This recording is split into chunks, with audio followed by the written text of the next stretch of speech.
Grandma Lu, the commercial street will be built here, and shops will be invited to move in. If your family is interested, keep an eye on the future recruitment. You can also register with me, and I will notify you when the time comes, Xiaoling honestly said. Besides Grandma Lu, Lu Jie's parents, Guowei, Luo Yuanqing, and others have also asked Xiaoling about renting shops. How could a big tourist village not have shops? Xiaoling's plan definitely includes shops. However, the leader's first requirement for managing the land in Hidden Mountain Village is to make the villagers rich. Half of the shops will be reserved for villagers. If villagers don't want to rent shops, they can transfer them out. So, for non-villagers, renting shops involves some competition. More recruitment, huh? Okay, then I'll register my son and daughter-in-law. When you start recruiting shops, remember to notify me. You know my character. I will take good care of your shops if I rent one. I won't cause trouble or ruin your reputation. I might even help oversee the shops to prevent any misbehavior. Grandma Lu eagerly promoted her family. All right, Grandma Lu. I will prioritize your family when the time comes. Xiaoling agreed quickly. Grandma Lu is truly a rare talent. I've heard she knows everything about the area near her home. Even if she doesn't run a shop, maybe she can be hired to help monitor the market situation. After saying goodbye to Grandma Lu, Xiaoling's aunt looked surprised. Lingling, this is great. Everyone trusts that your project will succeed. Xiaoling's resort is not even built yet. Just by contracting the land, people are already asking about shops, which shows their confidence in her. Auntie, since you're here, stay a few more days and you'll see for yourself, Xiaoling teased.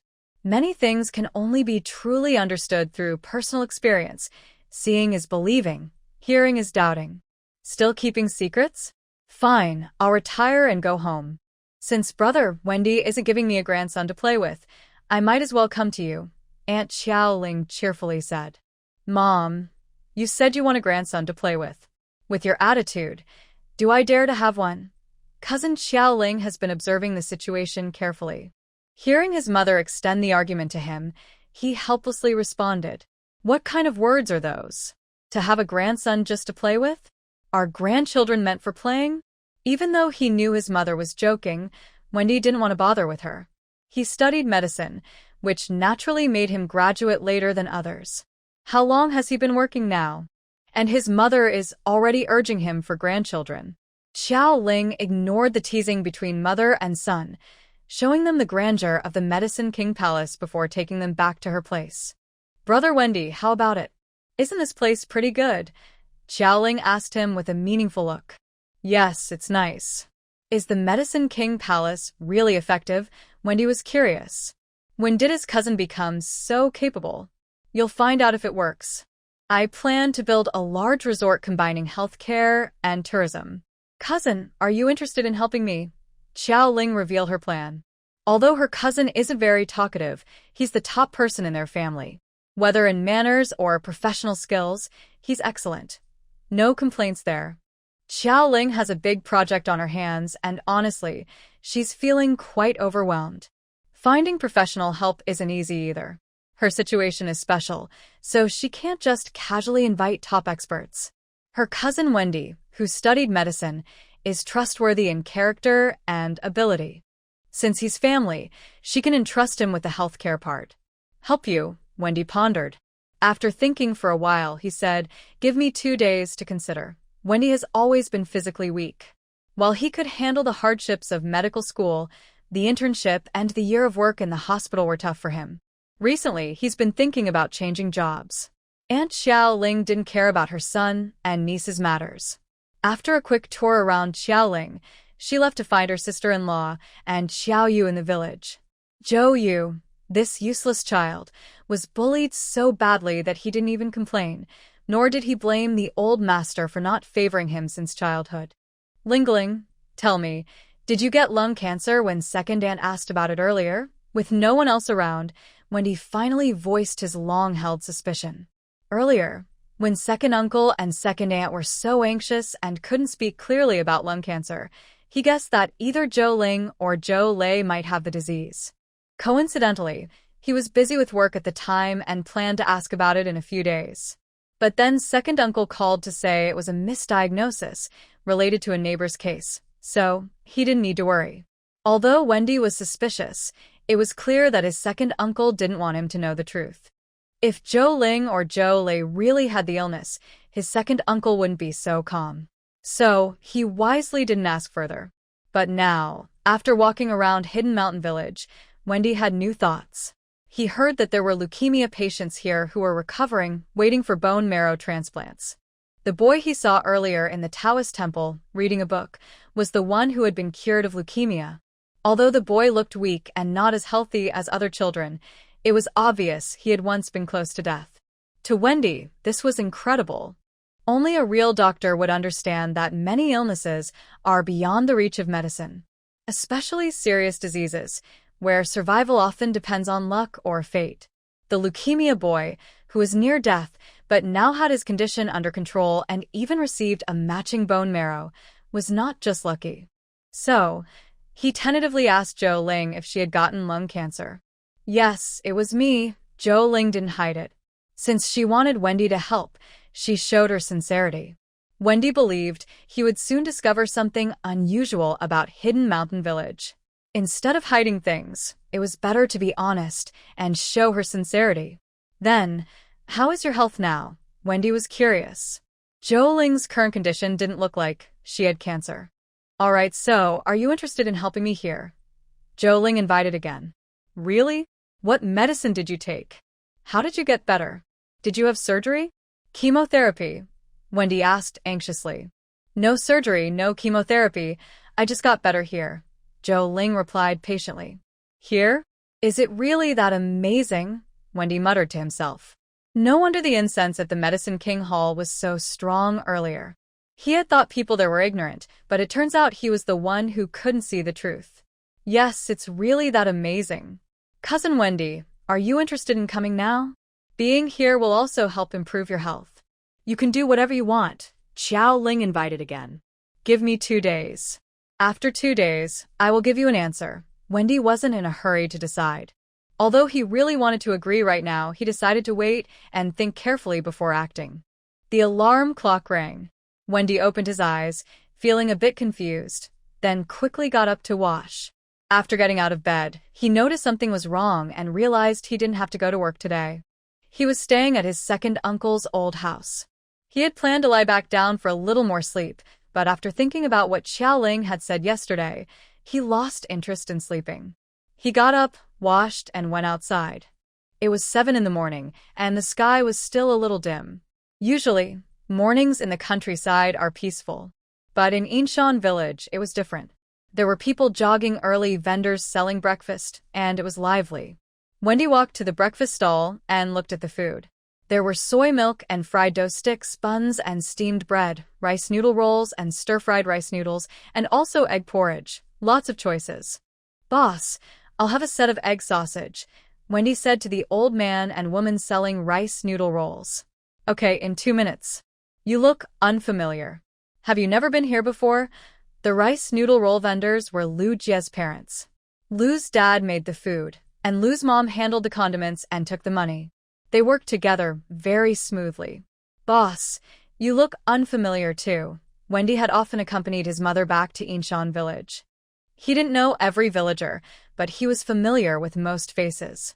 The boss of the rice noodle roll stall looked unfamiliar, and his manner of speaking and acting didn't seem like a local villager. It's like Li Gui ran into Li Kui, haha. It's normal that I look unfamiliar.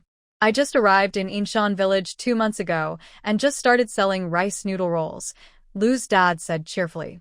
I am Xiaoling's cousin. I came here to visit. Wanda briefly introduced himself and then asked Lu dad a question. Uncle, why did you decide to sell rice rolls in Hidden Mountain Village?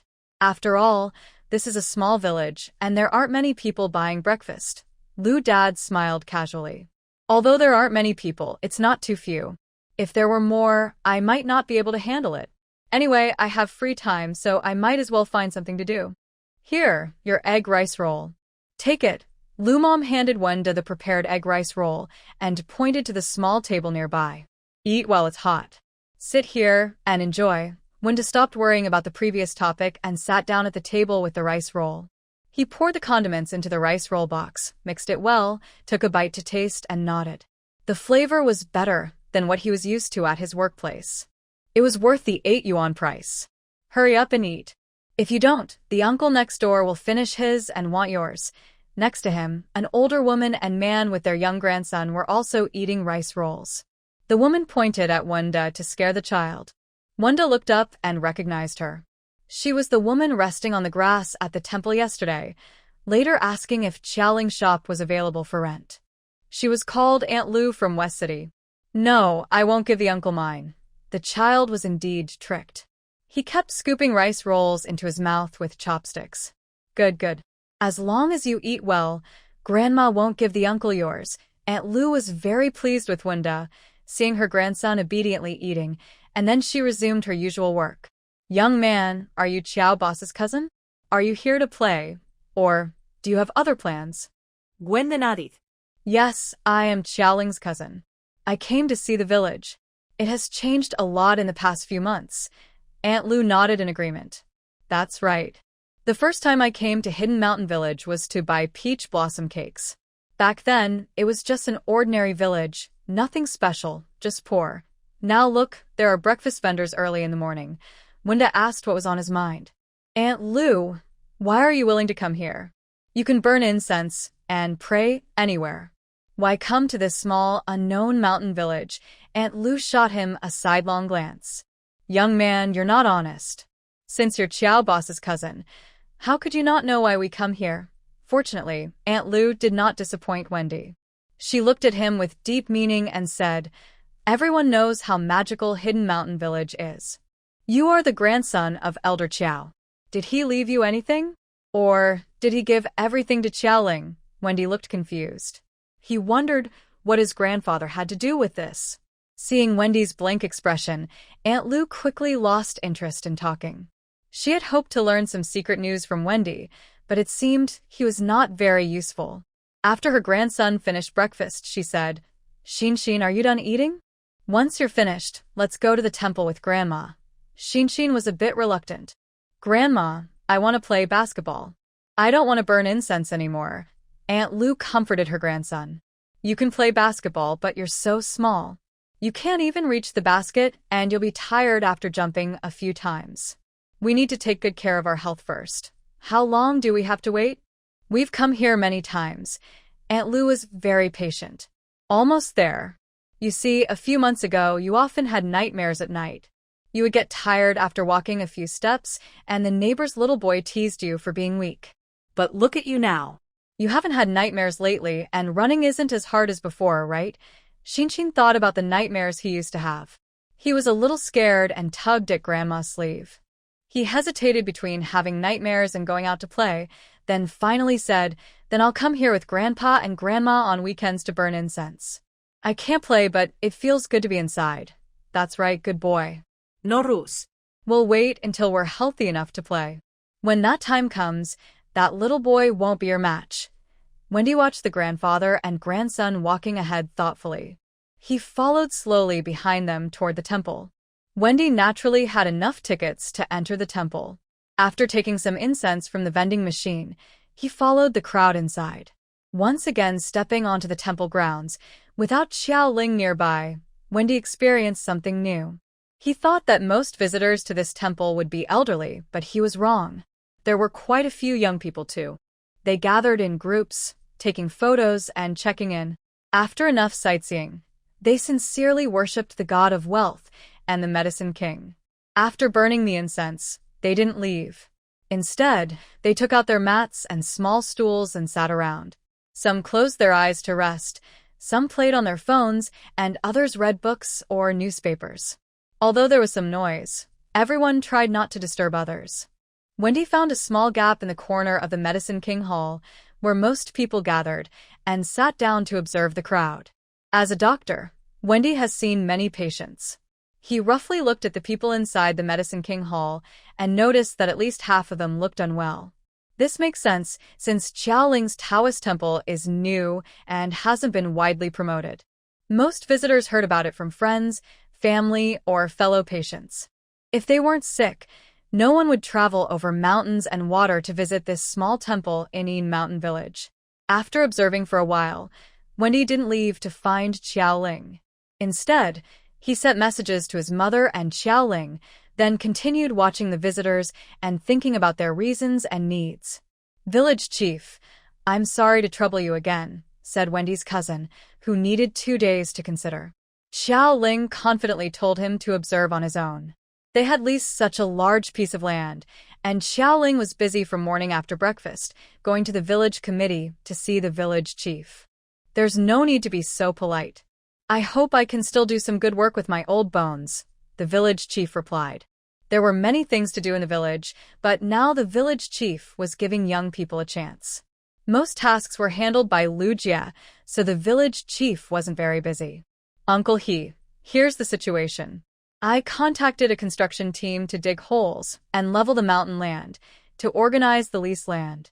Tomorrow, 20 large excavators and tree-cutting machines will come. I want you to help find some reliable villagers to watch over the work, Xiaoling explained, as he was familiar with the village chief. The village chief asked carefully, so, we need locals to watch over it. How much land can 20 excavators clear in a day?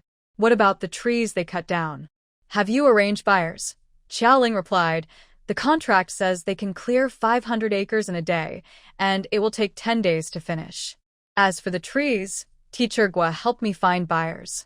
The machines will process and sell the wood directly. Although the price wasn't high, Xiaoling was happy to find buyers so quickly. The village chief nodded. All right, I'll help you find suitable people. Are you planning to cut down all 5,000 acres of trees? Maybe leave some behind. It could be troublesome to buy trees again if you need them later. The village chief couldn't help but worry about Xiaoling's expenses. He had spent so much on leasing the land, and now he was hiring people to level it. With more development projects ahead, the village chief was quite concerned for Xiaoling. No more leaving trees behind. In the future, only specific trees will be planted for landscaping. The current trees are uneven, so there's no need to keep the ones that don't fit. Xiaoling has contacted several designers to help plan the resort. They now have a general direction. Those trees are not part of the plan, so they will all be cleared. As long as there is a plan, that's enough. The village chief nodded and remembered something. By the way, our village's population is increasing, and we are in a remote suburb. A few days ago, Lu Jie applied for a security booth, but we're not sure if it will be approved. You might want to hire more security guards to patrol busy areas. Where there are many people, conflicts can happen, and petty theft is also common. Having a security booth would be better, but it's not easy to get one approved. For now, we have to rely on ourselves. Okay, village chief, I understand. Please help with hiring. We need both men and women under 40 years old. The pay won't be bad. It includes basic salary, performance bonuses, benefits, year-end bonuses, and medical and pension insurance. Do you think some young people in the village would be willing to come back and work? The responsibility of managing Yinshan Village also includes solving employment issues for local residents, which Xiaoling has already considered. A resort of 5,000 acres definitely needs security personnel. But we can't just use elderly men as guards anymore, as that would lower the resort's image. Xiaoling saw some videos online about property security guards. Before moving in, security guards are strong, handsome young men, walking in sync, dressed uniformly, busy and attentive, making people feel safe and proud. At handover, they are also young, handsome, tall, and energetic. But after 3, 5, or 10 years, these guards age. They go from handsome young men to tired young men, then to middle-aged uncles, and some even have only a few teeth left. They dare not honk their horns at home, afraid it might scare people away. Although these are jokes online, they reflect people's worries about security staff. Security guards are responsible for fire prevention, theft prevention, and protecting everyone's safety. No one wants real trouble, and they don't want a bunch of shaky old men. So, security staff shouldn't be too old. Xiaoling didn't mind these things when the small temple was just a little, but now that the scale has grown, changes are necessary. Okay, many young people from our village go out to work. I will talk to everyone now. They might prefer to find good jobs nearby instead of staying away for long. However, Xiaoling, Please prepare the details of the wages and benefits for me. That will make our plan more convincing and easier to attract workers. All right, village chief.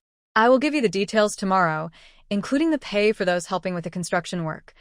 Xiaoling spent most of the day at the village chief's place, finally solving the staffing issues. Then, she quickly contacted the construction team that built the previous temple to discuss building the new temple.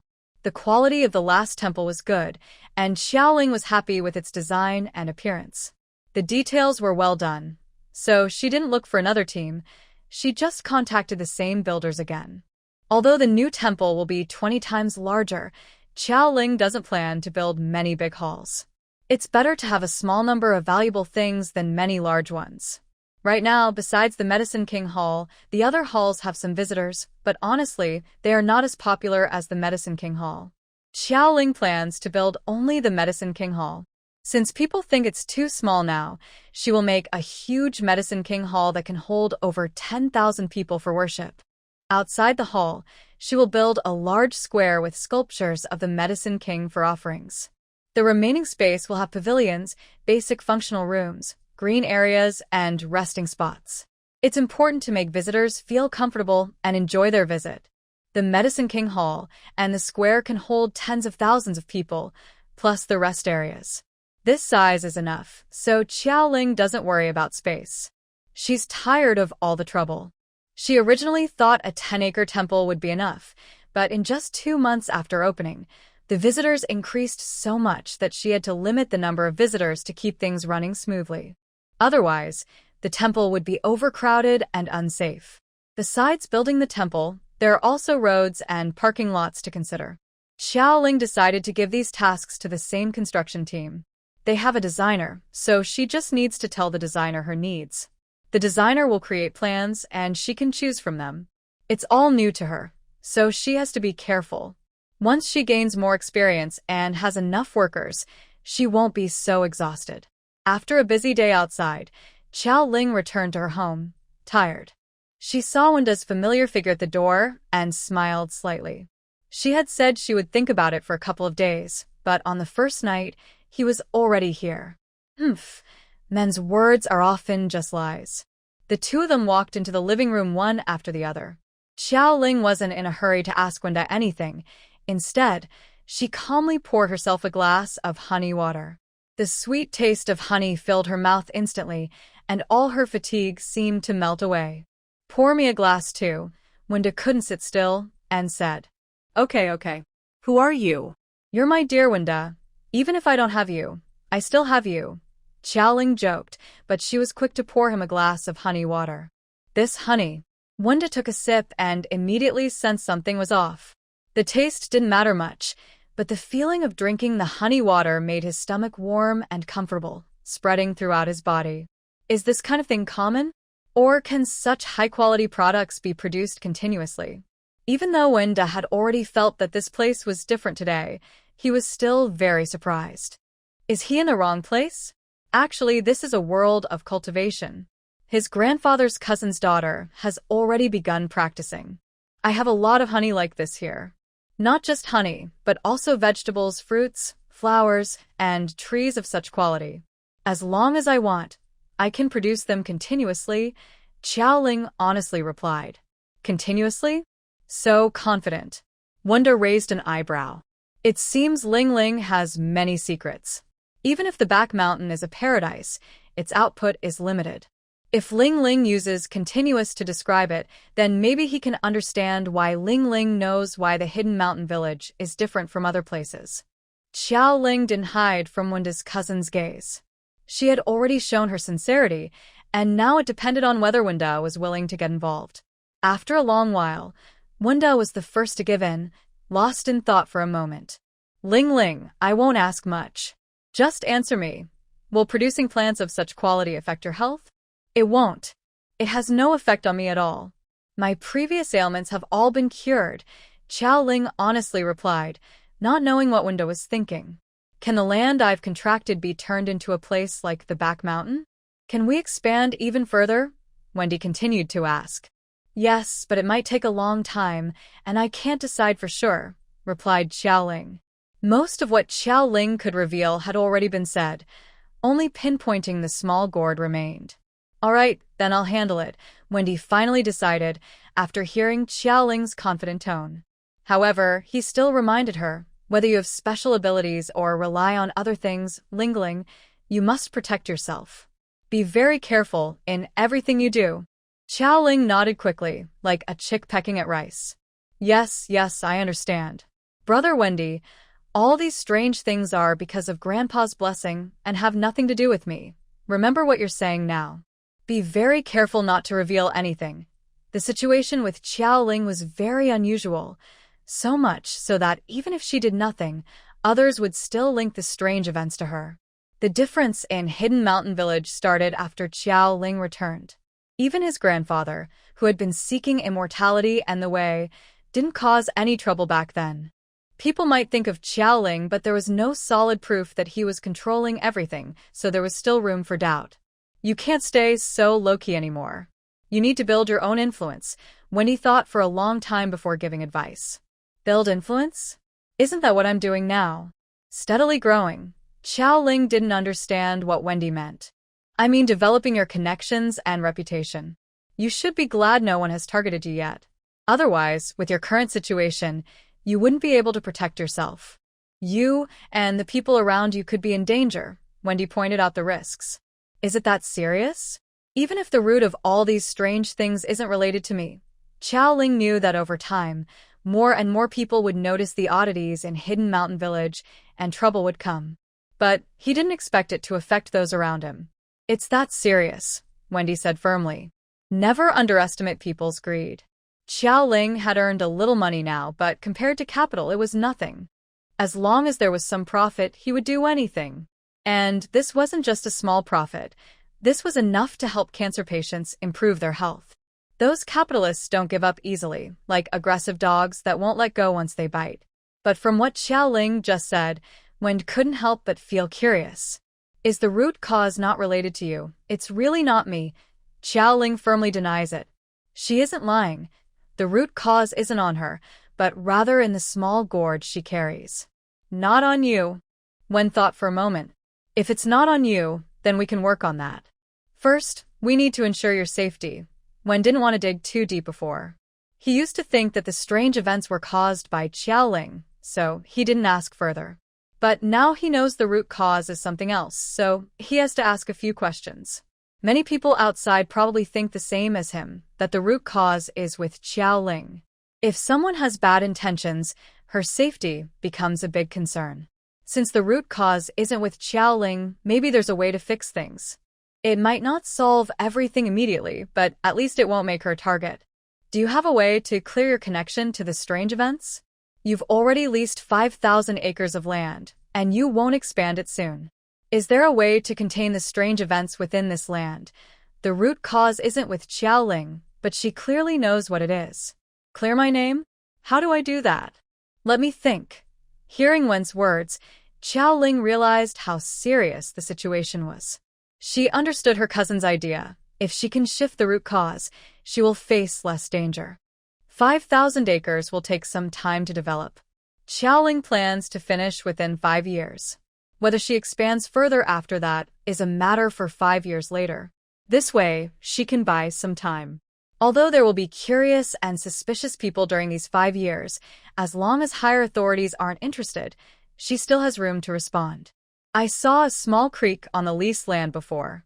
The source is deep in the mountains, and the creek passes behind my house. Maybe we can let this creek take the blame.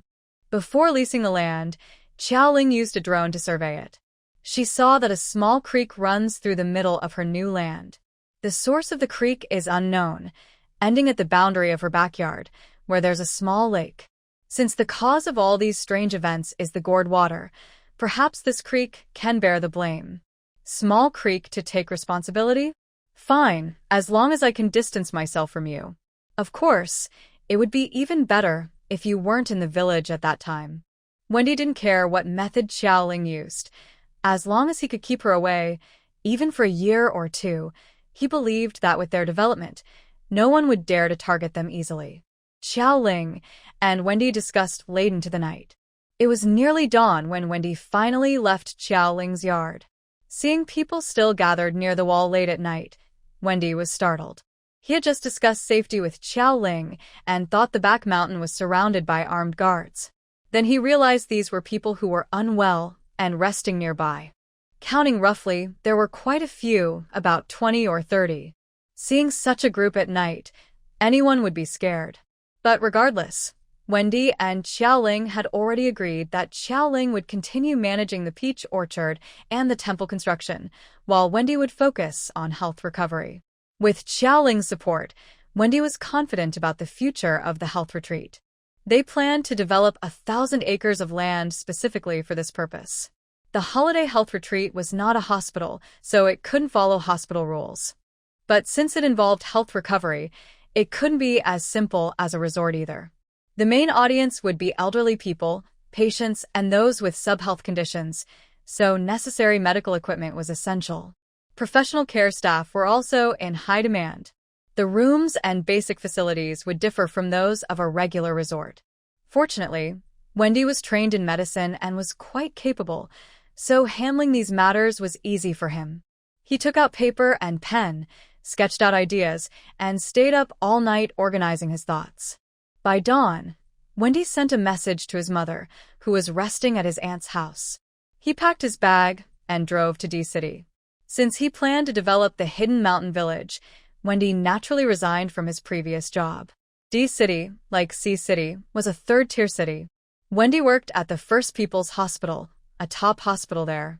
One major reason he was willing to quit and work with Xiaoling was that he couldn't get used to the hospital's approach to life and death. Before studying medicine, Wendy thought cancer was the only incurable disease.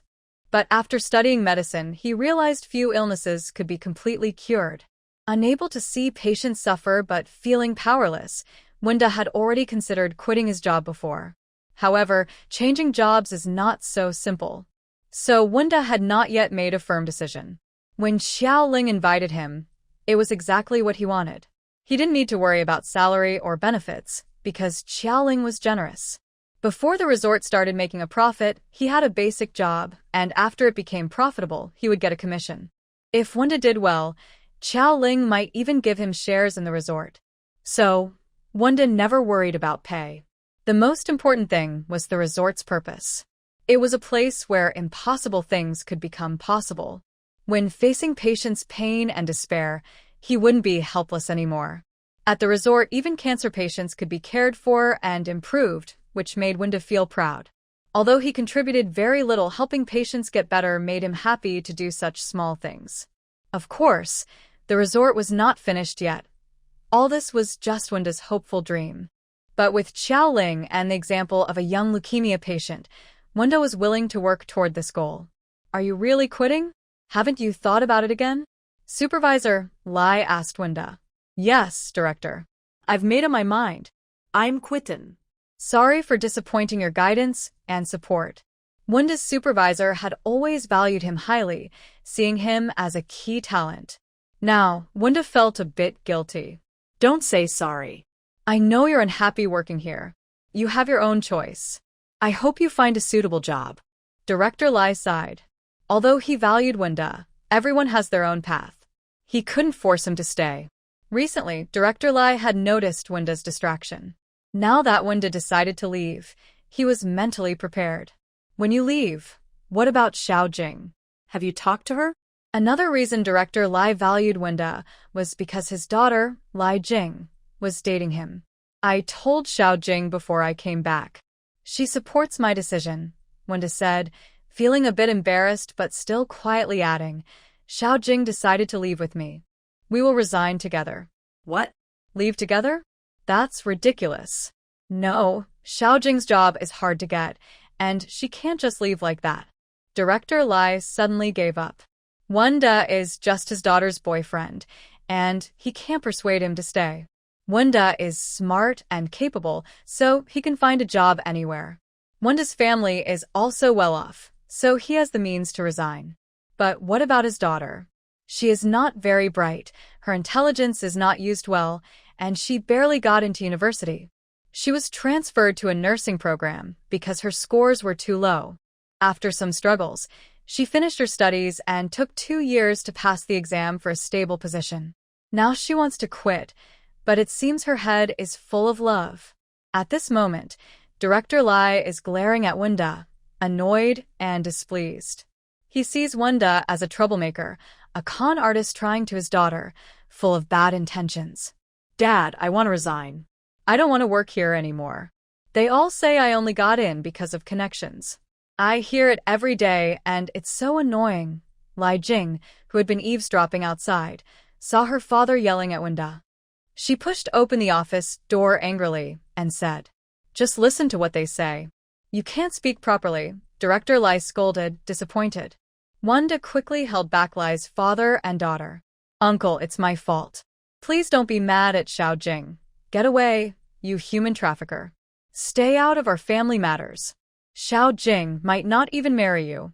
Stop trying to lure her away," Lai Director said, clearly disapproving of Wenda.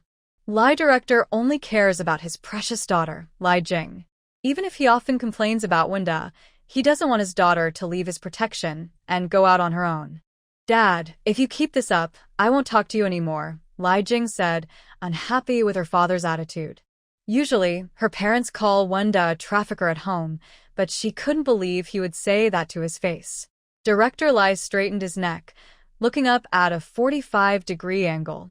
After a while, his neck hurt, so he lowered his head and snorted coldly. "Trafficker, huh? Tell me, what are your plans after you both resign?"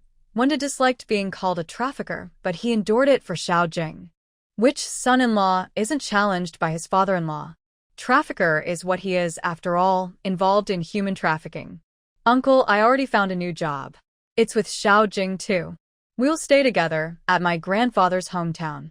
The pay is quite good, but no matter how good the pay is, a stable government job is better.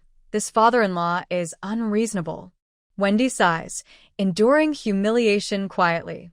"Uncle, having a stable job is good, but Xiao Jing being unhappy staying here is the biggest problem. The new place has a great environment and good chances for promotion. Let Xiao Jing try it." Lai Jing pretends to worry. "Yes, Dad. Even though you're the director, you can't control what others say. They always talk behind my back. I'm not happy working here. If Wendy leaves, I won't have anyone to talk to. Am I not a person? And you, nurse, always muttering all day. Are you the silent type?" Seeing her daughter stubbornly hold her head high, Director Lai is defeated.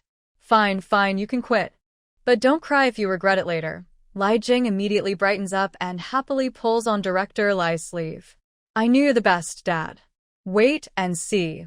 Once Wendy and I become famous, I'll bring you delicious food and good drinks." What can Director Lai do? Of course, he thanks his lovely daughter for her kind heart. She is a filial girl. Of course, it would be even better if no human traffickers were lurking nearby, watching closely.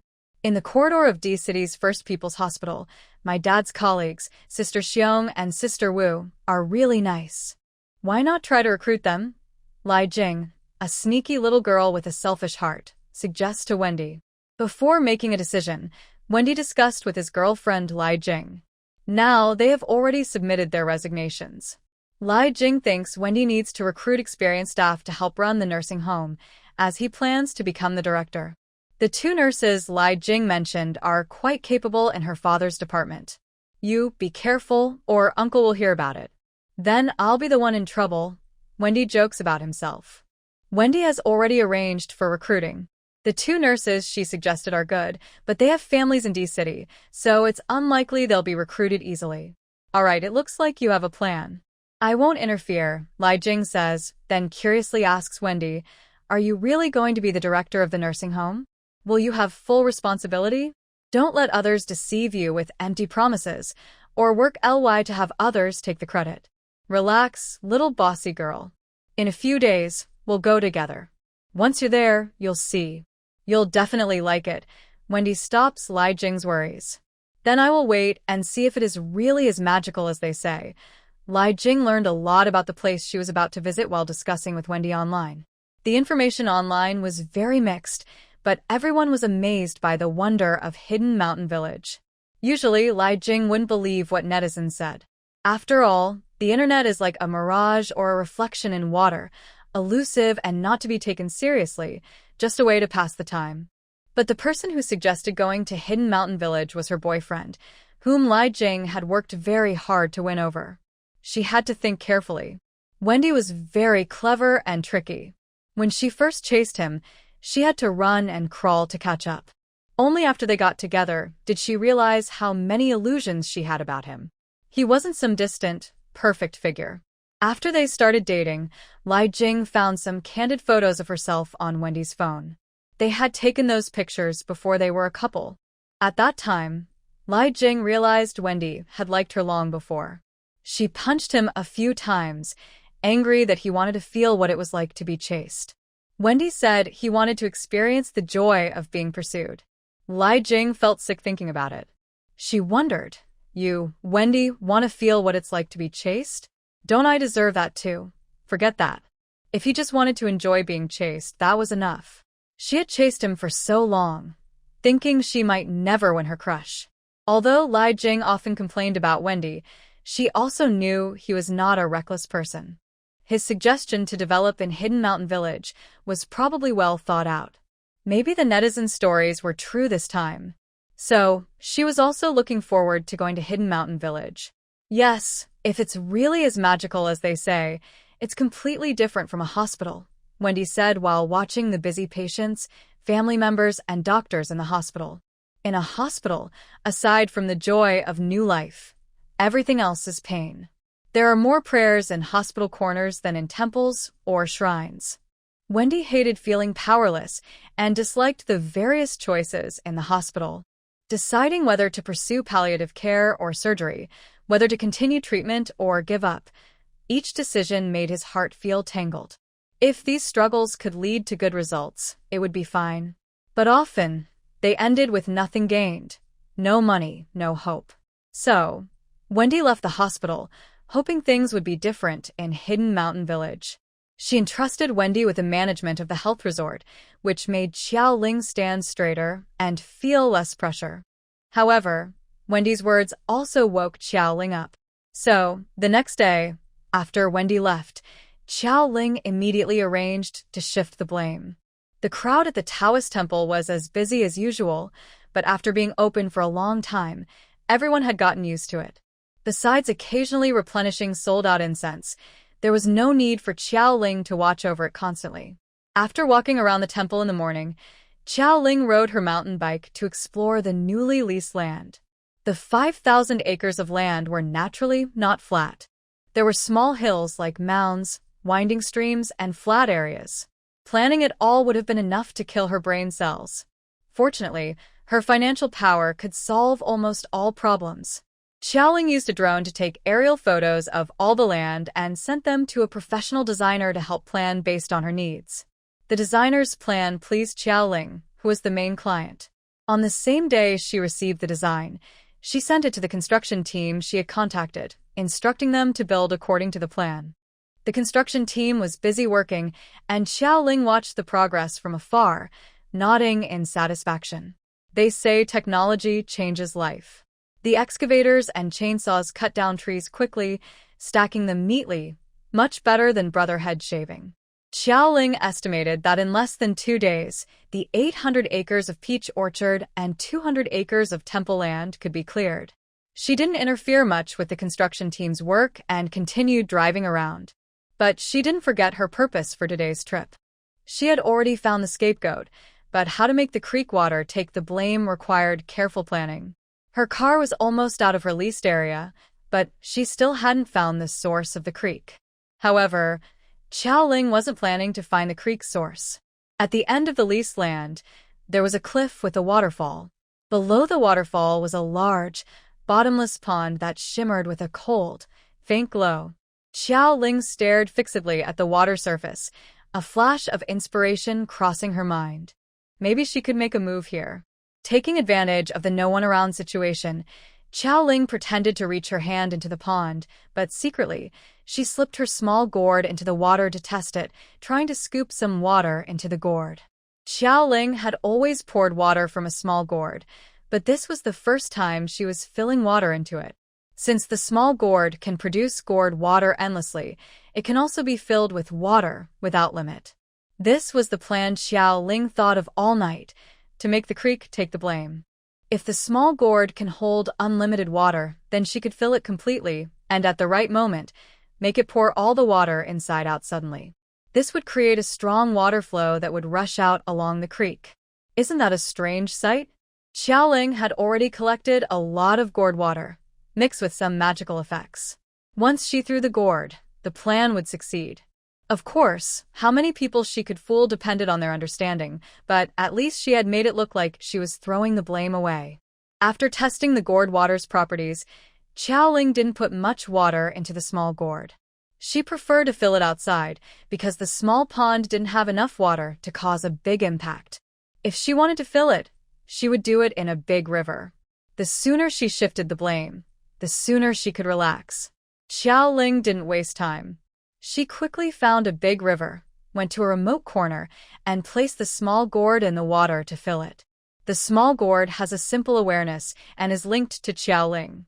It can operate independently to some extent. In the water, the gourd can absorb water on its own.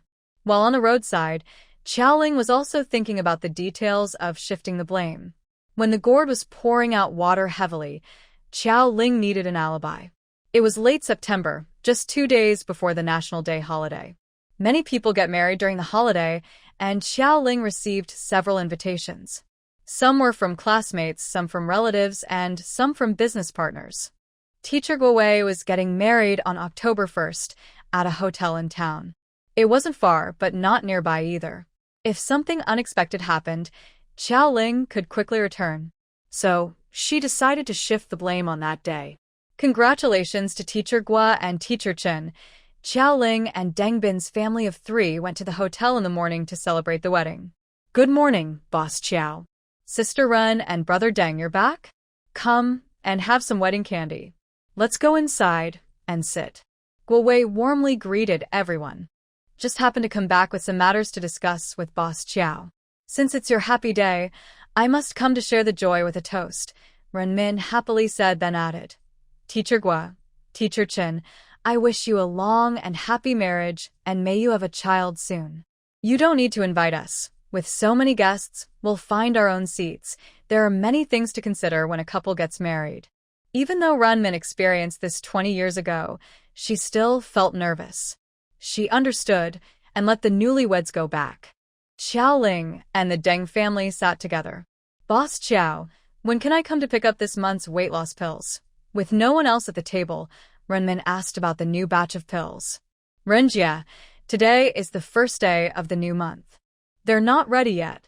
Please wait 2 days. I'll make them when I get back, Xiao Ling said a bit helplessly, feeling the pressure. Thinking about what Wendy had reminded her, Xiao Ling asked Renmin again. Renjia, I overlooked something before. Do I need any professional license or certificate to make these pills? Would it be wrong for us to sell them? Wendy knew well how much money the Qiao family had. Even though Xiao Ling made a lot selling peaches, it wasn't enough. So Wendy understood where Xiao Ling's funds came from. When she heard Xiao Ling was selling weight loss pills, she didn't even ask about their effects. Instead, she quickly asked if Xiao Ling had all the proper paperwork. Xiao Ling didn't know what procedures were needed. Since Renmin was asking about the pills, she decided to ask her. It's fine. We have the official approval, Renmin reassured Xiao Ling. They had already obtained the necessary permits when they first started making the pills. Renmin and her husband ran a large club, so they wouldn't make such mistakes. That's good. Wendy warned me about this for days, but I was busy and didn't get around to contacting you. We also took care of the paperwork. You can rest assured. We brought the documents this time, and we'll give them to you when we return, Renmin casually said.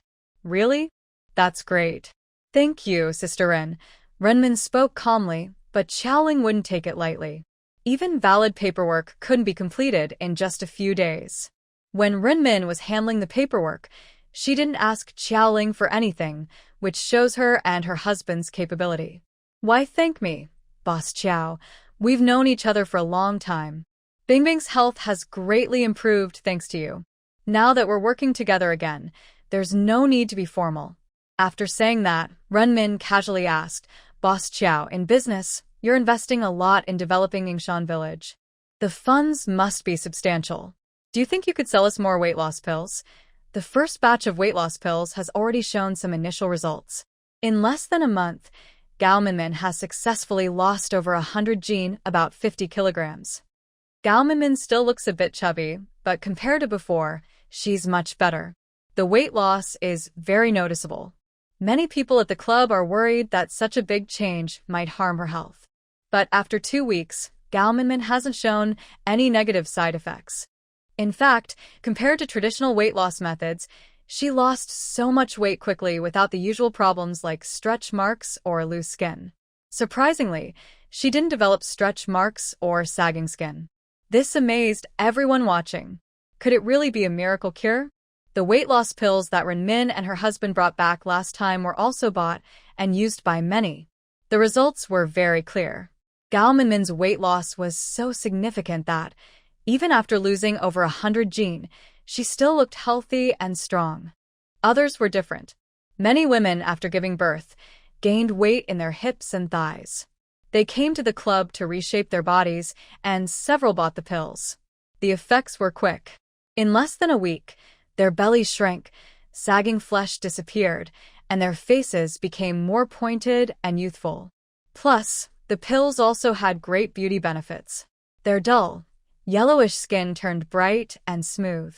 Even without makeup, they looked like they had a natural glow. And it didn't harm their health, which made the club's wealthy women very happy. Orders flooded in like snowflakes. Wasn't it just about getting membership cards? Or buying gold packages? People had the money to buy. Women spend money, and men work hard to earn it. If women don't spend on themselves, who will?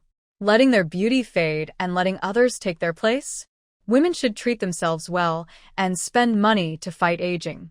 That's why the orders for weight loss pills are now very long. There are only so many weight loss pills, but the regular buyers are mostly important clients. Renmin and her husband don't want to offend anyone, so they try to buy more pills from Xiaoling. Renmin and her husband keep asking to buy more, and since Xiaoling needs a lot of money, she agrees to make a few more weight loss pills. How many extra pills she can make, she hasn't said yet. We'll see later. Making the pills isn't hard. If Xiaoling wants, she can make 100 pills in just 1 hour. The main problem is the ingredients. Although the ingredients are common plants, to make effective weight loss pills, the raw materials need to have a special energy. Xiaoling has planted many plants on the back mountain, so she has enough raw materials. But looking at Renmin and her husband's attitude, even more raw materials might not be enough. Boss Chow, we want to sit at your table, Zhang Na and her sister-in-law said happily as they greeted Xiaoling. After greeting Xiaoling, Guowei's aunt asked curiously, I heard you talking about weight loss. Boss Chow, do you have good weight loss medicine? Guowei's aunt is very curvy. She can hold her own in arguments or fights, but she can't wear many nice clothes. Also, as she gets older, gaining weight isn't good. So when she heard about weight loss from Xiaoling, she became very interested. Can the products from Boss Chow be bad? After lively conversations, the order for weight loss pills increased again. However, Xiaoling didn't sell the pills directly under her own name. Instead, she arranged for Guowei's aunt and sister-in-law to buy from Renmin. Although Renmin helped Xiaoling with the paperwork, honestly, Xiaoling didn't want to get too close to the customers. The target group for the weight loss pills is definitely high-end clients. The pills are not cheap, and high-end clients are hard to please. Xiaoling didn't want to bother dealing with them directly, so she let Renmin handle everything from the start. Renmin, to keep Guowei happy, sold the pills to Guowei's aunt and sister-in-law at a lower price. Even so, each pill still sold for 200,000 yuan. In Qingshi town, that much money could buy a nice house. Guowei's aunt and Zhang Na come from well-off families.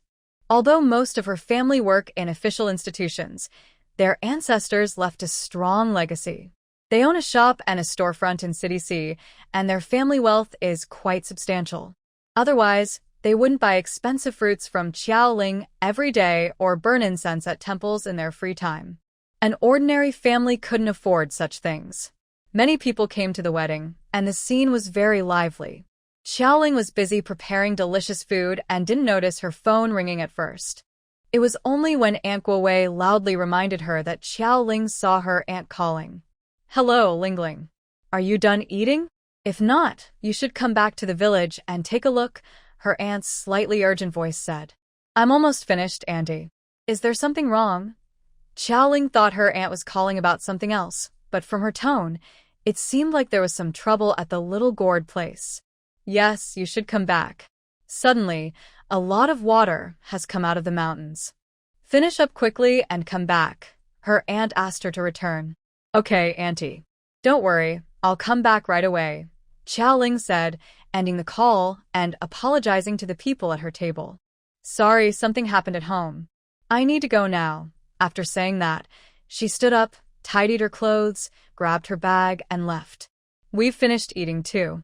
Let's go together," Renmin said, pulling her husband and son, and following Xiaoling.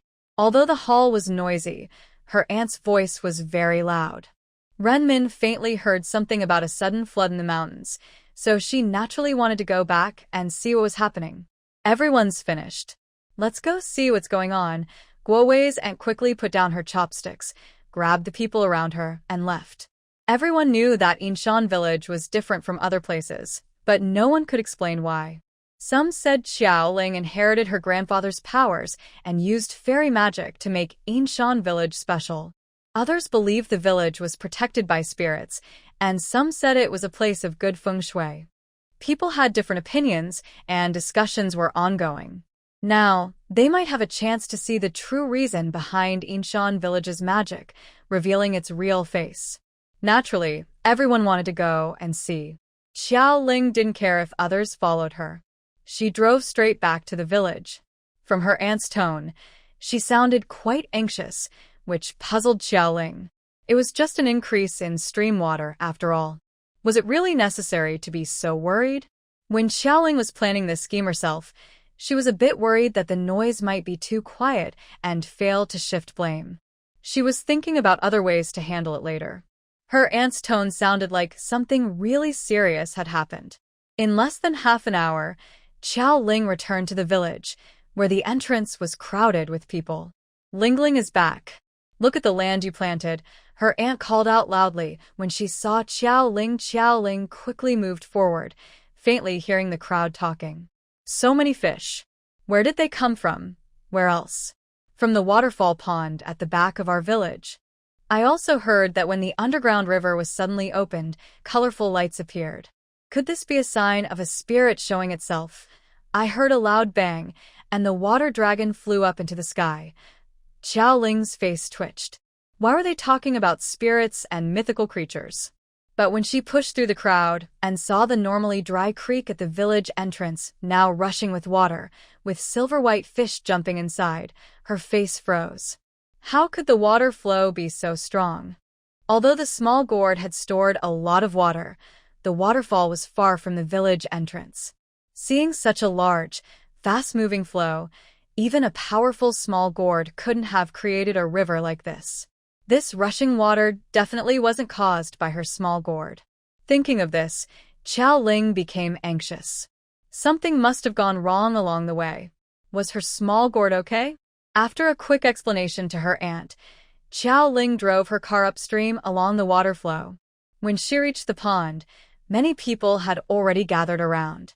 "Xiaoling is here. Lingling, come take a look." Village Chief He Ming and Lu Jia were also there. Seeing Xiaoling arrive, they immediately called her over. "Village Chief, what's going on?" Xiaoling asked, looking at the constantly bubbling pond. "Not sure." Xiao Lu said it might be an underground river. The village chief shook his head. "An underground river?" Xiaoling looked at Lu Jia in surprise. "Yes. Only an underground river could cause this kind of movement. Did you guys ever survey whether there was an underground river here before?" Lu Jia asked. "No, hardly anyone comes here. We never paid attention to this." The village chief shook his head blankly. If he had known there was an underground river, he wouldn't be so surprised now. "It's okay. I'll call the town later and ask them to send someone professional to check." The underground dark river was fine before, so why did it suddenly burst out now? Lu Jie also looked quite confused. Xiaoling felt a bit guilty and turned her head. If she guessed correctly, it was little Gourd who caused the underground dark river to be exposed. Earlier, Xiaoling thought that little Gourd needed to pour water into the pond, so it couldn't be too close to the water surface. Since little Gourd couldn't understand complicated instructions, Xiaoling told it to drill downward as hard as it could, drilling as deep as possible.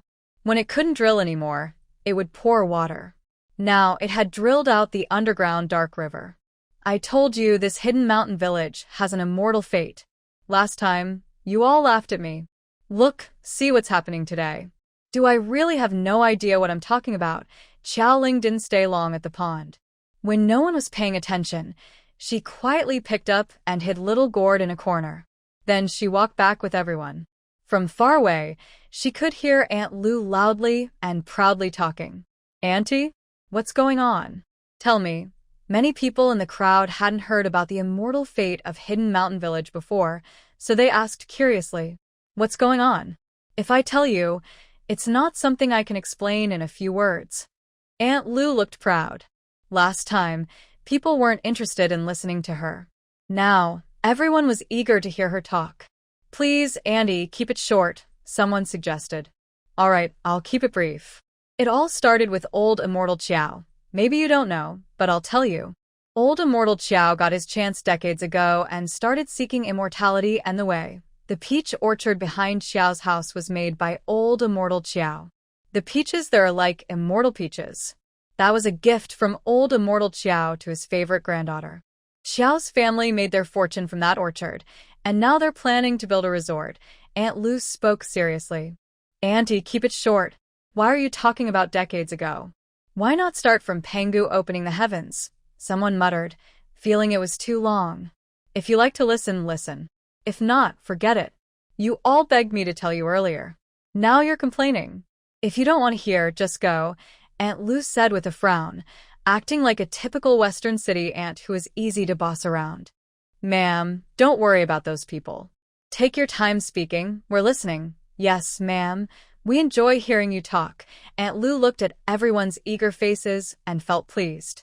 That's better. She continued, although I am talking about the Qiao family, I am also discussing something you all care about. This time, the Dragon King's underground river suddenly released a lot of water. Actually, it's the old immortal of the Qiao family preparing the way for his granddaughter. The high-quality fairy peaches from Hidden Mountain Village and the blessings from the Medicine King are all arranged by Old Master Qiao. But if Old Master Qiao really had that ability, why did he die? Someone in the crowd asked. Who says Old Master Qiao is dead? He's just in hiding. People seeking immortality don't cling to worldly things. They find chances to leave the mortal world. Old Immortal Qiao might be living freely and happily now. Hidden Mountain Village was chosen by Old Master Qiao for his descendants so they wouldn't be poor. Aunt Lu spoke proudly. Last time, someone asked her this question, and she thought about it for a long time before understanding. Xiao Ling listened from the crowd and found it quite strange. What kind of thinking does Aunt Lu have? She imagined so many things. But isn't it strange? If old Immortal Qiao left this for his descendants, why is it only appearing now? What was it doing all this time? Someone asked. That's nothing to be curious about. The thoughts of immortals are beyond what you humans can understand, Aunt Lu said proudly, then paused and added, I personally think old Immortal Qiao is no longer immortal. He must stay away from ordinary people. Immortals have their own places and naturally, they don't stay with mortals. But he was worried about his young granddaughter, so he left this blessing land here. As for why this blessing land was hidden in previous years, there's a reason for that, she whispered. A few years ago, Qiaoling was only a child. When old Master Qiao went into seclusion, the Qiao brothers fought over the family estate for a while. If the blessing land had appeared back then, the boss wouldn't have been able to keep it. His elders might have taken it by force under some pretext. Now is the right time. The boss has grown up, worked outside for a while to gain experience, and will return to inherit the blessings old Master Qiao left, Seeing how well Boss Chow has managed things over the past 6 months, I feel reassured. So I let the guardian dragon stay here and take the opportunity to nourish the land that Boss Chow has leased. The spring of spiritual water now flowing out is the best proof of this. Aunt Lu shared her guess, thinking it made sense. Otherwise, how could all this be explained? Guardian dragon? Auntie, have you seen a dragon? A tall, beautiful girl in the crowd asked. Aunt Lu looked at her and saw she didn't recognize her. She didn't mind and said, I haven't seen the guardian dragon myself, but before the spring of spiritual water erupted, I heard a loud roar. That must have been a dragon's cry. Dragon's cry? Auntie, are you sure you're not hearing things? The woman speaking was Lai Jing, who came with Wanda to the hidden mountain village. Young girl, how can you talk like that? I always take medicine from the Medicine King, so I never get sick. Aunt Lu raised her eyebrows, feeling slightly offended. Auntie, sorry. My girlfriend didn't mean to offend you, Wanda apologized, pulling Lai Jing aside. Auntie, sorry. I didn't mean to curse you. I'm a nurse, so I have some professional habits. Sorry about that, Lai Jing quickly apologized, realizing her mistake. Seeing their sincere apologies, Aunt Lu didn't hold it against them and said to everyone, All right, I won't say more, so I don't seem like an old woman talking too much. Anyway, the land that Boss Chow just leased has been irrigated with the spiritual spring water. It will definitely turn out well. After speaking, Aunt Lu turned around and saw Xiao Ling among the crowd. Feeling a bit shy, she greeted her. Boss Chow, you're here too. Hello, Aunt Lu, Xiao Ling greeted her. Aunt Lu felt a little awkward. Although she didn't think her previous words were wrong, she knew it wasn't polite to speak about others behind their backs. Auntie, where is the spiritual spring you mentioned earlier? Someone in the crowd quietly asked Aunt Lu. Oh, I almost forgot. Aunt Lu clapped her thigh and looked at the stream, which was flowing less rapidly than before. She asked Xiao Ling, Boss Chow, can I take some water from this small stream? When the stream suddenly erupted earlier, the people around, including Grandma Lu, clearly saw the plants next to the stream become greener and more vibrant.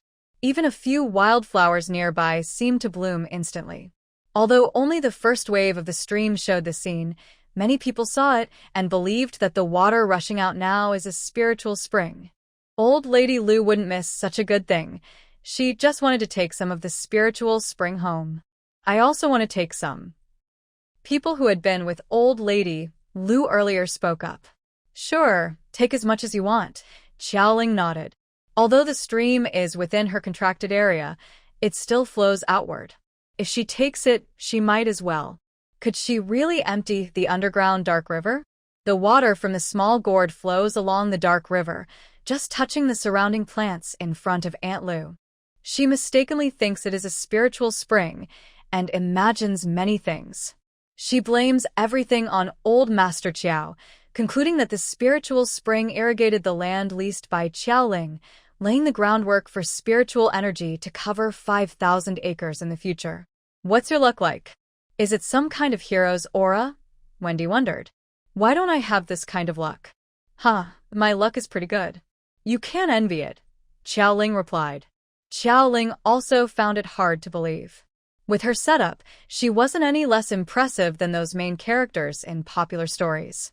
But jokes aside, everyone's thoughts are now focused on the spiritual spring itself and the mysterious fairy connection. Qiao Ling needs to get back to work. She asked Wendy, Brother Wendy, have you finished the paperwork? I've handed over all the matters of the sanatorium to you. I am now the director. Boss Chow, please give me your guidance. Wendy happily agreed. Knowing that running the sanatorium costs a lot of money, Qiao Ling returned to her yard to make weight loss pills.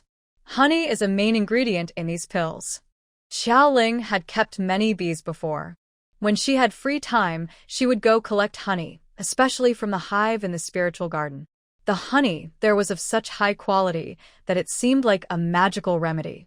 After trying it once, Qiao Ling gave up on selling honey from the spiritual garden. She only ate some herself, and most of the honey she used came from the outside garden. The honey Wendy tasted in the honey water was also from outside the garden. Even so, it amazed him, not to mention the products from the spiritual garden. The honey used in the weight loss pills was definitely from outside the garden. Xiaoling took a large jar of honey from the storage room, skillfully started processing it. She poured the processed honey into ground ingredients, stirred and kneaded vigorously, then shaped the mixture into small pills using molds and sealed them with wax for preservation. The process was complicated, but with all the materials and tools available, and since the pills were small, Xiao Ling managed to make 500 pills in the afternoon. Although she made so many pills, she didn't plan to sell them all at once to Ren Min and his wife. 500 pills at 15,000 yuan each would total 75 million yuan. For now, Xiao Ling decided to sell 100 pills each month to them. That would bring in over 10 million yuan a month, which should be enough. It's not enough at all. That evening, I simply welcomed the new person, Lai Jing, to relax and settle in. The next morning, Wendy came with a big stack of documents to ask Xiao Ling for money. How much? Xiao Ling thought she misheard. 50 million. We'll use it to build the basic structure first, then add more money later for other things.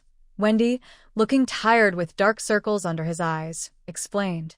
50 million is just for the initial construction. More money will be needed later. Running a large rehabilitation center is not easy. Seeing Xiao Ling frown, Wendy said, "Is the money not enough?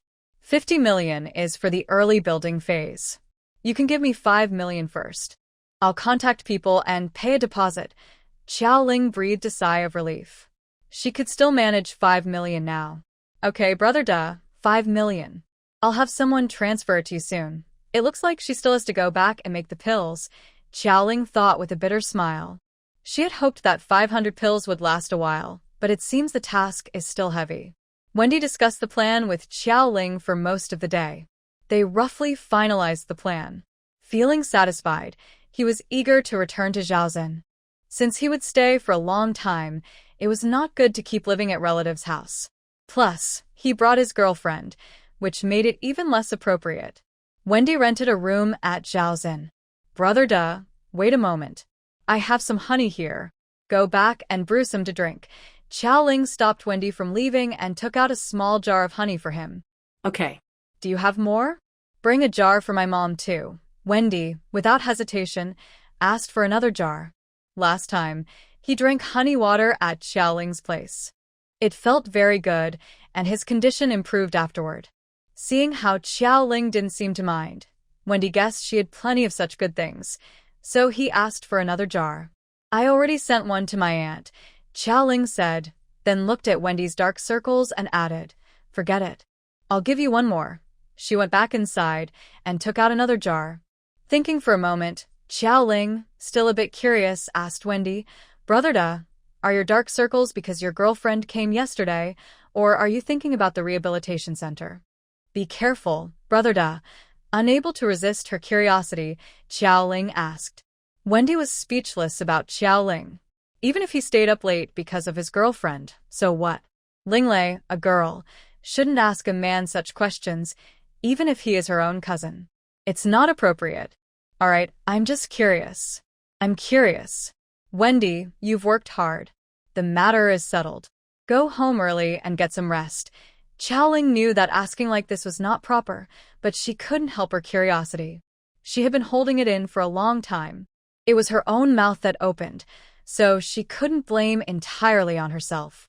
Someone was managing the nursing home affairs. Xiao Ling only needed to pay the money.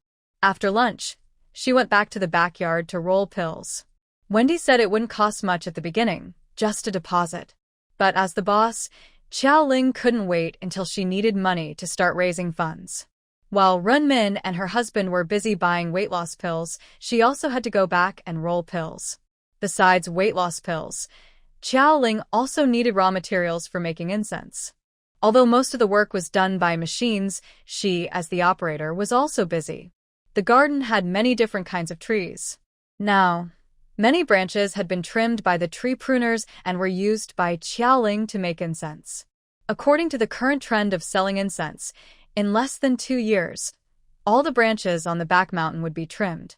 However, in 2 years, the land Xiao Ling recently contracted should also be developed enough, so she wouldn't have to worry about raw materials. After yesterday's events, Inshan Village became somewhat famous locally. Of course, it wasn't as big a deal as Aunt Lu thought. It was the discovery of an underground river that made Inshan Village famous. The underground river is a fascinating natural phenomenon. When it wasn't discovered, there was no sign. Once found, a huge amount of water flowed continuously. The official reports couldn't be as mysterious as some claimed. After interviewing many people, the final report said that tectonic movements in the area caused the underground river. The water quality was good and had health benefits, which indirectly promoted Inshan Village. This was a big deal. Inshan Village had already gained some fame nearby in recent months. After the news, more people came to visit. The main businesses in Inshan Village were all smiling happily every day. Old Zhao's family inn was so busy it couldn't stay empty. They earned a lot every day and planned to build a second small inn. The Zhao family's small supermarket is doing very well. It is located at the foot of Qiaoling's back mountain. In just a few days, a construction team built a simple 100 square meter house for the store. For a small village, this is quite a large supermarket. The Zhao brothers don't have much experience, but that's okay. Their family is large, and everyone works together. The small supermarket is thriving, and daily sales are even higher than those of the small inn. Ma Tian, who sells boxed meals every day, also has good business. Her meals are in high demand, and many people come to buy. When the underground river water started flowing out over the past 2 days, the number of visitors doubled. Even though Qiaoling's temple can only hold a limited number of people, it doesn't matter. The fresh streams bring fun to everyone. Many villagers see that visitors love to take water home, so they started selling water buckets. The income from this has been very good these days. More visitors mean more income for the villagers. Even those who had been watching from afar can't stay still. Since the young people haven't returned by the end of the year, the villagers are starting their own businesses. Many small businesses are popping up all over the village. With so many visitors, one supermarket isn't enough. A few days ago, Aunt Xia called her son from the city to help. He quickly opened a small supermarket in their yard. It's not as big as the Zhao brothers' store, but it has a good location. After 2 days, the business is good. He earns more than his son does working in the city. If Aunt Xia's wife didn't need to take the children to school in the city, she would have come back to help. People are selling all kinds of snacks. Although cooking isn't their strong suit, there are many online tutorials for making delicious food. Cold noodles and cold cakes are now sold in the village of Inshan. There are also restaurants. Tian Xilan can only sell about 200 box meals a day, but with the daily flow of 2,000 or 3,000 people in Inshan village, she can't handle it alone. She has opened 2 family restaurants, and the number of customers is very high. Even the rural bus that used to not go to Inshan village now runs there. Inshan village is now lively and prosperous. Everyone is working hard to make money. The villagers are happy, but one person is not so pleased, Do you fail to get a contract for her land? Besides taking her child to the hospital for checkups, she has been staying in Inshan village to help Xiaoxi recover her health. Although Qiaoling did not give her a membership, she has money and can afford to buy from high-priced vendors. Even if Qiaoling dislikes her, she still firmly takes Xiaoxi to the temple to burn incense every day, only leaving after the temple closes. In fact, Du feels quite proud of this. Can't Qiaoling do it? Du can also enter the temple. However, the appearance of an underground dark river makes her feel uneasy. Madame Lu's talk of a fairy connection doesn't convince Du. She believes more in the idea that Hidden Mountain Village is a blessed place. There are no real immortals in the world. If there were, the world wouldn't be as it is now. Immortals do not exist. The special quality of the fruits grown by Qiaoling is due to the unique geographical environment. Offering incense follows the same principle, just because the raw materials are special. The appearance of the underground dark river makes Du feel upset. She almost had it, just a little more, and this large piece of land would be hers. The underground water surges and brings rare minerals to the land. With this land, her work would be even better than Xiaoling's. Du Yue is unwilling. The wealth she could easily have is slipping away from her fingertips. She refuses to give up, so easily. Xiao Ling doesn't care about Du's secret plans. She has many things to do and has no time to bother with her. Teacher Guowei is very helpful. Even after getting married, he still helps Xiao Ling contact a peach orchard. The 800 acres of peach trees are arranged quickly and can be delivered at any time.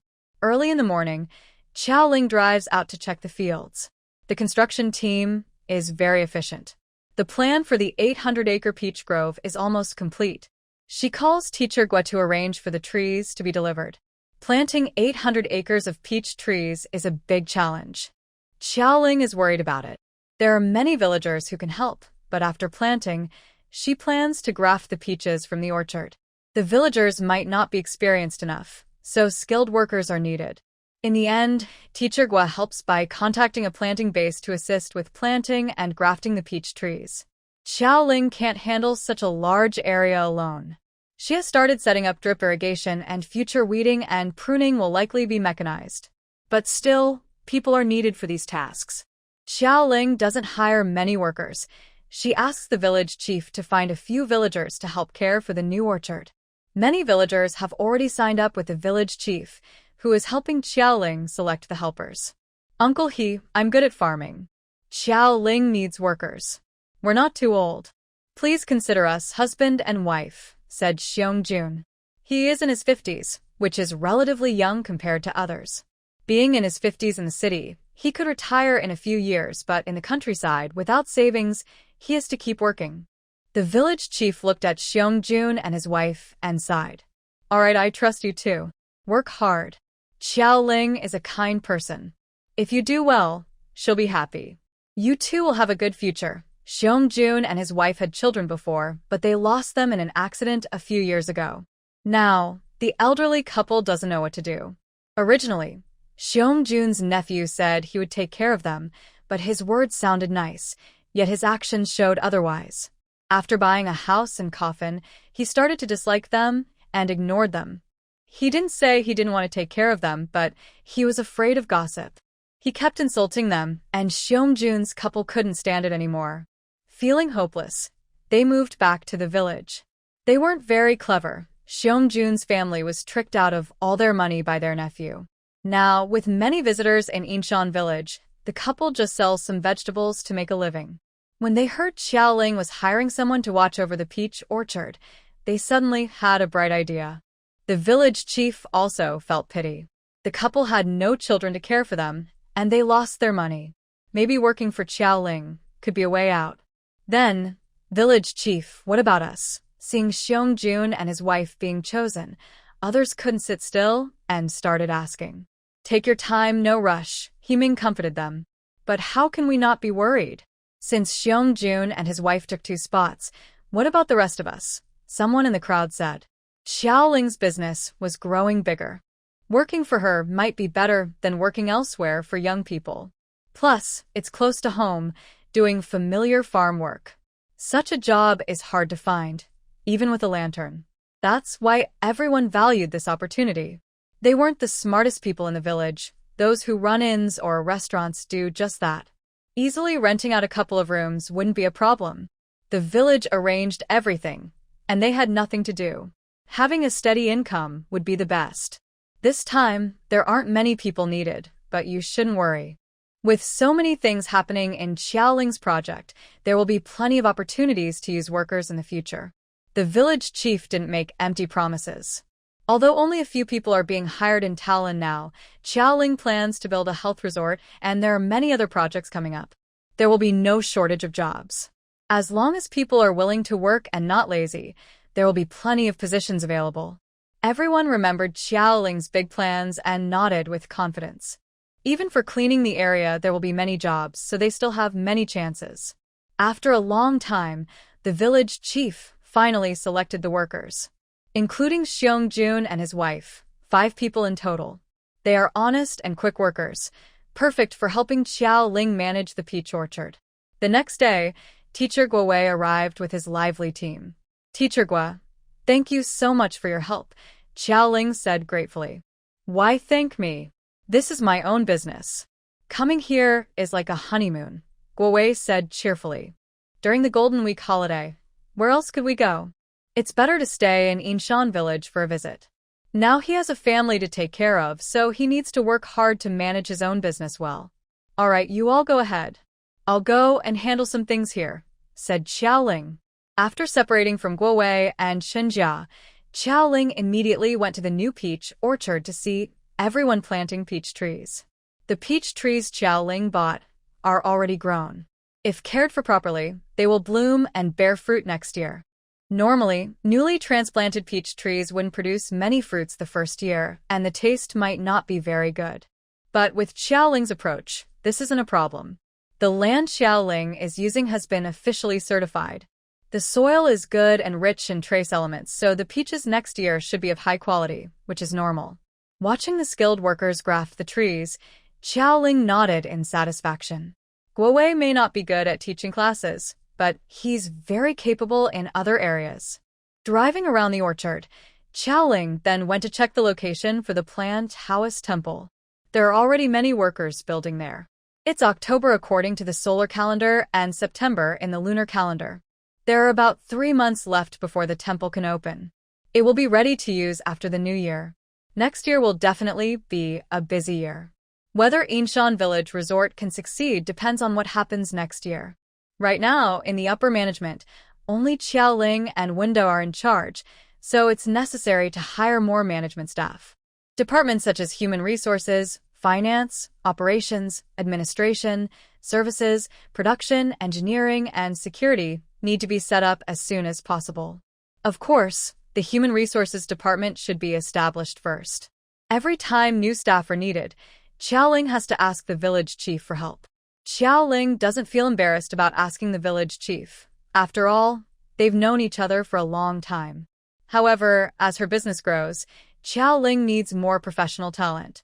The people recommended by the village chief are all from the village. They can handle basic tasks, but there are no professionals among them. Even though Xiaoling once said she would give priority to hiring villagers, many positions are too demanding for the older villagers, so she has to recruit from outside. Therefore, building each functional department has become urgent.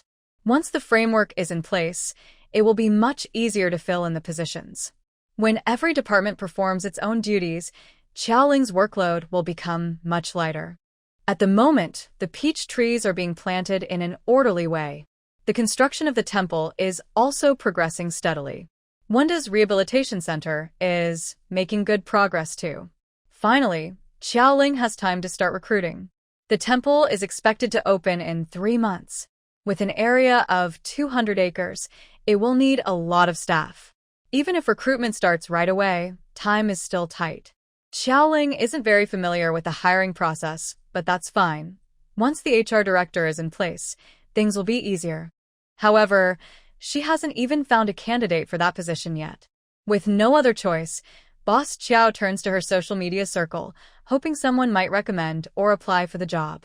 Early in the morning, after washing up, Xiaoling checked the post she made yesterday. There were many comments, but none were job applications or recommendations, just friends teasing her about how successful her business had become. Feeling a bit disappointed, she put down her phone.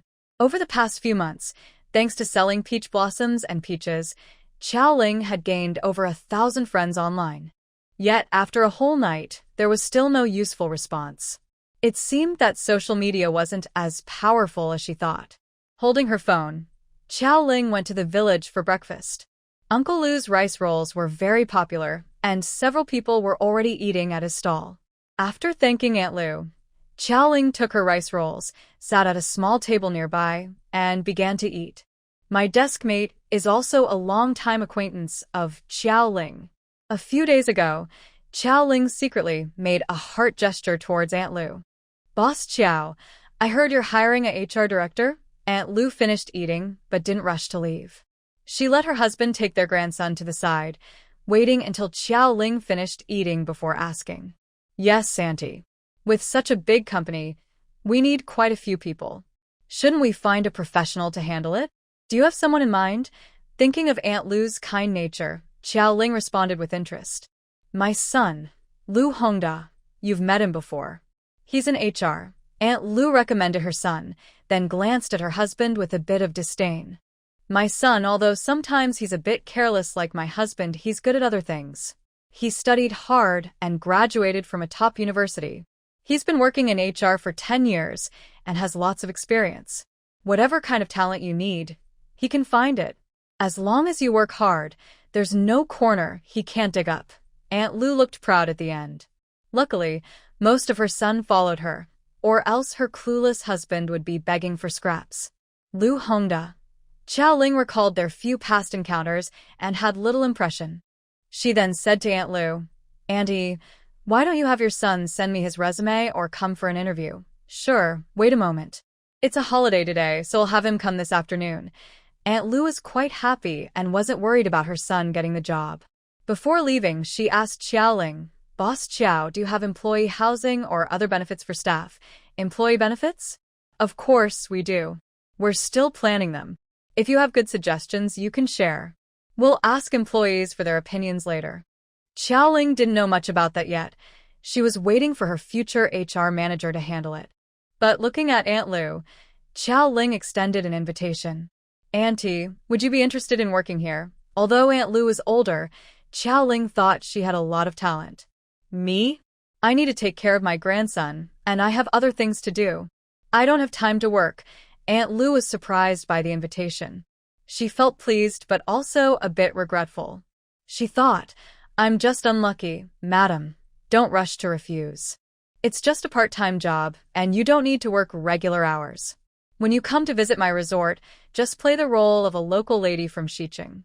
If you notice anything about the resort, you can tell me visitor feedback, merchant violations, or service suggestions. Is that all?" Aunt Lu confirmed. It sounded as simple as drinking water. "Yes, that's all. Madam, what do you think? Are you interested?" Xiao Ling nodded. "All right, I'll be your secret informant. You can decide my salary, Boss Xiao." Aunt Lu agreed. Even if Xiao Ling didn't officially hire her, she would do these things anyway.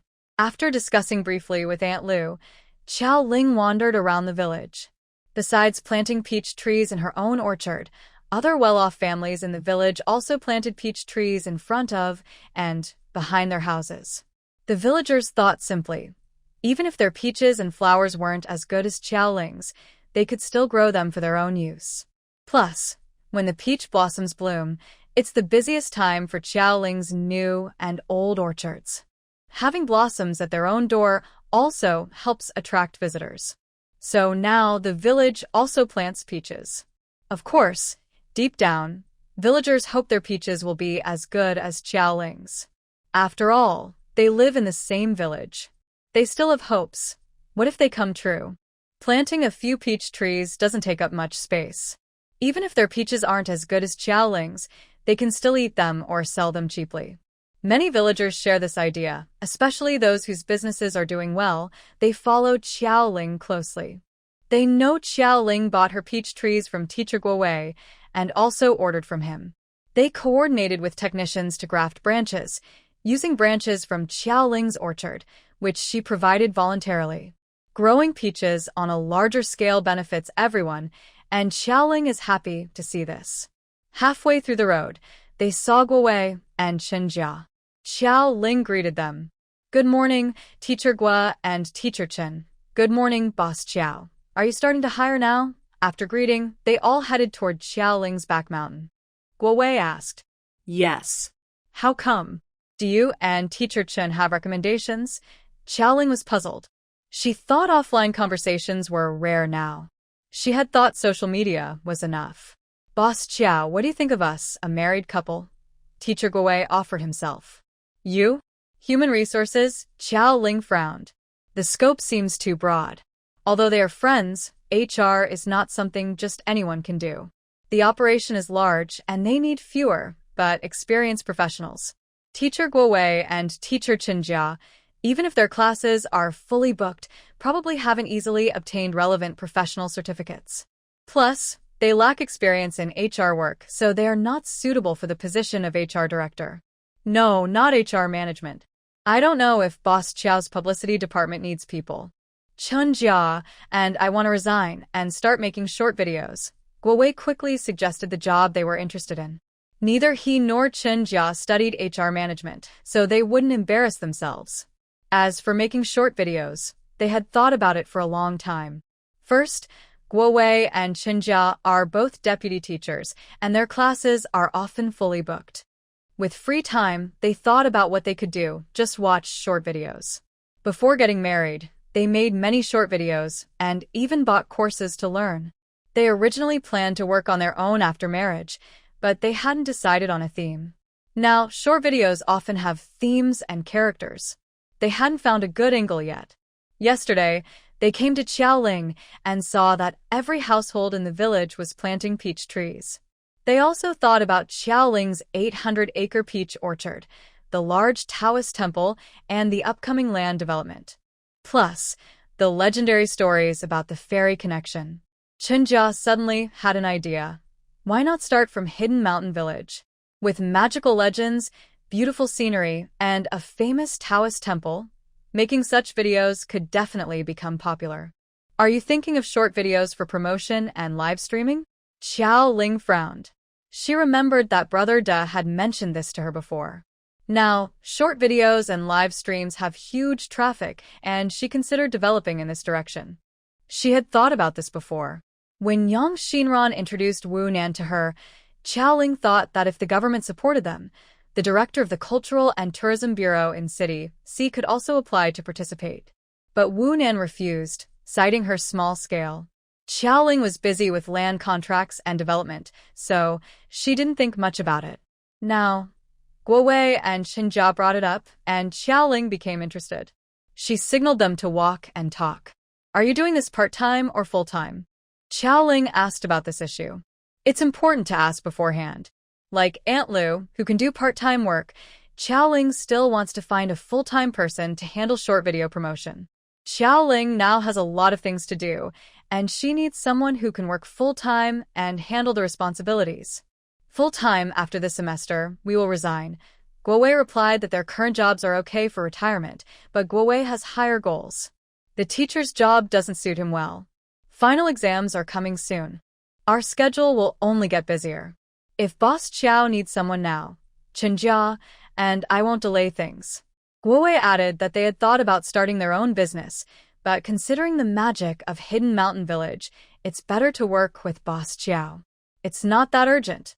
The new Taoist temple won't open until after the new year, and Talon won't bloom until February or March. The timing can still match. Xiaoling thought for a moment and continued. All right, Teacher Gua and Teacher Chen, from now on, you'll handle the promotion work. When Xiaoling returned to Hidden Mountain Village, she interacted with Guowei and Chenjia. Everyone was familiar, and their personalities and manners were fine. As for their professional skills, that's not a big problem. Many people are making short videos now. It's easy to get started, but the content is the hard part. Since Guowei and Chenjia already planned this, Xiaoling didn't mind letting them try. Okay, Boss Qiao. Guowei and Chenjia will brainstorm first. After the final exams this semester, they will officially start working for you. Regarding salary and benefits, those details can be discussed later. All right, that's settled. The Taoist temple will open after the new year. You can go now. Goodbye. At the entrance of the Taoist temple, Xiaoling parted ways with the two. Xiaoling felt quite happy as she returned to her room. She went out to have breakfast and confirmed the promotion and intelligence departments. Things were moving efficiently. Hello, Hongda. This afternoon, come to Hidden Mountain Village. Make your resume look nice and go for an interview with Boss Qiao. Aunt Lu, after parting from Xiaoling, took out her phone and called her son, who was still sleeping at home. Interview? Mom, what interview? Lu Hongda was a bit confused. He really couldn't keep up with his mother's way of thinking. What else? Boss Qiao is hiring a general manager. You just happen to do this kind of work, right? I signed you up. Come this afternoon. Do you hear me? Aunt Lu was a bit disappointed. Her son also has Boss Qiao's WeChat. He probably saw Boss Qiao's moments yesterday, but still didn't take the initiative to try for the job. Mom, I'm doing well at work. I never said I wanted to change jobs. Why did you sign me up?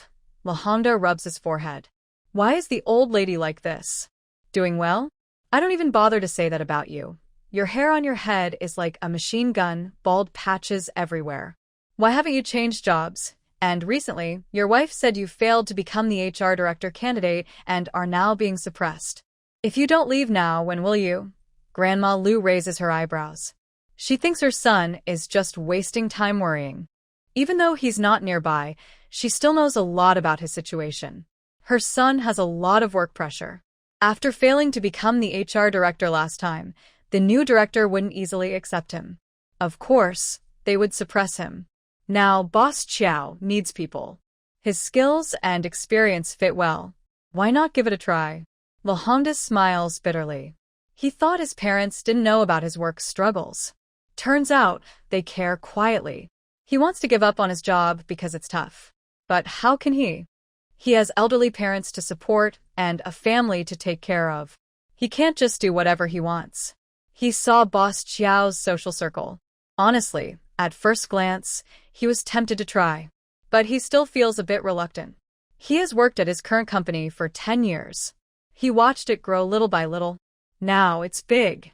But because the new boss's brother-in-law is in charge, he can't get the director position. 10 years of effort. Gone like that. He's not willing to accept it. Mom, me? No, they don't want you anymore. Why are you still clinging there? Your company is big now, but with that boss's constant messing around, any company could fail. Why hold on? Boss Chiao's place is good. You've been there before. Once it develops, it won't be worse than your broken current company. Boss Chiao needs people now. Grab this chance. Grandma Lu interrupts her son's unfinished words. She understands his feelings, but honestly, what's the point of overthinking? If there's no better opportunity, just stay at the old company and endure. But now, there's a clear better path. Why are you still hesitating? Lu Hongda brushed his face and said, Okay, Mom, I'll try this afternoon. After hanging up, Lu Hongda sat stunned for a few minutes. If you don't want to go, forget it. I'll call Mom and apologize to Boss Chiao in Inshan village this afternoon. Hongda, don't be upset. Lu Hongda's wife had been listening nearby to her mother-in-law and husband's phone conversation. After the call ended, Lu Hongda sat blankly on the sofa, looking worried. No need, I'll go. Mom is right. Boss Chiao's place is a good opportunity. Although things at Boss Chiao's are just beginning, this is exactly the time to succeed. He believes he's capable, and the situation there is good. Going now might be better than staying at his current job. Rather than feeling unwilling to leave his company, what he truly can't let go of is his effort and dedication. But now, it's a settled matter. Complaining won't help. There are better options, and stopping losses early is the right choice. Staying in his old company only caused internal conflict within himself. His direct boss is unprofessional and inexperienced but well-connected. The problems are his, and he bears the blame. Continuing like this is pointless. Thinking this through, Lu Hongda gathered his spirits, opened his computer, and started updating his resume. Having worked in HR for so long, he knew exactly what kind of resume would impress people. Not only that, he was applying for the HR director position. Considering Boss Chiao's current situation, Lu Hongda quickly drafted a basic organizational structure and HR strategic plan, aiming to secure the HR director role with Boss Chiao. After lunch, Lu Hongda took his documents and headed to Inshan village. The road to Inshan village was still under expansion, so it remained narrow. A rural bus full of passengers was in front of him. Compared to his relaxed mood when he first came to Inshan village, this time he observed with a different, more scrutinizing eye. From Qingshi town to Inshan village, the road was still too narrow. Even after widening, it wasn't enough. A large resort and a two-lane road were still too narrow. The road will need further construction. Once he reached the boundary of Inshan village, the place suddenly became lively, more bustling than the town itself. Most of the villagers are visitors from other places. Some take selfies with selfie sticks, some buy local products, and of course, many visit the temple to burn incense and stroll around. Lu Hongda took a deep look at the lively hidden mountain village before heading to Qiaoling for an interview. Big brother Lu, please sit. We're not strangers. Let's get straight to the point. What do you think about the resort I built? Qiaoling asked directly. Knowing Lu Hongda was coming to interview for the position of Human Resources Director, Xiaoling had already learned about him from Guo Wei, a well-connected local. Guo Wei didn't know much about his work skills, but he helped gather information about his character and personality. Since they are in the same town, it's easy to learn about someone. Lu Hongda is known for being a good person and has a good reputation. His personality isn't as warm as his mother's, but he's still a decent person. As for his workability, Guo Wei wasn't very familiar. However, since Lu Hongda works in City C at a fairly large company, it was easy to find out about his job. Before dinner, Xiaoling had already learned most of Lu Hongda's background. After understanding his situation, Xiaoling was quite satisfied with him. He has good skills, having risen from entry-level to middle and senior management as the company grew. The reason he didn't get the HR director position was because his competitor had connections, and the competitor's ability was not comparable to Lu Hongda's. His character is good, so he can be trusted to work with. Lu Hongda placed the materials he brought on the table and answered Xiaoling's question with 4 words. Rushing towards it. Rushing toward it. Xiaoling asked back. Yes, rushing towards it. As long as our development keeps pace, this place will become a world-famous tourist destination, Lu Hongda confidently said. He personally experienced the magic of Hidden Mountain Village. Whether it was his child's fear at night or Deng Bin's frail health, both were well cared for in Hidden Mountain Village. Its magic is undeniable. In the past, Xiao Boss's business wasn't very large. Even though visitors kept coming, the area was small, and no matter how many came, it was limited. They could only control the flow of people. But limiting visitors also limited the growth of Xiao Boss's business. Now, Boss Xiao has taken on a large project, contracting 5,000 acres of land and investing heavily in development. As long as the future growth keeps pace, becoming a world-famous tourist destination is only a matter of time. Xiaoling didn't expect Lu Hongda to be so optimistic about her development plans. Even with her own special talent, like the little gourd magic tool, she wouldn't dare say she could definitely turn this place into a world-renowned tourist spot. Sometimes having special talents isn't enough. Lu Hongda also said that reaching a world-famous level depends on whether the follow-up development can keep up. So, what exactly does it mean for the follow-up development to keep pace? Xiaoling asked her doubts aloud. Standards, rules, results, and service. Standard management helps the business run smoothly and boosts competitiveness. Setting rules ensures employees behave properly and improves management efficiency. Results are very important, what visitors gain from coming here. Service is about the experience visitors have when they arrive. These are the basics. There are many details, but this is a simple outline I made this morning. Boss Xiao, take a look. Lu Hongda handed her the materials he prepared earlier, allowing Xiaoling to review them carefully. She took the thick stack of papers from Lu Hongda. He was well prepared. Being thorough shows Lu Hongda values this work. The position of HR director is very important, and it can't be decided immediately. Even though Xiaoling was very satisfied with Lu Hongda, she still wanted some time for both sides to consider. So, what do you think? Do you want to hire him, Boss Xiao? Lu Hongda asked eagerly as he left the room. Mom, it's not that quick. Boss Xiao said she'll give me an answer in 3 days, and I should think about it. You're still thinking? If Boss Xiao wants you, that's a good thing. There's no need to hesitate. Lu Hongda's mother was unhappy with his attitude. Such a good job, if missed, might not come again. Still thinking? Look at how picky you are. Mom, I'm the one working. What do I do? Can I handle it? Lu Hongda frowned. His mother was quite old. Why would Boss Xiao want her to do this? Stop eavesdropping. If you take the position of HR director, we need to be careful around each other, understand? My work is special, and internal inquiries are not allowed freely. Aunt Lu is now quite dismissive of her son.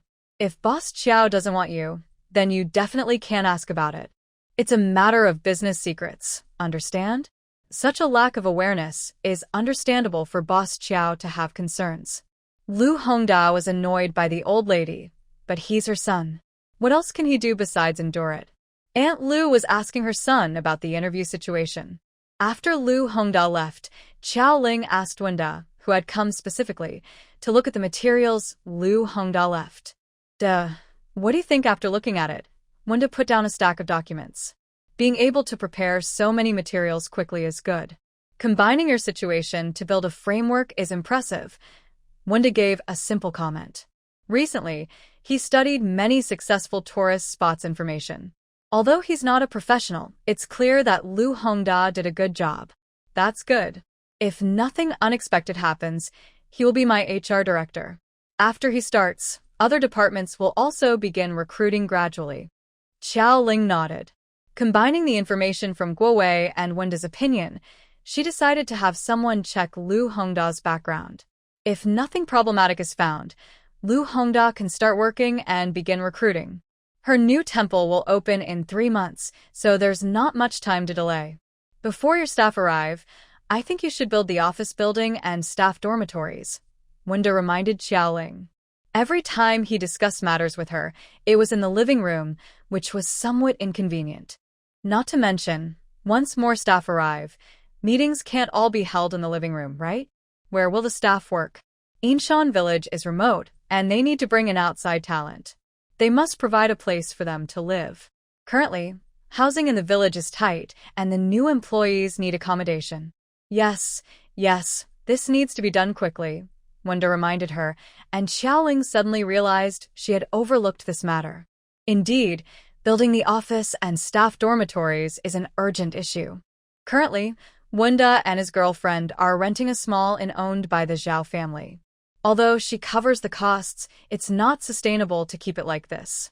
Fortunately, Qiao Ling has recently made many connections with construction teams.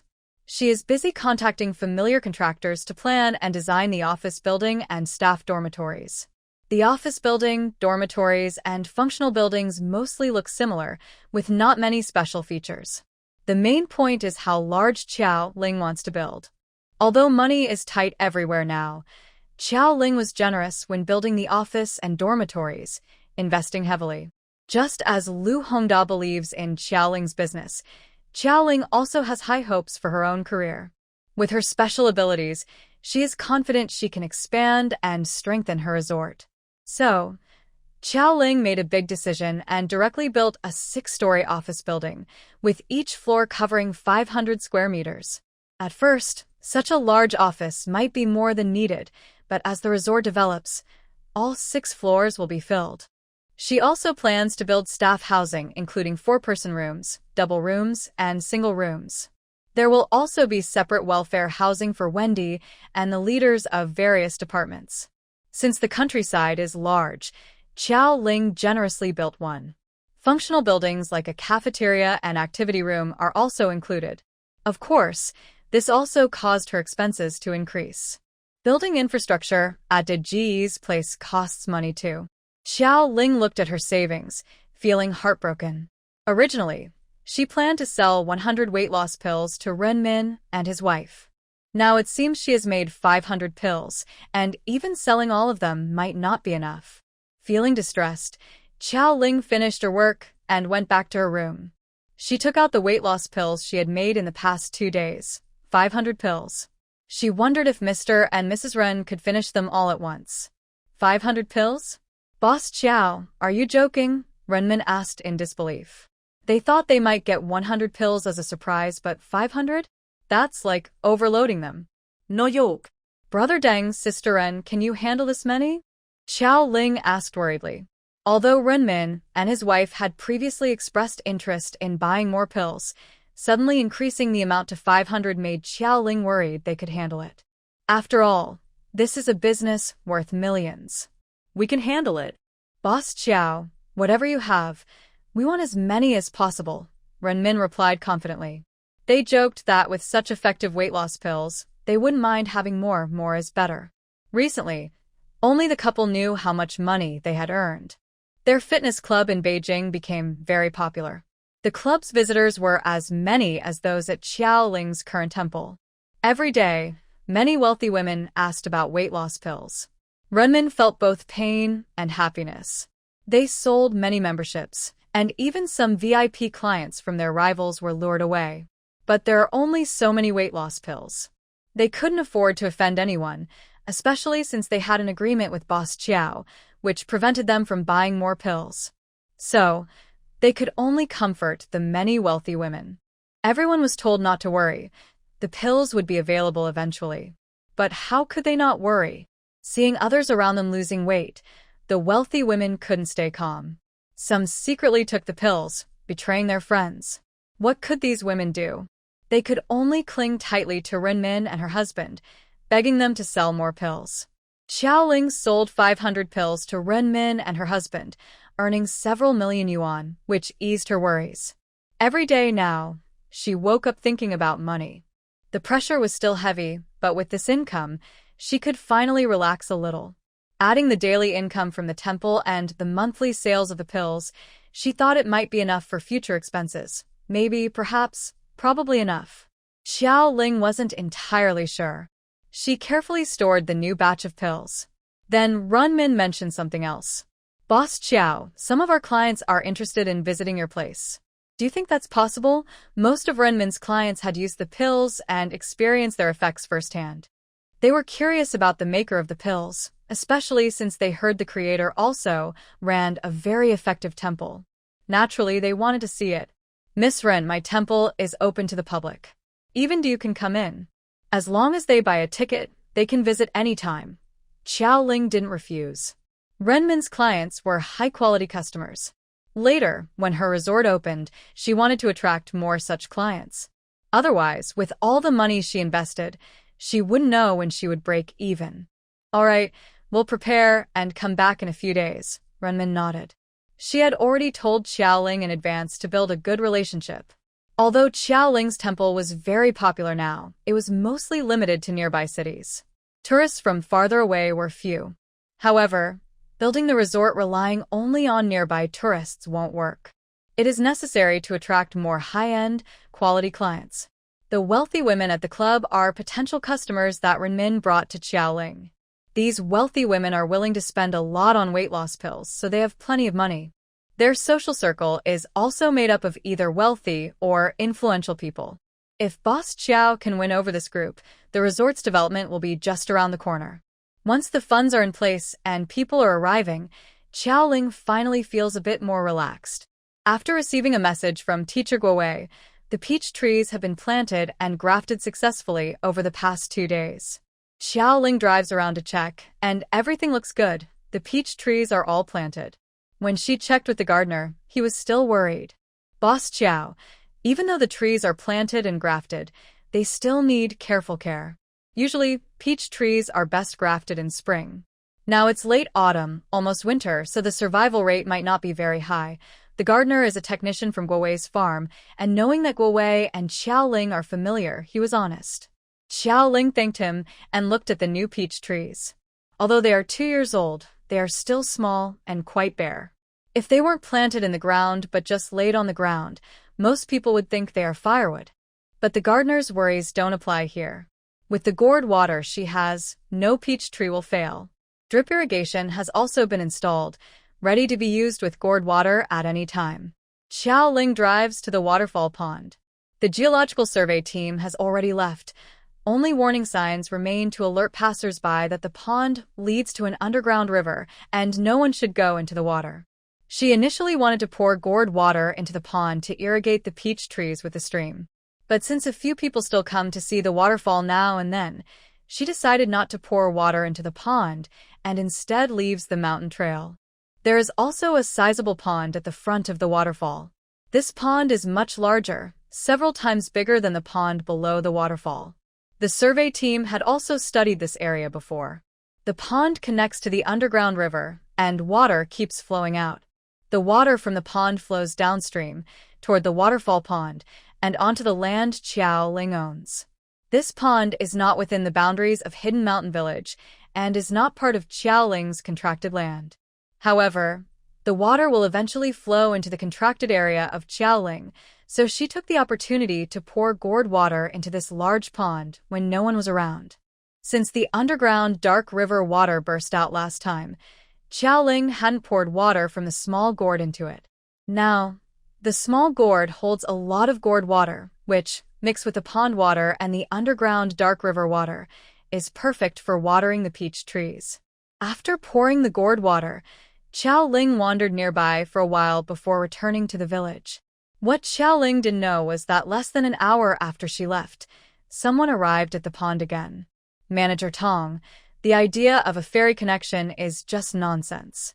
I think the real key is the underground dark river water.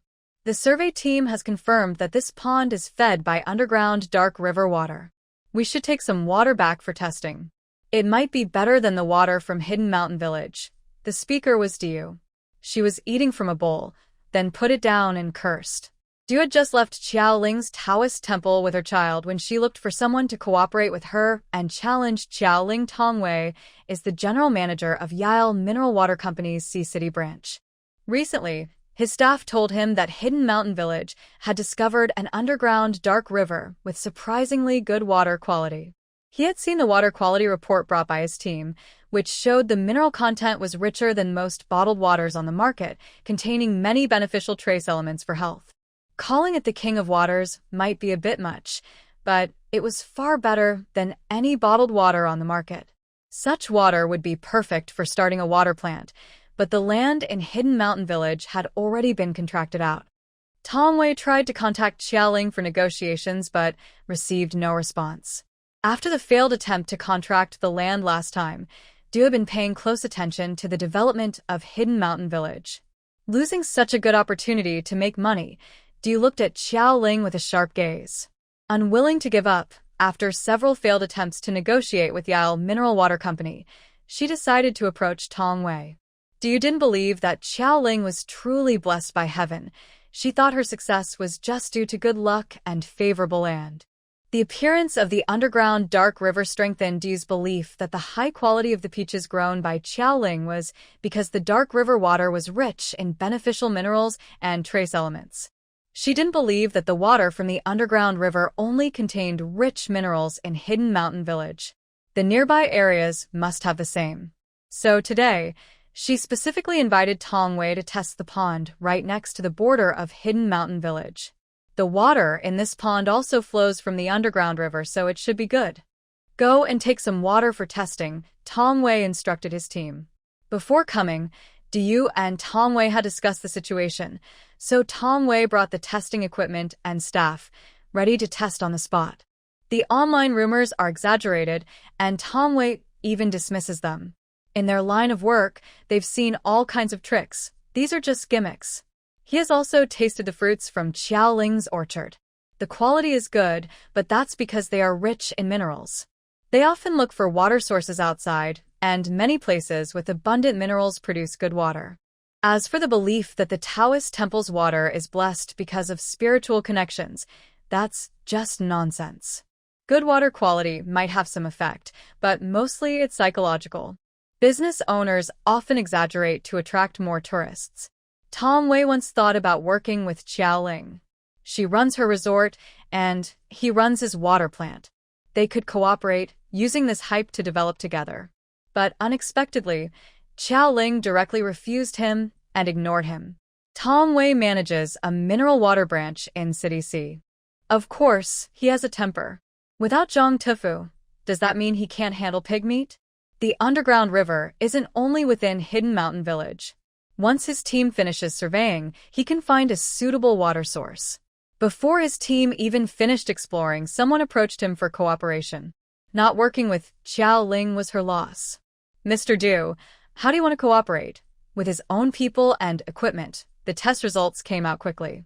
The water from the pond outside the village boundary is just as good as the water from the underground river in Hidden Mountain Village. Mr. Tong, besides running a water plant, are you interested in investing in a resort? Du shared her plan. Although she owns a company worth over 100 million, her wealth is relative. Her company's market value is over $1 billion, but it's not just hers. She has partners, and they can't all cash out at once. Currently, she only has about 30 million yuan available for use. Previously, Du planned to lease land in Yinshan Village to make money, but only a few hundred acres. However, after seeing Xiaoling's success and considering the water quality of the Anhe River, Du also had the idea to go all out. Xiaoling's 10-acre Taoist temple earns about 100,000 yuan daily, totaling 30 million yuan a year, which is much more than her current company makes. If she followed Xiaoling's example and invested in a large resort, her profits could be enormous. But she doesn't have enough funds for a big resort, so she needs a partner. Tong Wei is a good choice. First, Tong Wei is busy with the mineral water company, so after investing, he won't interfere much. Second, Tong Wei has a good background. He is the general manager of Sea City Mineral Water and has many connections, making secret dealings easier. Unlike her, who is from outside the area and has no influence or connections besides money, she faces many obstacles in her work. Boss Qiao, bad news. Have you heard? Someone is trying to take your business. Early in the morning, Aunt Lu, the intelligence team leader, came to see Qiao Ling. Slow down, Annie. What's going on? Qiao Ling remained calm. Since Du's attempt, others might also try. She didn't expect it to happen so soon. Her peach trees had just been planted, and now someone was already coming. Aunt Lu then shared the news she had received. Behind Xiaoling's leased land, there is a large area of several thousand acres that someone else is trying to lease. Near the pond above her land, a water plant will be built. Further ahead, they plan to build a similar Taoist temple and peach orchard as hers. The person trying to compete with Xiaoling is none other than Du. The water plant will be built by Tong Wei from Yao Company. Has it already been leased? Xiaoling asked Aunt Lu.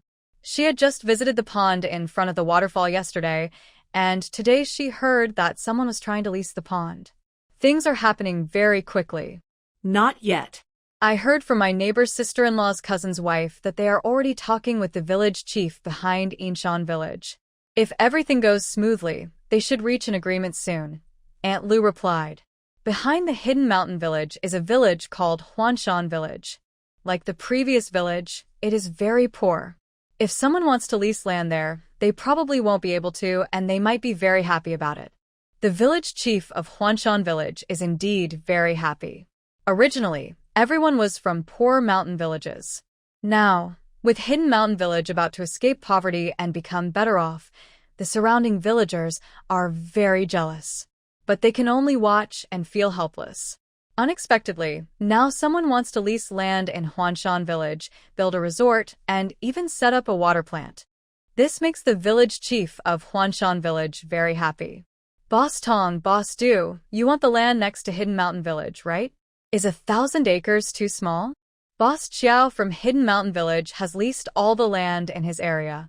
Do you want to lease all the remaining land in Huanshan Village too? Village Chief Zhu of Huanshan Village suggested cleverly. Their village is remote, and the land area is quite large. The 5,000 acres of Hidden Mountain Village are nothing compared to their forests and mountains. Currently, Huanshan Village has nearly 7,000 acres of abandoned land. Boss Tong and Boss Du only want to lease 1,000 acres. In Zhu Village Chief's opinion, that's not grand enough. It would be better if they could do like Boss Qiao from the neighboring village, just wave his hand and lease all the remaining land. That would be perfect. Village Chief Zhu, let's talk about the remaining land later. First, let's discuss the 1,000 acres. Tong Wei refused Village Chief Zhu's suggestion. Although the water quality test results are good, Tong Wei doesn't want to be taken advantage of. If they are only building a water plant, 100 acres would be enough. After all, they want water from underground dark rivers.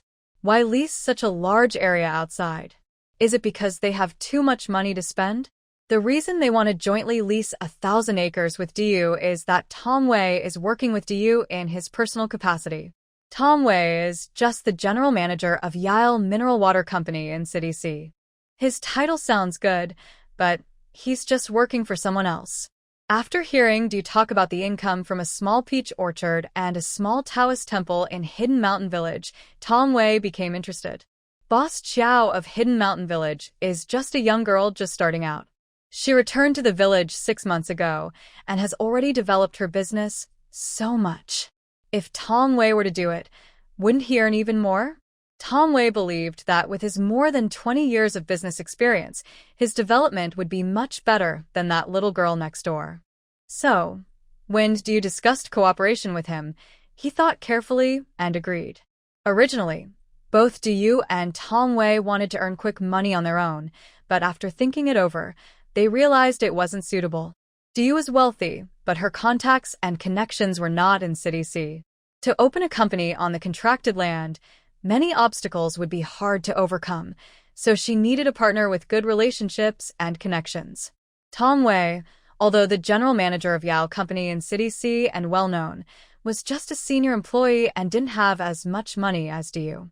However, Tong Wei had been running businesses in City C for many years and had good connections there. Diyu had money, and Tong Wei had connections. They quickly agreed to work together. After confirming that the water from the Huanshan village pond was rich in minerals, they approached the village committee about contracting the land. Unexpectedly, the village chief of Huanshan village was quite bold and even wanted them to take over the remaining land in the village. As for the mineral water factory, Tong Wei used Yao Company's funds. According to the company's rules, he didn't have enough authority to invest so much money. The company was willing to invest extra because of the excellent water quality in Huanshan village, but paying more to contract additional land was impossible. Contracting the land in Huanshan village with Tong Wei and Diyu was not a simple matter. While their partnership eased some financial and relationship issues, the annual cost for 1,000 acres of land was still significant. With Xiaoling's precedent, their contracted price and duration wouldn't be much different, which would cost a lot. Also, once the land was contracted, they couldn't just wait and watch the money grow. Investments would be necessary. Diyu was wealthy but couldn't invest all her money into Huanshan village, so her funds were limited, and there was no extra money to contract more land. Both Tong Wei and Diyu wanted to expand a resort. However, at this stage, they didn't plan to develop extensively. They wanted to follow Xiaoling's example, first opening a Taoist temple and a peach orchard to make quick money. Once they accumulated enough capital, they would contract more land and forests on a large scale. At that time, not only the remaining land in Huanshan village, but also several neighboring villages could be leased out. They would lease a large amount of land, but not immediately. Village Chief Zhu was disappointed, but having someone invest in Huanshan village was a good sign. Once the first investor came, others would follow. When development truly started, many people would compete to lease their land. Ignoring Village Chief Zhu's hidden thoughts, Xiaoling knew that Diyu was just trying to compete for her business, and she simply gave a cold smile. Did she really think her success depended on underground water sources? Xiaoling was annoyed by Diyu's constant fuss. Diyu claimed she was willing to give up everything for her child, but she was secretly jealous of Xiaoling earning money and wanted a share. So, Diyu shouldn't blame her for being ruthless and cutting off her chance to enter the temple. No tickets? How is that possible? Do I need to pay extra? Tell me, how much? Diyu frowned as she asked the scalper in front of her.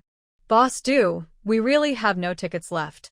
Maybe you should ask others. Recently, scalpers selling tickets to Xiaoling's temple had been making good money. But they were careful. Xiaoling released 1,500 tickets daily, and they only resold up to 50 tickets. Each ticket earned them a good profit, and their daily income was quite high. Diyu was their main customer. If they could, they wouldn't want to offend her. But early this morning, Xiaoling had sent word that if they sold tickets to Diyu again, she would call the police. Actually, the scalpers weren't afraid of calling the police. If that worked, there wouldn't be so many scalpers. However, they understood Xiaoling's intention. She didn't want you to enter the temple. They had made so much money from the temple before, and the temple owner hadn't interfered much. Now, suddenly, she was taking action. The scalpers decided to go along with it. As long as they could still sell tickets, they wouldn't sell to Diyu. They also knew about the conflict between Xiaoling and Diyu. Offending Diyu meant losing one customer, but offending Xiaoling could mean losing much more. So today, there were simply no tickets available for Diyu.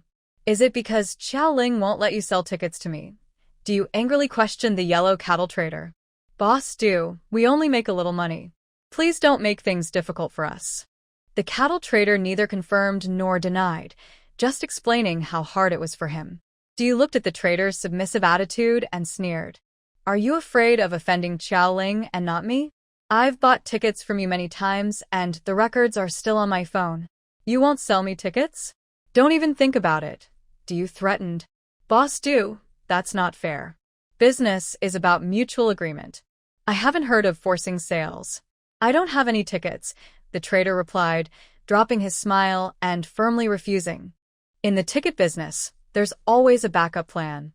As they argued, Xiao Ling received a message and came out, looking at the two men with a meaningful smile. She deliberately asked you, Boss do, why not go to burn incense today? Xiao Ling couldn't solve the cattle trader's problem, but she definitely wanted to deal with Du. After a couple of quiet days, he was already making trouble again. She didn't think she was easy to fool. Xiao Ling, don't be too proud. The underground river has been discovered, and your exclusive business is about to end, Du said. I'm proud? What can you do? You haven't even secured the land yet, and you're here making a fool of yourself. Do you really think you can get the land in Huanshan village? Du didn't let Xiao Ling have an easy time, and she wouldn't let him succeed either. Not letting the cattle trader sell tickets to Du is one thing, but securing the land in Huanshan village wouldn't be so simple. While they were talking, Du's phone rang. Hello? What? It's not settled yet? Why are you going back on your word? Du frowned as he answered the call. After a few words, he angrily questioned Xiao Ling. Is it you? Are you causing trouble? Xiao Ling had just told him she hadn't finalized the land deal when Tong Wei's call came, saying there was a problem with the contract. The reason for this, besides Xiao Ling's interference, was that Du was also involved. So, what if it's me? You didn't get the deal, so anyone can participate. Xiao Ling maliciously enjoyed Du's frustration and continued, Aren't you rich? If you want to take on the contract, go bigger. The 1,000 acres of land are in partnership with others. I think you're pretty poor. I think that villagers from Huanshan village would probably prefer me over you, the outsider. Du kept bothering Xiao Ling repeatedly, and Xiao Ling naturally responded in kind. Since it's rude not to reciprocate, Xiao Ling asked village chief He Ming to find the village chief of Huanshan village, saying she also wanted to lease the land that Du and Tong Wei were interested in. Seeing how angry Du looked on the phone just now, Xiao Ling was satisfied. The village chief handled things efficiently, as always. Hey you, Xiao Ling, just wait and see, Du said fiercely, pointing at Xiao Ling and making a harsh threat. Then he grabbed his bag and headed to Huanshan village. You said you wouldn't lease land again for a while, Wen asked Xiao Ling quietly when no one was around, referring to what just happened. Yes, I won't lease land for a while, Xiao Ling answered calmly. Then why did you ask Uncle He to help you talk to the village chief of Huanshan village? Wen was confused. Since she had no plans to lease land, why did she still ask the village chief to go? Just to annoy Du. If I compete with her like this, the leasing price for Huanshan village land might even go higher. I want to help the villagers earn some money, Xiao Ling replied straightforwardly. If things go wrong and Du refuses to lease the land, what will you do? Wen shook his head. Huanshan village had a hard time leasing out their land. If Du refused to lease and Xiao Ling also decided not to, the villagers would definitely blame her. I won't do anything. If Du and the others really refuse to lease, I'll just lease the land myself. There will be more expansion later, so I can take over Huanshan village's land, Xiao Ling said indifferently. Xiao Ling didn't doubt that her resort would keep growing. If Du really backed down, she could just lease Huanshan village's land herself. Last night, Xiao Ling had already made up her mind. With the little gourd in hand, she could expand wherever she wanted. She also had her water quality test of the underground dark river. The water was similar to ordinary water, neither very good nor very bad, nothing special. Du and Tong Wei must have used that day's mixed water from her little gourd when testing the water quality, so they thought Huanshan village had the ability to compete with her. They wanted to lease the land near the pond and steal her business. Xiao Ling found it a bit funny. Du and Tong Wei thought they had gained a big advantage, but in reality, they had already fallen into a trap. Xiao Ling, just now, spoke to Du with a mischievous smile, clearly enjoying the idea of watching him fail. How could it be acceptable for just 1,000 acres of land to be leased? If Du and his partner managed to lease all the land in Huanshan village, That would be truly funny. Xiaoling was very happy to see. Do you suffer financial loss? After all, Huanshan Village is a small, remote place. Plus, Xiaoling had opened a large resort nearby using her special abilities. Without spiritual energy support, Huanshan Village couldn't compete with her. And spiritual energy, in simple terms, is something Xiaoling can control easily. Wherever she wants to expand, she can create spiritual energy there. If you manage to lease Huanshan Village, trying to use that to attract business, it was just wishful thinking. Village Chief Zhu, why did you suddenly change your mind? We had already agreed. You arrived in Huanshan Village after hearing Tong Wei's news and went straight to the village committee to see Village Chief Zhu. Seeing that Village Chief He from Yingshan Village was also there, Du snorted coldly. It was bad enough that Village Chief He was working with Xiaoling, but now he was also coming to ruin her plans in Huanshan Village. Boss Du, I already told Tong Wei just now, it's not that we want to go back on our word. The process for leasing collective land has to follow certain steps.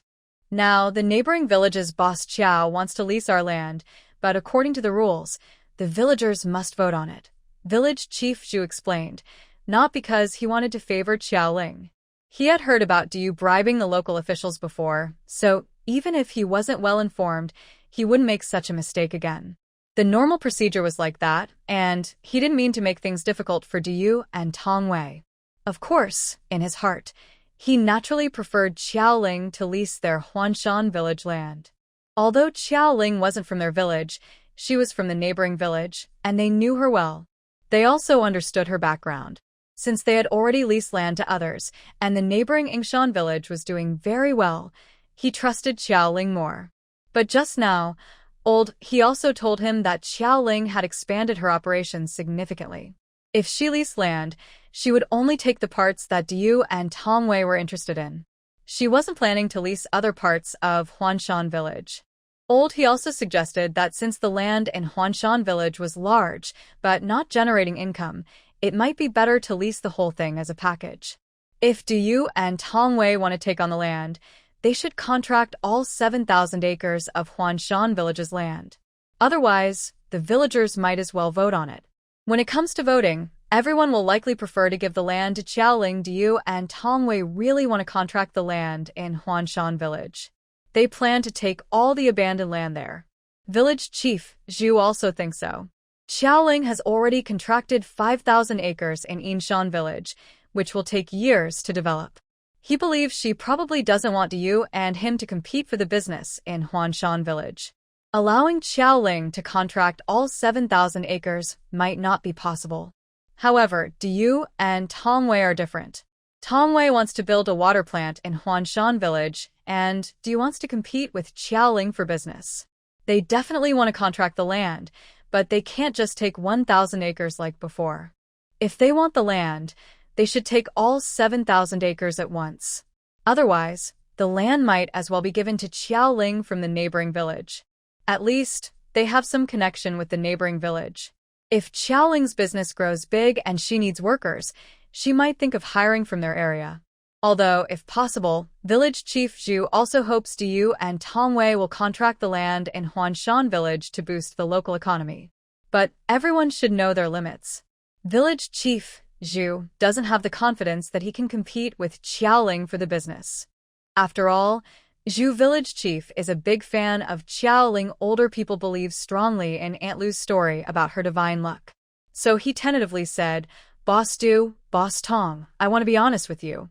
If you only contract 1,000 acres, you won't have the advantage in the villagers' vote. But if you can take all the remaining land in Huanshan Village, the villagers will definitely vote for you. Village Chief Zhu, are you threatening us? Tong Wei asked with a frown. The land in Huanshan Village is not only related to his personal investment, but also to Yao Company's affairs. He had promised the general manager of the group to get this done, and he didn't expect such a situation to happen. Threaten? How can it be a threat? I am also considering your interests and following the policies. If you only lease 1,000 acres and have the villagers vote, you probably won't win against Boss Qiao next door. Only if your leased area is larger, preferably including all the vacant land around Huanshan Village, will you have a better chance. The villagers might be willing because of the lease payments, increasing your chances of winning compared to Boss Chiao under the same conditions. Village Chief Zhu explained helplessly, not revealing his true intentions, but what he said was true. The key is that leasing so much land at once doesn't really help us. What's the point of leasing it? Village Chief Zhu, we can start by leasing 1,000 acres. We will gradually lease the rest later. Can you be flexible about this? Do you and Village Chief Zhu discussed? She definitely wants to lease a lot of land, but not right now. Boss Du, Boss Tong, I am just a village chief. I don't have that much power. Maybe you should go back and discuss it again? Village Chief Zhu advised. Du looked at Tong Wei, hoping he had a solution. Village Chief Zhu, if you lease the land to us, we can help create some jobs for the villagers. Whether it's for the water plant or the resort, if you lease the land to Xiaoling, she will prioritize hiring people from Yinshan village, Tong Wei explained. That makes some sense. Village Chief Zhu hesitated. Jobs near home are not easy to find. Village Chief Zhu, don't worry. If I lease 1,000 acres, I will also help provide jobs for some villagers, Xiaoling said as she entered the village committee. Ling Ling, you're here. He Ming, who usually stays invisible, greeted Xiaoling. Hello, Village Chief Zhu. Instead of renting to others who don't have roots here, why not rent to me? Many people look good on the surface, but they might not even have enough for the lease. Xiaoling looked at Du and Tong Wei with a meaningful gaze. That's a joke. The money Xiaoling uses to lease land is cobbled together. If it weren't for us supporting your business, you wouldn't be where you are today.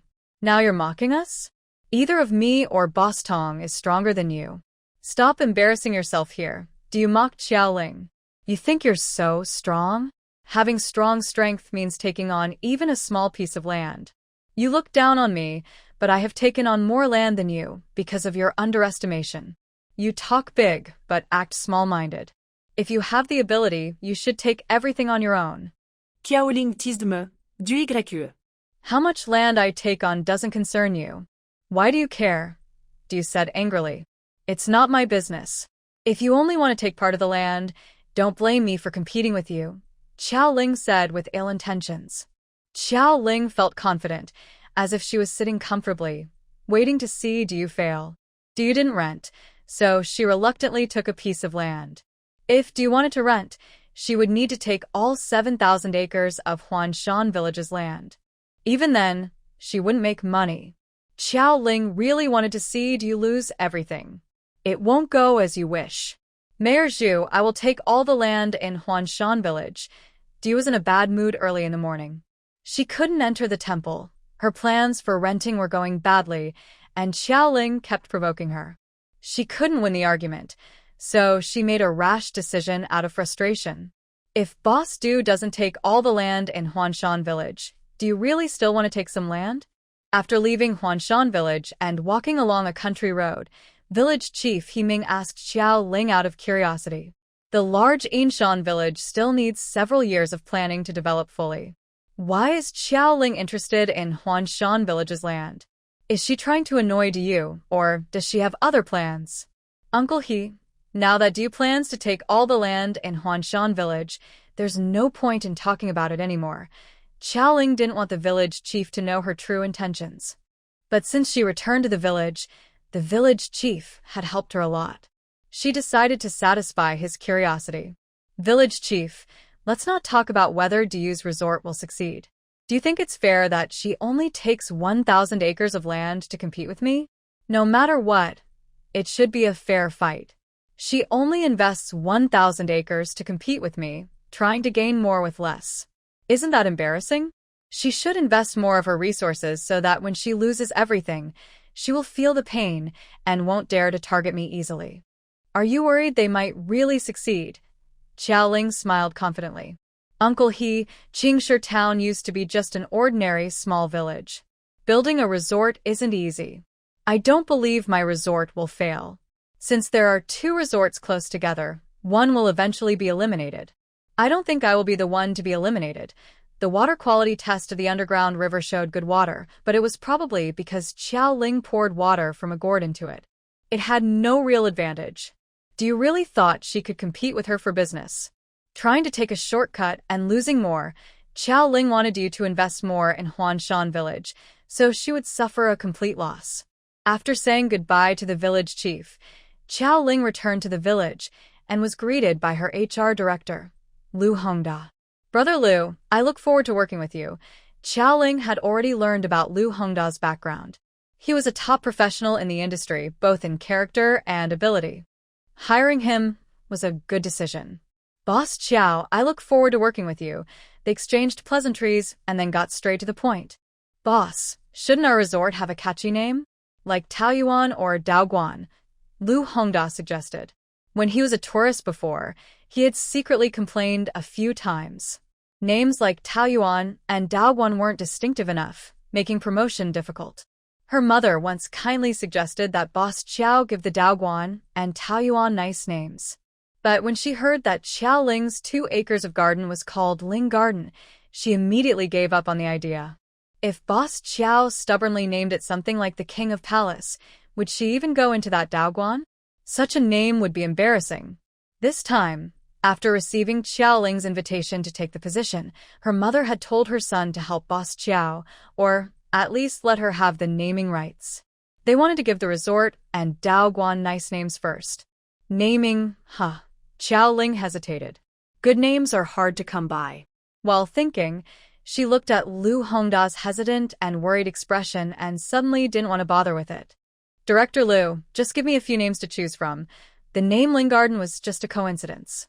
Now, everyone doubted her naming ability. Forget it.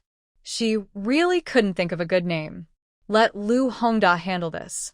The naming decisions were settled, and Qiao Ling and Lu Hongda discussed the staffing issues. Professional matters should be handled by experts. Qiao Ling is not the type to boss others around, so she only gave instructions. If there are suitable positions for villagers or villagers returning from other places, Director Lu, please try to choose people from the village. Qiao Ling also remembered her promise with the village chief. If the staff and positions are suitable, priority should go to villagers. Lu Hongda nodded. He had already looked into these situations and was mentally prepared. Lu Hongda will handle the recruitment, and Qiao Ling is just waiting to decide on the manager for the relevant department. Compared to managing trivial tasks, Qiao Ling prefers working with the land. The peach trees have been planted and grafted successfully. The water used for the gourds has also been poured on the trees. Walking through peach blossom land, Qiao Ling looks at the bare peach trees and can already imagine the scene of blooming peach flowers next spring. Peach Blossom Land is the name Lu Hongda suggested for the new peach orchard. Although it's a common name, it is easy to recognize. What's wrong with a common name? Qiao Ling wants to make Peach Blossom Land her exclusive place. When people hear the name, they will know it's her. The name of the temple is also chosen with a similar idea. Qiao Ling picked a name that includes Spirit, Lingyun Temple. To her, the name doesn't matter much. Even a most elegant name is less important than real results. She doesn't care about fancy details. The same goes for the resort. The name Lingyun Resort is fine as long as it doesn't offend anyone. What matters most is attracting visitors. Currently, a few staff members are finishing up their work at Peach Blossom Land. The workers she hired earlier are diligently taking care of the peach trees. Lingling, are you free to go out for a walk today? Wenda's voice sounded behind Qiao Ling. Qiao Ling turned around and saw Wenda holding Lai Jing's hand, strolling around. After greeting them, she asked Lai Jing, Sister Jing, how are you? Are you used to everything these days? Since Lai Jing arrived, Wenda had shown her around for the first 2 days. Later, Wenda was busy, so Lai Jing wandered around alone. Sometimes she watched short videos of Qiao Yu's live streams at her aunt's house. Sometimes she just wandered around with Qiao Ling's aunt. During this time, she became familiar with Hidden Mountain Village. Qiao Ling wanted to hear her opinion. Getting used to it, how could I not? This place is great, I really like it, Lai Jing praised sincerely. Her words were genuine, not just flattery because Qiao Ling is Wendy's cousin or her future boss. It turns out the online rumors are true. Yinshan Village is really amazing. She also visited the temple there, which science can't explain. When people stay inside the temple, they truly feel relaxed. Spending several days inside, it seems she made up for all the sleepless nights before. She feels very good. If future resorts can reach the standard, they will make easy money. I'm glad you like it. Wendy told me you're studying nursing. The Inshan Resort is a place for both healing and cultivating. I hope Sister Jing and Brother De can make the health center stronger and better. Xiaoling officially invited Lai Jing. Watching Wendy and Lai Jing, Xiaoling felt very confident about the health center. They have professional doctors and nurses, connections, and a special spiritual aura covering the place. Xiaoling doesn't need to worry much about the health center anymore. The health center doesn't require much effort from Xiaoling. The peach blossom spring trees are already planted, just waiting for harvest next year.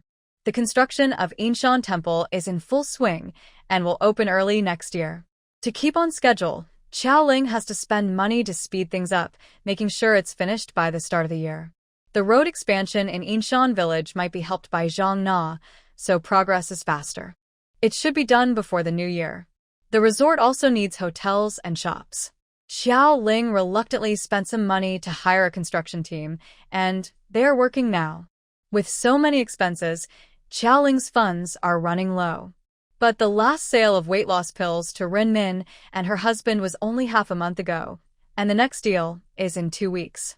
Fortunately, there are no big expenses right now.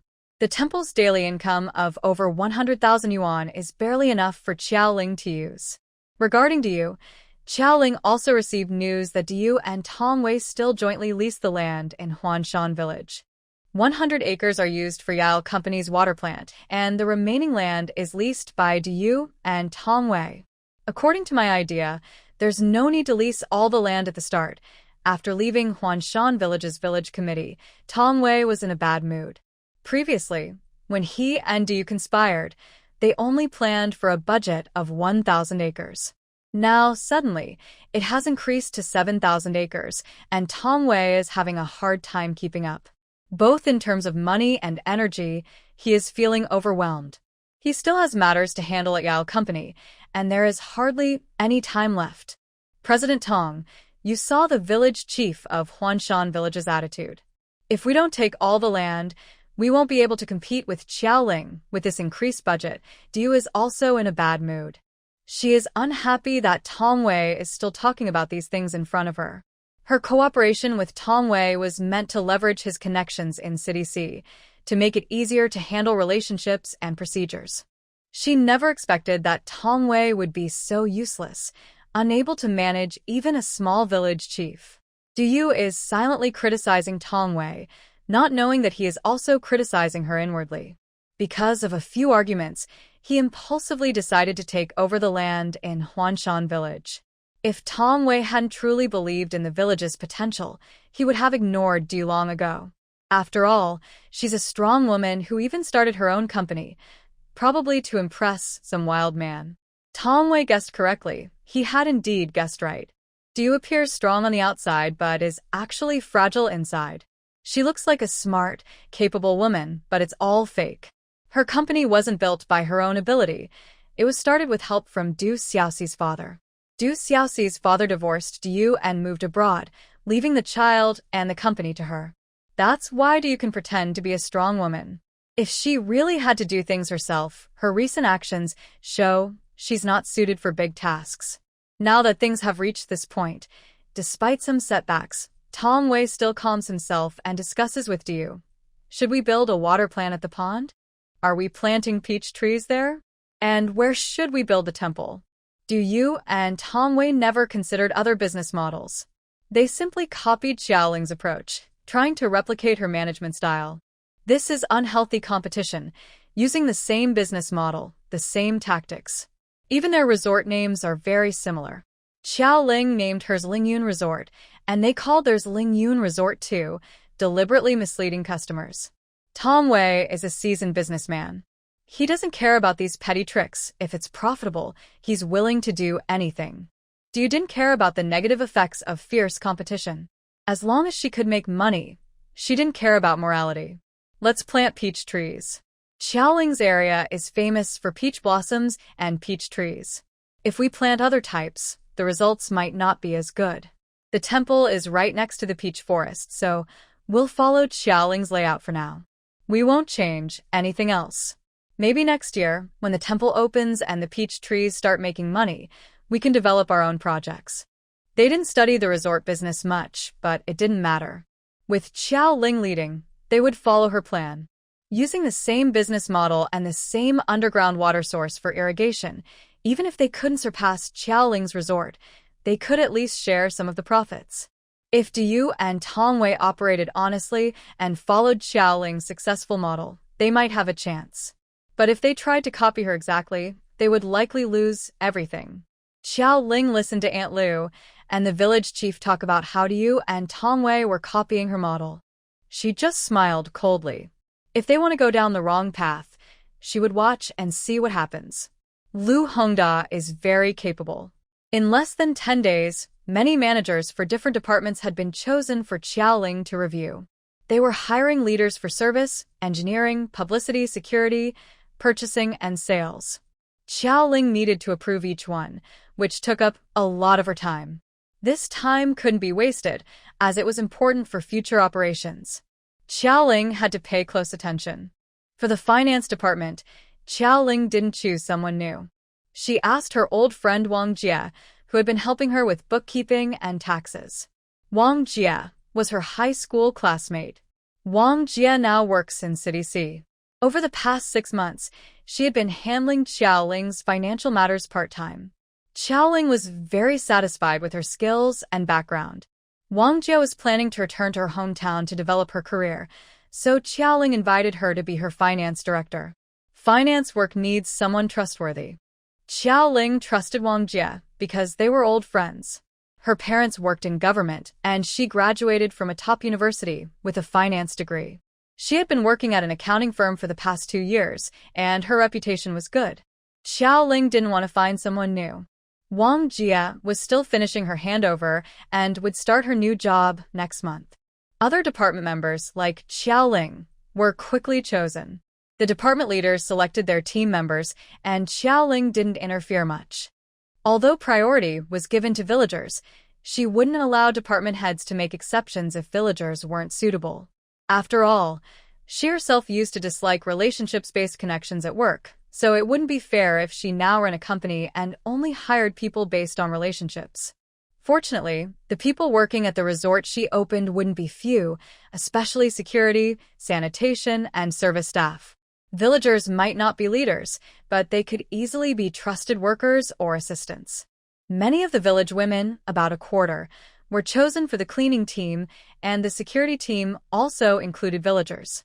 Young villagers, who hadn't returned for the new year, came back early to interview at Xiaoling's place. Nearly 1/3 of the young villagers found suitable jobs at Xiaoling's resort, including roles like support staff, reception, sanitation, and security. These positions needed many workers. Besides those working at Xiaoling's company, many villagers also returned to start their own businesses. Although there are already quite a few small businesses in the village, running a large resort also means many people are involved in small trades. They first came back to learn about business. Once they got familiar with it and Xiaoling shops were ready, they might rent shops and earn even more money. Our village still has many people. I used to think it was a small village, but now I see there are still so many. At the Lu Jie village committee, Lu Jie said with emotion to the village chief. Yes, not few. Our village has a lot of land, so there have always been many people. But before, most went out to work, and only the elderly stayed, so it looked like fewer people. Himing nodded and replied to Lu Jie. Besides those studying or working outside the village with good prospects, most young people have now returned. It's understandable why they came back. First, the new year is coming soon. Many workers outside the village rarely stay until the holiday. They usually come back early. Now, they're just returning a bit earlier. Second, much of the village land has been contracted out. The collective land is leased to villagers, and the money belongs to the villagers. Xiaoling paid a 5-year contract fee upfront for 5,000 acres. This is a significant income, and families with many members can even earn over 10,000 yuan. Because of this, everyone is eager to return to the village. The third and most important point is that Xiaoling is actively hiring workers, offering good salaries and benefits. Priority is given to local residents, providing them with good jobs nearby. No one wants to miss this opportunity. Only those working away from home know the hardships. They build spacious, bright houses but cannot live in them, instead renting simple homes elsewhere. They cannot take care of their families, and the money they earn each year often slips away. As they grow older, their savings do not increase. Xiaoling's recruitment gives everyone hope. The wages are decent, the jobs are close to home, and they can look after their elders and children. How can they not seize this chance? It's good that people are coming back. With more people, the village can develop, Lu Jie said, then turned to the village chief. Village chief, I attended a meeting in town yesterday. Our request for a security booth has been approved. People should come in the next few days. How about building the security booth at the foot of Qiaoling Mountain? A small village in Yinshan has about 2,000 outsiders visiting each day. This is partly because Qiaoling limits the number of visitors to the temple. Plus, Qiaoling and do have large land contracts, and many construction teams work there daily. The town also values this and agreed to Lu Jie's request for a security booth. The taxes Qiaoling paid after starting the business in the village, from zero at first to an impressive amount now, have only been in half a year. Qiaoling's half-year tax payments are equal to the total tax paid by Qingshi town last year. So, the town's requirements for Yinshan village are reasonable and can be met as long as they are not excessive. Moreover, adding a security booth helps maintain order in Yinshan village and creates more job positions. It's a win-win situation, so no one would oppose it. Therefore, the town decided to invest heavily and set up a security booth in Yinshan village. Building the security booth at the foot of Qiaoling Mountain is more suitable.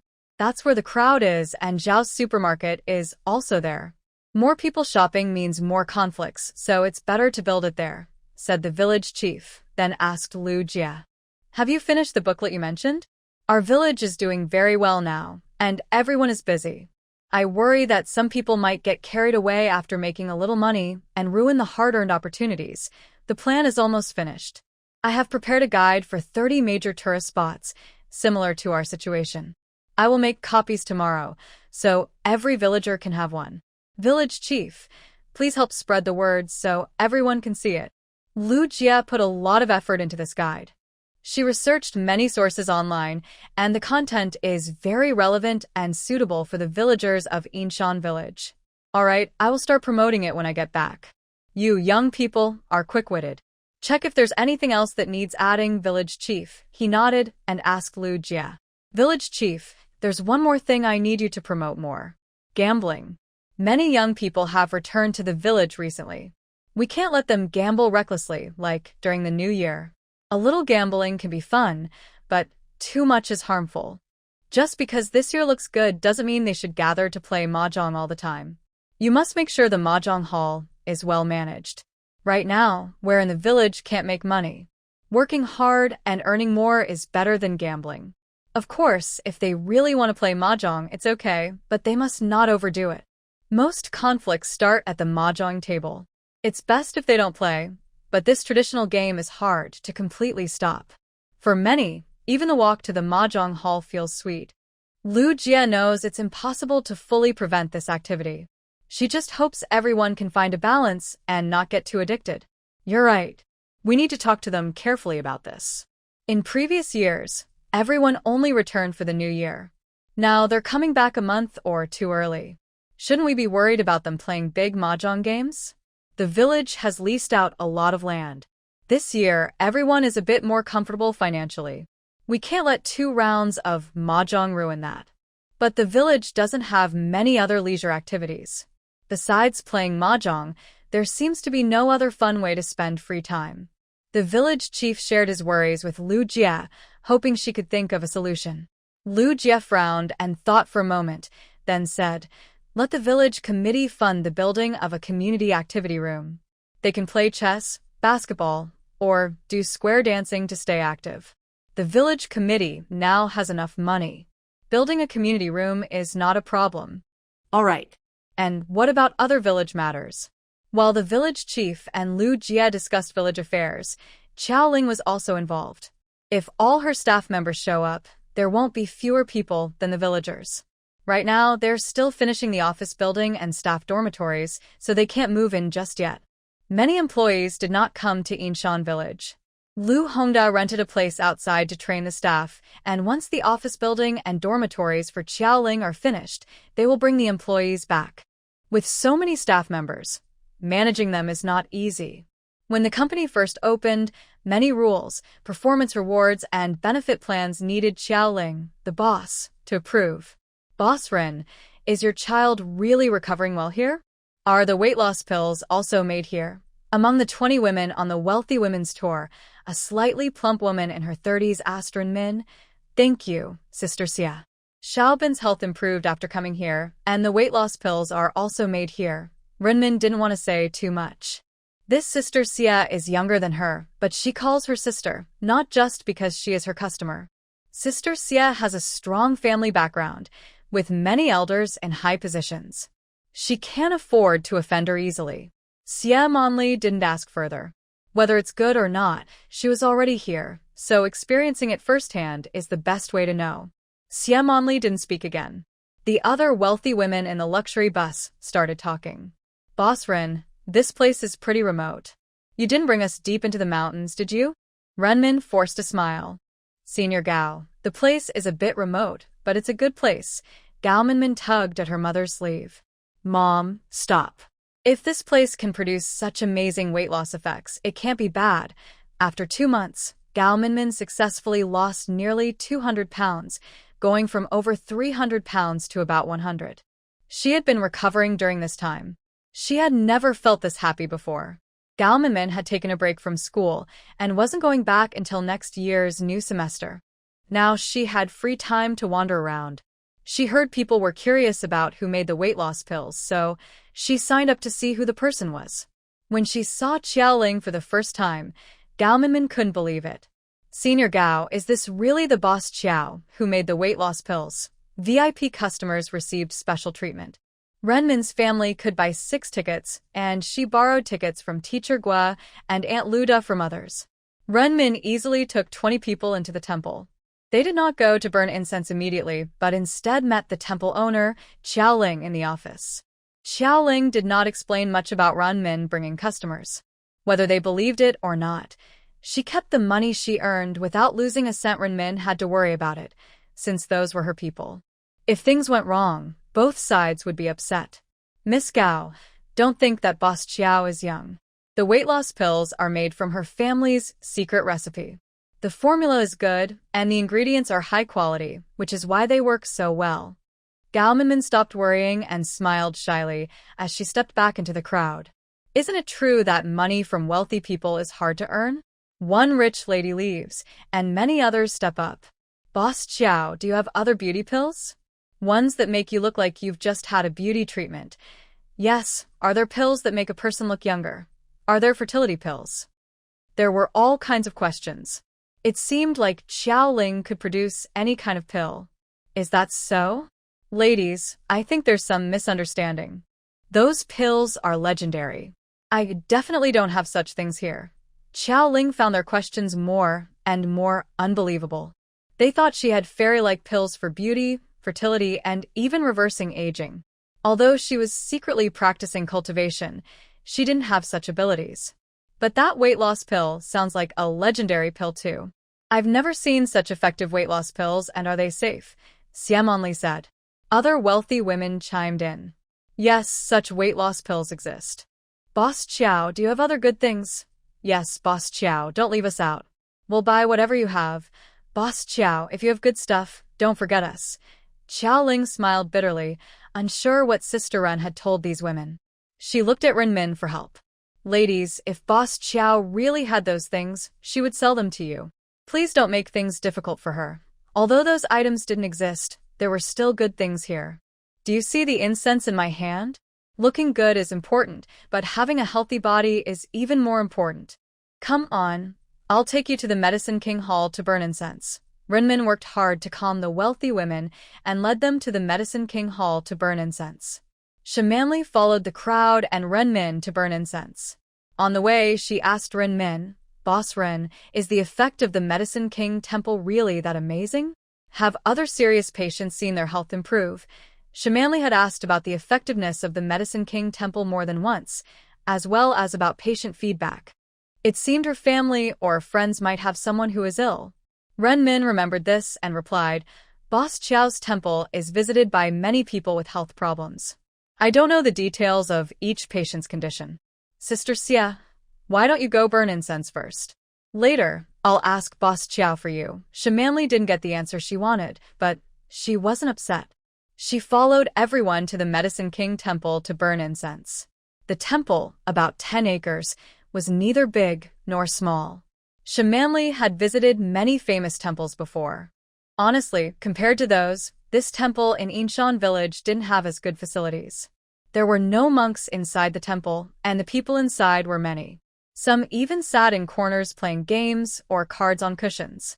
It wasn't loud, but it lacked the solemn atmosphere a temple should have. However, once she lit the incense, placed it in the censer, and stood before the Medicine King surrounded by smoke, she felt something different. The fatigue from the bus ride seemed to disappear. The smoke seemed to have special effects, making her feel comfortable inside and out. At that moment, Shamanli understood why this unremarkable temple attracted so many people. Seeing so many people sitting inside without leaving to rest outside seemed to give her the answer. Even healthy people like her were willing to stay here, not to mention those with health issues. She looked at the women who came in with her. Their initial disdainful looks had turned into surprise. They looked around, feeling more comfortable here than at a spa. Especially Gao Minmin's mother. She had just discussed with a woman sitting nearby, then sat down with her daughter beside her. Big sister, thank you so much. My daughter was sick before, had surgery, and then gained weight because of hormone issues. Now her weight is finally normal. She's been through a lot these past 2 years. I want to stay here a bit longer. Thank you so much. Gao's mother sincerely expressed her gratitude. It's just a small matter. No need to be so polite. Also, you're lucky. This seat was originally reserved for my in-laws. Since they couldn't come, you can sit here comfortably. The speaker is Guo Wei's aunt-in-law.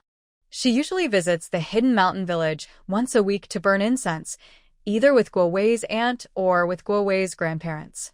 She is a regular at the Medicine King Temple. Seeing Gao Minmin's shy expression, she said, Young girl, your health isn't good. Coming here to burn incense a few more times is better than taking medicine. Thanks to Guo Wei's and Tinlaw's explanation, the group of wealthy women no longer cared about their image and quietly found spots in the corner to listen to gossip. When they heard Guo Wei's aunt-in-law say that someone's illness was cured or that someone was feeling unwell without needing to go to the hospital, just burning a few sticks of incense, they found it a bit unbelievable. But thinking of the miraculous effects of weight loss pills, they asked questions like, Big sister, can you regulate my irregular periods? Big sister, can the nodules in my body disappear? Big sister, can insomnia at midnight be cured? What the wealthy women worried about most was that when people die, their money isn't spent yet. They are more serious than anyone else about health issues. Having personally experienced the magic of the temple, the wealthy women were in no hurry to leave. They asked Ren Min to cancel their return tickets and decided to stay another day. They would spend the night in Hidden Mountain Village. This made Zhao's family, who run the most stylish small inn in the village, very happy. Although the wealthy women had many demands, they paid a lot, so it was worth it. After receiving an order from Boss Ren, Zhao's second son instructed his wife to buy high-quality bedding, toiletries, and other supplies from the town. It was a bit expensive, but this single deal was enough to match half a month's income for their family. Therefore, no matter how many demands or picky they were, Zhao's family tried their best to satisfy them. Who wouldn't want to get along with money? The next day, after burning incense again at the temple, the group of wealthy women fell even more in love with Hidden Mountain Village. They lingered until 6 p.m. before reluctantly leaving. Although the temple was nice, they had their own affairs and couldn't stay forever. Only a few people stayed behind, Gao Minmin and her mother, and Xie Monli. Hai Minmin and her daughter stayed behind, which is understandable. Previously, Minmin had surgery and was taking hormone medications because of her health issues. Since Minmin is not attending school now, she decided to rest and recover here in Inshan village. Xie also has her reasons. Miss Rin, could you please help me contact Boss Qiao? I have 2 patients who need to come here for some rest. When no one was around, Xie approached Renmin, hoping she could connect her with Qiao Ling. How exactly do you want to contact her, Miss Xie? Renmin asked. If it was just a normal visit to a temple for incense and relaxation, there would be no need for a special contact. I'll discuss the details privately with Boss Qiao. Just ask her to communicate through you. Xie didn't say much more.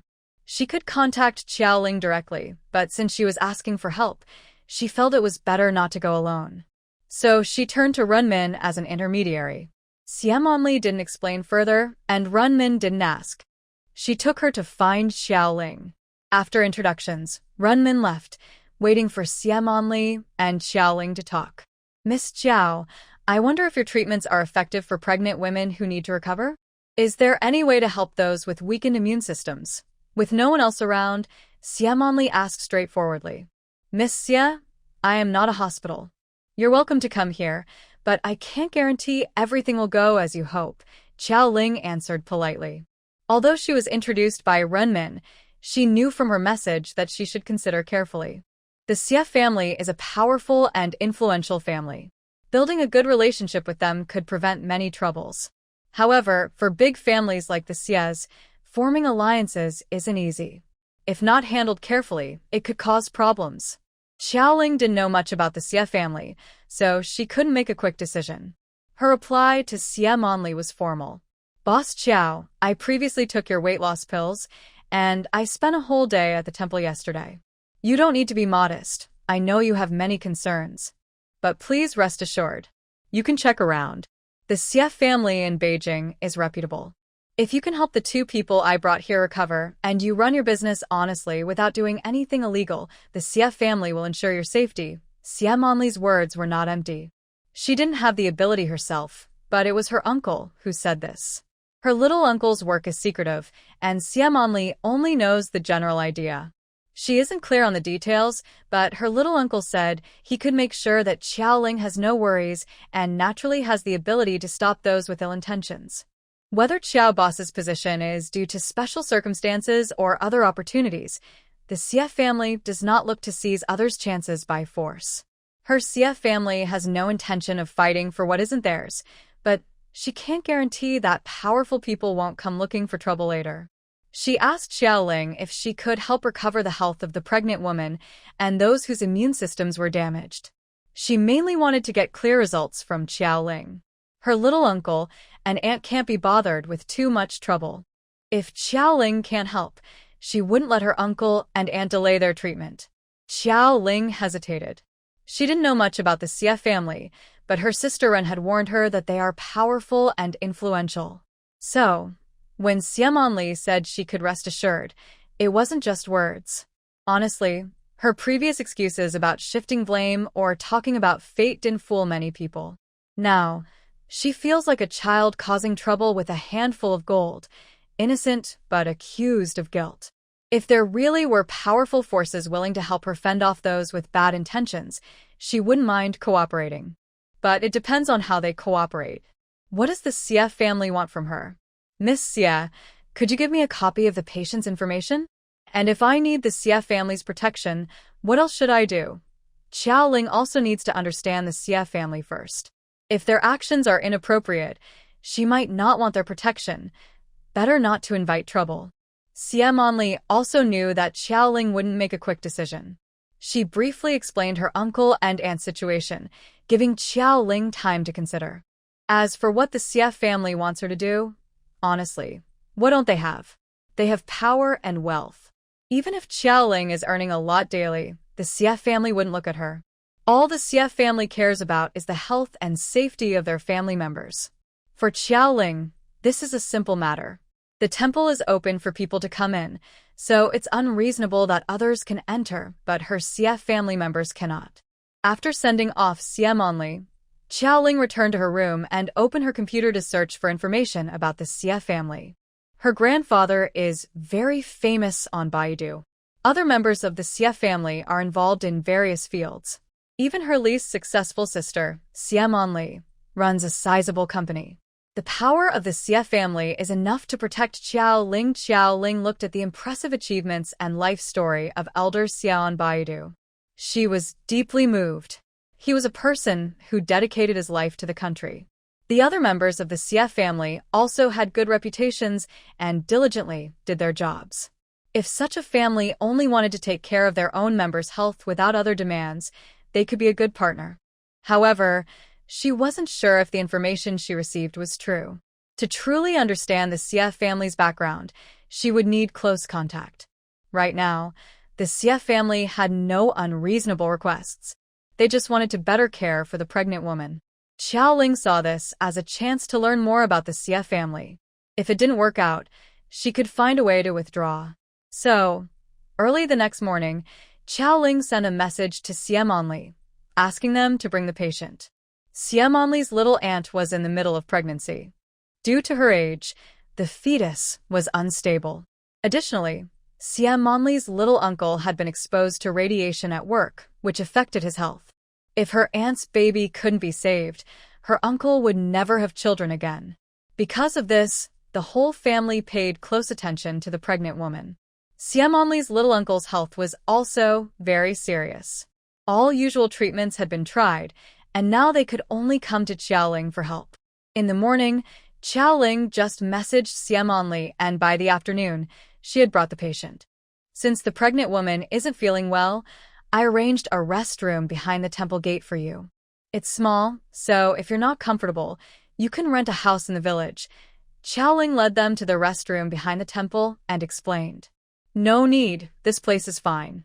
Thank you, Boss Qiao, Xie Yun said, helping his wife to sit on the sofa and expressing gratitude. Xie Yun was Xie Monli's little uncle in his 40s. Because he worked in a laboratory for many years, his face lacked color from lack of sunlight, looking weak and sickly. This time, he came with his wife to recover her health and also to improve his own condition. His body had been damaged by radiation, destroying his immune system, and he was in poor health.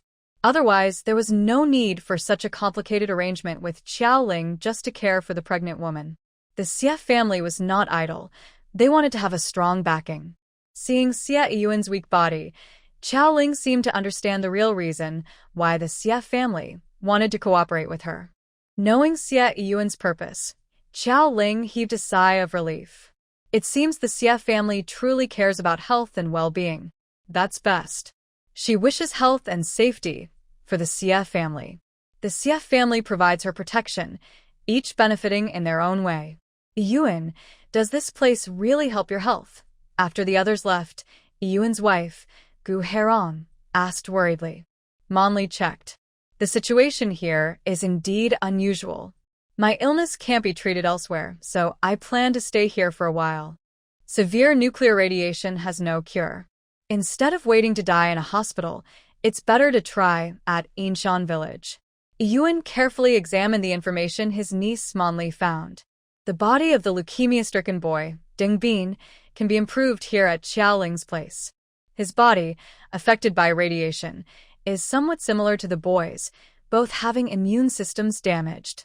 It might work, but everything is uncertain. Only time will tell. Deciding to place Yun and his wife in the temple's rest area was a careful choice by Xiao Ling. Since she wanted to observe the Xie family's actions, she needed to be close. The rest area in the temple is usually not used much, so it was convenient for the Xie family to stay there. Also, Yun and his wife are here to recover. Living in the temple is good for their health. Whether to provide them with higher quality health products later depends on how things develop with the Xie family. After arranging the Xie family in the temple, Xiao Ling paid no further attention to them. External protection is only temporary. Even if the Xie family is kind, over time, other thoughts might arise. People ultimately need to be strong themselves. With the Xie family here, Xiao Ling doesn't have to worry about powerful people taking her achievements. The resort is rapidly being built. Staff are being recruited and trained, waiting for the construction to finish. With money as support, by year's end, Xiao Ling's Yinshan Temple and Taowawu are nearly completed. just waiting for final touches before opening. At year's end, the school is on holiday.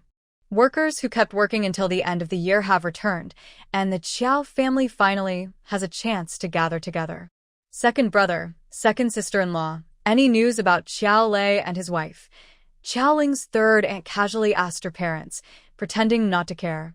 Aunt Xiao Ling Sen really knows how to bring up sensitive topics. During the New Year gathering, Xiao Lei and his wife didn't show up, so everyone knew what was going on. Asking about them now seems like intentionally causing trouble. Indeed, Aunt Xiao Ling San was deliberately trying to cause trouble. When the old man divided his inheritance, she felt that as the youngest son, they received less than the older brothers and sisters. The old man even gave Xiao Ling her own share, which made her feel very upset. A few years after the old man's death, she used to take her children back to her parents' house for the holidays, never returning to the Chiao family home. Only in the past 2 years did old conflicts fade, and they started to interact again. But this year, she heard that Xiao Ling had become a millionaire thanks to the inheritance from her father, and it was possible she could become a billionaire someday. This made Aunt Xiao Ling San jealous. Seeing Xiao Ling's proud parents, she deliberately asked about Xiao Lei and his wife. Sure enough, as soon as Aunt Xiao Ling Sen spoke, Xiao Ling's parents' smiles froze. "Don't bring up that troublesome thing during the New Year," said Xiao Ling's eldest uncle, the head of the family. He didn't want the family to fall into old arguments again. He changed the subject. "Wendy's wedding is coming soon, right? I think Lai Jing is a good girl." Aunt Xiao Ling smiled and nodded. "Yes, she is good. But Wendy said they will get married after the nursing home is up and running." Aunt Xiao Ling also wanted her son to have grandchildren sooner, but her son and future daughter-in-law said they wanted to wait until his work was stable before marrying, which made her worried. Getting married first, and then building a career is the right way. Solve personal issues first, then focus on work.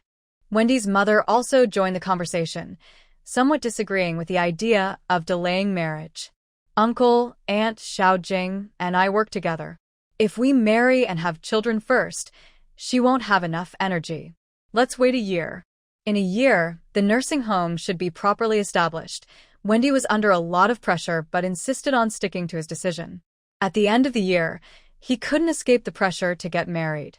Seeing everyone shift the topic, Aunt Xiao Ling San found it boring and stopped asking about Xiao Lei. Instead, she asked Xiao Ling, "Wendy's wedding will be in a year. What about you, Lingling? You're already over 25. Do you have a boyfriend?" Zhou Ling was casually eating sunflower seeds while watching a show, not expecting the war to spread to her so soon. "Little aunt, I have a lot on my plate right now, and am very busy. I don't have time to think about personal matters. Even if you're busy, you should find time to deal with personal issues. You're still young and have the chance to choose. When you're older, others will choose for you. My nephew from my family is quite good. Why don't you add him on WeChat and chat?" Little aunt kindly introduced her nephew from her family. Zhou Ling has both money and looks, and matching her with her own nephew wouldn't be a bad idea. Little aunt, no need. I haven't been thinking about personal matters these past 2 years. Thanks for your concern." Zhou Ling declined. Whether she's interested in dating now or not, she definitely wouldn't consider her aunt's nephew. Her aunt is not very cunning, but quite ambitious. She only acts this way because she's making money from her business. Also, she had heard her cousin from the third family complain more than once about the man her aunt was trying to match her with. He was completely useless at everything and was a typical mama's boy. Only someone with a very strange mind would go on a blind date with such a person. Not considering it for the next 2 years? Lingling, you're about to turn 30. If you wait any longer, you'll really become an old maid. Zhou Ling's third aunt loudly advised her. Zhou Ling rolled her eyes. How did she suddenly turn 30? She just celebrated her 25th birthday. The year isn't even over yet, and people are already rounding her age up to 30. Isn't that a bit exaggerated? Aunt, I have so many things to deal with right now. I really don't have time to think about personal matters. Age is just a number. The good ones are still ahead. Good ones are already taken. The remaining ones are all mismatched. If you want to find love and get married, you should do it early. When I was your age, Xiaoyan was already old enough to call me mom. You need to hurry, or you'll become an old leftover girl with no one to marry. After saying this, her aunt pulled Zhou Ling aside and earnestly advised her. Lingling, listen to Auntie. I've introduced you to a young man who's tall and handsome. He's 2 years older than you and very caring. You two should date for a year, then get married and have children. By then, you'll still be young, recover quickly, and won't suffer too much. Having children early means a happy life. Having children early means happiness. Not having children means enjoying life, Zhou Ling thought to herself. Anyway, she had no intention of dating or getting married right now. Since there is no suitable person, staying single is also fine. Anyway, she enjoys her current single life. Xiaoling is pretending to be dead, not responding, letting her third aunt talk on and on. Seeing no response from Xiaoling for a while, her third aunt looks at her mother nearby. Second sister-in-law, please don't just focus on the 2 grandsons. You should also pay attention to Lingling's matters. Although Qiao Mom knows her sister-in-law is only interested in benefits, she agrees that Lingling's personal issues should be addressed. She nods and says to Xiaoling, Lingling, your third aunt is right. Girls eventually need to get married and have children. You're not young anymore, so you should think about your personal life. After saying this, Qiao Mom glances at her sister-in-law and adds, I know you're busy now and don't have time to see your nephew. Let's forget about it this time, but not next time. Qiao Mom understands her sister-in-law's personality and doesn't plan to push Xiaoling to meet her nephew. Second sister-in-law, you look down on my family's nephew. Enough. Lingling is busy with her business now and doesn't have time for these personal matters. Give her some time to grow her business. Once her wealth increases, she'll have more options. The Qiao family has only recently calmed down.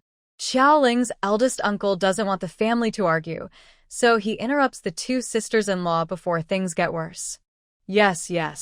Xiaoling is different from most girls. She has built her career, so she has the right to choose.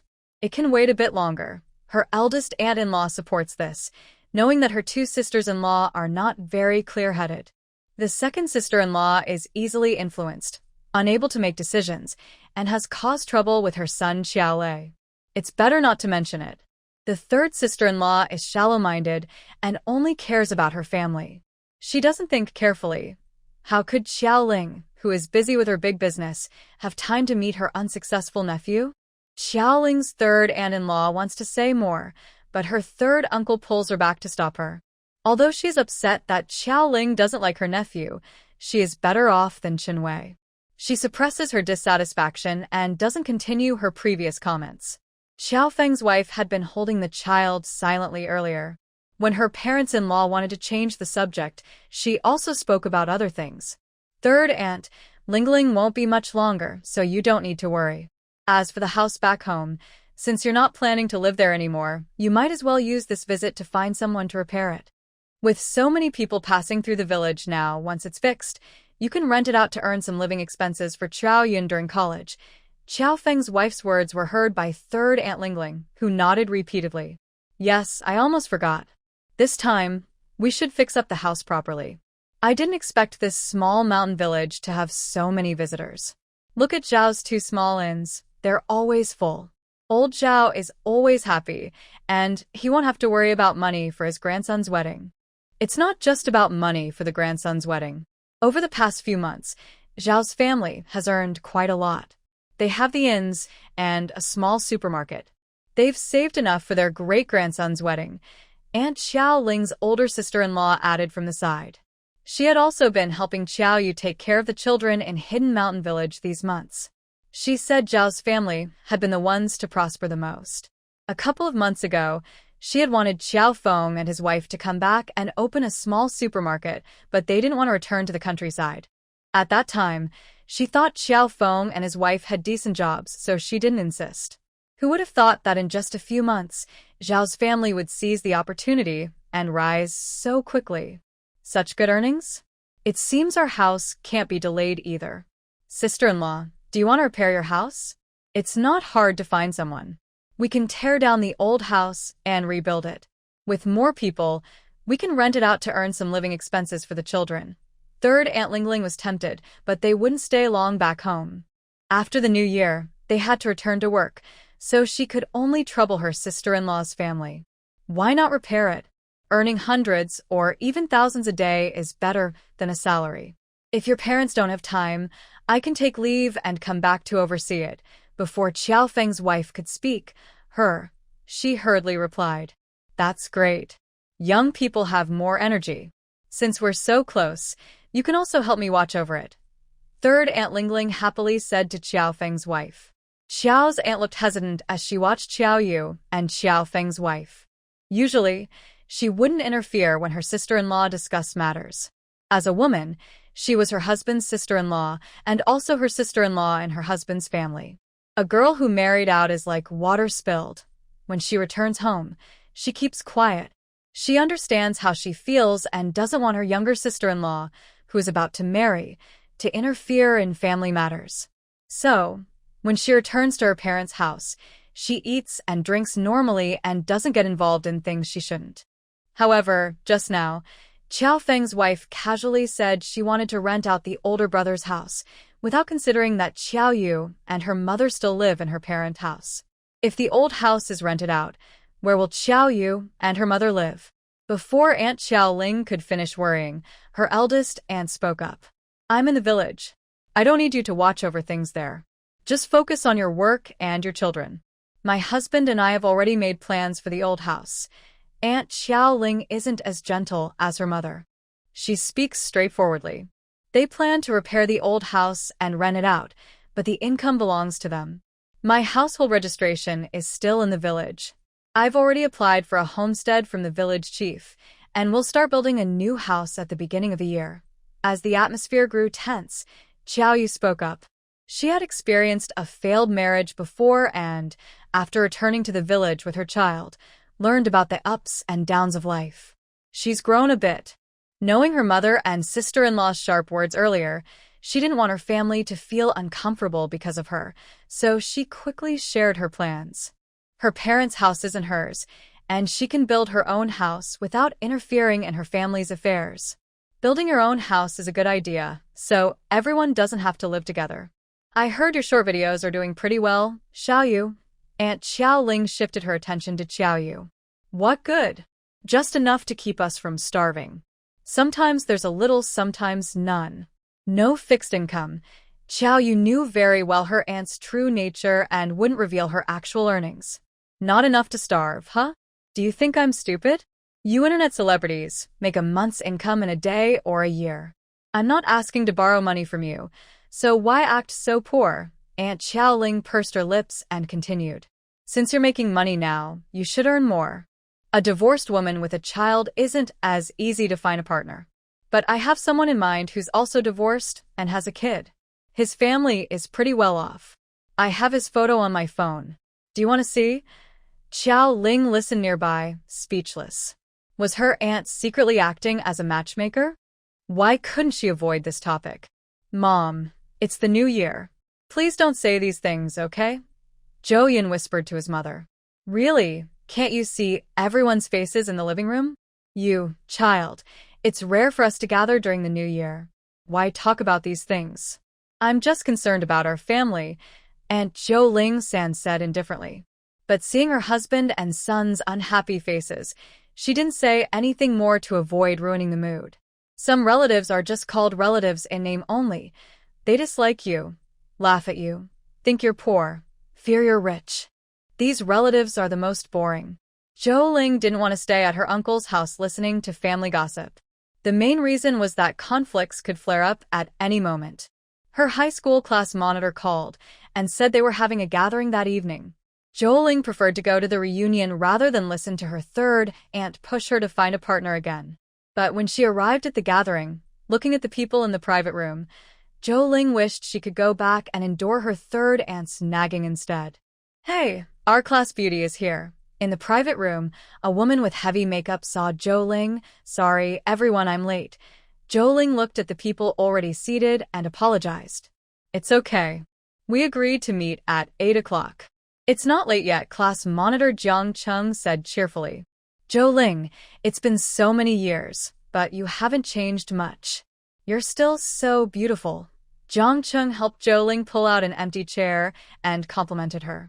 Class monitor, you haven't changed either. You're still so handsome. Zhou responded with a smile. Handsome? What's handsome? I've got a beer belly now. Time is a butcher's knife, cutting us all fat. But you girls are still so young and pretty, Jiang Cheng said, pointing to some female classmates in the room. Zhou looked at the girls in the room along Jiang Cheng's gesture. Although this was her first high school reunion, she could recognize most of them. She nodded and smiled as a greeting. The room was quite large, with a big table that could seat about 20 people. There were 15 people inside, including her and 6 female classmates. The rest were male classmates. As Jiang Cheng said, the female classmates still looked young and beautiful, but the male classmates looked a bit disappointing, bald, with beer bellies, and looking greasy. Xiaoling, you haven't come to any of the class reunions these years. You've always been proud and aloof. Do you recognize who I am? Sitting directly opposite Xiaoling, Sun Qianqian asked her leisurely. Xiaoling rolled her eyes inwardly. Her makeup was so heavy it could be used for baking dough. Probably even her mother wouldn't recognize her as her daughter. But with such a provocative tone and behavior, Xiaoling could easily guess who she was. Long time no see, Sun Qianqian. You've changed a lot. You're so pretty I almost don't recognize you, Xiaoling complimented her insincerely. Sun Qianqian smiled brightly. Haha, it's been years. Xiaoling, your words are so sweet now. It wasn't easy to hear a kind word from you before. Sun Qianqian said sarcastically. They didn't get along well in high school. In high school, they were very different. Xiaoling was good at studying and pretty, favored by teachers. Meanwhile, Sun Qianqian's grades were poor, and she often had to call her parents, seen as a troublemaker by teachers. Teachers often compared Sun Qianqian and Xiaoling, which made Sun Qianqian dislike her more over time. Xiaoling wasn't a pushover either. When Sun Qianqian was sarcastic to her, she didn't show her a friendly face. Over time, they both had bad attitudes toward each other, and there was no friendship. What's so hard about it? I could hear your voices from far away. Another woman's voice suddenly came from outside. Wang Jie, why are you so late? Xiaoling looked toward the door and greeted with a hint of complaint. The person was Hao Ran, who was actually Xiaoling's finance director, Wang Jie. Xiaoling only came to the reunion because Wang Jie said he would attend. She didn't expect him to arrive so late. Traffic was heavy. Sorry for being late, everyone, Wang Jie explained, bowing slightly to apologize to the classmates inside. After that, he sat down in the empty seat next to Xiaoling. Jiang Cheng and the other classmates didn't mind Wang Jie's tardiness. Seeing everyone was there, Jiang Cheng signaled the waiter to serve the dishes. While everyone sat and exchanged greetings, Xiaoling hadn't spoken much with Wang Jie, yet when Sun Qianqian asked her again, Xiaoling, it's been years. Where are you working now? Can't stand the boss's temper, so I went back to the village to farm, Xiaoling replied perfunctorily. Going back to the village to farm. Xiaoling, I remember you did pretty well in college. Why are you worse than me, a lazy student? Sun Qianqian exclaimed with a teasing tone. After saying that, she covered her mouth and pretended to be kind-hearted. Xiaoling, why don't you come help me? My boyfriend and I opened a studio, and we need a little helper. Come work for me. I promise I won't treat you badly. Sun Qianqian felt proud inside. Wasn't Xiaoling good in high school? Now she's doing so poorly, not even holding a proper job. Thinking about how down and out Xiaoling looked now, Sun Qianqian felt very pleased. No, I prefer the countryside, Xiaoling replied calmly. She didn't want to argue with Sun Qianqian. After tonight's dinner, she wouldn't have anything to do with her anymore. She was too tired to bother. Wang Jie, standing nearby, also felt speechless. As Xiaoling's finance manager, she knew exactly how wealthy Xiaoling was. Sun Qianqian was a bit too boastful about her money. They both decided to ignore Sun Qianqian. Wang Jie then quickly left with Xiaoling. You should have fought back earlier. Look at Sun Qianqian acting so arrogant. People might think she's rich or something. Everyone knows her background. Wang Jie muttered in front of the bathroom mirror. Unlike Xiaoling, who attended every class reunion, Wang Jie knew exactly what Sun Qianqian was like. She was pretending to be something she wasn't. I don't want to waste time with someone like her. Let her be full of herself for a while. After this meal, I won't have anything to do with her. These class reunions are boring anyway, showing off and bragging. I won't come anymore, Xiaoling said indifferently. She just wanted to avoid her relatives showing off, but now she saw that class reunions were the same, boring. I won't come again. We don't keep in touch regularly. We only meet during the new year. It's pretty dull. From now on, I'll just hang out with a few classmates I get along with and not bother with them, Wang Jie complained. A few years ago, everyone was still in school, and class reunions were somewhat interesting. But now, after working for a year or two, they've become more and more boring. People just show off, brag, and act pretentious, so dull. Xiaoling and Wang Jie had been outside for a while. When they returned to the private room, they saw many classmates gathered around Sun Qianqian, looking at her phone. Xiaoling, Wang Jie, come quickly. Qianqian is live now. Say hello to the viewers in her live stream. A girl sitting next to Sun Qianqian called out to them. Xiaoling frowned. It was a classmates' gathering. Why was there a live stream? Had everyone agreed to this? Do your thing. I'm not interested in this. I'll leave after a while. Xiaoling refused. Wang Jie had just told her about Sun Qianqian and her boyfriend opening a studio together. Sun Qianqian and her boyfriend, Tang Lei, usually streamed their sweet daily life, calling themselves the sweetheart couple. Just hearing that made people feel sick. Xiaoling didn't like dealing with people like Sun Qianqian and had no interest in greeting her viewers. Yes, we're about to leave after a while. You do your thing, Wang Jie quickly added. Sun Qianqian was originally in the center position of the stream. Seeing Xiaoling and Wang Jie's disgusted expressions, she was unhappy. The class beauty and the top student look down on us, the average students. They don't even want to show their faces. I was still trying to introduce work to you, Sun Qianqian said. She kept streaming, and her words were heard by her viewers. Suddenly, a flood of comments appeared. What's going on with the streamer? Such a pretty streamer, but not the class beauty. I want to see the class beauty. Me too. Streamer, people are jealous of you, so they don't want to be with you. I love watching these classmates' reunion face-slapping scenes. Streamer, look at the class beauty. I'll give you a rocket. Send gifts, let's go. Look at the class beauty. The gifts in a live stream skyrocketed, all wanting to see the class beauty Sun Qianqian mentioned. Thanks to everyone in the live stream for the gifts. Whatever you want to see, I'll satisfy you, Sun Qianqian said happily. Even if viewers told Sun Qianqian to eat dirt during her live stream, she would probably be happy just to see the class beauty. She was pleased to meet the viewers' demands. But Xiaoling wouldn't let herself be just a tool to please the viewers. When Sun Qianqian turned her phone screen around, Xiaoling waved her hand and directly swept away the live streaming device handed over by Sun Qianqian. Sun Qianqian was momentarily careless and accidentally dropped her phone onto the ground with a loud bang. Xiaoling, don't be so shameless. If you break my phone, can you afford to pay for it? This is special live streaming equipment worth several $1,000s. Quickly, Sun Qianqian picked up her phone, worriedly checking if the device was damaged. What the heck? Where's the host from earlier? Who is this woman now? Wow, could this woman be Qianqian's little sister? Did she accidentally turn off the beauty filter?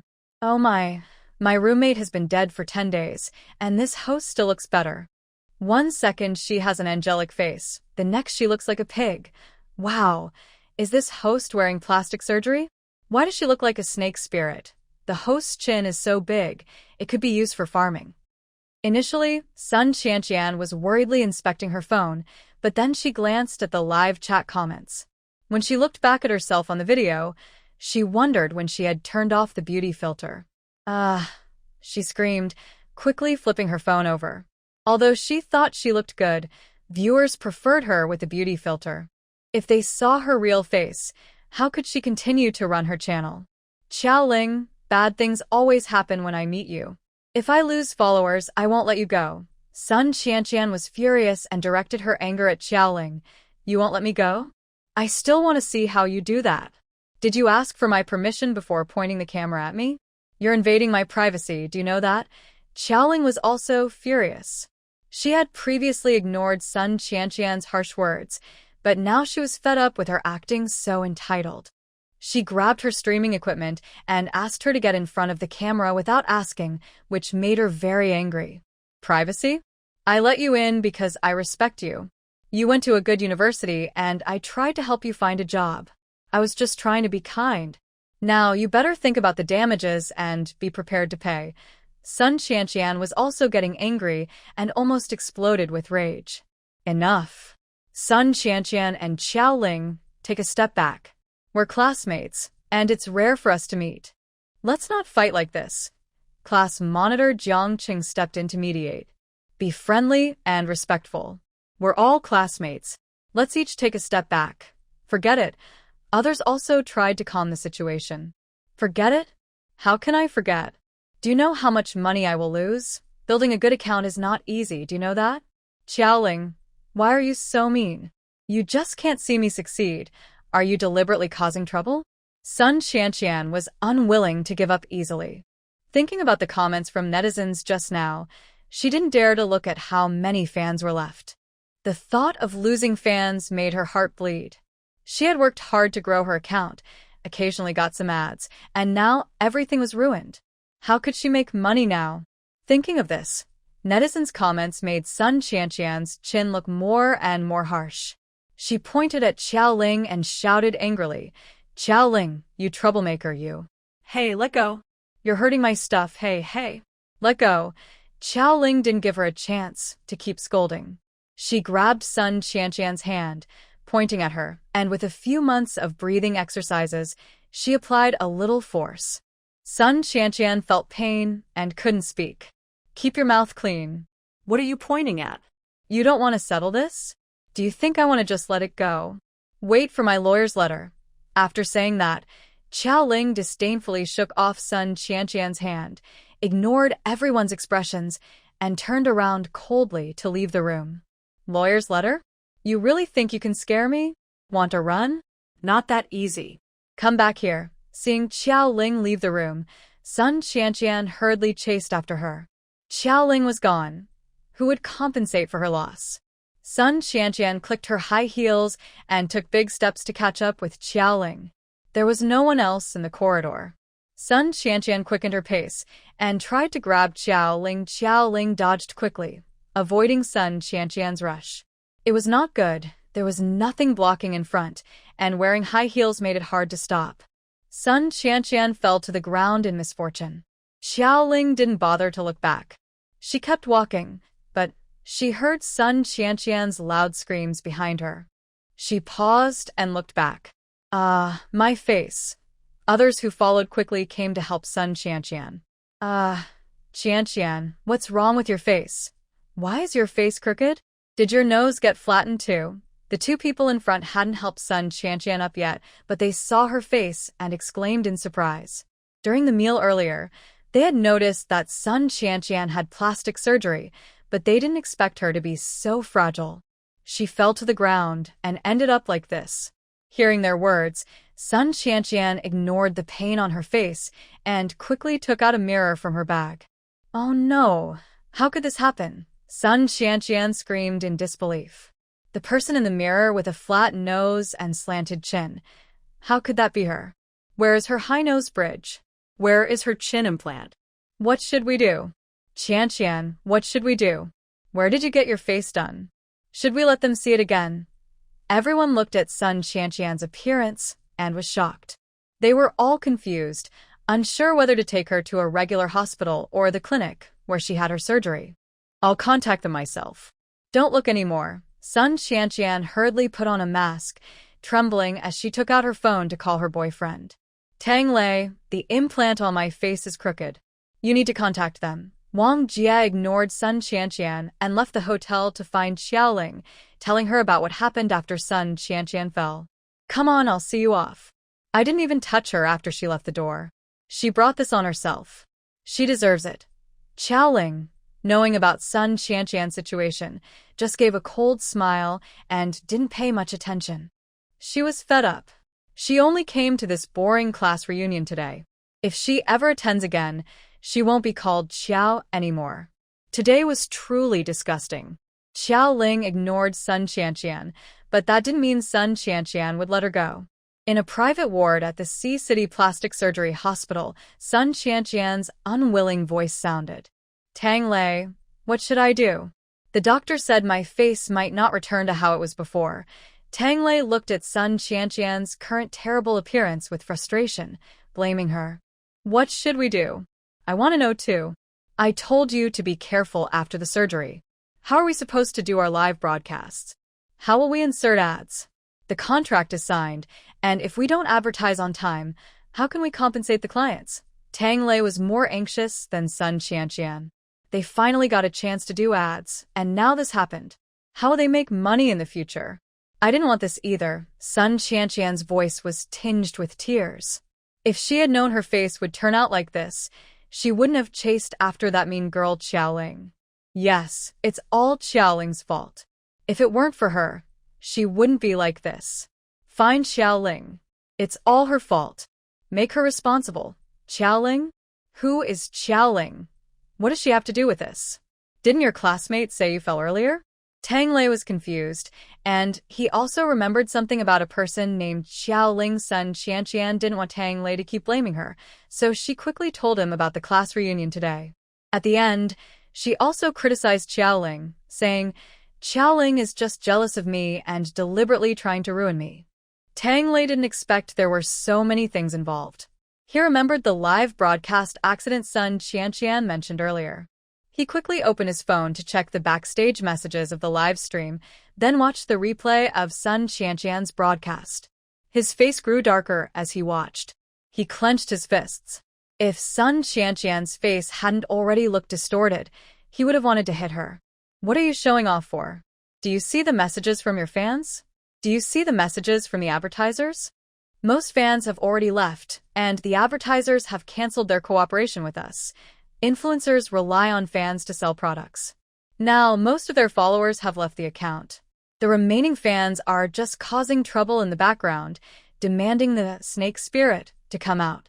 With this situation, advertisers won't want to work with them anymore. How could this happen? Are you lying to me? Sun Qianqian was also panicked.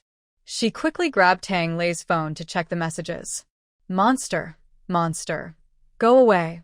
I'm a face painter. I have strong face-changing skills. Run away. Turn off the beauty filter.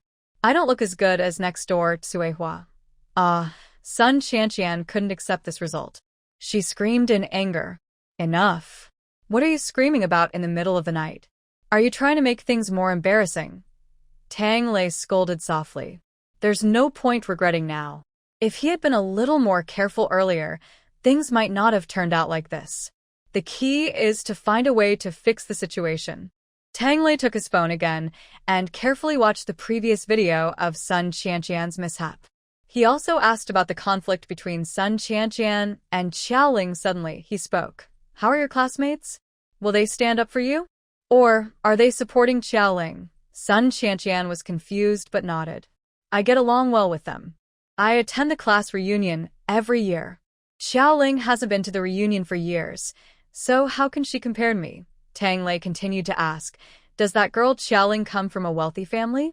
She's unemployed now. Although Sun Qianqian didn't understand why Tang Lei kept asking these unrelated questions, she felt guilty and answered whatever he asked.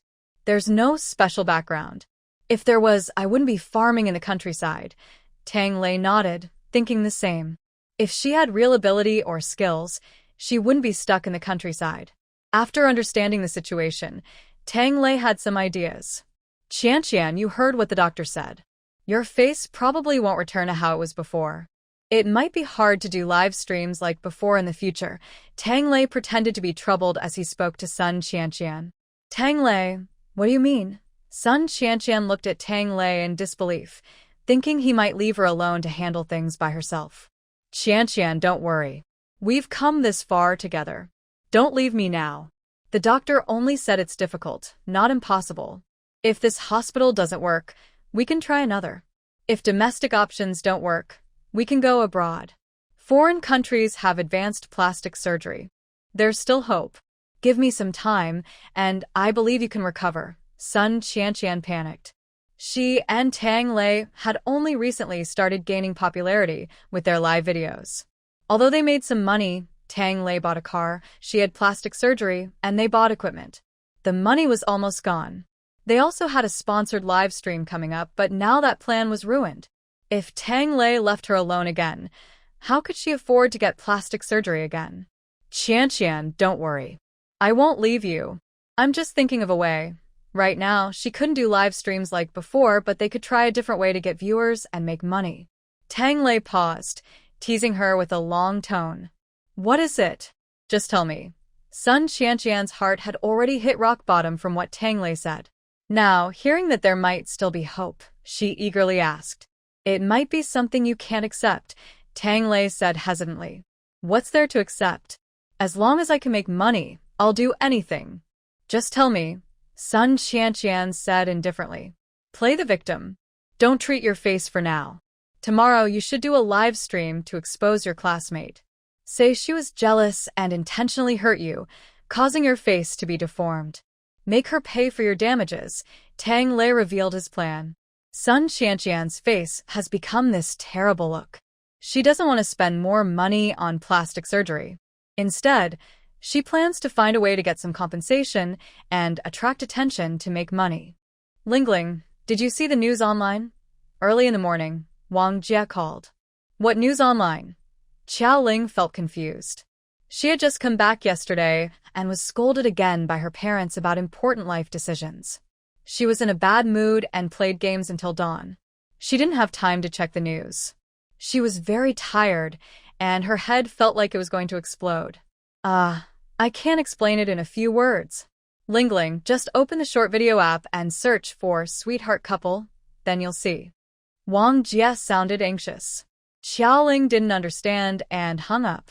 She followed his advice and searched for Sweetheart Couple on the short video app. Sorry for scaring everyone yesterday. I'm sorry. In the video, a woman with a crooked mouth and a flat nose was apologizing tearfully. It was Sun Qianqian, who had argued with Qiao Ling yesterday. Knowing you scared people, and still coming out. When I saw your ghostly face this morning, I couldn't even eat. That's not a snake spirit, that's a toad spirit. I admire the courage of the streamer.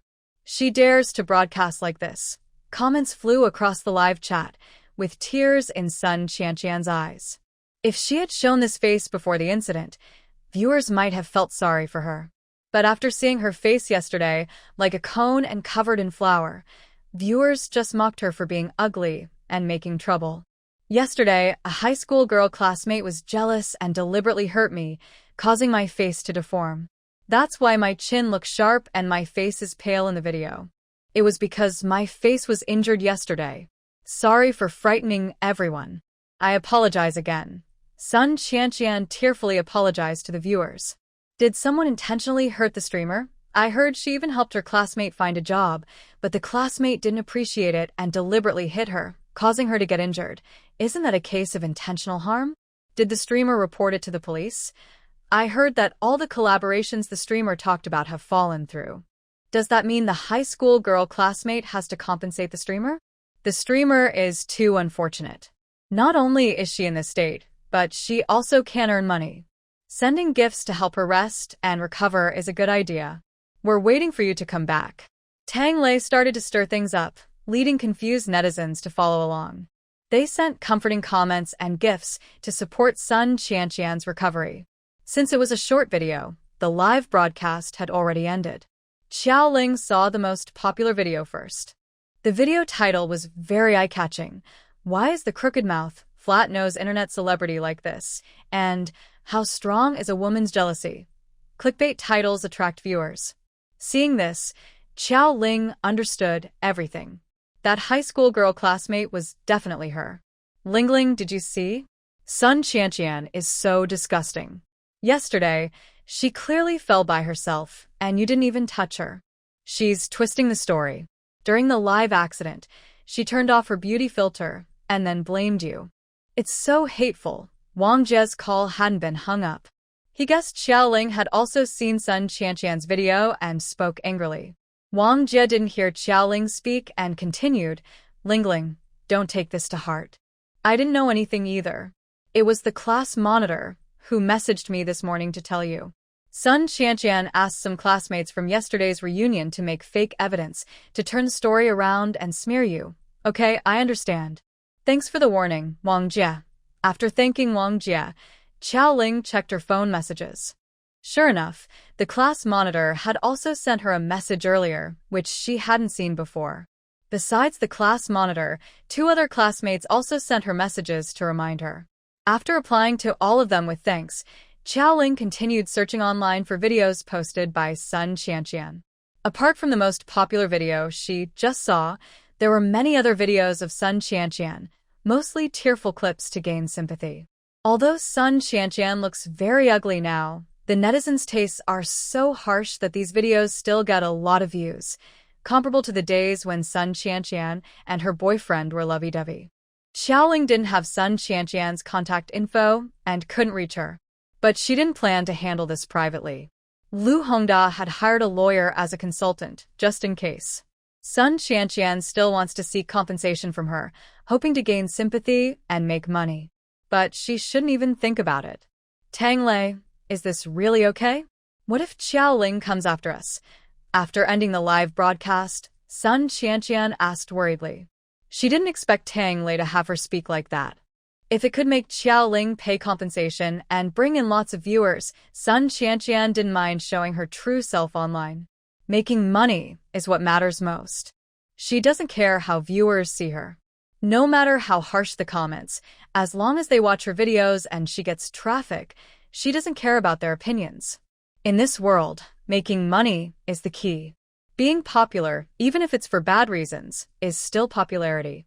But Sun Qianqian also has concerns. While attracting viewers has worked, asking Xiaoling for compensation is tricky. Although she believes it's all Xiaoling's fault that she looks like this, she remembers clearly what happened yesterday. Her face was hurt because Xiaoling fell, but Xiaoling didn't even touch her. Getting compensation might be very difficult. Let her come after us. If she doesn't pay, she can expect to be attacked online every day, Tang Lei said coldly. It doesn't matter if her high school classmate didn't actually touch Sun Qianqian. If she doesn't pay, she will face endless online abuse. Online rumors can say anything. If Sun Qianqian's classmate refuses to pay, she can expect relentless cyberbullying.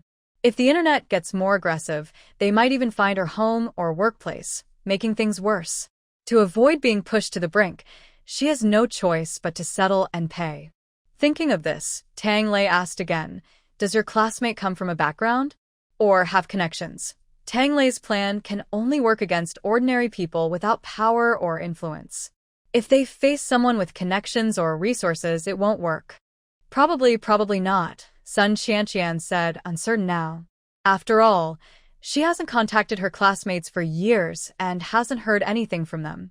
Although Xiaoling said yesterday that she went back to the countryside to farm, thinking about it now, Xiaoling's lifestyle in high school didn't seem bad.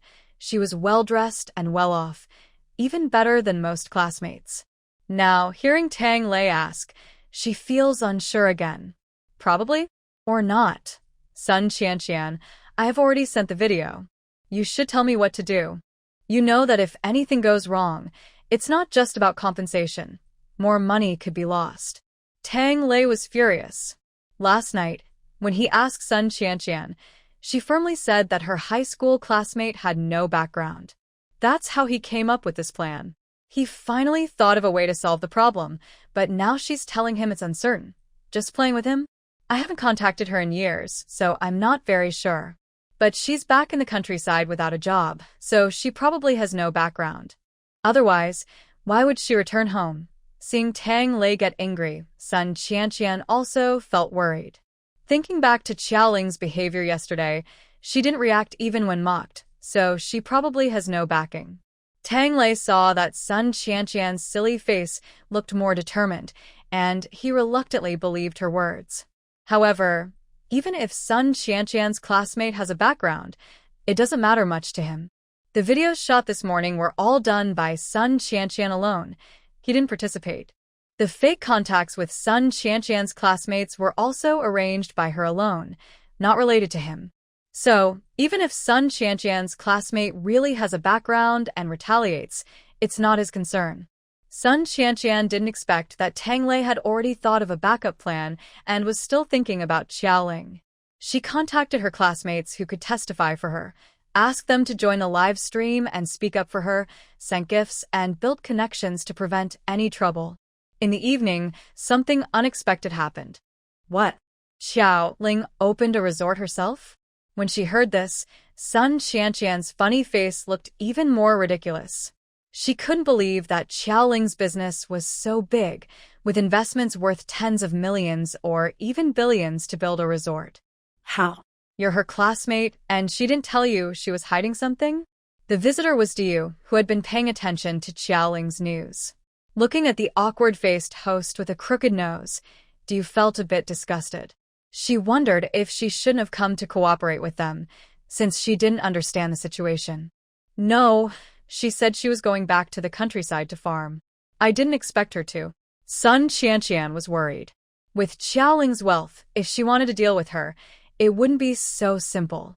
She also wondered if Xiaoling had seen her video. Probably not, right? She and Xiaoling are not close friends, and Xiaoling hasn't come looking for her yet, so she probably hasn't seen the video she posted. Should she delete the video to prevent Xiaoling from finding her? You're like this? Forget it, Ma'am, you're here because of a conflict with that high school classmate of Sun Qianqian, right? It doesn't matter if we know that classmate's background. What's important is what you want to achieve. We can help you get the result you desire. Hearing Diyu's tone, Tang Lei quickly spoke up. Tang Lei is more cunning than Sun Qianqian.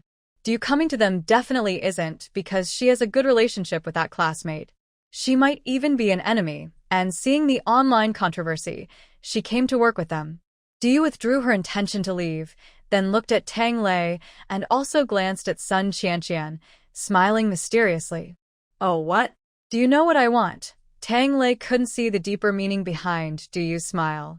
But that's okay. Diyu stopping to talk with her already proved one thing. She and that classmate of Sun Qianqian definitely have a conflict.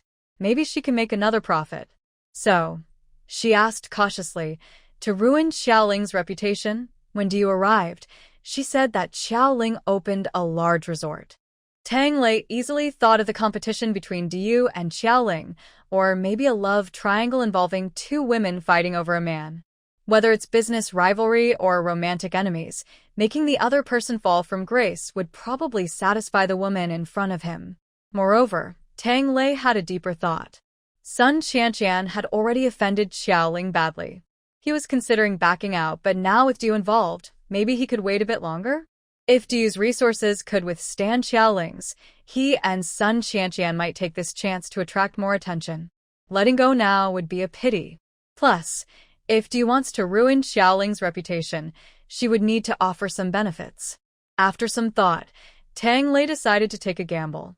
Of course, the direct confrontation was Sun Qianqian's matter. He just needed to plan behind the scenes. If they ultimately couldn't defeat Xiaoling, he could still retreat unscathed. Yes, I want to ruin Xiaoling's reputation. Can you do that? Diyu openly admitted her plan. Since Sun Qianqian, Tang Lei, and Xiaoling had conflicts, she decided to use this as an opportunity. If she could ruin Xiaoling's reputation, she might have a chance to regain control of the hidden mountain village land. Diyu was really out of options and had no choice but to approach Sun Qianqian and Tang Lei, who are popular online personalities. She and Tong Wei jointly leased 7,000 acres of land in Huanshan village. They originally chose this land because it was rich in minerals and contained many beneficial trace elements. They paid nearly 10 million yuan over 5 years for the lease and invested heavily in development. However, recent tests on underground water from a hidden underground river showed it was almost the same as regular water. The rich trace elements had disappeared. The peach trees she planted with great effort mostly died. Compared to the lively and successful Xiaoling, their efforts seemed a failure. Tong Wei's situation was even more complicated. Building a water plant was based on the quality of water from the underground river. Now that the water quality was so ordinary, the Yale group was investigating Tong Wei, suspecting he was abusing his position for personal gain. Tong Wei had already been called back to the headquarters for an investigation. Meanwhile, Du was managing the affairs in Huanshan village. But since the underground river's water was so poor, the land was less valuable. The peach trees were almost all dead, Tong Wei's funds were frozen, and various problems kept piling up, making Du feel overwhelmed. Her daughter, Du Xiaoxi, was still unwell, and seeing Qiao Ling aggressively preparing to open her business made Du hate her even more. If she still had a shred of reason left, she might have poisoned the water to kill all the plants downstream of Qiao Ling. Of course, poisoning was not an option, but she could still use online tactics. Du learned about the conflicts between Sun Qianqian and Qiao Ling on the internet. She saw this as a chance to stir things up and make sure Qiao Ling had no way to recover. The fastest way to ruin someone is online shaming. Tang Lei, who was a popular streamer and familiar with internet culture, knew exactly how to use online bullying. Sun Qianqian's current rise to fame was also part of his plan. He was reluctant to let Sun Qianqian undergo another plastic surgery because he cared about money, but he also had ideas to push her into a darker online fame.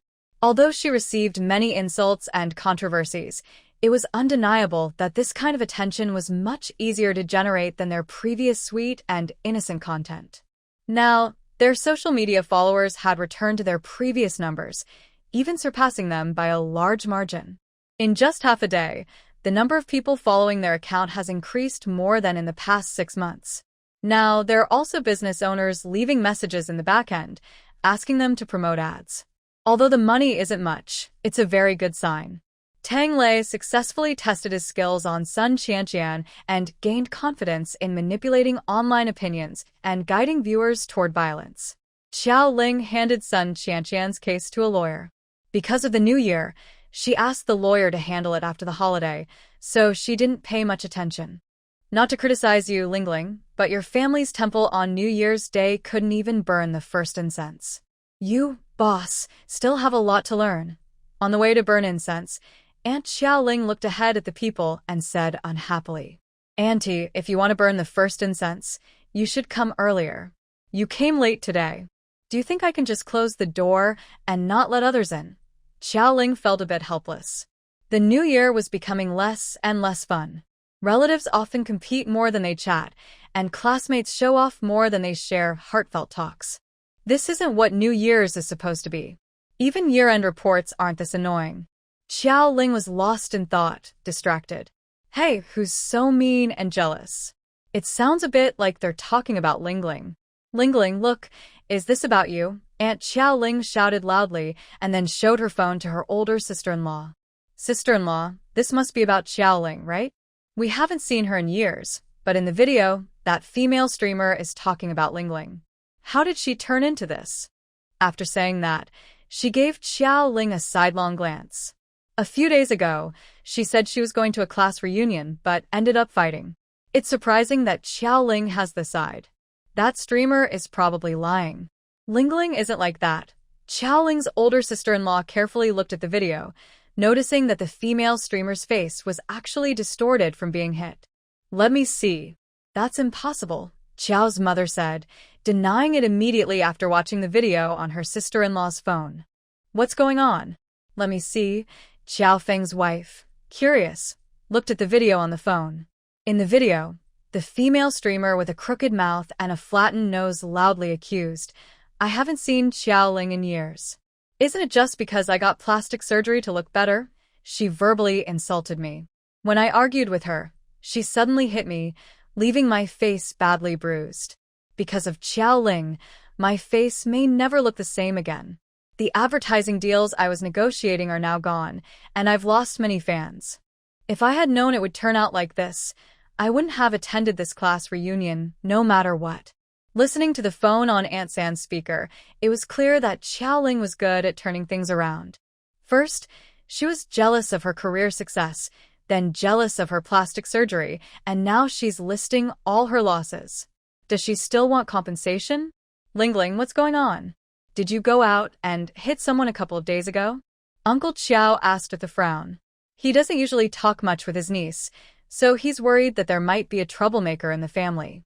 Big brother, how could Lingling be like that? You know how society is now, there are many people trying to cause trouble. That online influencer might have seen Lingling making money and is just trying to extort her. Xiao's father spoke up for his daughter. Lingling has been smart and sensible since she was young. She wouldn't hit anyone without reason. Exactly. Big brother, how can you think that of Lingling? Xiao's mother also defended her daughter. Outsiders don't know Lingling's character, so how can they criticize her?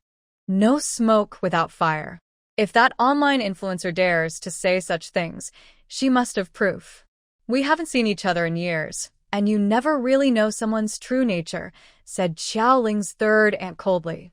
She still remembered how Xiaoling's mother and daughter looked down on her nephew and didn't even offer her the first toast this morning.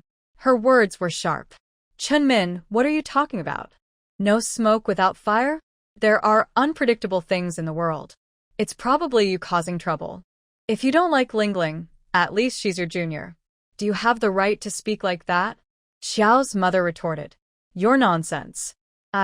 Seeing the two sisters-in-law about to lose their temper and start shouting, Aunt Xiao quickly separated them. Enough. It's the first day of the new year. What are you doing? Don't you want to have a peaceful start to the year? Have you forgotten the taboos of the first day of the year? Sisters-in-law often don't get along well. Aunt Xiao reminded her sisters, but didn't say much more. She just wanted a good start to the new year and didn't want to be caught in the middle of their arguments. Second and third brothers, take good care of your wives. What a mess with all the arguing. Uncle Qiaoling was unhappy as he scolded his two younger brothers. He couldn't control his sister-in-law, so he could only manage his brothers. Then he turned to Qiaoling and said, And you, Lingling, since you've been falsely accused, handle this matter carefully. Whether it's extortion or business rivalry, your reputation must stay safe. Okay, uncle. I understand. You all go burn incense first. I'll go handle the matter. Qiaoling nodded and refused her parents' request to follow her, walking away alone. She reached a quiet corner and took out her phone. She opened the video app, and without searching, her friend's video popped up. At this moment, Sun Qianqian was crying sadly in her live stream. Several people were nearby, including Hao Ran, who was with Sun Qianqian at the classmates gathering that day. Qiaoling is so unreasonable. She just punches Qianqian whenever she disagrees. Qiaoling used to do the same in school, often bullying classmates. Qianqian kindly tried to help Qiaoling find a job, but Qiaoling was jealous and hurt Qianqian, even disfiguring her. Qiaoling is very jealous. When she was in school, if someone scored better than her, she would bully them in the bathroom. Qiaoling looked at the classmates' comments, which accused her one by one, and she couldn't help but laugh bitterly. Jealousy? Bullying classmates? Does everyone really believe this nonsense? But despite that, many foolish viewers sent comments scrolling past, some especially noticeable. Campus bully, die. Jealousy turns people into monsters. This kind of woman should be exposed for everyone to see. I know. That woman Xiaoling is from Sea City. She left her job 6 months ago to deliberately oust her boss, with malicious intent. This woman went back to her hometown to start a business, colluding with local officials to drive out investors. She sells fruit in her hometown, runs a temple, and charges sky-high prices. She colludes with town leaders, causing outsiders to lose everything. I have her photos and address. Check the comments below. Hey, my friend said her temple is very effective. Is she scamming everyone? Disgraceful. How can someone like her still be alive? It is clear that someone is deliberately stirring up trouble. Qiaoling was initially puzzled about how Sun Qianqian had such skills. But as soon as Qiaoling's photos, address, and the details about her temple and peach orchard were mentioned, along with reports of official business collusion and excluding outside investors, Qiaoling realized who was behind the trouble. Except for Diu, she wouldn't think of anyone else. Boss, many internet users have found our official website. Now they are leaving random comments, making our site a mess. Guowei called to report the situation to Qiaoling. Guowei and Qinjia had already resigned and were working under Qiaoling. They were responsible for publicity, including the website. Guowei naturally saw the videos online. Seeing the ongoing rumors about Xiaoling, he immediately felt something was wrong and quickly checked the company's website. Sure enough, netizens traced the site and left chaotic comments. The temple's rating, which was around 9 points, had dropped to below 4. And that wasn't all. These netizens went wild, maliciously disrupting the website, to the point where tickets couldn't be sold normally, and the website had crashed. Boss, should I post a statement on the website?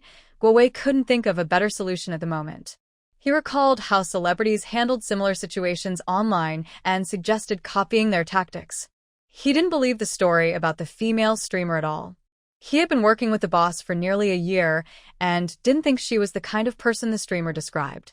Instead, the streamer was incoherent, sometimes saying Xiaoling was jealous and intentionally hurt her, other times accusing her of campus bullying.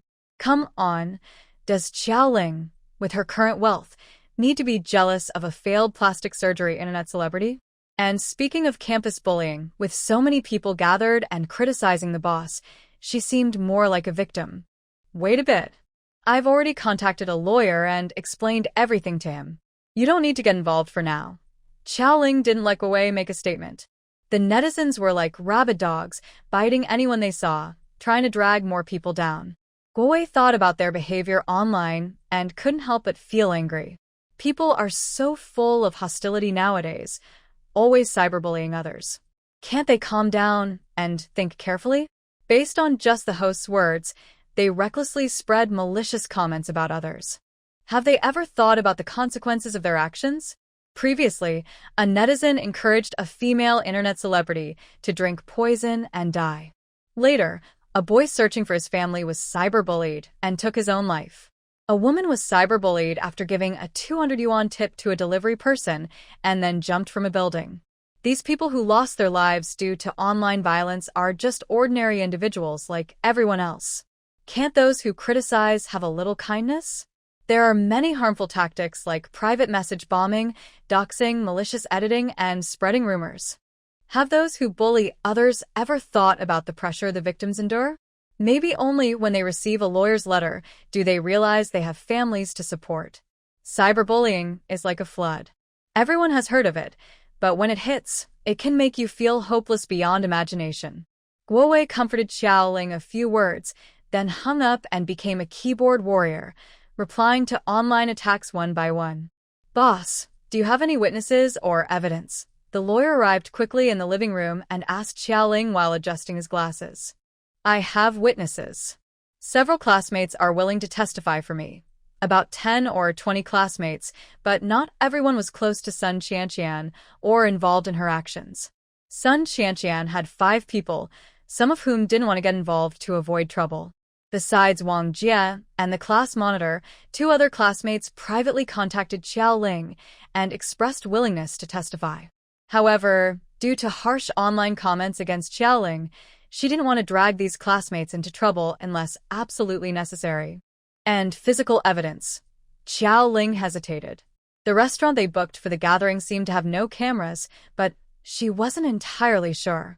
If there were surveillance footage and she posted the video online, the situation would be much simpler.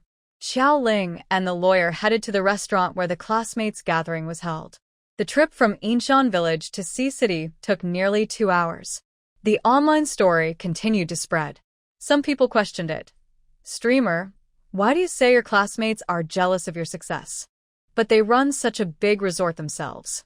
Why would they be jealous of you, an internet user? Yes, with so many classmates testifying for the streamer, what were they doing that night? Watching the streamer get beaten? The streamer is lying. Another netizen who often posts about acne. Based on the previous videos of the host that day, it is clear that the host is only interested in money and ignores others' opinions to earn tips. Such a host is not trustworthy. They are bad at everything and love to argue. The host seems to be involved in organized troublemaking. The sports teacher, who often complains about health. Zhou Ling's fan group also stepped in. Teacher Gua knows that one punch can't beat 4 hands. When they first bought peaches and called out, many responded. Everyone supported Boss Zhou through the internet. There are quite a few, but now more netizens are paying attention to this matter. Plus, The fake fans bought by Diyu and Tanglei, so Zhou Ling's supporters' words didn't cause any reaction online. Haha, the main person has found someone to step in. If they were successful in their career, they wouldn't be jealous of others.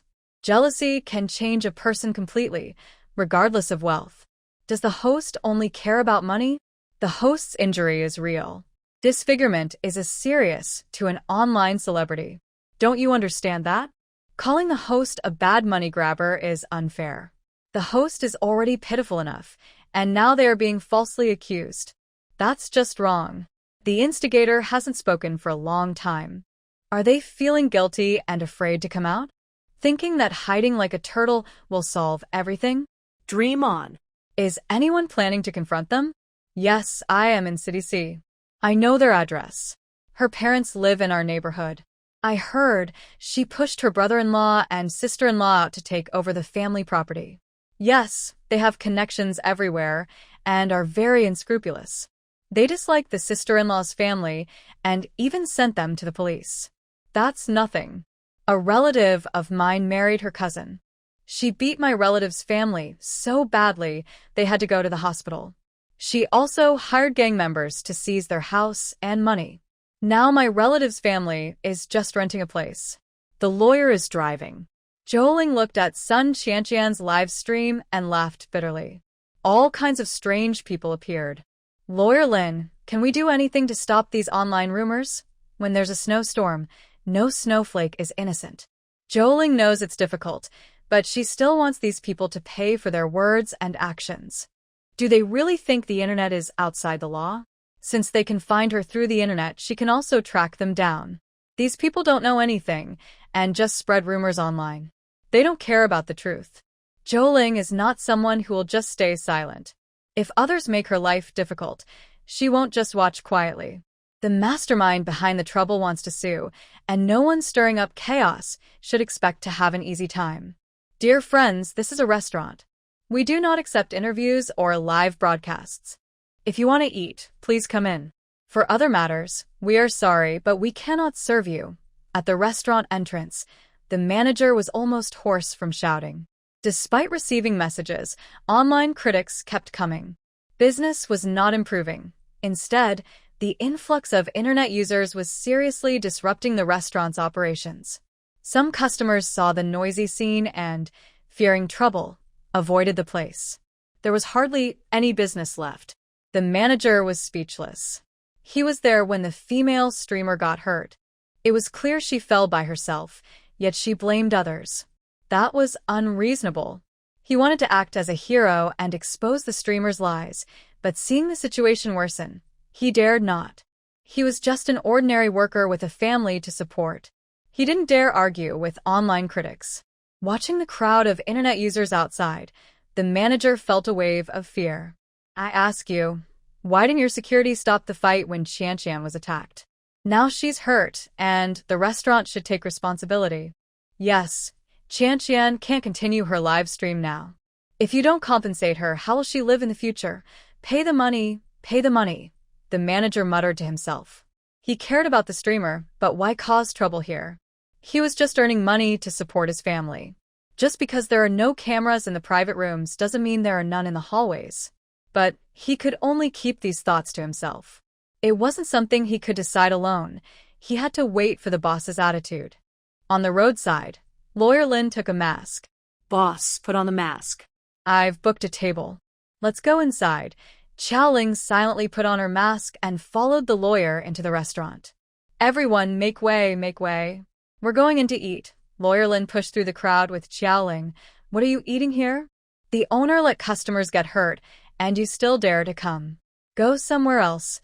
A passionate fan blocked their way, unwilling to let them in. This gentleman, where we eat, is our own choice. Please move aside. Lawyer Lin also kept a cold face. I really don't understand what these internet users are thinking. Being led around by the nose and causing such a fuss seems to suggest they might gain some benefit from it. Sir, please do not block our customers from entering. We have already called the police. Please behave yourself. The lobby manager also came over with security guards. I warned you nicely, but you didn't listen. If something happens, you'll be the ones crying. That internet user was also afraid of the strong. Seeing Lawyer Lin's tough attitude and the dozen security guards watching closely, he glared fiercely and stepped aside to let the two in. Walking to the side, I looked at the woman next to the cold-faced man. Her back looked familiar, but I couldn't remember who she was at first. I asked the people around me, "Is that woman a celebrity? Wearing a mask? Why do I feel like I've seen her before?" The others nearby also stretched their necks to look at the two walking into the restaurant. They looked familiar too. Could she really be a celebrity? She was wearing a mask and came to the restaurant. Should she go inside to take some photos and make money? Suddenly, a netizen looked at the video of Qian Qian on his phone. Just as Qian Qian posted a photo of the attacker, he suddenly patted his thigh. "Hey, that attacker, Xiao Ling. It's her. Let me see. Wow, it really is her. This woman still has the mood to go out to eat, and she specifically chose this restaurant. Turns out this place isn't good either. Why are you just standing there?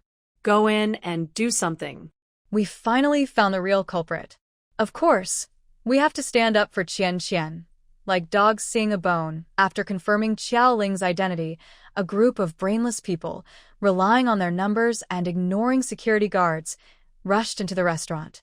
Xiao Ling and Lawyer Lin just entered the private room when they heard the noisy commotion outside. "Everyone, please don't walk around freely. There are guests dining inside. You're invading their privacy. The police are on their way. Please stay calm." Stay calm? It was all nonsense. The group acted like invading a village. "Xiao Ling, come out.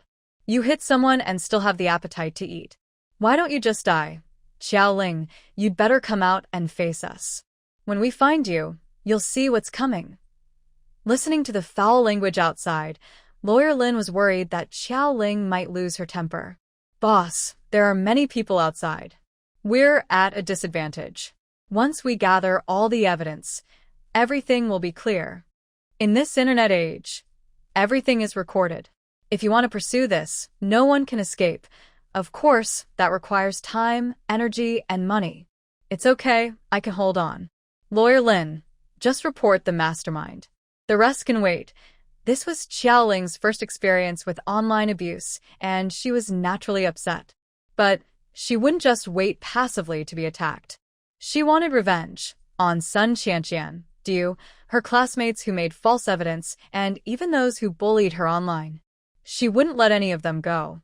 The internet may not have memories, but she remembered everything very well. As Xiao Ling was thinking, the door to the private room opened. Lawyer Lin thought some crazy people had entered and was about to show his professionalism in front of the boss. But it was the lobby manager and a woman. The woman greeted the boss warmly as soon as she entered. "Boss Qiao, just tell me if you want surveillance footage. I'll bring it to you when I burn incense. There's no need for you to come personally." With everything going on outside, it's crowded and chaotic. It was none other than Guowei's aunt, a regular customer of Xiao Ling. This restaurant belonged to Guowei's aunt. She had just returned from her family's New Year visit a few days ago. When she heard about what happened at her restaurant and that Xiao Ling was there, she hurried over to see her. "Good New Year, Aunt Gua. I didn't realize this was your restaurant before, and I'm sorry for causing such trouble. I hope your business isn't affected." Xiao Ling greeted her politely. She was really confused by all the online drama. Having run her business for so long, her connections were far beyond what ordinary people could compare to. "Don't apologize. The surveillance footage from the corridor clearly shows that the female host was the one who fell. The online rumors are just slander. You're also a victim. No need to say sorry." Anko was also quite angry now. That female host was simply heartless.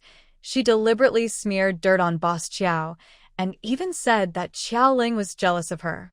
It was just ridiculous and unkind. This morning, she received a message from someone claiming to be her classmate, Sun Qianqian, threatening her not to reveal what happened in the restaurant to the public. She didn't respond. She didn't expect retaliation to come so quickly, and now some online bullies are coming to her restaurant to cause trouble and boycott her business. The restaurant is run by someone she knows, so monitoring it is easy. Although the police arrived, the angry protesters outside hadn't completely left, and Xiao Ling couldn't leave now. Lawyer Lin took advantage of the situation, holding the surveillance footage, and contacted Guowei to upload the video to the company's official website. The video clearly shows Xiao Ling leaving the private room first, walking ahead. Sun Qianqian rushes out like a missile behind her. Just as she is about to reach Xiao Ling quickly dodges, avoiding Sun Qianqian's charge. Sun Qianqian then falls face first to the ground. After that, her friends hurriedly take her away. The video ends there. The video is over, but the discussion has just begun. It's impossible for the topic to die down now. After all this, it turns out the host was acting and directing the scene herself. Jealous of her? Her face isn't even as bad as a bad plastic surgery job. Now she looks funny, but at least she doesn't look embarrassing. The way she looked before was terrifying, like a snake spirit I knew who hadn't eaten for 10 days. Watching the drama unfold, why would a female internet celebrity frame her high school classmate? The restaurant should be responsible for Sun Qianqian's disfigurement. After all, it was the restaurant's floor tiles that caused her face to be injured. Laughs. Fortunately, there's surveillance footage in the corridor. This female host is really something, twisting facts, lying through her teeth, framing others without hesitation. Exactly. I didn't dare speak up before. Maybe it's all about business competition.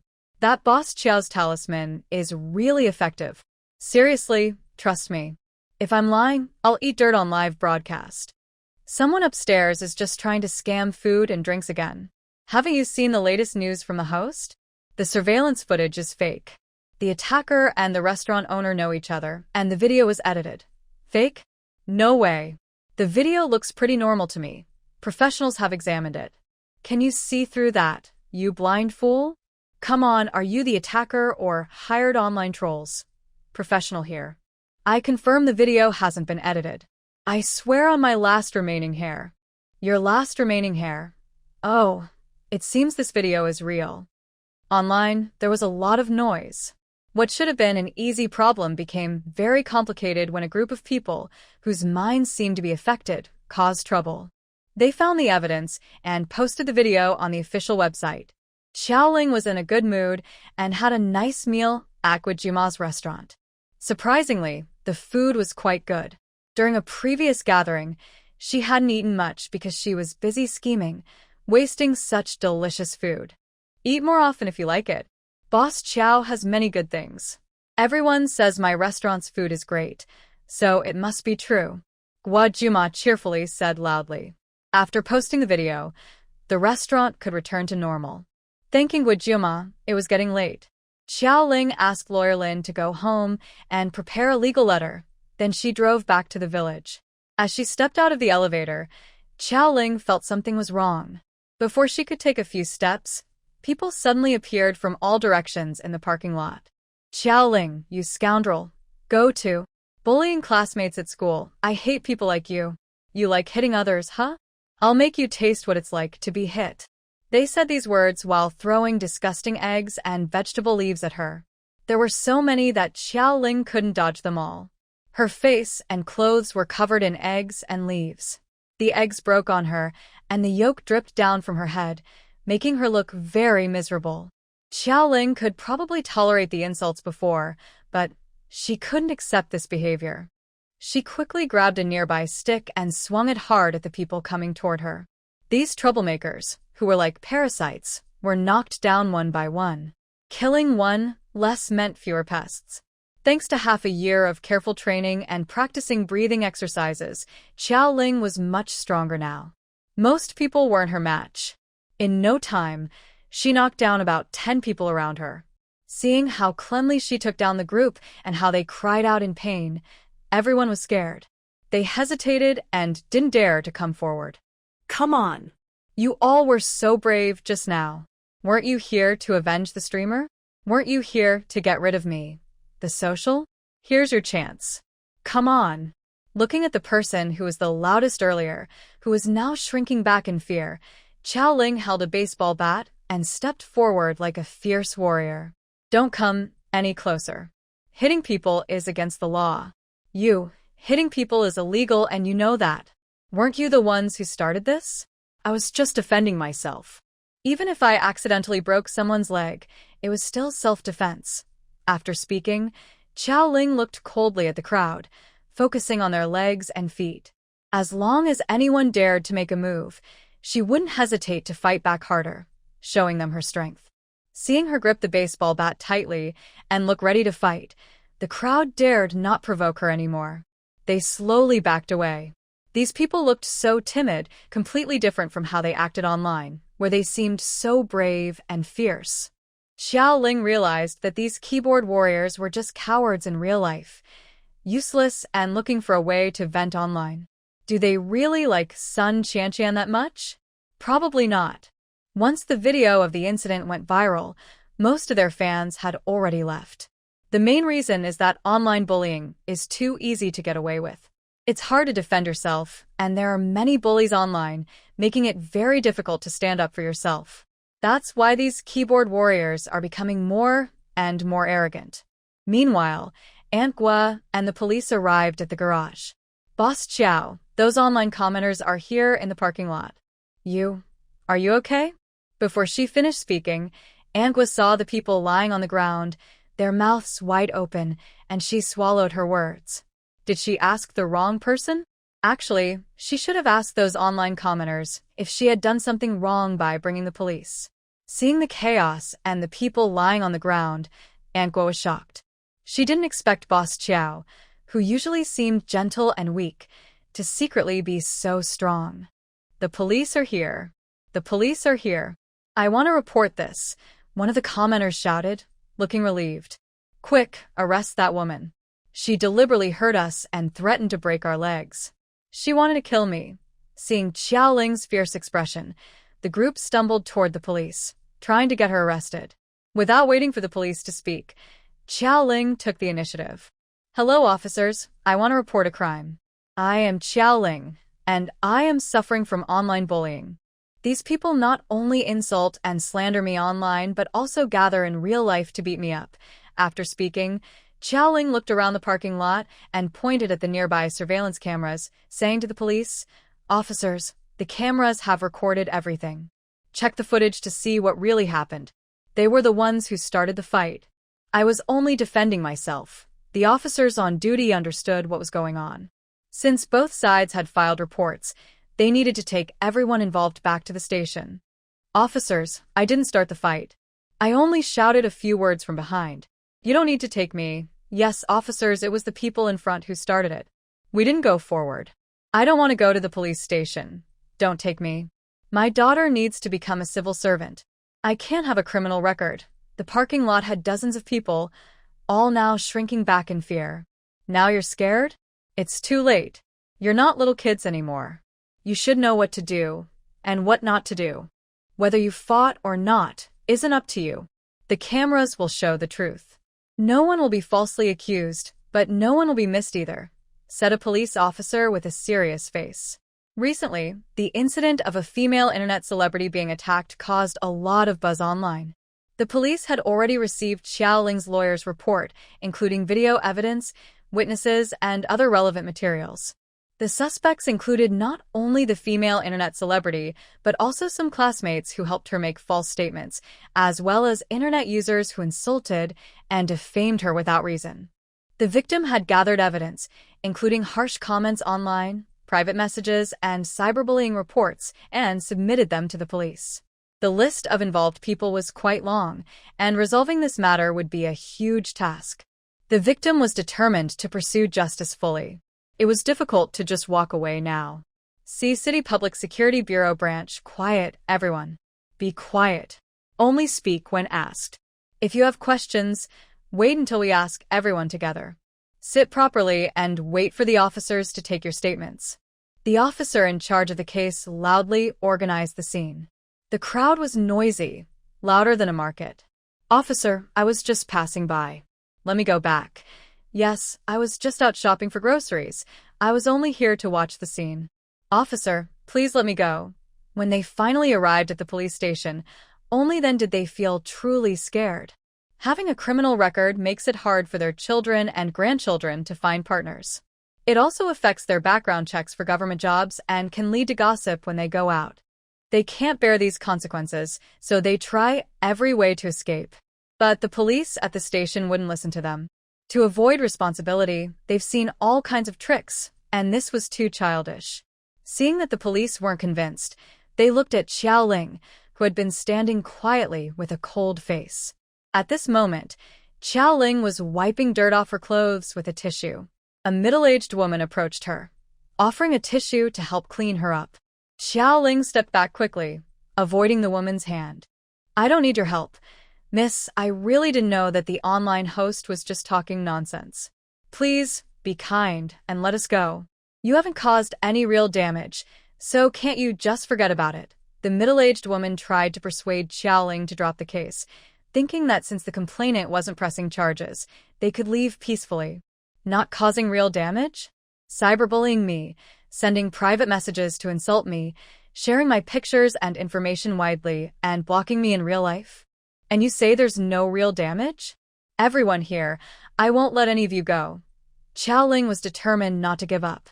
If she did something wrong, she believed she deserved punishment. She was tired of arguing with these people. Just then, Lawyer Lin arrived. Xiaoling took him aside to explain her demands. Whether online or in real life, she didn't want to let anyone involved go. "Boss, I have to be honest with you. It's really hard to hold everyone accountable. Cyberbullying is so rampant mainly because it's difficult to pursue. Gathering evidence is complicated, procedures are lengthy, and people on the internet come from all over. The cost of pursuing justice is high, requiring a lot of manpower, resources, and effort. But hard doesn't mean impossible. I know the workload is heavy.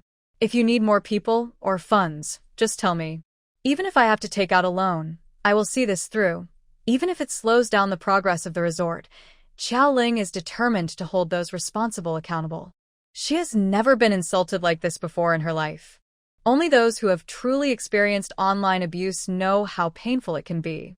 Personal information is made public, messages flood in, photos are turned into memes, and people criticize and insult relentlessly.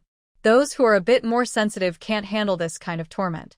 Even Xiaoling, who considers herself mentally strong, almost fell into depression. Aren't they going to investigate? She wouldn't believe it if they didn't pursue it thoroughly. Lawyer Lin understood what Xiaoling meant. She is someone who doesn't tolerate nonsense. Pursuing justice isn't easy, but with the support of her boss and resources, dealing with those reckless online troublemakers is only a matter of time. "Okay, boss. I'll handle this, but do you think we should release a statement first? Many people are stirring up trouble. Even though the video has been posted, there are still many people spreading false information. While discussing the online situation, they mentioned the videos from the restaurant. Some are fake, some are edited, and some falsely accuse the restaurant owner and Xiaoling of collusion. When the footage from the parking lot is released, the rumors will go even further. Some say the boss's skills come from bullying others since childhood, disrespecting the law, and breaking the law. People might even think the boss is a notorious criminal." Xiaoling pondered, looking at the various videos and edits online, then turned to the police officer handling her case. "Officer, with all these guesses online, can the police issue a statement to prove that Sun Qianqian deliberately defamed me?" "Miss Xiao, we just took over the case. Our technical team is analyzing the evidence now. Please wait a moment. If the videos are genuine, we will clear your name." The police are in a difficult position. They have a general understanding of the situation. It seems the female streamer intentionally framed Miss Xiao, but they need solid evidence. Without proof, they can't issue an official statement. "Sir, the results are in. The video hasn't been edited, and Miss Xiao didn't contact streamer Sun Qianqian," someone reports. "Officer, has the evidence confirmed everything? Can we release an official statement now?" Xiaoling asks again. "Miss Xiao, there's no need to rush. The video is fine and can prove your innocence, but there are still many details we haven't fully understood. Our team has already gone to summon the involved individuals. Please be patient a little longer. This is the usual process. Exceptions are not possible, and the police station is also in a difficult position." Xiaoling doesn't want to wait any longer. She doesn't want to open her phone because it's filled with hateful messages. It's the new year, and her whole family is together. She doesn't want to see certain people's faces right now. This matter can't be delayed. Officer, would it be okay if I do a live broadcast here? Don't worry, I won't record anything I shouldn't. I just want to clarify my innocence online. And the people staying at the police station, let the netizens see and learn from this. Otherwise, many people online might misunderstand and come after me. I can't guarantee I'll be so lucky every time. If I weren't skilled with so many people, I might have been hurt or worse today. Xiaoling wants to address the negative online comments first. The officer can't make the decision alone and tells her to wait while he consults with his superiors. Boss, I'll contact the video platform's backend to get the list of online bullies, said Lawyer Lin. He's not free either. The police on-site are handling the situation, and the personnel information will be available soon. The tricky part is the online bullies' details. He needs to contact the platform first. If they refuse, he will have to sue the platform. Please wait a moment. After the live broadcast, we can go together. I believe there won't be many people who jump out to cause trouble, said Xiaoling, stopping Lawyer Lin. She knows her live broadcast might get chaotic, so she plans to wait until it ends and then approach the platform together. Although the police station has many concerns, Xiaoling's reasoning is not without merit. False information online has misled many people. Revealing the video's authenticity might help. The impact of online bullying is very harmful. There have been many tragic cases caused by it. These people still don't seem to realize the danger. The victim has requested help, and this is a good opportunity to educate the public about the law, so they won't regret it later, like the people in the hall. Xiaoling gained the police's approval. After being briefed on some precautions, she contacted Guowei, Wang Jie, and others to come to the police station to assist. She then started her first live broadcast. Xiaoling was not here to read comments from netizens. She turned off the comments and spoke directly. Hello everyone, I am Xiaoling, the online host Sun Qianqian's accuser. Because of Sun Qianqian's accusations, I have been targeted by relentless online abuse. People sent me many private messages with insults and shared my personal information and photos freely. Today, I went out and was surrounded in the parking lot. People threw eggs and vegetable leaves at me, and dozens of them tried to hurt me. If I weren't physically strong, I might have been seriously hurt or worse. I'm not live streaming to complain, but to tell the truth about what happened. First, the incident started when online host Sun Qianqian had a live stream gone wrong. I have the recording. Look carefully. She forced me to appear on camera. I didn't agree. The camera fell and accidentally turned off the beauty filter, showing her real face. It wasn't because I hit her. Second, Sun Qianqian accused me of hitting her. She already posted a video of the hallway earlier. I didn't touch her. She fell and hit her fake implants after plastic surgery. Her claim that I was jealous and hit her is completely false. Then, during the gathering, some classmates gave false testimony for Sun Qianqian, spreading lies that I have a tendency for violence, that I bullied classmates at school, that I envy others, and that I am jealous. Later, they tried to shift the focus to my company, claiming I colluded with officials and pushed out outside investors. None of these stories are true, but these false stories caused many netizens to attack me online. Right now, I am at the police station. I can guarantee that everything I just said is true. If I am lying, the police will prove it immediately. Later, I will upload all the evidence here. These have been verified by the police and are completely genuine. Sun Qianqian and her accomplices deliberately fabricated facts to defame me. I will pursue criminal charges against them. I will also hold accountable those who commit illegal or criminal online abuse. People who sent me private messages with insults, spread malicious rumors, or attacked me personally, whether or not it's a criminal case, I will pursue civil and administrative actions against them. The internet is not outside the law. Every action leaves a mark. Anyone who has done wrong will face consequences. After finishing, Xiaoling signaled to Guowei and others nearby to send the evidence and documents so that the viewers could understand. After waiting for about 10 minutes, the number of viewers in the live stream didn't go down. It actually increased. Xiaoling turned off the comment filter and started reading the messages. Streaming from the police station was proving effective. The online voices claiming the restaurant video was fake had gone quiet. With the troublemakers gone, Other viewers finally had space to speak. Host, you're so brave. I really like your attitude. I was also bullied online before, but it's so hard to make those people face consequences. Same here. They spread my personal information and photos everywhere, insulting and targeting me. I reported it, but defending my rights was really difficult. After being bullied online, I was depressed for 3 years. Now I'm terrified every time I see a message on my phone, afraid those people will come after me again. My classmate was bullied online just because of dyed hair and couldn't take it anymore. Those bullies are heartless. Why do they have to be so cruel? Most of the people speaking had been victims of online bullying. Xiaoling's firm attitude gave them courage, and they began sharing their own experiences. I know this process is hard, Xiaoling said, but no matter how hard it is, I'll make sure these people face justice. I also hope everyone who has suffered from online bullying will use the law to protect themselves. The reason online bullying is so rampant is because it's too easy to get away with. But if every victim stands up and fights back legally, those bullies will think twice before hurting others again. Encouraging everyone to take action, Xiaoling continued, thinking about how complicated the legal process could be. Later, I'll ask my lawyer to organize a step-by-step guide. If anyone wants to take legal action against online bullies, you can follow my example. Then a comment flooded the screen. Host, I support you holding Sun Qianqian and the others accountable, but you also said you'd go after everyone who sent you private messages. Isn't that too much? From what I know, there are quite a few of them. If you go after each one, won't that waste legal resources? Maybe just warn them online instead. As soon as that comment appeared, many others followed. Heh, can't sit still now, huh? Those usernames look familiar. Aren't they the same people who were making the most noise before? I also realized that these IDs intentionally misled everyone about the host and deliberately stirred up trouble.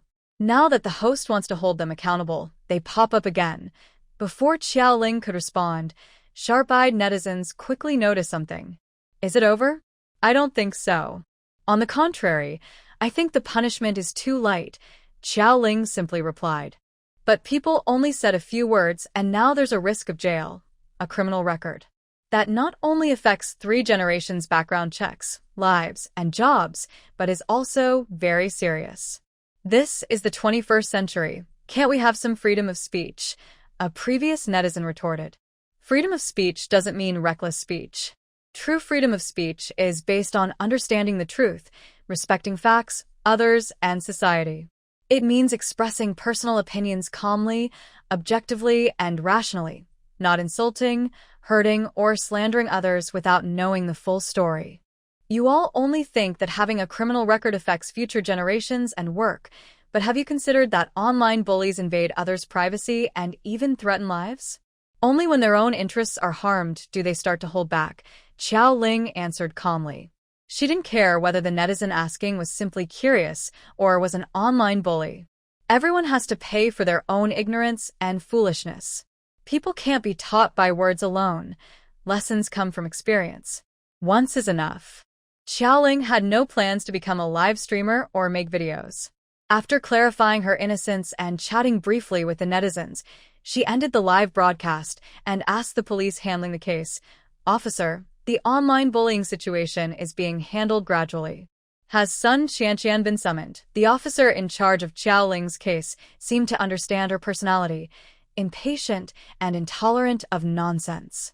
"Miss Xiao, don't worry. We won't let any bad people go. Sun Qianqian has clear evidence of defamation against you, but others are involved too. Please give us some time. We will deliver justice." Xiaoling knew this online storm wasn't something Sun Qianqian could have planned alone. There were others behind it. It was normal to need time to investigate. She just had to wait for news. The police acted quickly.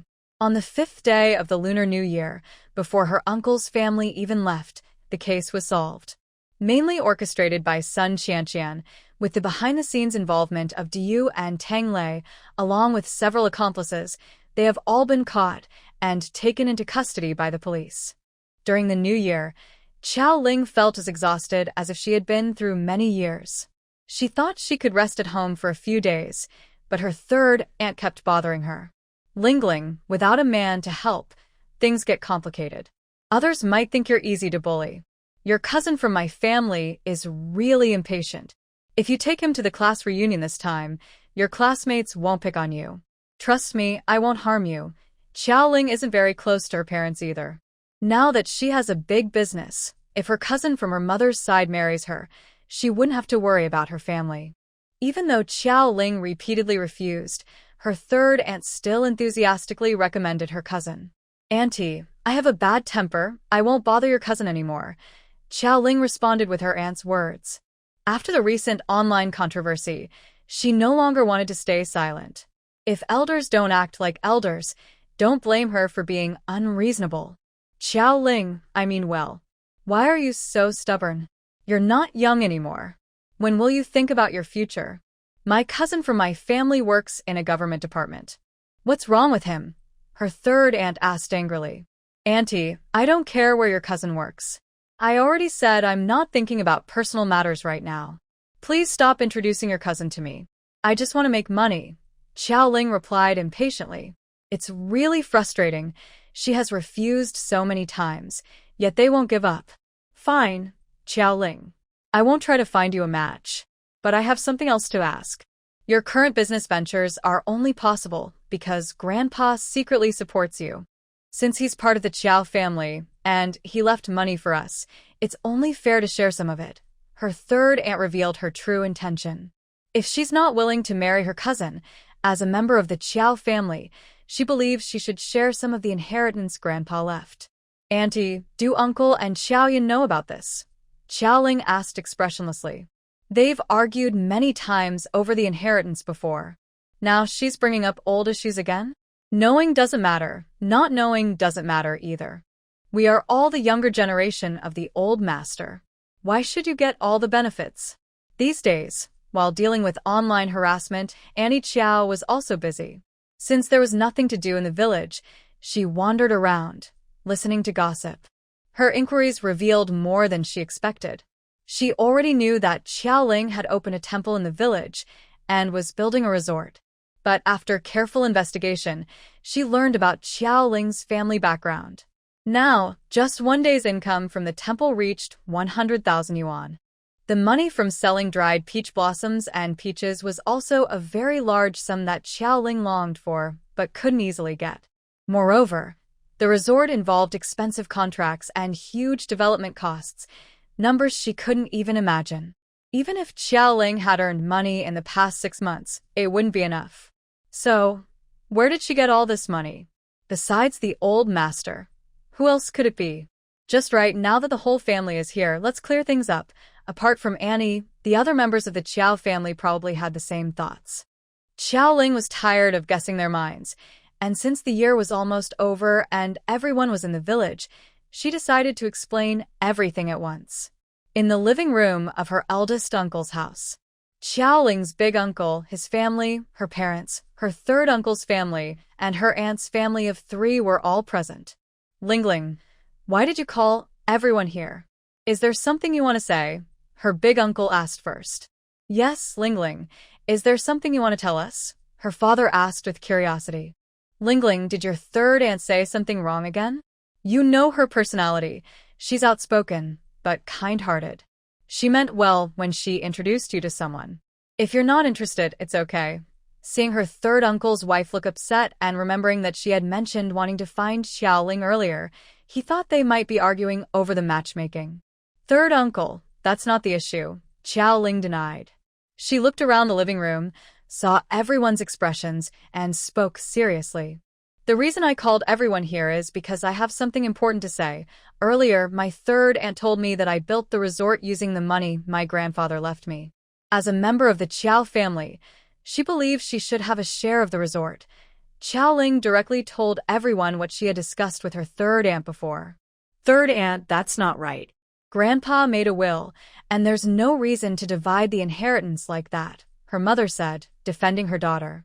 Father Qiao also nodded repeatedly, saying that the inheritance had been officially notarized, so there was no way to divide it again. Xiaoling is your daughter, so of course you speak like that. And I'm talking about the land on the back mountain, right? I mean the resort. The money used to build the resort wasn't it the old man's money, Once everything was out in the open, Aunt Xiao Ling's third sister-in-law decided to speak frankly. Big brother, big sister-in-law, tell me, should we, as members of the Qiao family, have a share in the resort? Before the old man died, the inheritance was divided among the families, each getting only a few million. Xiao Ling, a young girl, received 200 acres of land, which was enough, but she couldn't believe that the older brother's family didn't have plans for the money to build the resort. She suspected they wanted a share.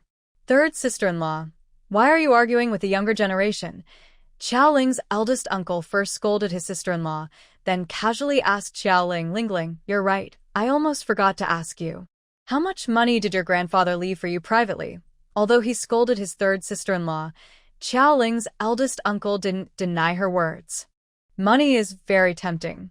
There's quite a lot, tens of millions, even billions. If they could get a part of it, the whole family wouldn't have to worry about money. Big uncle, everything my grandfather left me is written in the will. There's no extra money, Xiao Ling said calmly, not surprised by her uncle's attitude. When their grandfather died, the brothers fought over the inheritance, so she wasn't surprised that her investment in the resort was worth tens of millions or billions. But even if her grandfather secretly left her money, it was his gift to her alone, not related to her uncles and aunts. No one should try to take advantage of her. No money? Where did your business capital come from then?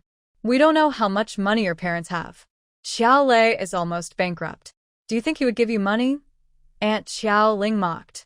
Lingling, we're not asking for your money. We just want to know how much your grandfather left for you. Why are you hiding it? Isn't it obvious that your grandfather left money for you? Xiao Feng's wife followed closely. Xiao Feng's wife didn't want to share the money.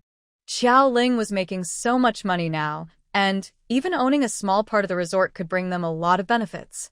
If you don't want my money, then why ask so much? If a stranger asked you how much savings you have, do you think she would tell you? If she didn't slap you, that would be kind. After scolding Xiao Ling, Xiao Feng's wife looked at Aunt San. Aunt San, you don't need to worry about where my money comes from. Now, everything I have has nothing to do with any of you. Just don't foolishly think about taking my things. Foolish? Xiao Ling, watch your tone. No matter what, I am your elder. How can you speak to your elders like that? Dare to boast that the old master didn't leave you any money? If you lie, you'll be struck by lightning. Do you dare? Aunt Sam was furious and spoke very bluntly. With someone like you as an elder, what does it matter whether the old master left money for Lingling or not? If he did, what then? If he didn't, what then? It's his money.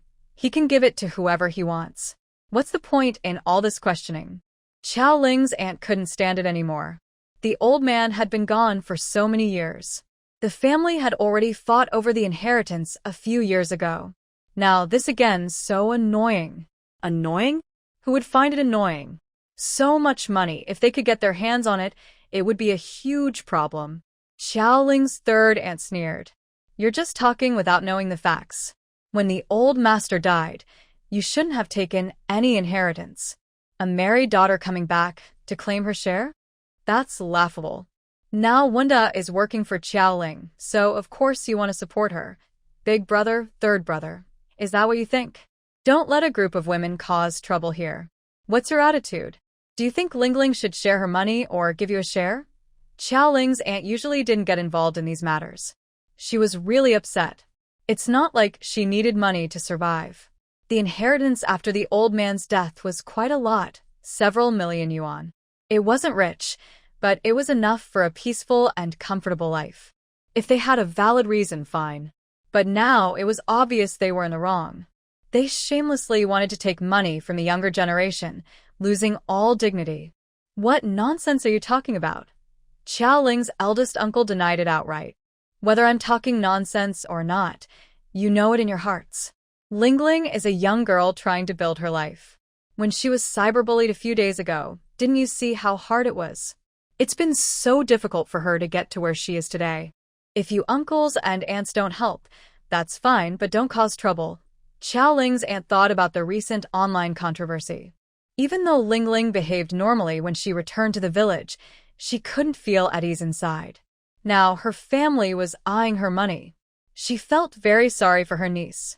Uncle, third uncle, if you have any ideas, just tell me. I won't refuse help.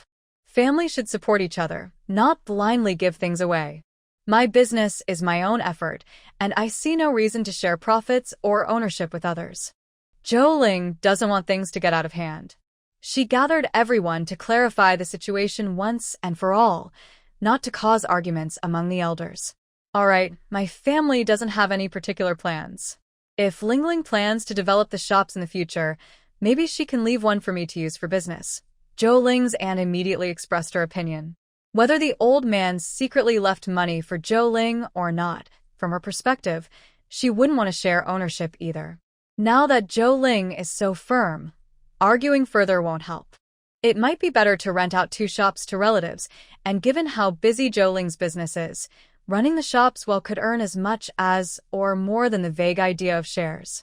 Although Zhou Ling's uncle acts very macho, her aunt is capable of managing the family affairs on her own.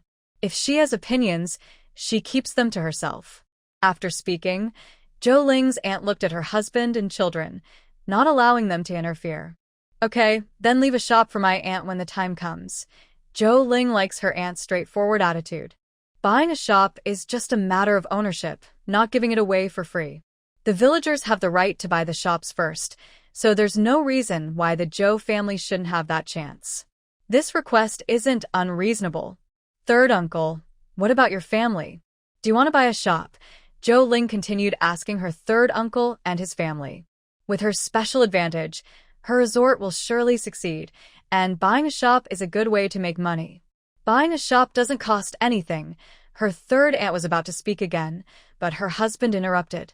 All right, then leave a shop for us too. Money and shares aren't things they can just take whenever they want. Zhou Ling's attitude, along with her recent actions during the online harassment incident, makes her unpredictable and hard to control. Her older brother's family has given up trying to argue.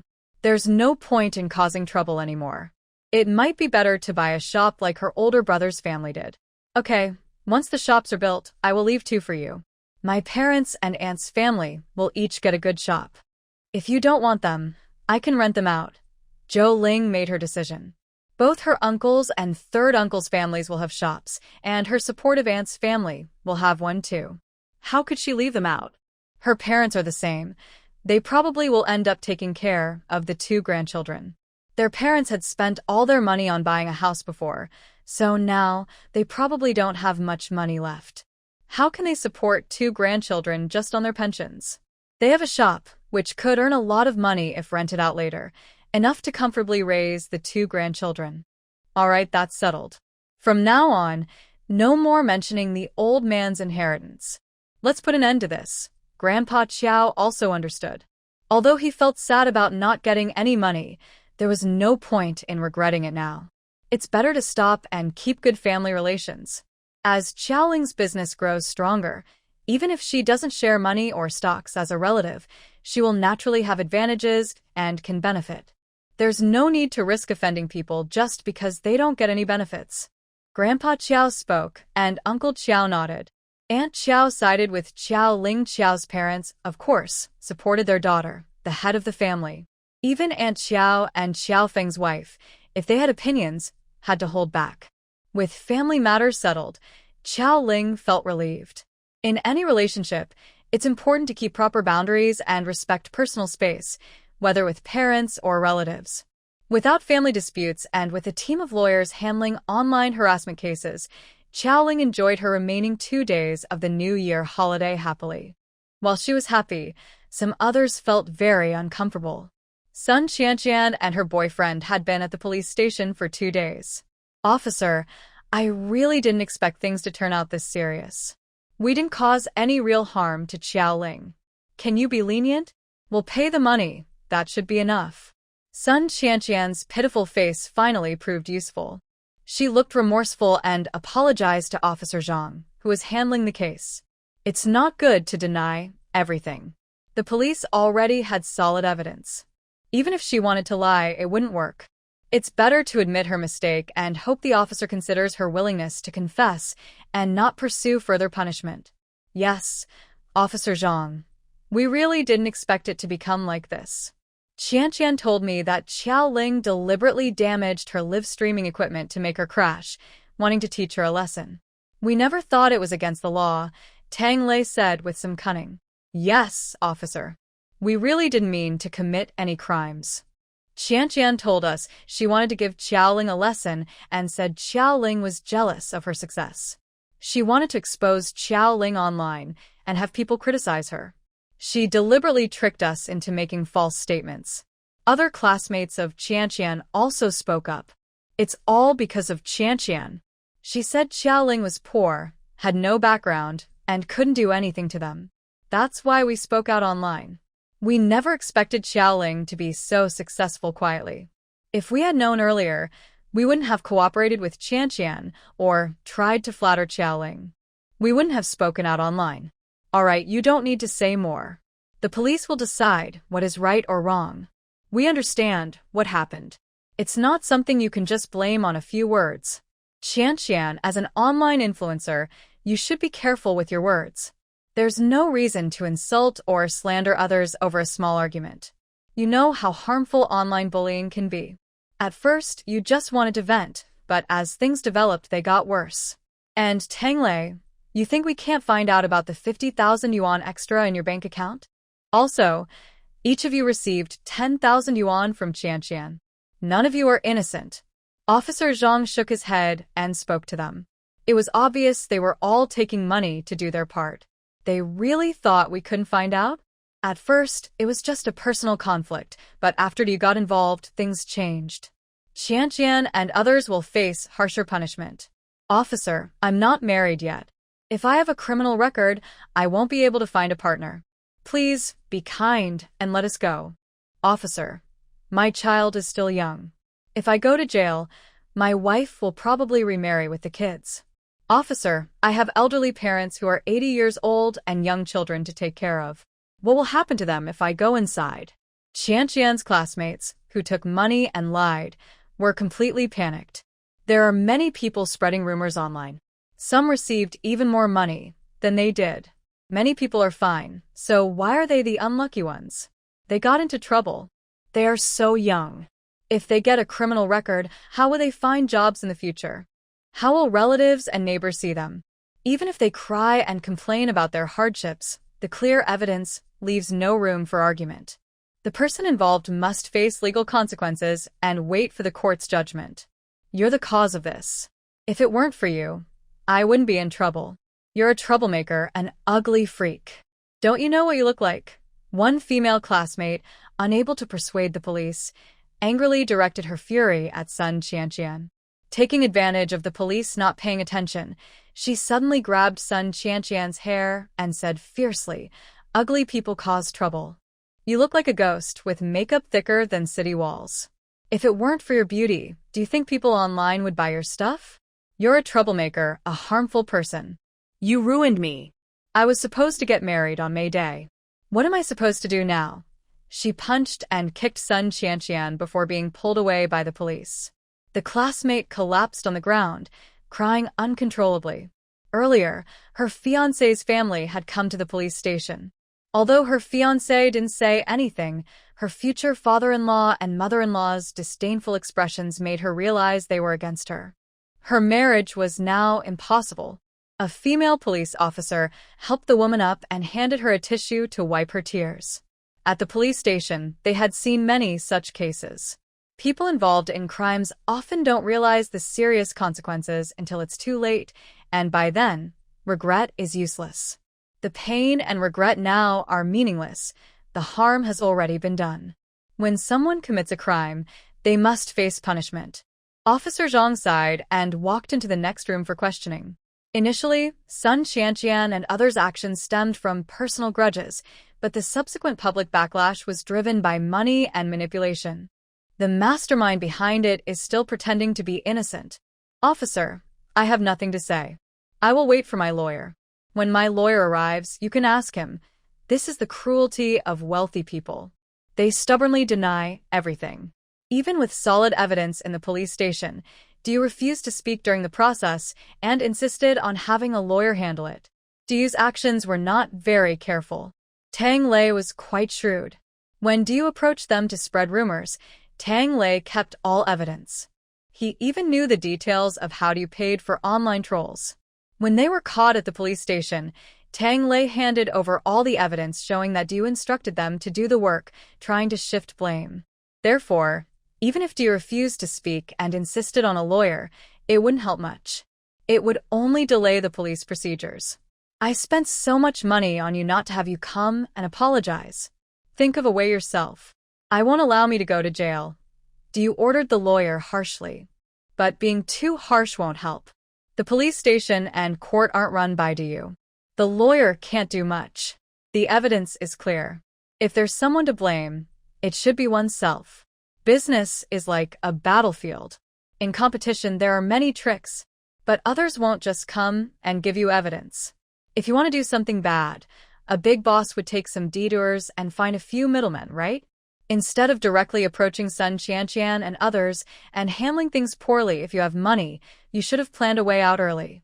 When dealing with people like Sun Qianqian and Tang Lei, you should have considered the worst outcome. You could have paid some money to let Sun Qianqian or Tang Lei take the blame, so they wouldn't drag the victim into it. Isn't that better? Now, he can only think of ways to solve it. Unless the victim withdraws the complaint and drops the case. Dropping the case is impossible. Even if Du is sentenced according to current laws, it wouldn't be long. Xiao Lingba can't forever be stuck sewing at the machine. How could she withdraw the complaint? Lawyer Lin, please coordinate with the other lawyer. Dropping the case is impossible. I don't care about Du's land in Huanshan village. I want her to stop wasting effort. There's no room for compromise here, Xiao Ling said after hanging up with Lawyer Lin. After ending the call, she politely apologized to Mr. and Mrs. Xie Yuan, saying, "Sorry, Mr. and Mrs. Xie, there's a lot going on. Please continue." The Xie couple, who live in Xiao Ling's temple, had something to discuss with her. Before they could start, Lawyer Lin's call came. "It's okay. We also heard about what happened earlier. Xiao boss is right. This is how we should clean up the internet. Everyone should pay for their words and actions," Mrs. Xie said with some anger. She is a university teacher. Recently, a girl at her school died from depression. The reason was that the girl dyed her hair pink and was then falsely accused of being involved in, and insulted with all kinds of dirty words. In the end, the girl passed away. Every rumormonger had blood on their hands. Alright, don't get too excited. The baby can't handle it. Mr. Chiao has now formed a team of lawyers to make sure those people don't get away with anything. Xie Yuan comforts his excited wife. After some rest, her condition has improved, and he can't let all their efforts go to waste. Gu Herong takes a deep breath to calm herself. As a teacher, she is very angry about what happened to her student, but her anger won't change anything. The girl is gone, and nothing can bring her back. Mr. Chiao's actions make her angry. Once she has the baby and finds time, even if her student is no longer here, she wants to seek justice for her. After comforting his wife, Xie Yuan turns to ask Xiao Ling, "Boss Xiao, I heard you keep bees. Do you sell honey?" Although Xie Yuan and his wife haven't been in Hidden Mountain Village for long, their health has improved noticeably. His wife looks much healthier, and his own frail body is gradually getting better. Living in the temple in Hidden Mountain Village, he has personally experienced how magical this place is. It's truly amazing. Every day, Xie Yuan takes his wife to the temple to burn incense. Even though there are no monks there, they spend half a day in the Medicine King Hall, and their health visibly improves. In a big family like the Xie family, they have personal assistants and family doctors around them. The doctors monitor their health constantly. Since coming to Hidden Mountain Village, both of them have been getting better. But it's not enough. Gu Herong is about 7 or 8 months pregnant. The baby will be born in less than 2 months. Although she is okay now, her health is still not as good as that of an average pregnant woman. Plus, she is older, so she needs to be extra careful. As for him, his body has been affected by radiation. He had to stop his experiments, but that doesn't mean he's given up. Now that he has a chance to recover his health, he's eager to do so. He wants to get healthy quickly, return to work, and complete his unfinished projects.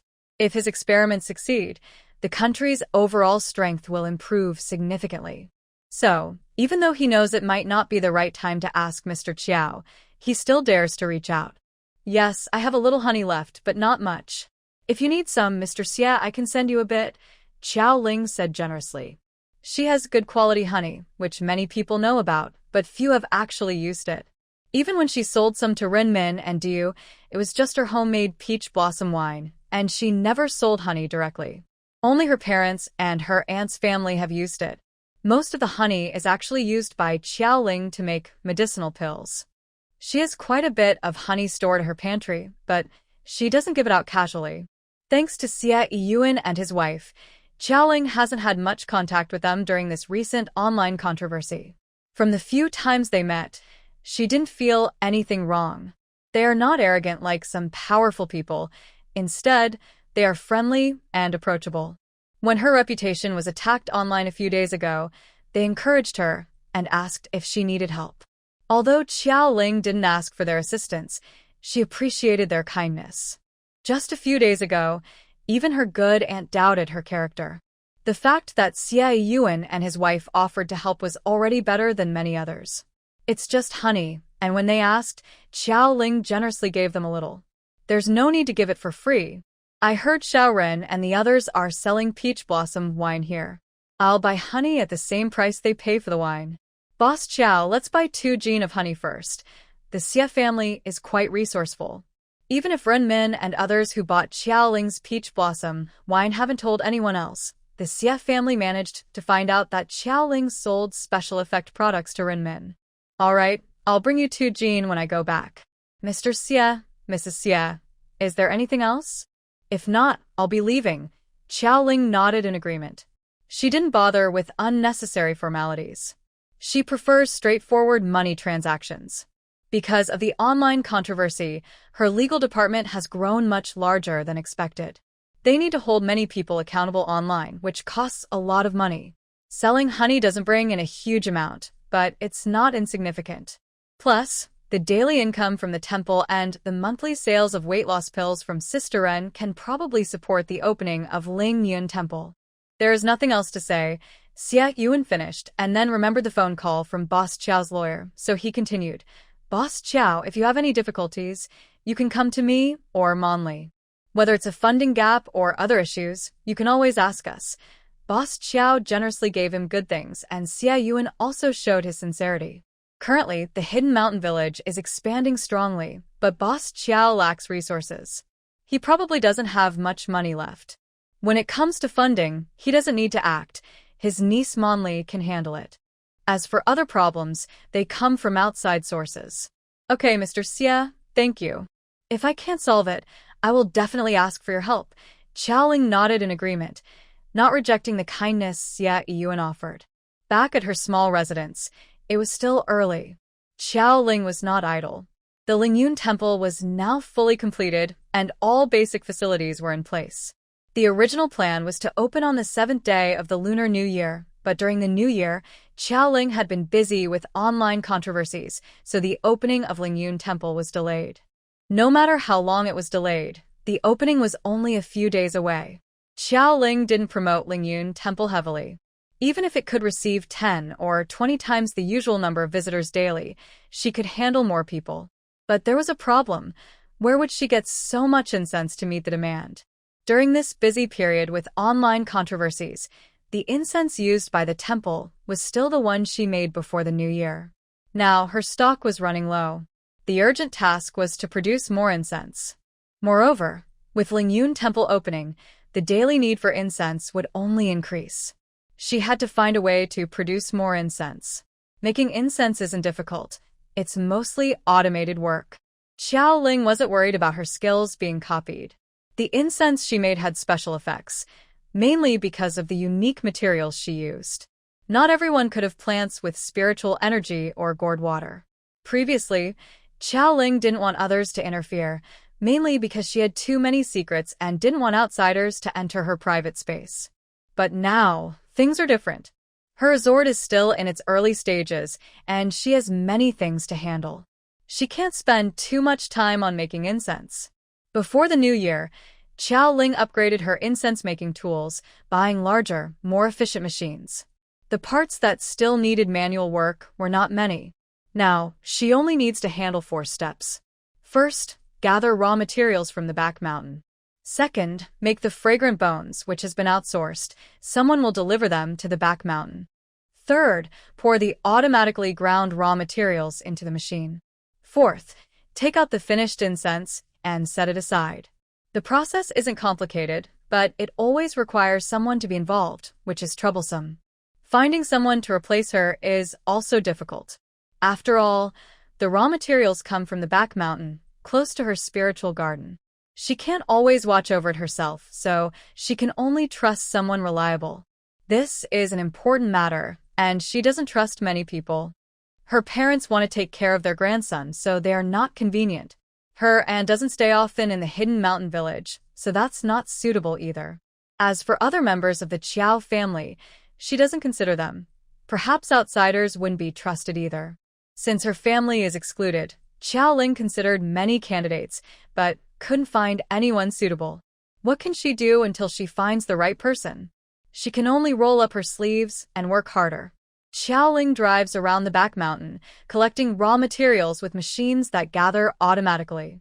The raw materials are ground into powder in a special vehicle, and within half an hour, she has a full load. But is one load enough? Xiao Ling spends a long time driving around the mountain, collecting enough raw materials. Then she puts the raw materials into the machine's funnel, adds gourd water, and the funnel stirs automatically. After a set time, it moves to the next step, and with a few operations, the incense is ready. With more advanced, automated machinery, there are fewer steps requiring her manual involvement.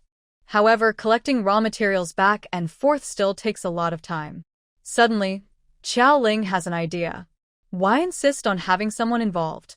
She has also heard of ChatGPT, the popular AI online. She can have ChatGPT help design the program and control robots to complete all these steps. The more she thought about it, the more she believed this was a good idea. It would be much better than hiring someone inexperienced to work on the mountain. Xiao Ling put down her things and rushed back to her room to consult with experts.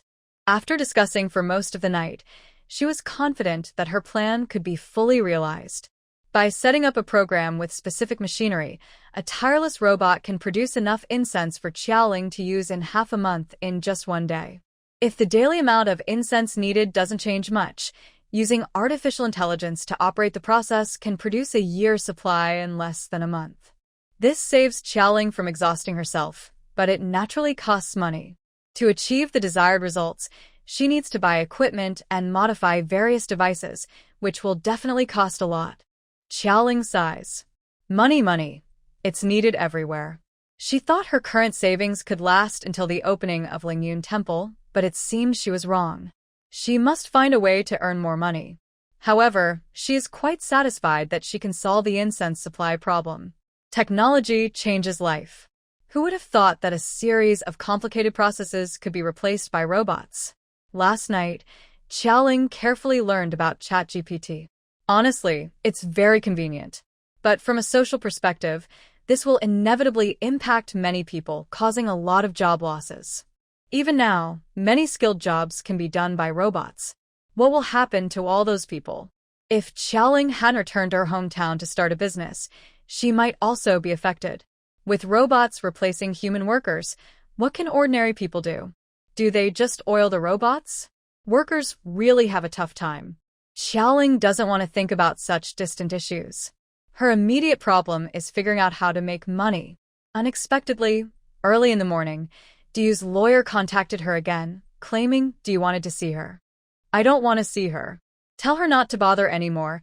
Xiao Ling refused to have any more contact with Du. After finally resolving her issues with Du, she didn't want to deal with her again.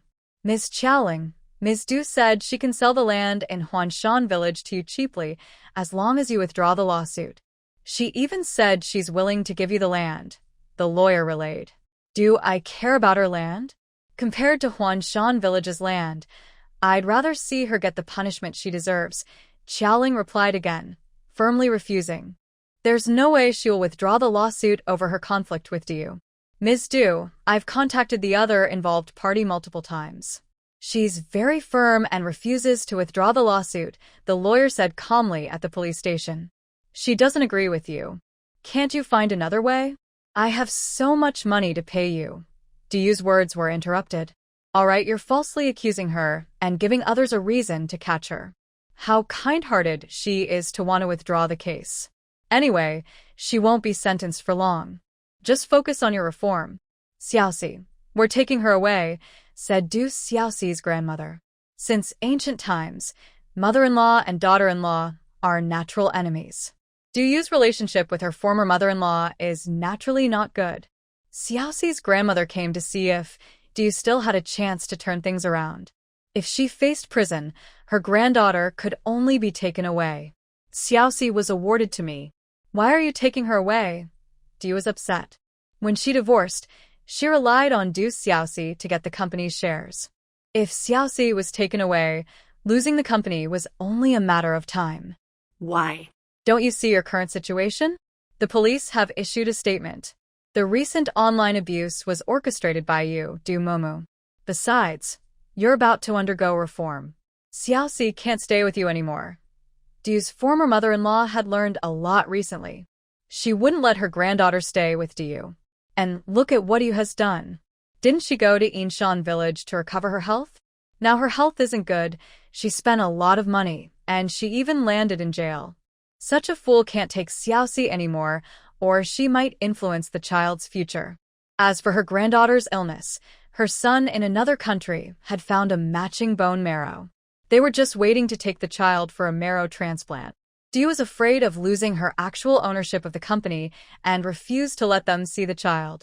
She kept saying she would find a way to treat Xiaoxi's illness. But she was just pretending. Her real plan was to transfer the company's money.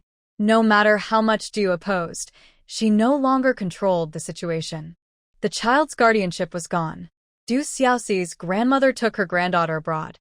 Maybe she would never see the child again.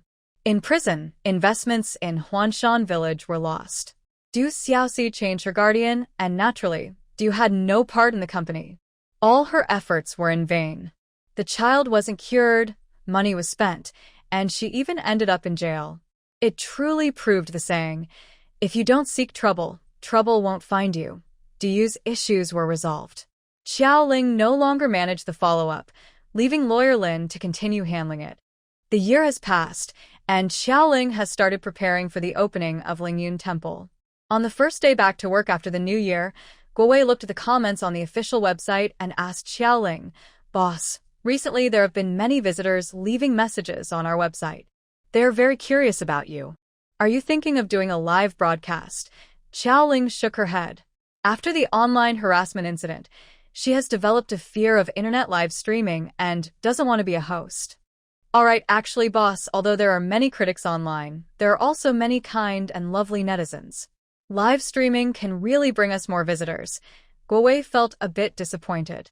He is responsible for promotion, and attracting more people to Yinshan village naturally is his task. Live streaming is the fastest way to attract visitors, but unfortunately, the boss doesn't want to develop in that direction. I won't do live streams. You can stream yourself or find someone else to do it, but the internet is a double-edged sword. Good results can attract more tourists, but a bad one can damage Yinshan village's reputation. We're just starting now, so there's no need to take such big steps. Xiao Ling also knows that live streaming can attract many people, but the internet has too many uncertainties. Since Yinshan village is just beginning, it's not the right time for such a big leap. All right, boss. We can revisit the live streaming idea later. Chunjia, and I want to think about making a promotional video. By the way, when will the temple open? Do we need to do any publicity or organize an event? Guowei no longer insisted on live streaming and instead asked about the opening of Lingyun Temple. The opening will probably be around the Lunar New Year. As for events, I haven't thought about it. Do you have any ideas? Xiao Ling saw the eager look on Guowei's face and asked back. I think you will also open around the Lunar New Year. How about we hold a Lantern Festival prayer event? Guowei's face lit up when he heard that the temple would open during the new year, and he shared his idea. Since he resigned to start this project, Guowei definitely wants it to succeed. He didn't contribute much during the recent online controversy. as the manager of the publicity department, he felt quite guilty. So, he has been thinking hard about proper promotional methods. Now, with Lingyun Temple about to open, he has been planning the publicity for a long time. Lantern Festival Prayer Event? Is it close to our Lingyun Temple? Would it be good to celebrate the Lantern Festival at the temple? Don't be fooled by Xiaoling opening a temple. She doesn't know much about Taoist customs either. She only knows that there are many taboos during the first month of the lunar calendar. For example, on the first day of the Lunar New Year, you shouldn't sweep the floor, as it might sweep away good luck. Another example is not cutting your hair during the new year because of old sayings about bad luck or losing family members. I think there are also taboos for celebrating the new year. I wonder if it's okay to visit a temple? Yes, of course. Many places hold lantern festival prayers for safety, love, and prosperity, with lots of incense and offerings. Our Lingyun Temple mainly worships the Medicine King, so we focus on health prayers. The Lingyun Temple is quite large, so when we open it for the first time, we want to make it grand. During the Lantern Festival, we can set up lanterns, enjoy lantern displays, solve riddles, watch dragon dances, and do stilt walking. Later, we can add traditional crafts and food. With good planning, it won't be any less exciting than famous tourist spots. Guowei briefly shared his ideas. They might not be very new, but with Lingyun Temple's special features, it could turn out to be quite successful. Less than 10 days until the new year. Do you think we have enough time to prepare everything? Xiaoling nodded, agreeing with Guowei's plan. But she was worried, adding so many activities in just a few days might be too rushed. It's possible. As long as the boss agrees, I can contact people right away, Guowei said excitedly. He had been thinking about this plan for a long time. Since the winter break started, he and Xinjia had been discussing opening Lingyun Temple. They had also contacted many people privately. Once the boss approved, they could start setting things up. They should have started earlier, but the trouble caused by that troublesome streamer and Du made Guowei hesitant to bother Xiaoling. So he kept quiet. Now that the online controversy has settled and the boss agrees, they can handle everything in a few days. As a local figure in Qingshi town, Guowei was confident. Okay, no problem. Send me the detailed plan and budget estimate. I'll have the finance department approve the funds. Guowei had this idea, and Xiaoling naturally didn't oppose it. If the Lantern Festival prayer event goes well, it will not only boost Lingyun Temple's reputation but also attract more visitors in the future. It could also stimulate the local economy. Maybe this year, she will catch the attention of Director Wu Nan and get help promoting the resort. Judge, the boss has approved our promotion plan. Quickly, bring out the materials we prepared earlier. I'll organize them and give them to the boss. If everything is okay, we can start preparing for the Lantern Festival. After discussing with the boss, Guowei happily returned to his office with Xinjia and shared the good news. Really? That's great. Our hard work hasn't been in vain. All the materials are here.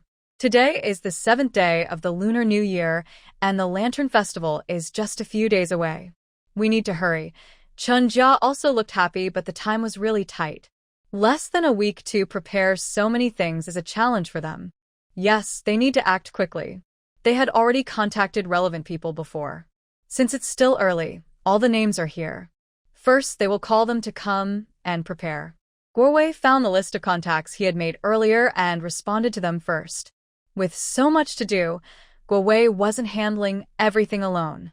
The company staff were already in place, each department doing their part, so it wasn't too difficult to manage. Moreover, Guowei, as a local influential figure in Qingshi town, had many connections. Many things that seemed difficult to others became simple for him. The Lantern Festival and riddles were arranged through a distant cousin of Guowei. He ordered the lanterns from the hometown, and even though the festival was busy, he promised to deliver the goods within 3 days and set everything up in 1 day. As for traditional crafts and food stalls, that was even easier. Many artisans in the town could be recruited without help from others. Of course, the main focus of the Lantern Festival was health and blessings. Guowei confirmed this with the boss. On the opening day, tickets would be sold at half price, and gifts would be randomly given out. With the main plan in place, the remaining work was to refine and fill in the details. Funds were secured, Enough staff were available, and they announced the Lantern Festival at Lingyun Temple on the official website. The online tickets sold out quickly. This place isn't very good, is it? The man speaking looked disdainful. The location was remote, with transfers needed, and it was back to the countryside. What development prospects could there be? Xiao Jing said they are developing it. It will get better gradually. If it were a mature tourist spot, how could Xiao Jing and the others come here? The speaker was Lai Jing's parents. The daughter resigned and moved to another city. Even if the child talks about it excitedly, as parents, we can't be completely at ease. We need to see it in person first. Recently, we heard about a Lantern Festival prayer event.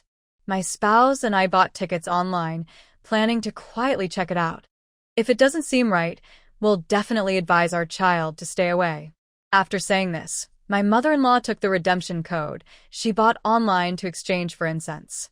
She took 2 sticks of incense, gave one to my father-in-law, and looked at the incense while walking. This online story sounds exaggerated. I wonder if it's true? Can it really improve health? Although my daughter said there are many visitors here, my mother-in-law remains doubtful. If praying and worshiping really worked, why go to the hospital? I think it's just scammers fooling people. If you're sick, don't go to the hospital. What's the point of all these superstitions? My father-in-law snorted coldly. As a medical worker, he doesn't believe that temples can cure illnesses. Since we're here, let's take a look first.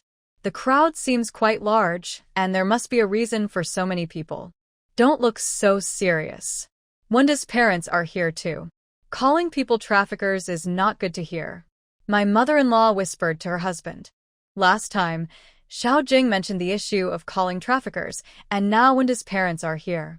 If they overhear, it wouldn't be good. What's wrong with that? My daughter was taken to the mountains by their son. I haven't gone to complain, so it's all good. My father-in-law puffed his cheeks and glared, but he couldn't argue much since his daughter liked Wenda, even if he spoke harshly. It's a bit off, but the place is quite big and lively. Let's go and take a look. My mother-in-law looked at the busy crowd around her, constantly observing.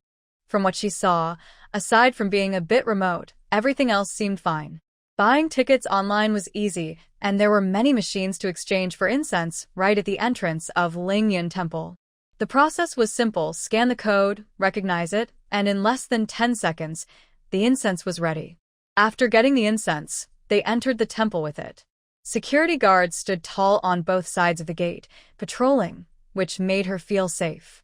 Inside the temple, unlike traditional temples, there weren't many halls or monks welcoming visitors. What is going on here? There are no Taoist priests inside the temple. If you're fooling people, at least put up a proper sign. Do you really think people are fools? Lai's father was already unhappy about Wenda bringing his daughter here. Isn't a good job with a steady income better? Resigning to come here and still making good money?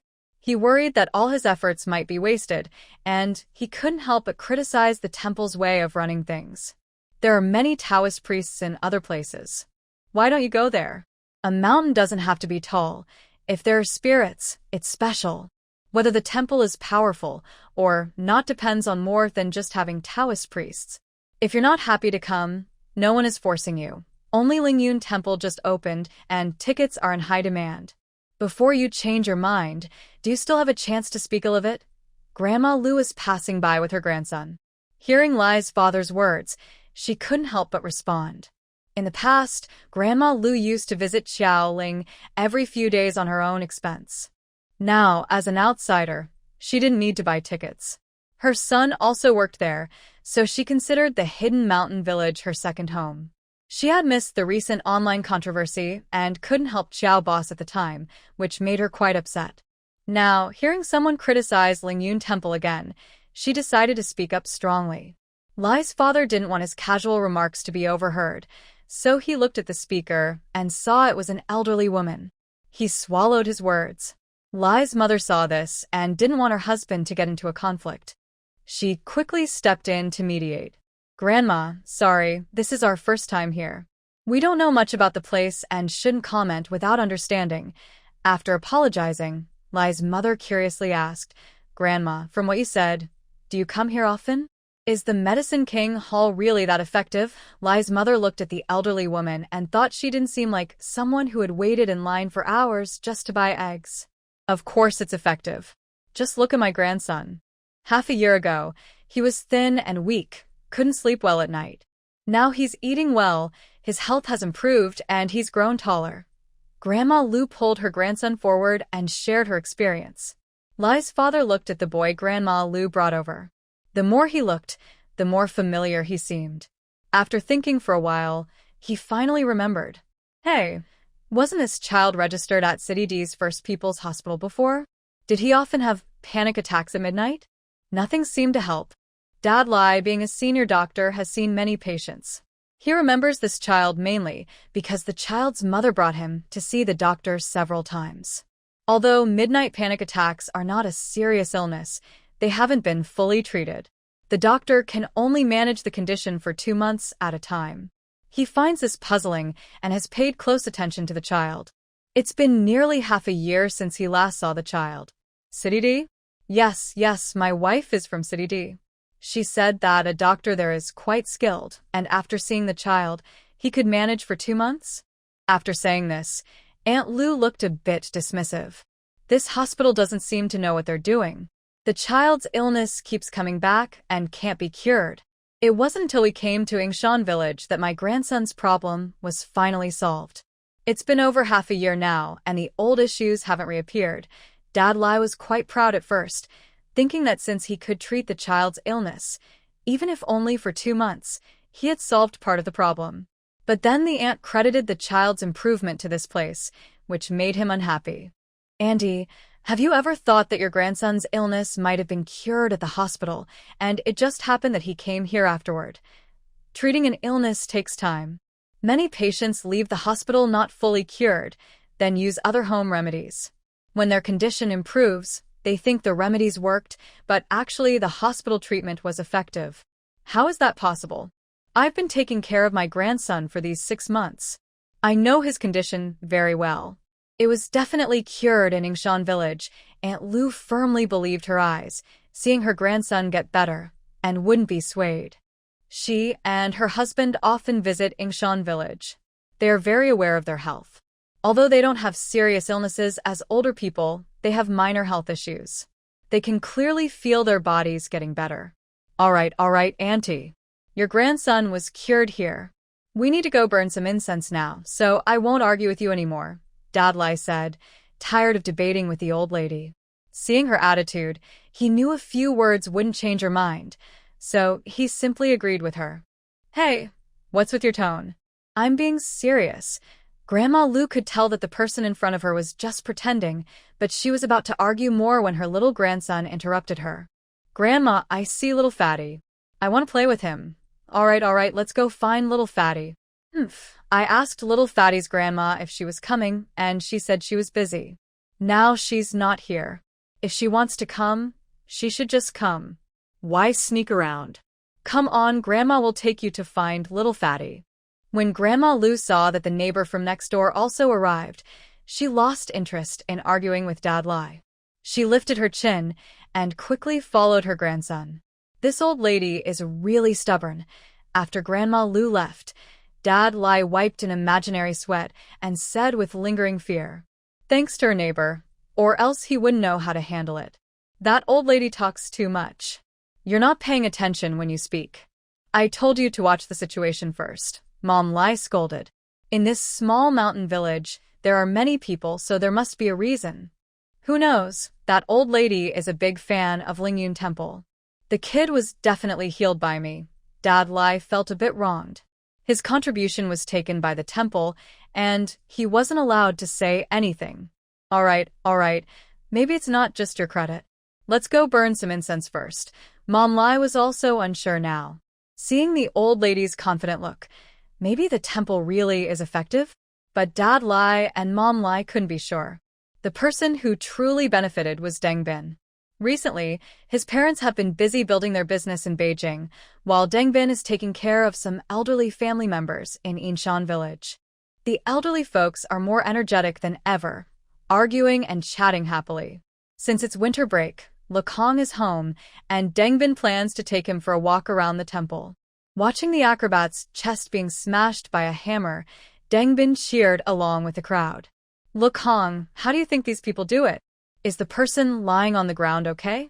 Could they be hurt inside? Dengbin asked with curiosity. Because of his recent illness, Dengbin rarely saw acrobatic shows before. Now that he's watching the performers in action, he's excited but also worried. Is this really safe? I think it should be fine. I didn't expect Sister Xiaoling to bring them here. I saw them perform when I was very young. If something had gone wrong, it would have happened already. Although Lekong didn't fully understand how it worked, he believed that since the performers were safe, they must have their own special skills. Come on, Dengbin, there's a magic show up ahead. Let's go see. Lekong led Dengbin forward. Many acrobats and vendors had come to this lantern festival. Originally, Lingyun Temple had a large open space, but now it was filled with rows of vendors and performers, making it very lively. Okay, hurry up. I see everyone moving that way. The show is about to start. Look, let's go to the front seats, Dengbin said excitedly. Dengbin's face was bright red with excitement. He happily ran with Lekong through the crowd, looking completely different from the weak person he was half a year ago. Miss Deng, your child is recovering very well, Xie Monli said to Renmin, watching Dengbin full of energy. Xie Monli was a regular at Renmin's family club and knew Dengbin's situation well. Anyone who saw Dengbin now and half a year ago would feel the same. Yes, thanks to Boss Chiao, Renmin replied. Seeing her son now running and playing like a normal kid, she felt very touched. If they hadn't followed Lu Ba to Yinshan village back then, her child might have already been gone, and he wouldn't have such a bright, carefree smile now. Renmin was very grateful to heaven for giving her child hope, and grateful to Boss Chiao for giving her child a new life. Mr. Xie, Miss Xie, Boss Chiao is really a good person. She's young and hasn't experienced much, so she might make some mistakes. I hope you can understand. The Xie family was now recovering at Boss Chiao's place. Renmin was a bit worried that Boss Chiao's straightforward personality might offend the powerful Xie family. Mr. Xie, Miss Xie, don't worry. Boss Chiao has a good personality. We all like her. The recent online controversy was handled very well by her, according to my father and grandfather, Xie Monli replied. The recent online incident was something Xie Monli was about to handle. Not only because of their agreement with Boss Chiao, but also because if strangers faced such a situation, they would want to help too. Her brother-in-law even trusted Boss Chiao and told her to handle it herself, so she didn't interfere. It turns out that the younger brother was right. At first, Boss Chiao's response was a bit slow, but the outcome was very satisfying.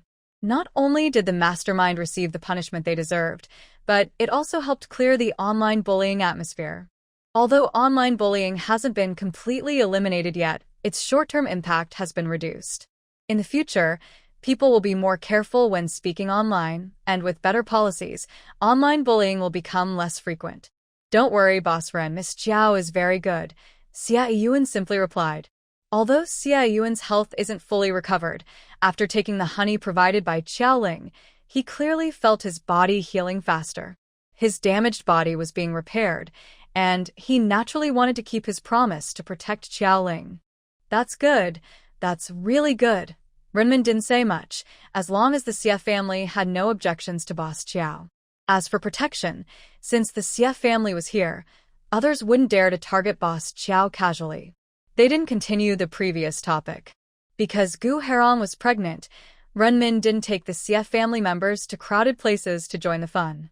After a few minutes of wandering nearby, they returned to the previous Taoist temple. Will this place be open to the public in the future? Xie Monli looked at the empty Taoist temple and asked Renmin curiously. Although this temple was a bit smaller, it felt more charming than the newly built Lingyun temple. It would be a shame to close it down. I'm not sure. I haven't heard Boss Chiao mention it. It probably won't close, right? Besides being a bit small, there didn't seem to be any major flaws with this temple, so it probably wouldn't shut down just like that. But it's hard to say whether Boss Chiao has other plans. If it does close, it would be quite a pity. Renmin thought about the scene of resting outside the wall in the camper at night, as if it had just happened yesterday. More than half a year had passed. Now that Lingyun Temple was open, no one knew what Boss Chiao would do with the old temple. Boss Chiao, after Lingyun Temple opens, can we still visit the old temple? Not only Renmin and Xiemonli were curious about the old temple, but Gu Weimu's aunt also directly asked Boss Chiao about the fate of the old temple. Perhaps out of habit, Gu Weimu's aunt always felt that the new temple wasn't as good as the old one. If she had to choose, she would definitely prefer going to the old temple to burn incense. Of course, it would be even better if there were fewer people at the temple before. The back mountain temple will no longer be open to the public, Qiao Ling replied confidently. She has her own plans for the previous temple. Lingyun Temple covers 200 acres, and even if more people come, there is enough space. The temple on the back mountain is close to her accommodation, and with so many visitors, it becomes crowded and unsuitable for full public access. Not open to the public anymore? That's such a pity, Aunt Guowei said with disappointment. Don't worry, Aunt Gua. Not opening it fully doesn't mean you can't go in. In the future, only members will be allowed to enter the back mountain temple, Qiao Ling reassured her. The spiritual energy on the back mountain is the strongest in the hidden mountain village, so opening it to everyone isn't appropriate. But leaving the temple empty is also a shame. The members of the temple are personally chosen by Qiao Ling. She knows them well and considers them true fans of a temple. She isn't worried they have bad intentions. Members can go in? That's good. It works well, and there will be fewer people, Aunt Gwen nodded repeatedly. Having members means fewer crowds in the temple. The previous temple was nice, but it was too crowded. Her elderly family members need to reserve spots in advance to visit, and older people often have fragile bones. With so many visitors, accidents like bumps or falls could happen easily. So, although her elders know the temple is good for health, they don't visit very often. It's simply because there are too many people. Yes, there were too many people before. Although no one said anything, I know many people didn't have a good experience. Now that we have the chance, I want everyone to have a better visit, she explained. Qiao Ling wasn't surprised by Aunt Gua's reaction.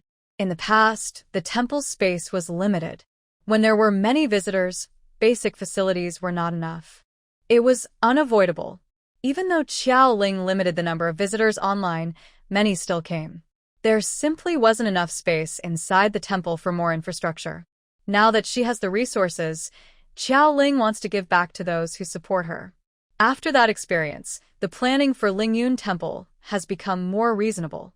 She also hired a designer to plan it carefully, so visitors to Lingyun Temple won't face the same problems as before. The 200 acres of land will no longer feel crowded like before. In the early days, Lingyun Temple lacked strong spiritual energy, but visitors still enjoyed their incense offerings. While speaking, Qiao Ling watched staff carry items to the center of the square in front of the Medicine King statue, then signaled Gua Auntie to follow. Gua Auntie, we've been talking for a while. Are you thirsty? Come, have some water. Qiao Ling took a disposable cup from the staff and handed it to Gua Auntie. This water is sweet, like honey water. Gua Auntie took the cup and took a sip, tasting the sweetness. Yes, honey water. If you like it, you can drink more. This honey is special honey from the back mountain. Qiao Ling hadn't used it much before, mostly drinking it herself or making honey pills. Now, the storage room has plenty of honey. People come to the temple to seek health. Diluted honey water isn't very effective, but it's better than nothing. It has a small effect and is a little benefit for everyone. After drinking, Gua Auntie quickly noticed the difference in the water.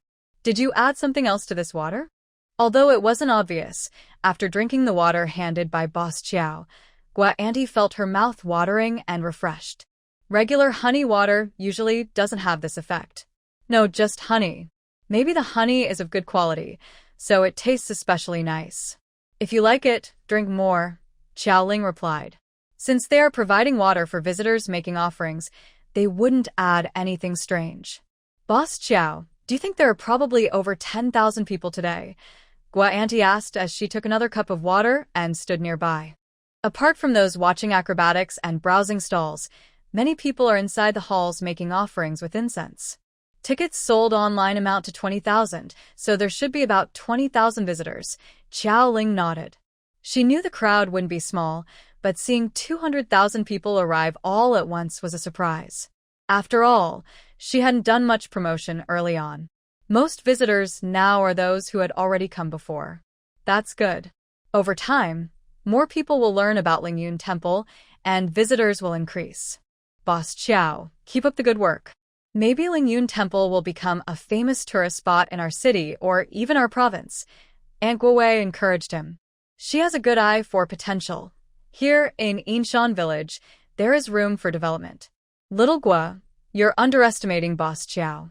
It could become a nationally known tourist attraction. Aunt Lu chimed in, noticing the water dispenser nearby. She quickly poured a glass of water and sighed. Very refreshing. Ordinary honey water feels extra special with Lingyun Temple's blessing. Boss Qiao, could this be the holy water of Lingyun Temple? As a mysterious staff member of Lingyun Temple, Aunt Lu diligently used her skills early in the morning, mingling with the crowd. Her eyes scanned the temple like X-ray vision. She was a bit tired now, but after drinking a sip of honey water, she felt more energetic. Auntie, it's just regular honey water, Xiaoling said with a smile. Aunt Lu was too cooperative. A temple should have its own features, right? Offering incense is one, and this honey water is something Xiaoling is trying to develop as a special feature. She wanted to give the honey water a label, but calling it holy water seemed too much like something from a fantasy story. Boss Qiao, I heard many people asking if there are fireworks or firecrackers. Due to the pandemic these years, everyone has been feeling cooped up. They want to see fireworks to relax. Aunt Lu summarized her observation. Today is the Lantern Festival, and there are many lanterns hanging around. People can celebrate Yuan Shao, but if fireworks could be set off, it would be perfect. I don't dare to break the rules. There are no fireworks or firecrackers, Xiaoling replied with a bitter smile. Aunt Lu had too high expectations of her. According to incomplete statistics, between 15,000 and 20,000 people are staying for the Lantern Festival tonight. With so many people and distractions, she wouldn't dare to secretly set off fireworks. There are many things being banned now. Some say that closing big factories would help reduce air pollution. People ask how much pollution is reduced by banning fireworks and firecrackers. They say that in recent years, the world has become worse because people have abandoned the old rules set by our ancestors. People wonder how to chase away the monster during the new year if fireworks are not used. Maybe the past few years were unlucky because there was less of that festive atmosphere. Fireworks and firecrackers can only be used when policies are relaxed. But tonight, there will be exciting iron flower displays and drone light shows, which are the same kind of entertainment. Xiaoling told the people around her about tonight's plans. Besides traditional activities like celebrating Lantern Festival, guessing riddles, and visiting night markets, Guowei also spent a lot of money to invite performances of iron flowers, dragon dances, and drone light shows. When Guowei mentioned the drone show and iron flowers, Xiaoling felt a bit sad about the money, but still agreed with his plan. She has never seen these performances in real life, but was looking forward to them. With Xiaoling's support, the people who originally planned to leave after lighting incense decided to stay and watch the evening shows. After all, opportunities to see iron flowers and drone shows are rare in real life. This made accommodation even more crowded than before. Xiaoling's resort hotel was not finished yet. Visitors had already booked small inns or guest houses in Yinshan village. But Yinshan village is small, and there aren't enough places to stay. Many visitors from outside had to rent rooms in the town. Even in the town, hotels were fully booked. But people always find ways. Deng Bin and Lukong went around in the morning and heard many complaints about not having a place to stay tonight. They might have to sleep in their cars. Suddenly, they had an idea. After lunch, they contacted a tent seller online and asked for tents to be delivered to Yinshan village immediately. Surprisingly, as soon as the tents arrived, they were all sold out. Why didn't you buy more? There are so many people going home empty-handed, said Lukang's father, watching disappointed customers leave. He felt sorry for them. If his two kids had bought more tents, they could have earned more money. Lukang's father never thought making money could be so easy. In the past, he and his wife worked hard all year, but at the end of the year, they didn't save much. Since he was called back home halfway through this year, he realized that making money can be very simple. First, my mother sells peach blossom cakes and earns several thousand yuan a month. Later, Lukang, this young guy, worked a summer job and made several thousand yuan in just a few days. There's no need to mention the house at home. Since the opening of Qiaoling Taoist Temple, it has never been empty. Someone is always renting it, so they have income every day. This was something they never dared to imagine before. After returning to the countryside, he and his wife both got jobs at Qiaoling. Although they only do cleaning or odd jobs, their wages are not low. Plus, his mother also works there. The family of 4, except for Lukang who needs to spend money, earns over 10,000 yuan a month from 3 people living at the door. With rental income, they can save nearly 20,000 yuan each month. Earning 2,000 yuan a month adds up to nearly 200,000 a year. In just 1 year, they could make a down payment on a house for their children in the city. Even during the peach blossom season, his mother can sell more peach blossom cakes, which is another source of income. Just thinking about it makes Dad very excited. Now, even the son, who spends money, can earn quite a bit. Watching the money fly away, he feels sorry for his 2 children. If they could bring back more goods, Lukang wouldn't have to worry about tuition and living expenses for a whole year. The kids don't have much capital. It's not easy for them to buy stock whenever they want. They're still young, and it's already impressive that they can spot business opportunities and make money. At their age, you're still just foolishly spending money. Zhou Chunhua, who rarely has free time, heard her son from afar and immediately felt unhappy. Lukang being able to do this at his age is already much better than his father. Mom, I was just saying. Didn't you see? So many people came to ask about the tents. They missed out on so much money. Lukang's father said helplessly. If you have the ability, why don't you go earn it? The kids don't have much capital. It's just that today's crowd was lucky. Otherwise, if you buy more goods and can't sell them, who will cover for them? Zhou Chunhua was very dissatisfied with her son. Everyone wants to earn money. If she doesn't find a way, she just blames the kids. Isn't that embarrassing? Alright, Aunt Zhou, Lukang's father didn't mean anything bad. Maybe he's just a bit regretful. The kids are earning money, so they should be happy, Renmin spoke up for Lukang's father. Renmin doesn't care how much money his son makes. As long as his son is healthy, he's satisfied. As for how much money they can make, that's not the main point. The couple is capable and has earned enough money. Now, they just want their son to be safe and happy. With such a large crowd, they could earn money just by sitting around. Inshan village isn't close to the town. So many people stay from morning till night, buying lots of things. Not to mention lunch and dinner, which bring big profits to the villagers. There are so many people that small restaurants and inns are very busy. Any family with some skills has started selling boxed meals at their door. But just a few families can't serve so many people. Not only food sellers, but anyone who takes things out to sell finds it easy to sell everything. Son, maybe you shouldn't go out either. You see how busy it is. Your dad and I can't handle all this. Wu Xilan took a break from the kitchen to ask her son and daughter-in-law, who were helping in the back. Her son and daughter-in-law are well educated. After graduation, they worked in big cities and earned good salaries. Even if they could make money back home, they plan to leave at the start of the year. They haven't left yet because they wanted to see the Lantern Festival activities and check out Inshan Village's potential. It turned out they were right to stay. So far, Wu Xilan's family has sold over 1,000 box meals. There are long lines outside waiting to buy, not to mention the evening sales. They didn't expect so many people this morning, so their ingredients ran out. Wu Xilan's husband has gone to buy more, and tonight they need to prepare at least 2,000 meals. With such earnings, Jiang Jun wouldn't want to go out to work. Even after the Lantern Festival, the crowd won't be as big, but the number of people won't drop much. Jiang Jun checked with friends in the village. When Lingyun Temple wasn't open, Inshan Village had about 2,000 visitors daily. Even with this scale, the couple's decision to stay and run their business is better than working elsewhere. Moreover, Qiaoling's resort is still under construction. Lingyun Temple is just the first project. There are more projects coming like Taoyuan and the resort. More visitors will come. Maybe even the current crowd will become normal. So, without much thought, Jong Jun and his wife decided to stay. Running their own business is more attractive than working for others. This scene happens in many families in Hidden Mountain Village.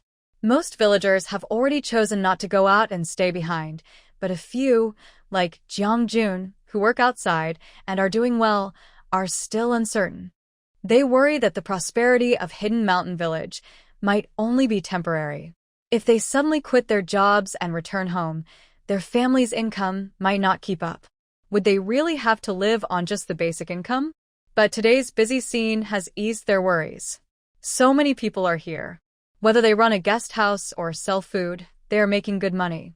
Even if, in the future, Xiaoling's resort doesn't do well and fewer visitors come, it won't drop too much. The temple's opening has kept visitors coming every day without fail. Even with the original number of visitors, staying at home is better than working outside. Who wouldn't want to stay in their hometown to take care of elders and children? Since no one is leaving, the village chief's family is no exception. Big brother, second brother, since you've taken over the Yun Temple supermarket business, you must do a good job. Secretary Lu's pamphlet is very clear. If I find out you're cutting corners or raising prices unfairly, I'll be mad. Himing also took the chance to remind his two sons. The Yun Temple covers 200 acres, so the supermarket can't be run by the Zhao family alone. Many people want to lease the Yun Temple supermarket, but Xiaoling chose the He brothers mainly because she trusts the village chief's character. The He brothers haven't had much contact with Xiaoling, but she deals with the village chief every day. In the more than half a year she's been back in the village chief's role has been even more important than her parents'. If she has questions or problems, she always asks the village chief for help. Many people asked about leasing the supermarket attached to Yun Temple, but Xiaoling finally chose the He brothers because she appreciated the village chief's support. She also believed in the village chief's integrity. With him watching, the He brothers wouldn't dare to do anything wrong. Dad, do you still not trust our character? And you've already checked the supermarket yourself. The prices there are normal, and we're just making small profits. We won't cheat anyone. Big brother, he said with a sad face. They knew the old man's temper, so they wouldn't dare to do anything bad. Honestly, although today's sales figures haven't come out yet, just looking at the morning's revenue, I can already estimate the day's profit. They make so much money in one day. It's hard to understand why they would do something that damages their reputation. Just remember what you said. When you have more money, you still want even more. Greed might make you want to earn more. Right now, Secretary Lu is doing very well. I have nothing to worry about. Occasionally, I will go to the supermarket to check on things, Himing said coldly. Everyone wants to earn money, but it's important to stay honest. The current situation in Inshan village didn't happen by accident. Many tourist spots start off well, but over time, corruption and neglect lead to decline. Thinking of this, Himing repeatedly warned his two sons and then hurried away. He wasn't too worried about his sons, as they had been raised in the family and wouldn't cause big problems. To develop Inshan village well, it's not enough to just focus on his children. Everyone in the village needs to be looked after. Himing's first stop was at Li Si's place, who previously sold fake local eggs pretending they were genuine. Grandma, here you go. Rest assured, these are authentic local eggs. If you find any foreign eggs when you get home, bring them back to me, Li Si said with a big smile, handing over a basket of eggs and confidently guaranteeing their quality. Boss, don't think just because I'm an old lady you can fool me. You wouldn't want to see the power of a grandma, the customer joked with a smile. Grandma, I swear on my honor, these are all real local eggs. On the other side of the village, I have hundreds of hens laying eggs to sell. If you don't believe me, you can go see for yourself, Li Si swore solemnly. He had been warned by the village and neighbors before, so he dared not cheat at this time. Plus, the previous lessons had taught him a lesson. 2 months ago, other businesses were thriving, but his was stuck. He was still making money, but his growth was much slower than others, which made him frustrated. After asking around, many old customers said his products weren't authentic. Rumors spread, and people stopped buying his local eggs. Li Si's family also collected eggs from nearby villages and bought chickens to lay eggs. Recently, they managed to restore their reputation, so he wouldn't make the same mistake again. When the grandma heard Li Si's explanation, she was satisfied. She was also afraid of buying bad eggs. Her family lives in the city, so they have no place to raise chickens. Her daughter-in-law just had a big grandson and needs many eggs. Last time, she bought foreign eggs, which made her very angry. Her daughter-in-law had no milk recently, and her little grandson often cried at night. She thought it was because of the foreign eggs. She came to Inshan village because her neighbors strongly recommended it. She had visited twice before. To be honest, it was really good. After taking care of her daughter-in-law during her postpartum period, she lost several pounds. Her sleep was poor, and she always felt tired because her grandson kept crying nearby. She had also visited the temple twice, and it worked well. She planned to bring her grandson to burn incense when he was a bit older to help stop his midnight crying and to strengthen his health. The older woman left happily, and Li Si eagerly greeted other customers. "Boss, are these tea eggs also made with local eggs?" a tourist asked, pointing at the pot of tea eggs boiling beside Li Si. "With so many people, it's impossible for everyone to have hot rice to eat. What about the others?" Many bought roasted sweet potatoes, cold noodles, fried noodles, rice rolls, and tea eggs. Besides selling local eggs, Li Si also prepared tea eggs to sell. They're not local eggs. These tea eggs are made with foreign eggs. 1 yuan each. Selling local eggs would be a loss, Li Si honestly said, then added. "But young man, even though these aren't local eggs, they taste pretty good. Want to try one?" The tourist sniffed the fragrant aroma of the tea eggs and looked at the crowded small restaurant next door. He listened to his stomach growling and decided to give in. "Okay, boss, give me one. Do you want one too?" the tourist asked his companions. Today, the food vendors were very busy, so they could only have a tea egg to fill their stomachs. "Yes, one for each of us. We'll see what else is available later." Everyone nodded in agreement. They probably couldn't get rice now, but the smell of the tea eggs was tempting, so they decided to try one. "All right, I'll serve you. My tea eggs are really good, no kidding. If you want to buy tea eggs in the future, remember to come to my place, Li Si's Eggs," Li Si said quickly, also advertising his eggs. After sending away a group of customers, Li Si smiled as he looked at the village chief who had been standing nearby for a while. "Village chief, as you saw earlier, I sell farm eggs and imported eggs separately. I won't mix them up." Ming ignored Li Si's words and carefully examined the eggs on display, as if he had sharp eyes. Based on his experience, he guessed there was no fake eggs, but he still asked with a serious face, "You're only raising a few hens, yet you have so many farm eggs here. Are some imported eggs mixed in?" Li Si had a past record, so Ming had to be cautious. "Village chief, I don't have many hens at home, but my wife's family has a lot. These eggs are from her family," Li Si finished and looked a bit upset, asking the village chief, "Village chief, can I raise more hens? Look at how many people want farm eggs. I only have a few hundred hens laying eggs. That's not enough to sell. If I buy eggs from elsewhere, I worry they might not be real farm eggs. I'd earn less that way." He was worried about buying eggs from other places because he couldn't be sure they were pure. Even a few hundred hens seemed too many. "Our village is building a resort, not a market. Raising so many hens makes the place smell. Do you still want to do business with tourists? People come to visit happily, but if the air is full of chicken smell, even capable people like Qiao Ling might not attract visitors." Li Si thought about this and realized he needed customers first to keep the business going. He gave up on raising hens in the village. But just because they can't raise hens in their village doesn't mean other villages can't. Their hidden mountain village has few people, and the neighboring villages are not close. Raising more hens there wouldn't affect their village. If it smells, it would be the other village's problem. He could rent land in a nearby village to raise chickens, which would bring in more money. After seeing Li Si's situation, Ming felt a bit relieved. Li Si, a troublemaker, hadn't done any fake or price-gouging tricks. The other villagers probably wouldn't cause trouble either. Still, Ming continued his duty and inspected the village carefully. The Zhao family supermarket and small inn were key places to watch. Although Zhao's way of dealing with people and things makes Ming still feel quite at ease, he is also a bit worried that Zhao's family, who has suddenly become the second richest in Inyan village, might get carried away. He still needs to see more to be truly reassured. Xiaohe, you're here. Have you eaten? Or should I ask the kids to prepare a couple of dishes for you? Old Zhao, who is getting on in years, often stands outside his small and watching the passing tourists.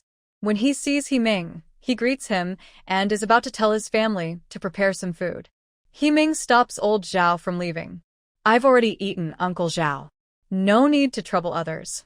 With so many guests, it's proper to serve them. Today, even though his family is busy, Ming still ate lunch at home. Even if he hadn't eaten, it wouldn't be right for the Zhao family to prepare food just for him. There are many guests waiting, and he doesn't want to take up their hospitality. All right, you're just here to check things out, right? Don't worry. I've shown the small booklet from Secretary Liu to a few kids.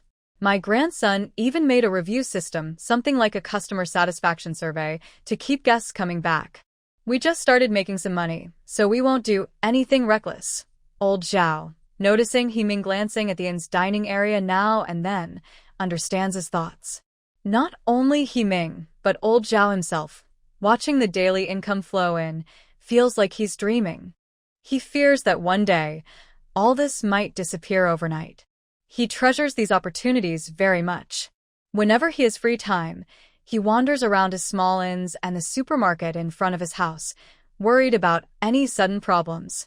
Ming was curious about Zhao's evaluation system, customer satisfaction surveys. Although it was rough and not as sophisticated as those in big hotels outside, just thinking of doing this was already impressive for a family with little formal education like Zhao's. Their intention shows they are aiming for long-term growth, and they won't cause big trouble. After spending a few minutes at Zhao's inn, Ming hurried off to visit another villager who is doing small business. Although Inyan village doesn't have many people, everyone is starting small businesses. He visited each one, and by the time he finished, it was almost dark. Uncle it's almost dark now. The lanterns will be lit soon. Don't miss it. Xiaoling finished her tasks and looked at the village chief wandering outside the supermarket, reminding him, how could I miss such a big event? I'll go back to eat now. Lingling, it should officially start at 7 o'clock, right? Ming asked uncertainly. As an older person, his memory isn't very good. All the lanterns are lit at 7 o'clock. The lantern riddles are guessed promptly at 7:30. The iron flower display happens at 9, and the drone light show at 10. The final activity is expected to end around 10:30. After that, there will be free time. The temple will remain open tonight. Jilling explained the schedule. These activities are already listed on the official website and posted at the entrance. Ming has been wandering around today, but didn't pay much attention. Now it's 6 o'clock. I need to go back and eat soon. I'm leaving now, Ming said quickly and hurried back. Today, the village chief is really exhausted. He visited every part of the village and also had to talk to the local business owners. He's a good leader, but it's been tough on him, Lu Jia whispered to Jilling. Yes, for the village's development, Uncle Village Chief has worked very hard. Jilling nodded in agreement. She wasn't sure about other villages' leaders, but she believed Uncle, he was doing a great job.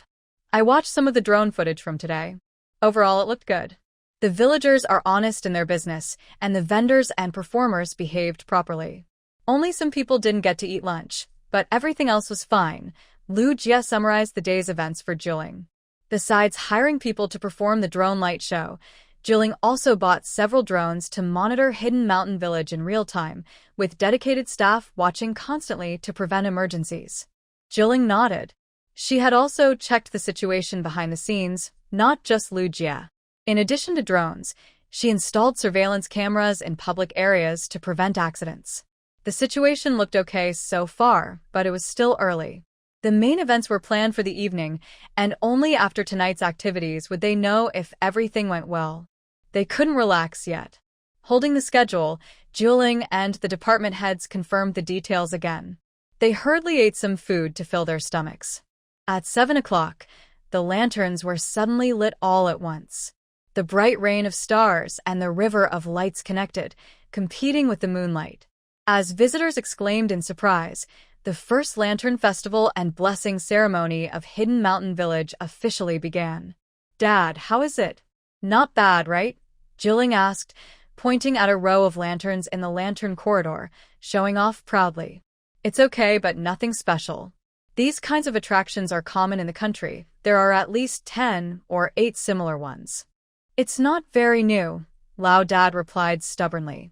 Originally, he and his wife planned a surprise visit. However, today many people came to Hidden Mountain Village. They had only bought 2 tickets in advance and didn't prepare anything else. As a result, they couldn't even enjoy a hot meal at noon. They wanted to watch a performance in the evening, but didn't have a fixed place to stay. They couldn't even buy a tent. So, they had no choice but to contact Lai Jing. At least, they wouldn't have to worry about food and lodging. "Dad, isn't this interesting? You've seen a lot, but this is my first time attending a traditional lantern festival combined with modern technology." Lai Jing didn't pay much attention to her dad's words. He spends all day on duty at the hospital, acting like a narrow-minded person. She wondered if he was pretending. But since she was her dad's caring little daughter, she didn't expose him. "I didn't expect so many people. It's impressive that a small village like this can reach today's level." Lai's mother tried to smooth things over. Although their family earns a good income, they rarely travel abroad because of work. Lai's mother is a kind and understanding wife. She didn't want her husband to feel embarrassed. "Dear, you're right. To develop the village, Lingling has worked very hard. As you saw, the flow of visitors at Lingyun Temple is just the first project. There's also Taoweiyuan and a resort coming up. How can Lingling handle all this alone? That's why Xiao Jing and Wendy came to help. Sorry for not informing you earlier. It was my mistake." Aunt Xiaoling finally found a chance to speak. Although Lai Jing's parents didn't say it directly, they knew that Wendy asked Lai Jing to resign from her official job and come to the village. They could guess their attitude just by thinking about it. They had been afraid to speak up before, worried about being criticized. Now, after hearing Lai Jing's mother's approval, Aunt Xiaoling felt a bit embarrassed and apologized. The kids made their own decisions. Wendy's mother doesn't need to apologize. "We didn't understand everything before, so we were worried. But now, it seems my little Jing is getting some benefits." Lai Jing's mother spoke softly. At first, they were angry when their daughter resigned, but as she just told Wendy's mother, children have their own ideas. As elders, they could only give advice. They chose their own path, and they couldn't force their opinions on their children. After coming to Inshan village, she felt it wasn't so bad. Maybe the 2 children chose a good path. Dad Lai walked at the front silently, watching the busy crowd, and no longer insisted that Lai Jing leave. Moreover, the little girl who believed in Wenda couldn't be swayed, and he wouldn't do anything to break their bond. He had checked out Wenda for quite some time before, and overall, he was satisfied. Wenda's character and abilities were good, and his family conditions were decent. Now, the biggest boss at the resort was also a relative, so if Lai Jing followed Wenda, she wouldn't suffer much, at least not too much hardship. As a father, he wasn't greedy. He just wanted his daughter to be safe and happy. Putting aside his prejudices and looking at Inshan village again, Dad Lai had to admit that developing such a scale in just half a year was not easy. Today, he also met many visitors to Lingyun Temple, and all of them praised it highly. If 2 people believing in Lingyun Temple was just a coincidence, then everyone he met, like the elderly lady this morning, was genuinely devoted. So, the growth of Lingyun Temple was bound to happen. Come. First round of riddles. Winners get prizes, generous prizes, collected privately by Boss Chiao. Don't miss this chance. A stage built spontaneously, and the host's humorous voice rang out. "What's the prize? Show us the prize. How generous is the prize? Tell us." The crowd below was excited, asking the host. "Everyone, don't worry. Let me explain carefully. 4th prize, 200 special sachets from Lingyun Temple. You've seen the effects of the peach blossom sachets before. This time, the sachets work even better. Don't miss this chance. 3rd prize, 100 shopping vouchers worth 500 yuan each from JD. 2nd prize, 50 cash prizes of 1,000 yuan each. Grab this opportunity. Your expenses over the past 2 days will be covered. First prize, free entry to Lingyun Temple all year round, 10 winners. Grand prize, 1 jar of honey worth 100,000 yuan. When the host mentioned the previous prizes, everyone remained calm. But a jar of honey worth 100,000 yuan? What kind of honey is that? Why is honey so expensive? People in the crowd started to wonder aloud. If it weren't for Mr. Qiao's careful handling, they would have already criticized him harshly. Honey is produced on Mr. Qiao's backyard mountain. If a visitor wins this prize and doesn't want the honey, they can exchange it for 10,000 yuan in cash. Although the host is an employee of Qiaoling, he truly couldn't understand why the honey was so expensive.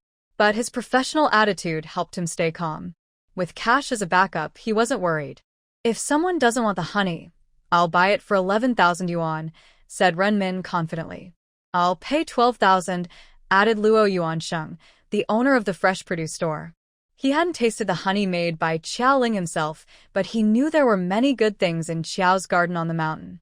This honey had never been sold on the market. Renmin increased her offer by 10,000 yuan.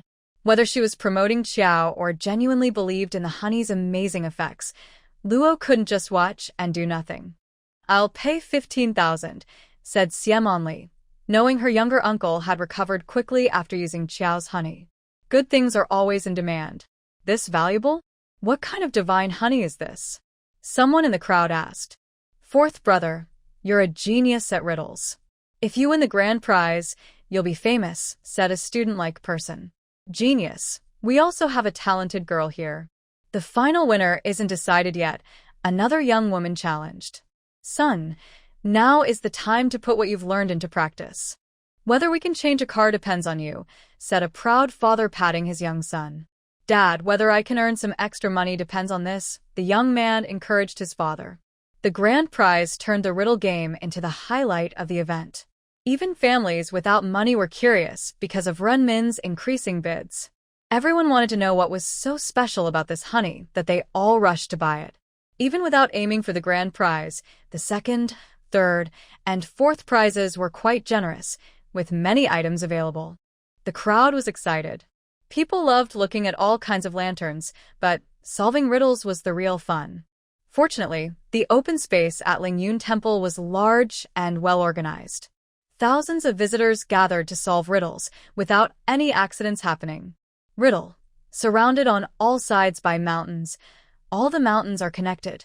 The host reads the riddle aloud on stage, and the audience quickly types their answers and sends them out. After sending their answers, they nervously watch the big screen, hoping to win. I hope my name is on the winning list. Here's a fragrant pouch. Does any lady want to buy it? This lantern riddling game isn't very friendly to older people. It's unfair. Is this really a lantern riddle game? It feels more like a test of my internet speed. Come on, data plan, do your best. The winners are happy, while those who don't win feel disappointed. The rules were carefully designed, considering many factors, so they can't be changed easily. With so many people, it's impossible for everyone to answer individually like traditional riddles. People outside the main area can't participate directly. As for other issues, there will always be some problems. It's impossible to satisfy everyone. To keep everyone interested, the riddling activities are varied.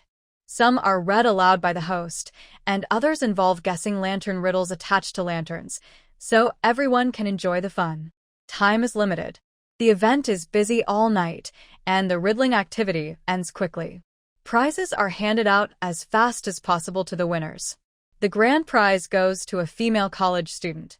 She isn't sure of money and didn't sell the honey at a high price.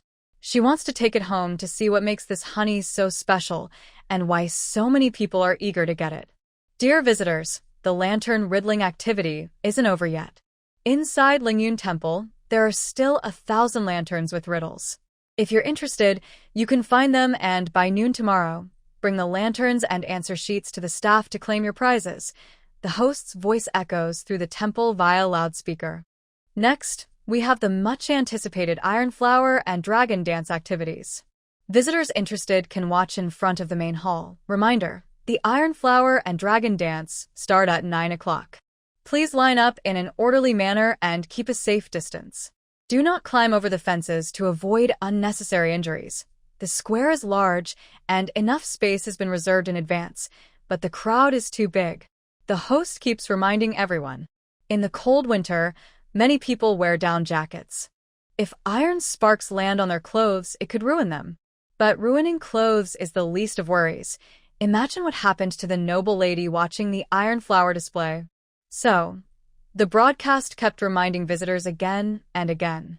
Even with repeated announcements, some visitors still didn't listen.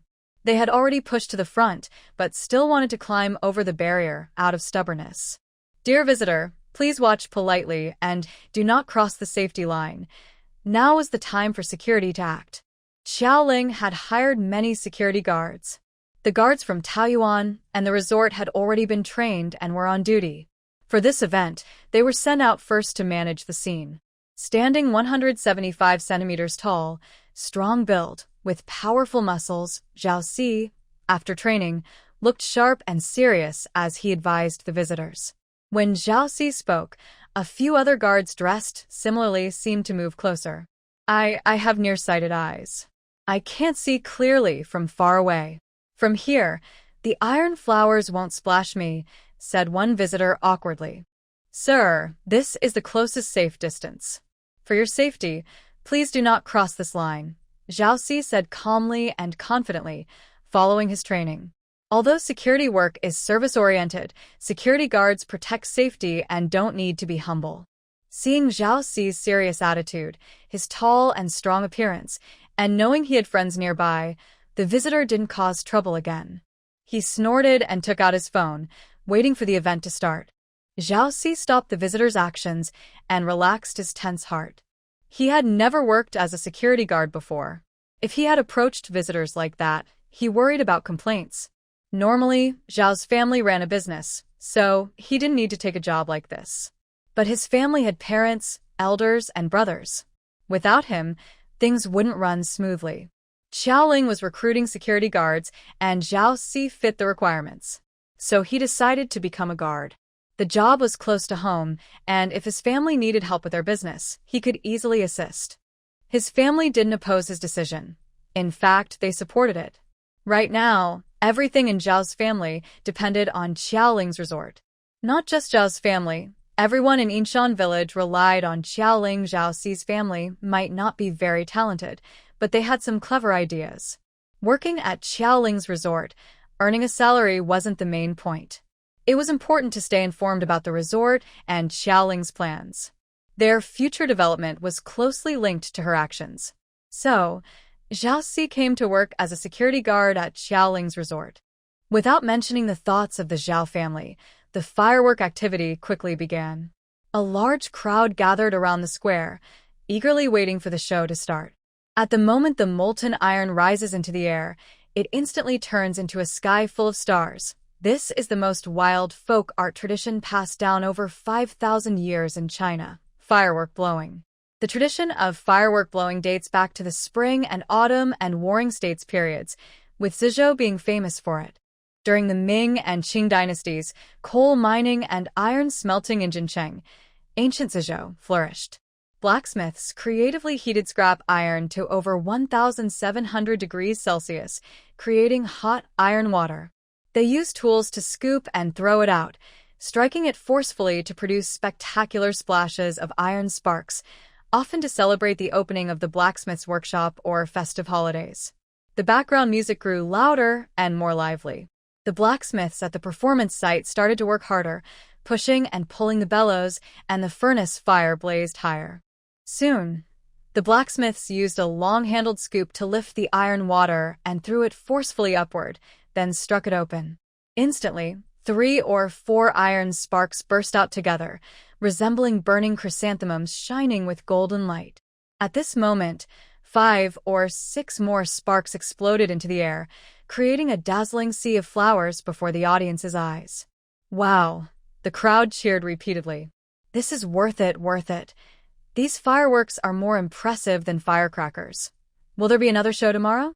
I want my parents to come too. Amid the amazement, countless sparks burst into the air all at once. scattering like golden flowers. The dazzling light illuminated the sky, the ground, and the entire performance area. Countless sparks intertwined, forming a magnificent scene of golden beads falling from the sky. Stars streak across the sky in an instant, shining like crystal balls falling all over the street. The scene was filled with continuous applause and cheers. The visitors were still marveling at the previous firework display when the host's voice sounded again. That was an amazing performance. I believe many of our visitors haven't fully recovered from it. The excitement continues. Next up is a drone light show. In the dark night sky, colorful lights burst out dazzlingly, as if stepping into a magical dream, making you gasp in wonder. Please enjoy this wonderful light show and experience the unique surprise it brings you. As soon as the host finished speaking, a bright beam of light suddenly shoots upward, as if piercing through the starry sky. The soaring, great rock stands proudly in the air above Lingyun Temple, symbolizing everyone's continued progress and soaring into the sky.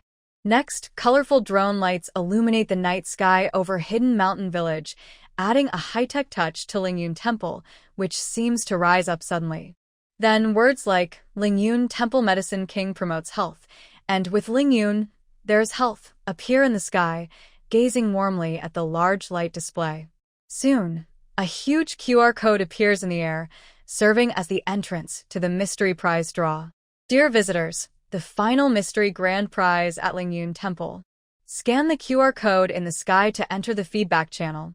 Please share your thoughts and suggestions about this event. The best comments will be selected to win a special prize. Without a host speaking, visitors see the QR code in the sky and quickly take out their phones to scan and answer questions. Why did you come to Lingyun Temple? What do you think of Lingyun Temple? What could be improved? Please give 2 suggestions. Many people are already answering. Although they don't know what the mystery prize is, the previous grand prize was worth over $10,000. Isn't this one just as valuable? Plus, the new way of scanning a QR code to participate sparks curiosity, so everyone eagerly responds.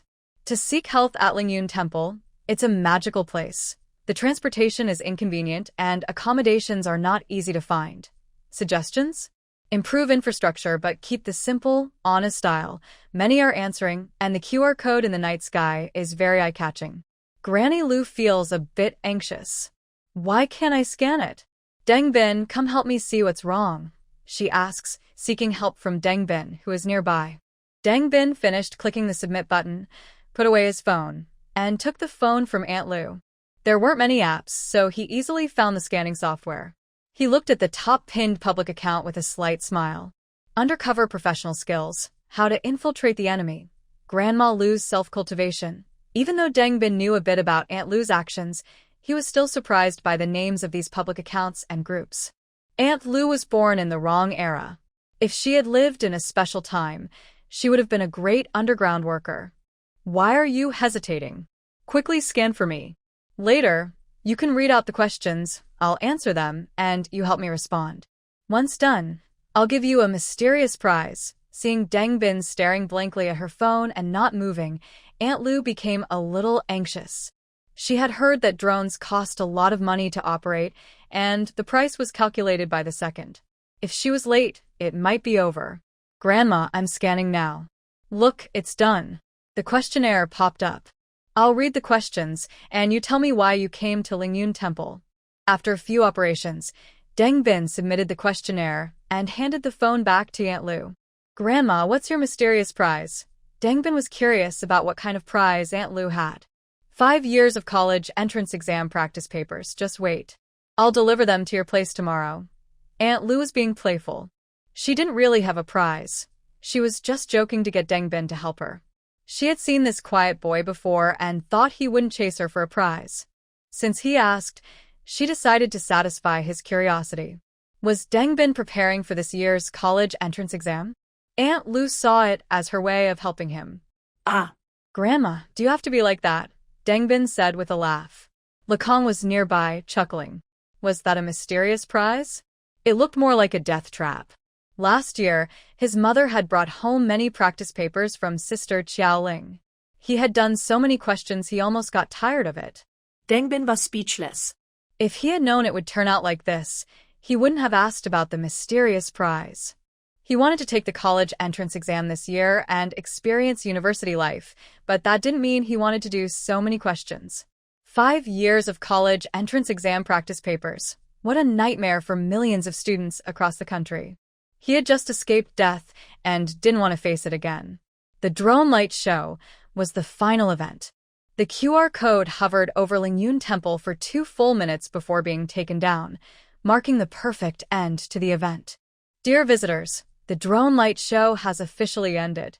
The mystery prize will be selected backstage, and the final winners will be announced before noon tomorrow. Lastly, I wish everyone good health and a happy Lantern Festival. The host announced the event was over. It was already 10:30 on the 15th day of the Lunar New Year. Although the official activities had ended, the Lantern Festival was just beginning to get lively. Visitors didn't forget the scattered lanterns and the 500 gifts waiting to be claimed. Crowds dispersed like a flowing river. Time for late-night snacks. The small food street at Lingyun Temple was specially arranged. Vendors were ready and waiting for visitors. Skewers were the clear favorite for late-night snacks and the most popular among vendors, with more than 10 stalls selling them. Spicy crayfish was also very popular, and the crowd around the crayfish stalls was lively. Stalls selling fried rice noodles, cold noodles, and other snacks appeared one after another. There was almost nothing they couldn't sell. Various drinks and milk teas sold well too. Working late into the night, everyone enjoyed hot drinks, feeling happy.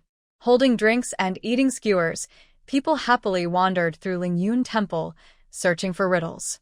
I found another one. A girl excitedly showed her note to her classmates. Yuran, how are you so lucky? You won the grand prize, and you found so many riddles. What kind of luck is this? Her friends were envious. Yuran had already won prizes worth hundreds of thousands, and she had guessed many riddles before. Now, she found so many more. She was lucky. Thinking this, her friends quickly went over to Yuran, hugged her tightly, and took a deep breath. All right, all my luck is with you now. I need to change my fortune. I want to find riddles too. After breathing in her luck, her friends excitedly started looking around. Yuran shook her head helplessly.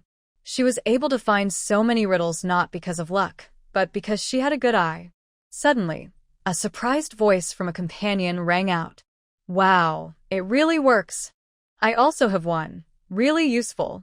Oh my Yuan, you're amazing. Although the other companions didn't truly believe that Yuan was lucky, they thought it was better to believe than not.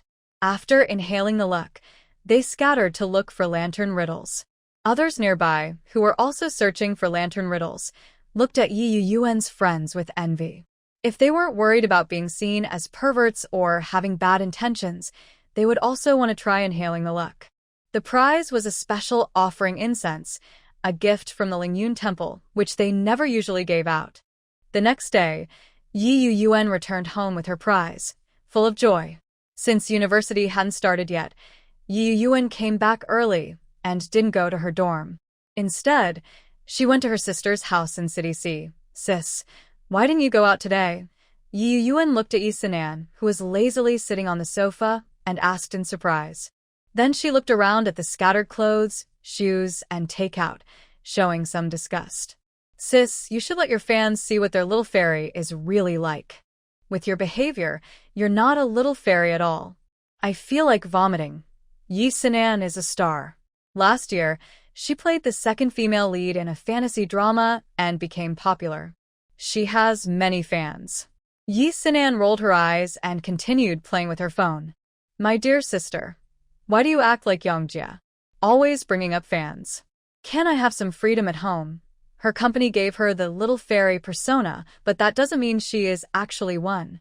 I just can't stand your fake act in front of others. Look at the mess at home. I helped you carry many black pots when we were kids. Yuan was a bit angry. Despite her sister's fairy-like appearance, she often tested her with dark tricks when they were young.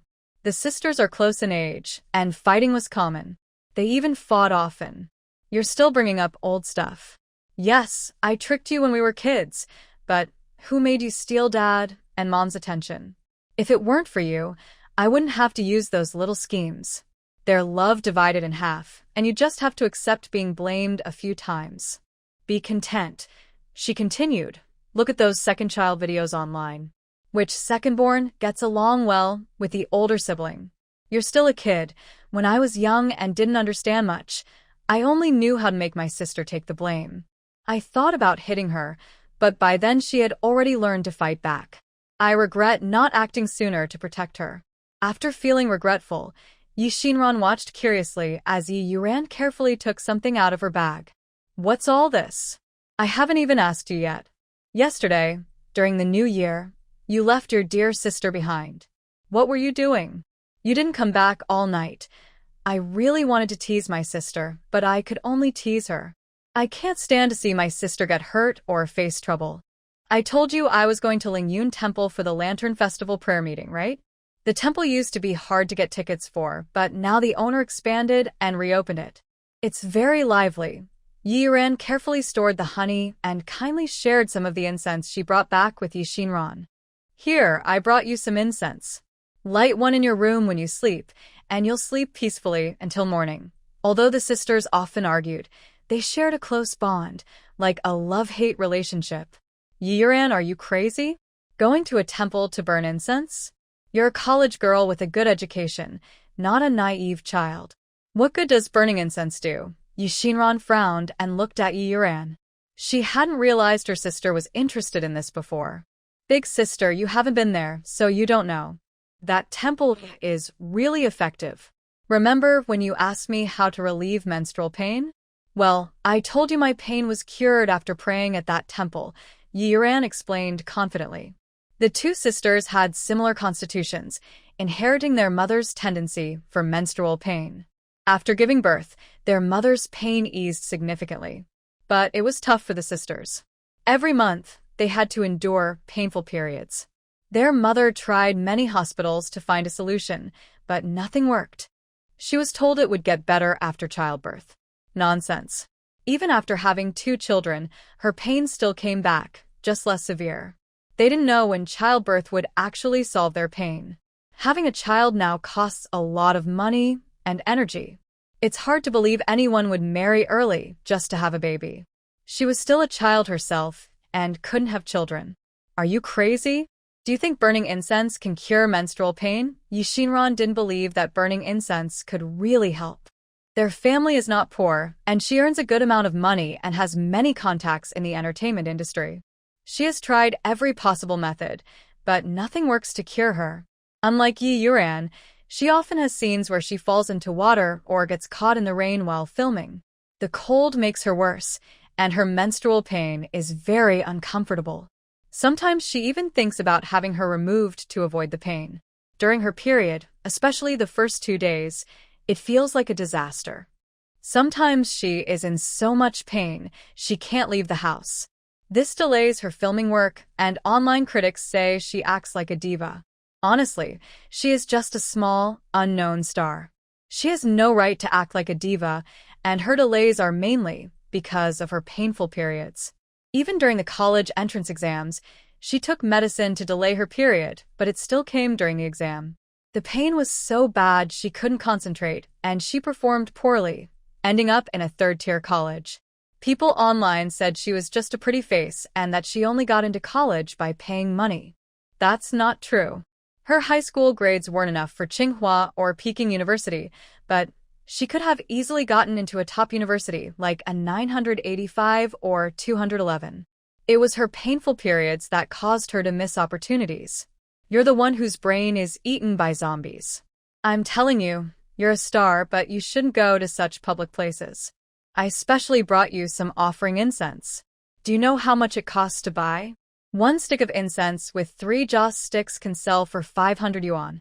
If it weren't for thinking you and Mom could use it, I would have sold it for a high price already.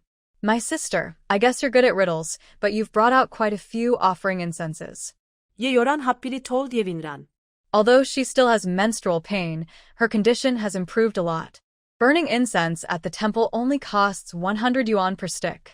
She has many offering incenses to sell, which could make her a lot of money.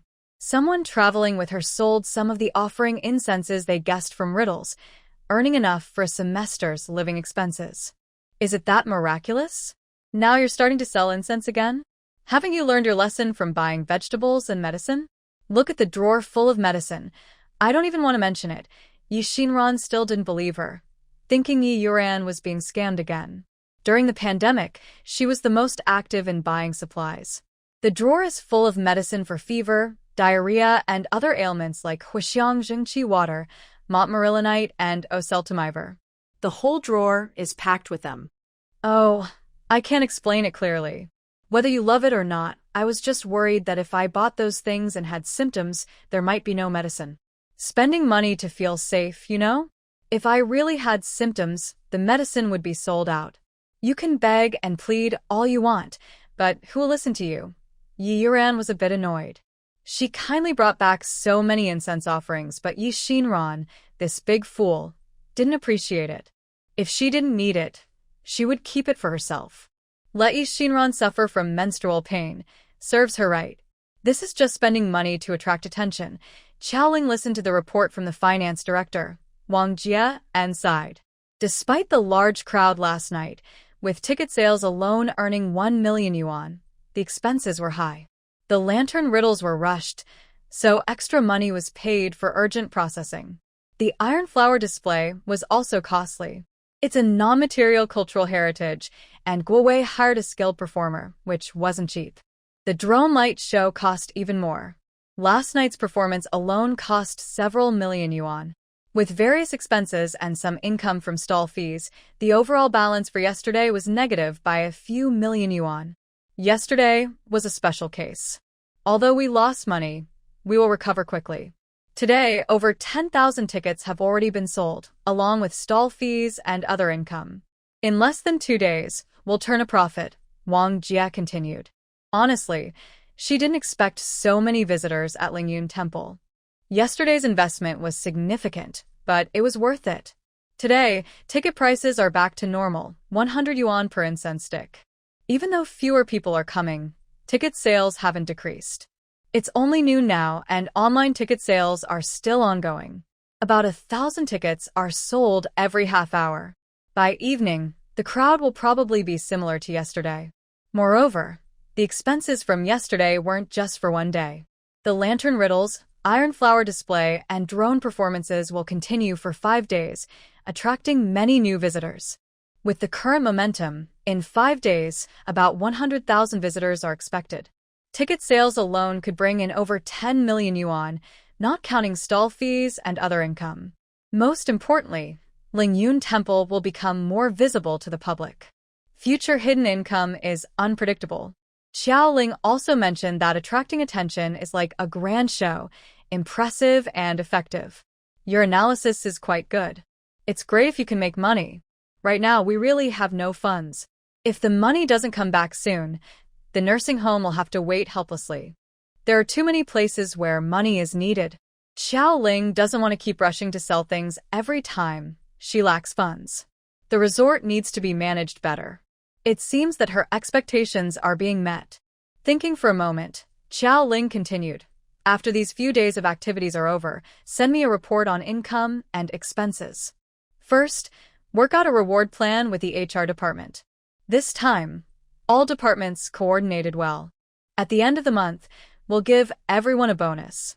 Keep it quiet for now, and once the profits are clear, we'll decide what to do. Last night, she asked the technical team to compile and send her the final survey results. Visitors are generally satisfied with the services at Lingyun Temple. They also mentioned that the staff are very patient and responsible. Whether online customer service or on-site staff, their performance is good overall. Xiaoling is not stingy. She rewards when deserved. All right, boss. I'll discuss it first with Director Liu. Wang Jie nodded in agreement. Even though she and Xiaoling are friends, at work she always calls her boss, maintaining a good balance. After Wang Jie left, Xiaoling looked at the data from the technical department with a headache. She rewards good work, but the issues raised by visitors about Lingyun Temple are also serious. Basic infrastructure, she thought. Xiaoling took a deep breath. The infrastructure at Lingyun Temple is fine, but the remote location of Hidden Mountain Village is a big problem. Even though the road from the town to Hidden Mountain Village has been widened once, it still isn't enough. When there are many vehicles, the road gets jammed. There's also the accommodation issue. Hidden Mountain Village is not close to the town, and the road can be blocked at any time. Most visitors choose nearby places to stay. Yesterday, the village's accommodations were fully booked, but many visitors had nowhere to stay. Tents were not enough, and many people had to sleep in their cars. People who have slept in cars know that sleeping in a car all night makes you feel exhausted the next day. Very uncomfortable. These two issues stood out most in the survey and need urgent solutions. Both problems are hard to fix, and Xiaoling felt a headache coming on. Next to Lingyun Pavilion, a resort hotel with 500 rooms is under construction. It has a full-service restaurant and reception area. The total budget is 50 million yuan. The main structure is now complete. Based on the previous progress, it will not be ready for use until late June or early July. Xiaoling was feeling overwhelmed, but luckily, she has many staff members. She immediately sent a message for her secretary to gather department leaders for a meeting. In the completed conference room, Xiaoling raised her questions. Everyone, please feel free to share your suggestions and ideas. All department heads were present. Lingyun Group is a new company, and the leaders are still developing their skills. This is a good time for them to show their abilities. Boss, we should ask the construction team to speed up the hotel next to Lingyun Pavilion. We won't be able to open Lingyun Pavilion in time, but opening the Peach Blossom Source nearby would be good. Logistics manager Lin Ping spoke. One hotel isn't enough. Yesterday, hundreds of people bought tents, mainly because there weren't enough tents. If there were more, even more people would come. At night, when events are held, everyone prefers to stay near Lingyun Pavilion. Yesterday, some visitors stayed at local inns and hotels around the town and nearby cities. At least 1,000 people were involved, Market Department Head Wang Jian said. He has contacts and roughly knew the visitor distribution last night. In addition, many people stayed in their cars or drove back to the city or home. Right now, Lingyun Pavilion is just one project. Many visitors might leave the same night, but in the future, with projects like Peach Blossom Source and the sanatorium opening, more visitors will stay overnight. We should plan ahead and open the second and third hotels. Besides Wang Jie, others in the room nodded. They had seen the lively scene last night. A hotel with 500 rooms is not enough for all the guests. But this is just during the event or opening phase. Since the first hotel isn't finished yet, building a second one now isn't suitable. We need to calculate the costs and expected returns. Everything is just beginning. We should wait until the situation is clearer before building more. Also, after the sanatorium opens, it can accommodate up to 10,000 people. The hotel shortage can be addressed by the sanatorium during peak seasons. Wang Jie had just spoken with Xiaoling this morning. The company doesn't have much money now. They still need to pay various remaining costs and fund the sanatorium's construction. Where will the money come from? This is a very practical problem. The nursing home is a nursing home.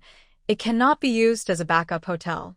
The standards for a nursing home are different from those for a hotel, so they cannot be mixed up.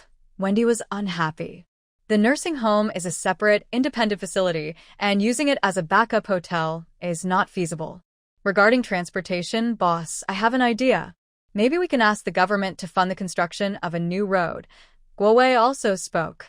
Although he works in the publicity department, he is a local expert in Qingshi town and knows the situation well. After speaking, Guo Wei opened a PowerPoint presentation. The screen showed a thick red line connecting the east station of City C and Yinshan Village, very prominent. The City C high-speed rail east station is only about 20 kilometers from Yinshan Village.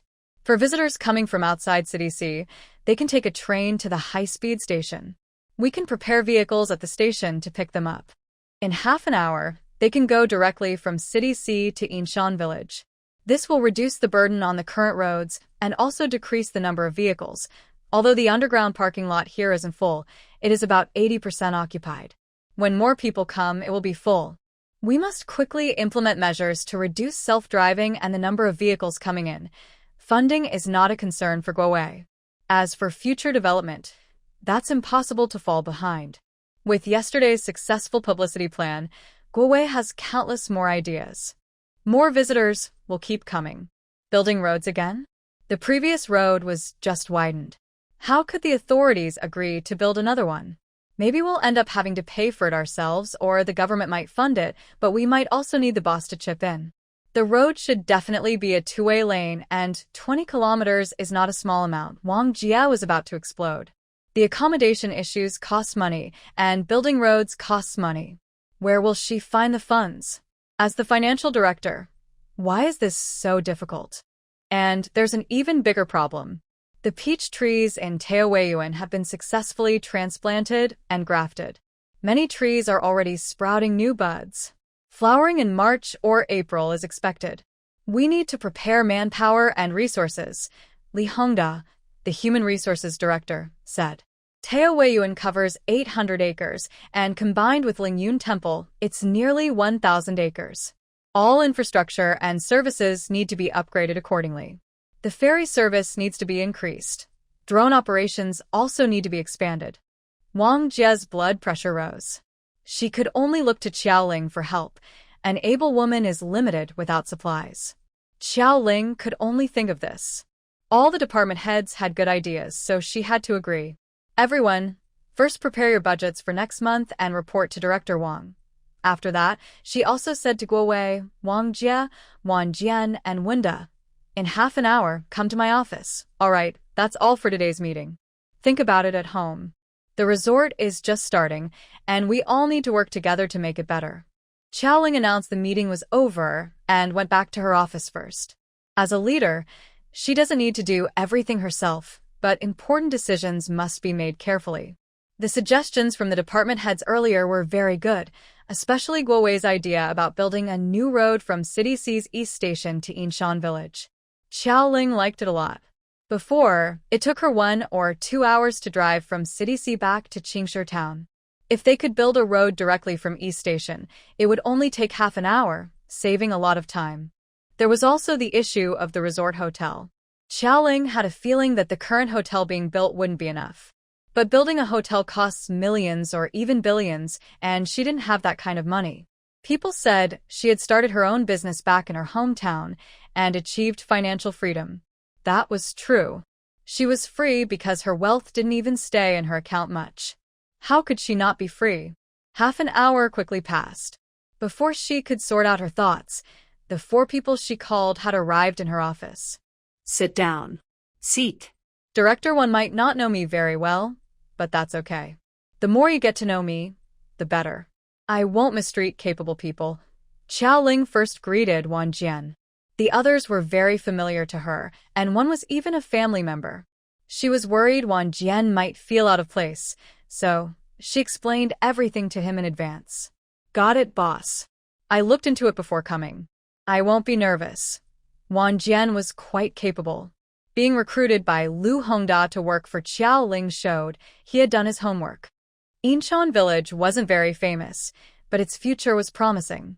Wang Jian first learned about Yinshan Village because Xiaoling sold peaches. With such good quality peaches, it was easy to become famous. His family often bought peaches from Boss Qiao. They also bought dried peaches, and when the temple opened, they became loyal fans. Expansion is a normal thing. Until Lu Hongda approached him about managing the marketing department, he had carefully analyzed the situation using his professional skills. As long as the process was smooth, it was possible for Lingyun Resort to become a top global tourist destination. Wang Jian's previous job was good and satisfying. If he wasn't very interested, he wouldn't have left a familiar environment to join another company suddenly. All right, I'll be direct. Director Wang, how much money is left in the account? Wang Jia took out his notebook and reported the current financial situation to Xiaoling. He also added, after these few days of activities, the account will have more money, but there are still daily expenses, employee wages, and the bonuses the boss mentioned this morning. There isn't much available to use. Wang Jia knew the group was now focusing on development and needed money everywhere. He tentatively suggested, Boss, we can take a bank loan. With our size, borrowing a few million or even tens of millions is possible. If there was no money in the account and development was needed, loans were the only option. Xiaoling raised her voice slightly. She still had a small farming mindset and didn't want to owe money. But now the account really had no funds. To keep the group running, she couldn't just rely on her own money. Taking out a loan was fine. Luckily, Lingyun Temple was doing well now with steady cash flow, so such a difficult situation wasn't common. All right, Director Wang, handle all the loan matters. You're responsible for processing it and getting the money flowing quickly. Once the money problem was solved, other issues would be easier to handle. Director Wan, based on your analysis, how big is the hotel shortage? The accommodation problem needed urgent attention. Boss, yesterday's visitor flow was 20,000 people and about 15,000 participated in the evening activities. Since the event ended late yesterday, at least 10,000 tourists need lodging. Wang Jian honestly shared what he knew. The small inns and guest houses in Inshan village can accommodate 1,000 people. Even if the hotel under construction opens with 500 rooms, it can only house about 1,000 more guests. Surrounding hotels lost 2,000 guests. Tents and cars provided accommodation for over 1,000 people. Remaining, about 3,000 people chose to drive back to the city overnight. The gap is quite large. Wang Jian also felt sorry for the tourists who left, but there was nothing he could do. They simply couldn't accommodate so many people. Director Gua, do you think we can get approval for building the road from the high-speed rail east station to Inshan village? After checking the accommodation situation, Qiao Ling asked Guowei again. If the road can be built, it would only take half an hour to travel from Inshan village to the east station, changing the situation. At that time, many people would likely choose to take the bus back, so confirming the road construction is important before deciding on accommodations. Boss, whether we can get approval depends on luck. However, our resort is doing very well. Yesterday, with such a large crowd, the villagers of Inshan village earned a lot, and many vendors and guest houses are booming, which also boosts the local economy. Once we pay our taxes this month, I believe our business taxes will be higher than most companies around here. The government is also considering this. Guowei has broad connections and understands these matters well. He can't guarantee success, but he is about 70 to 80% confident. However, boss, the process takes time. It won't be quick. We can't rely on waiting for the official procedures to finish. To speed things up, we can either invest our own money or get support from the leaders. Guowei added, with the current situation, waiting for the normal process might take forever. Invest money? Talk to the leaders? Director Guo, you're giving me a big problem. Although the Xie family can help, Qiao Ling doesn't want to trouble them for regular business matters. As for other leaders, she doesn't know many of them and Guowei probably has better connections. At least Zhang Na is Guowei's younger aunt. Thinking about it, Qiao Ling remembered Wu Nan, but Wu Nan works in the Culture and Tourism Bureau. He might help with road-related matters, but pushing the process forward would still be difficult. Do I have to invest more money? Just thinking about it gives me a headache. Director Wang, coordinate with Director Gua to push for the road construction. We can contribute some funds. Please discuss the details with Director Gua and try to get the approval to build these 20 kilometers quickly. Right now, the Lingyun Temple is just open and the roads are already crowded. When other projects open later, the roads will be even more congested. Instead of waiting for the official process, it might be better to invest in building the road. Maybe the money earned from the road will pay for itself. Director Gua, please work a bit harder. Pay more attention to this matter. After arranging the loan and road issues, Qiao Ling also assigned tasks to Wang Jian. Director Wan, keep an eye on market trends. Over the next month, carefully analyze the visitors, especially in areas like transportation, food, and accommodation. I need accurate data. If the gaps are still large, the resort will need to make adjustments. After assigning tasks to Wang Jian, Qiao Ling then assigned Wenda. Director Wen, continue to follow up on the progress of the health resort. We aim to have it open in the second half of this year. Linyun Pavilion has already opened, and around March or April, Taoweiyuan is expected to open. With income from Linyun Pavilion and Taoweiyuan, the big financial hole of the health resort should be filled. The focus in the second half will be on the health resort. Once the health resort starts operating and making money, there should be fewer financial needs afterward. I know there are many things to handle at the start. The four of you, along with HR Director Liu, will each receive double pay starting this month. When the resort starts earning, I won't forget your efforts. Xiao Ling doesn't like making empty promises. She trusts the abilities of these leaders. Increasing their workload naturally comes with benefits. Double pay is just the beginning. The more they do, the more they will gain. Director Wang, hold on a moment. I need to talk to you about something. Wanda stopped Wang Jie as she was returning to her office. In a quiet corner, Wanda continued to request funding. Director Wang, I haven't included some of the budget in my previous report. The opening is planned for the second half of the year, and many preparations are needed. I also need to apply for funds for some equipment. Wanda initially expected the health resort to open in November, but seeing the lively scene at Linyan Pavilion, he became eager too. Linyan Pavilion has had a good start. Since so much money has been invested in the health resort, it must succeed. Anyway, Lingling plans to take out a loan, so he wants to apply for part of the equipment funds now. Director Wen, just send me the budget proposal first. I'll review it. But, our main focus in the first half of the year is on Taoyuan and infrastructure, so approval might be limited. Wang Jie spoke calmly. She was prepared for this. Not only Wenda, but other department heads would likely come to her later. Sure enough, after separating from Wenda, she met Lin Ping, director of the logistics department, who was responsible for procurement of supplies. The marketing director, Wan, also needed to increase the marketing budget. The boss had already mentioned this. It must be approved. Next, it was Guo Wei from the propaganda department. He was responsible for the publicity plan for Lingyun Temple, and the results were quite impressive. Tao Weiyuan is also an important part of the company, and even the boss started from there. The company needs to keep up with funding. There are so many people asking for money. What can Wang Jie do? He can only try to get more loans. Although their company was just established, they earn a lot every day, enough to borrow a significant amount of money. The boss instructed all departments to work hard. The grand opening yesterday was very successful, giving everyone great confidence. Whether it was Xiaoling's employees or villagers from Yinshan village, everyone was working very hard. After finishing internal company matters in the early afternoon, Xiaoling went to the village committee to see the village chief and Lu Jie. Village chief, secretary, we need to repair the road. I'll need your help to go through the procedures and apply for approval from the higher authorities, Xiaoling explained, summarizing the issues highlighted by the survey last night.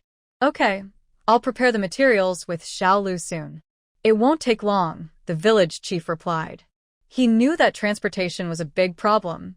Even without Xiaoling mentioning it, he had heard many complaints while walking around the village. Xiaoling, do you have any ideas about accommodation? The village chief asked on behalf of the villagers. Although Xiaoling was building a hotel, based on last night's situation, even building another might not be enough for everyone. In the past half year, most villagers had earned some money, and they also wanted to start a lodging business. Some villagers wanted to build small inns like the Zhao family, but most just wanted to build small goose houses, 3-story buildings with one floor for personal use and the other floors for rent. However, even with this plan, villagers were worried. Currently, there are many tourists, but no enough places to stay. If Xiaoling keeps building more hotels, their investments might be wasted. Compared to Xiaoling's official hotels, they had no advantage. There was also the issue of food and drink. If Xiaoling wanted to take over everything, villagers would need to prepare other options. The village chief conveyed the villagers' thoughts. Just like before, when the Zhao family asked Zhao Si to work for Xiaoling, the development of Yinshan village depended heavily on Xiaoling. Any decision Xiaoling made would have a very important impact on the villagers. I plan to build at most one more vacation hotel, which will have a restaurant but won't operate as a separate food business. Villagers can build hotels or restaurants based on their own situations. Maybe once the shops are ready, they can rent or buy shops in my resort to do business. Money is endless for one person, and Xiaoling doesn't want to get involved in everything. Lingyun Temple, Peach Blossom Spring, and the sanatorium keep her busy enough. She doesn't have the energy to become a hotel and restaurant tycoon. Building 2 hotels is mainly to solve the accommodation problem for tourists. If villagers have ideas, it makes things easier for her. One person can't make a community. Wealth should spread from the rich first, then to others. If possible, she is happy to help villagers in Inshan village become wealthier. But, village chief, you need to tell them clearly. There might be road repairs later, which will greatly shorten the travel time from the city to the village. You should let the villagers think carefully. Xiao Ling reminds them. She advises against everyone rushing to build inns and restaurants now. When the roads are finished, fewer tourists will need lodging and food, and that would be a loss. Okay, I'll go back and tell the villagers. Anyway, I've explained the situation. Whether they profit or lose, they have to take responsibility. Himing nods in agreement. Business always has risks. If you want to make money, you must be prepared to lose some. There are many tourists, so it's not easy to notify everyone with a loudspeaker. But that's okay. Inshan Village has a WeChat group. Announcements there are just as effective. That's Lu Jie's job. Secretary, why do we still need to repair the roads? Isn't it better to keep tourists in Inshan Village? Why bother fixing the roads so they leave? Li Si is a bit confused. His family also runs a guest house. Although they don't earn as much as selling free-range eggs, it's still a good income over the years. If travel is inconvenient, fewer tourists will come. Improving the roads will only bring more visitors to Inshan Village. If there's a chance to fix the roads, just be happy about it. Li Si, don't talk nonsense if you don't understand. No need for Lu Jie to explain. Zhang Jun already clarified everything in the group. So, what about the goose houses? Should we keep building more? Should we still repair small restaurants? Such a dilemma. Everyone was busy with their businesses but also shared their thoughts in the group chat. The situation is like this. Everyone should choose carefully. Lu Jie didn't say much. When it comes to matters involving money, it's best not to interfere unless necessary. Whether they profit or lose depends on their own decisions. In the storage room behind Zhao's small supermarket, Zhao's brothers gathered around Zhao Xiaojiu. Old 9, should we repair the small inn? Currently, Zhao's family owns 2 small inns and a supermarket. Recently, their earnings have been good. They plan to repair both the inn and the supermarket in one go. However, Lu Jie's words made the brothers hesitate. Repair? Of course, we should. Good transportation is a plus. Look at Xiaoling's Lingyun Temple, so many visitors since it opened. As more projects start, even more people will come. Even if the convenient location draws some visitors away, the overall number of tourists will stay high and the remaining visitors won't decrease. Zhao Ju paused and shared his opinion. If you were traveling with several attractions and similar lodging and shopping experiences, would you prefer to stay in the scenic area or drive back home? Of course, stay in the scenic area. It's less tiring to explore everything here, Zhao Lu quickly replied.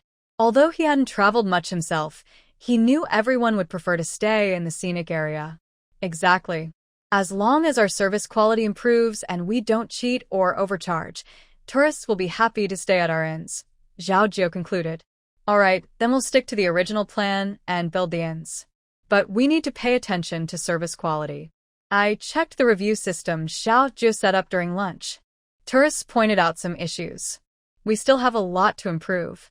Everyone, keep up the effort. Zhao Wu also shared his observations. Their family only shifted to the hotel and supermarket business in the past 6 months. It's normal to have shortcomings. But once problems are found, they must be fixed quickly. If reputation suffers, business will be hard to run. The Zhao brothers discussed enthusiastically, and other families in Inshan village weren't any different. The He brothers were also feeling conflicted. Big brother, we just started the Lingyun Temple supermarket. Maybe we should forget about building a small inn. Let's just do a simple guest house like everyone else. He Lao Air was reluctant to build another inn. His wife and children were in the city, and they didn't have enough staff. They had just started managing the supermarket and didn't have the energy to run a small inn. Why bother building a guest house? The great opportunity is right in front of us. Now is the perfect time to build a small inn. If we don't have enough workers, we can hire some. As long as they are willing to work, our relatives, our aunt's family and uncle's family can help out, Lauda he thought very boldly. Their family is relatively well off, but only within the remote mountain village. Compared to city people, their background is quite limited. Accumulating wealth is not easy, and breaking social barriers is not simple either. Now that they have a good chance, they should seize it to build wealth and capital. Neither brother can convince the other. Their parents are present, and they ask Himing, "Big brother, if you want to open it, I don't oppose it. Second brother, I understand your idea if you don't want to open it. You two are now from two different families. Before, when you managed the supermarket together, it was unavoidable. Lingling only kept one supermarket, but now, whether it's a guest house or a small inn, each of you has land and can make your own decisions. Do whatever you want. Business conflicts between brothers can easily lead to arguments. If possible, Himing also doesn't want his two sons to run a business together. Having spent so many years in the village, he has dealt with many disputes between brothers over money. The Qiao family is a good example. Therefore, Himing suggested that his two sons split up and run their own businesses. On the 16th day of the Lunar New Year, the activities at Lingyun Temple still went on lively and successful.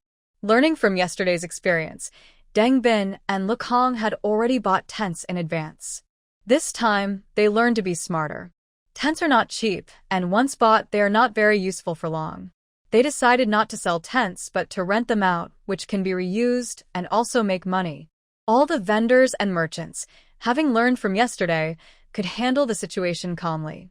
At least, situations like yesterday, where they could only rely on snacks to fill their stomachs, happened much less. The new tourists also prepared their plans before coming, avoiding many unnecessary troubles. Overall, everyone's experience was quite good. During the 5-day event, the daily visitor count was about 20,000 people, and Xiaoling's company also had money in the account. The villagers of Een Mountain Village also earned a lot. The outside vendors were all smiling happily. The income from these days was enough to match several months' worth of earnings. Lingling, you've made quite a bit of money these days, haven't you? Xiaoling often encounters this question when she meets people in the village. Thank you, Auntie Xia. I heard that your family has earned quite a bit these days, Xiaoling said with a smile, asking back. Li Si sells farm eggs, and Auntie Xia's family raises free-range chickens. Auntie Xia's hometown is even more remote than Hidden Mountain Village.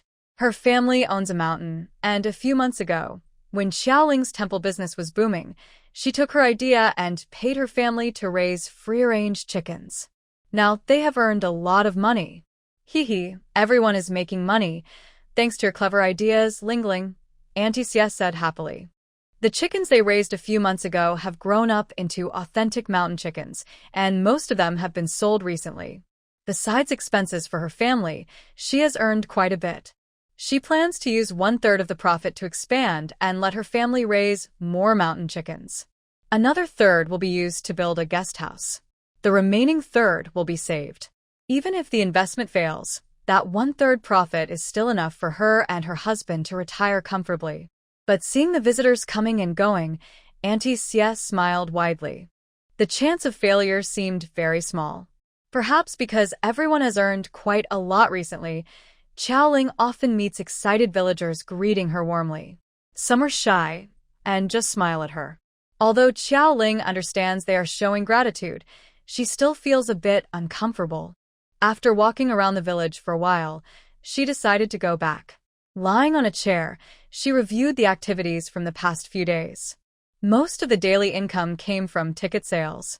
Except for the first day, when tickets were half price, the rest of the time, tickets cost 100 yuan per incense stick. Over 5 days, with an average of 20,000 visitors per day, ticket sales brought in a lot of money. However, expenses over the past few days were high, and with various other costs, not much money was left in the account. Whether she made a profit depends on the situation after the event ends. Whether Lingyun Temple can keep attracting visitors and whether visitors will help promote her temple naturally are still uncertain. It turned out Xiaoling was overthinking. During a break at a filming location in City C, Yi Xinran was on the phone with her agent, Sister Yang, who had been talking for a long time. She quickly returned the call. Hello, Mom. You've called so many times. What's the matter? She asked. On the other end, Yi Mom's excited voice came through. Shiran, did you use the incense your sister gave you? How effective was it? I told you I used it for a few days and it really works. Even though mom has had 2 children, she still experiences pain during her period, but it's a bit better than before she had kids. Better doesn't mean perfect. She is a woman in her 40s or 50s, and every month when her period comes, she still suffers from painful cramps like a young girl. Just thinking about it is quite sad. A few days ago, my younger daughter somehow got some incense. She said she lights a stick by her bed at night. Not only does it help with insomnia, but it also eases menstrual pain. Although she doesn't fully believe such things work, she didn't want to hurt her daughter's kind heart, so she lit the incense by her bed at night. A few days ago, she didn't feel much, just thought her daughter was being thoughtful, and she slept more peacefully. But yesterday afternoon, when her period started, she didn't feel much at all. It was hard to believe. At first, she thought that since she wasn't in much pain, maybe a bigger pain was coming, which made her nervous. She had painkillers ready by her bed, but surprisingly, she slept peacefully until morning. Looking at the ashes left from the incense on her bedside table, she realized that her daughter had brought something special. Thinking that her older daughter's period usually comes a few days later, and knowing her daughter's personality, she probably wouldn't use that incense casually. So early in the morning, she called her daughter. Does it really work? Or is it just your mind playing tricks? She was skeptical. Her mother often gets confused because of her sister Yuyen. Even a from Yuyen seems fragrant to her mother. How could it? Your period isn't even here yet. Just burn a few more sticks and see. Why would I lie about this? Mom felt a bit guilty. Both daughters inherited her health issues, and painful cramps are like a disaster every month. Now that she has a way, she really hopes her daughters can get rid of the pain. Filming is starting, everyone. Take your positions, someone shouted through a megaphone. Okay, Mom, I got it. I'll try it tonight. I have to go film now, so I'll hang up, said Yu Shinran after hearing her name called twice. How did she say? What does Shinran think? Dad asked nearby. He was also worried about his daughter's conditions. But as a father, he knew that only Mom and the daughters could handle this situation. She said she would try tonight and ask again in a couple of days. Yes, mother wasn't sure if her daughter would forget when she got busy, but as a young actress with little background, success was hard to achieve. Shinran could only work hard herself. Thinking about how Shinran often caught cold while filming, Ye's mother couldn't sit still. Old Yi, what was the name of that Taoist temple Yuan mentioned last time? Our shop hasn't been busy these days. Maybe we should go visit that temple. Not only had her menstrual problems improved, but Old Yi had also been sleeping more peacefully lately. His snoring used to sound like thunder, but recently it had become much quieter, which showed the treatment was effective. Ye's mother wanted to visit the temple to see if there was a way to completely solve her 2 daughters' menstrual issues. I think that's a good idea. We haven't traveled in years. Why don't we invite our older brother, sister-in-law, and parents to go together? The old couple are getting on in years and sleep poorly. It would be good for them to get out, Ye's father suggested. His parents, though over 80, were still healthy, playing mahjong and dancing in the square daily. They didn't have many health issues, but their sleep quality was poor. Usually, elderly people of their age should sleep 5 or 6 hours. But his parents only slept about 4 hours a night, at most 4.5. Ye's father was also worried about his parents.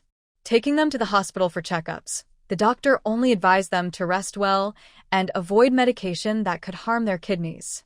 So, their sleep problems remained unresolved. Yuan brought back some incense, and Ye's wife, and he enjoyed it for a few days. The effect was indeed good, so he suggested taking his parents along. His parents had been staying with their older brother and sister-in-law, who took good care of them. Everyone could go visit the temple together. Yi Shinran didn't know her parents' thoughts. After filming all day and returning to the hotel, she thought about how her rival, Shuang, demanded changes to the script. She felt sick just thinking about it. The original script was fine, but Shuang said the conflict wasn't strong enough to show her heroine's bold spirit. She wanted Shinran's character, the second female lead, to be knocked into an icy hole with a punch and then have a fight on the ice. On screen, fight scenes might only last a minute or 2, but filming them could take half a day to get the effect. According to Shui Ying's script, Her character would fly out of the ice hole to fight the heroine, always wet. Fighting on ice was tough enough, but she also had to wear wet clothes during filming. Wasn't that risking her life? Since her debut, Yi Shinran has been paying close attention to Shuang because their acting roles often clash. She doesn't believe Shuang doesn't know about her health condition. The suggestion to change the script is just Shuang's way of pushing her down. However, the director also thinks Shuang's idea is good and probably plans to change the script accordingly. The more Yi Shinran thinks about it, the more annoyed she becomes. She hits a pillow on her bed and lets out a loud sigh, then lies flat on her back, exhausted. Her period is coming in a few days. If she is to film that scene again, she doubts she can perform all the moves. She worries she might mess up and embarrass herself, which the director would dislike. She has no sponsor or powerful backing. Getting a role is hard enough, and if Shuang ruins it, she won't accept that. While lost in thought, Yi Shinran suddenly remembers her mother's phone call from this morning. She quickly turns over and gets out of bed, rummaging through a box in the corner to find a supply of incense her friend Yu ran left. Thinking her period is coming soon, she wonders if 1 stick of incense is enough. Desperate, Yi Shinran lights 10 sticks of incense. Watching the smoke curl up, she slowly falls asleep. Boss, the inspection team has arrived. We are now in Qingshu town. Please arrange things properly.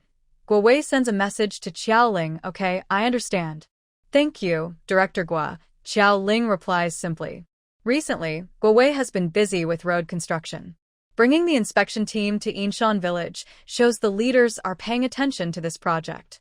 Whether it succeeds depends on today. After applying, Qiao Ling asks her secretary to inform the heads of all departments about the news. Since the inspection team is coming, they can't ignore it. The public relations manager is busy coordinating. Other departments are also busy. The cleaning staff are tidying up, security is increasing patrols, and logistics are checking facilities.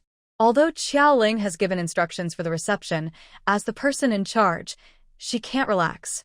She stays in Lingyuan, remotely overseeing all departments. Guo Wei, where are you now? Qiao Ling sends a message to Guo Wei. She knows it's inconvenient for Guo Wei to bring people, but the trip from the town to Yinshan village takes about half an hour. Why haven't they arrived yet? Boss, the roads are completely blocked. We're still on the edge of the town. Guo Wei took a moment to send a message to Qiao Ling. He was also confused. Since the opening event of Lingyun Temple, about 10,000 visitors come each day. Although this causes traffic jams, most of the traffic happens in the morning or evening when tourists are coming and going. To avoid traffic congestion, he chose to bring the inspection team at noon, but now the roads are blocked. He looked up at the traffic outside. It seems it will take a while to clear. Blocked at noon? What's going on? I'll ask around. You calm everyone down. Qiao Ling frowned. Recently, the visitor numbers have been steady, around 10,000 daily. What's happening today? Qiao Ling immediately called Wang Jian. Director Wan, how many tickets have been sold today? How is the visitor flow at Lingyun Temple? Wang Jian's excited voice came through. Boss, I was about to call you. The official website traffic has surged and ticket sales have increased a lot. So far, we've sold 45,000 tickets. No, actually, it's still increasing. 46,000, 47,000. We're about to hit 50,000 tickets. Selling so many tickets so quickly left Wang Jian stunned. From what he knew, there hadn't been much promotion lately. The marketing department was busy with other things. What's going on now? All right, I understand. Director Wan, you're most familiar with the market. Find out immediately why this is happening, Qiao Ling ordered before hanging up. They hadn't identified the reason for the sudden surge in visitors, but there was something more urgent now. All department heads, attention. Visitor numbers at Lingyun Temple have surged. At least 50,000 tourists are coming today. Prepare for reception and coordinate supplies and manpower. Qiao Ling notified all department heads in the executive group chat. Such a large influx of visitors was a big challenge for the reception work. Boss, why are so many people suddenly here? Lin Ping from the logistics department asked first. The logistics department not only manages the company's back end, but also handles visitor logistics. With so many tourists arriving, there's a lot to do. Boss, right now, the number of visitors at Lingyun Temple is less than 10,000. Are the rest of the tourists part of a tour group? The security chief asked, concerned about the sudden increase. Everyone else in the departments also looked puzzled. The exact reason is unknown. Everyone should focus on their reception work first.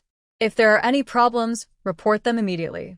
All departments need to work together to solve issues with manpower and resources.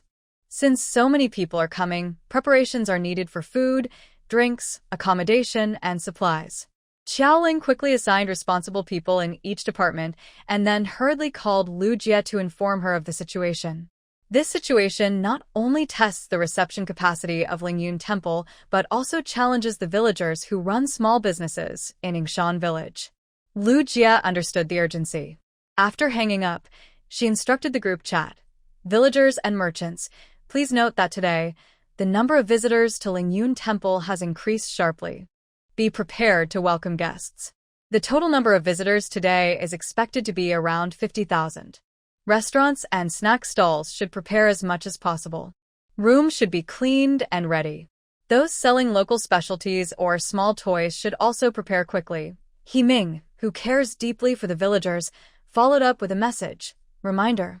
Operate honestly and maintain good reputation. The villagers and merchants were used to the village chief's usual advice and didn't pay much attention.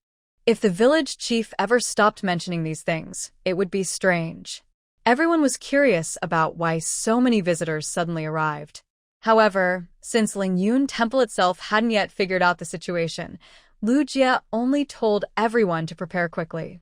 Thinking of what Xiaoling had just said, she added, the road from Qingshe town to Yingshan village is now blocked. If you need to go out shopping, please take detours through other villages. Visitors are expected to arrive very soon. Everyone, please hurry. The rural paths naturally had more than one route. Cars couldn't pass, but bicycles and tricycles still had ways to go. Thanks to Lu Jie's reminder, everyone stopped delaying and went to prepare. With this sudden change, all departments at the resort started working quickly. Wendy also put aside his work at the sanatorium. Several department heads approached Xiaoling. Boss, we can't just wait like this. We can't let visitors drive around. Otherwise, the road will be blocked today. Some visitors need to return to the city tonight, and traffic jams will cause dissatisfaction. Xiaoling smiled wryly. She knew this wouldn't work. Now, the inspection team members were stranded halfway. Wendy stepped forward, took out a tablet, and signaled everyone to look.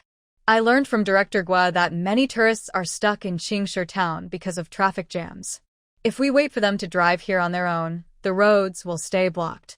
Instead of waiting, I suggest we take the initiative and use buses to pick up the tourists. The idea was good, but implementing it wouldn't be easy. Before anyone could ask, Wendy continued, I have a friend who works at the bus company. I can contact them to get support with vehicles. Director Guo also said that friends can help organize and vehicles can be moved back from the rear. It will only take about half an hour. During this time, tourists shouldn't drive on the roads, which will help reduce congestion. Starting now, unless necessary, private cars should stay off the roads. Of course, there were many issues to consider. How to persuade tourists not to use private cars, how to make tourists who want to leave wait half an hour, and how to calm their emotions. All these required cooperation from different departments. Okay, let's follow this plan.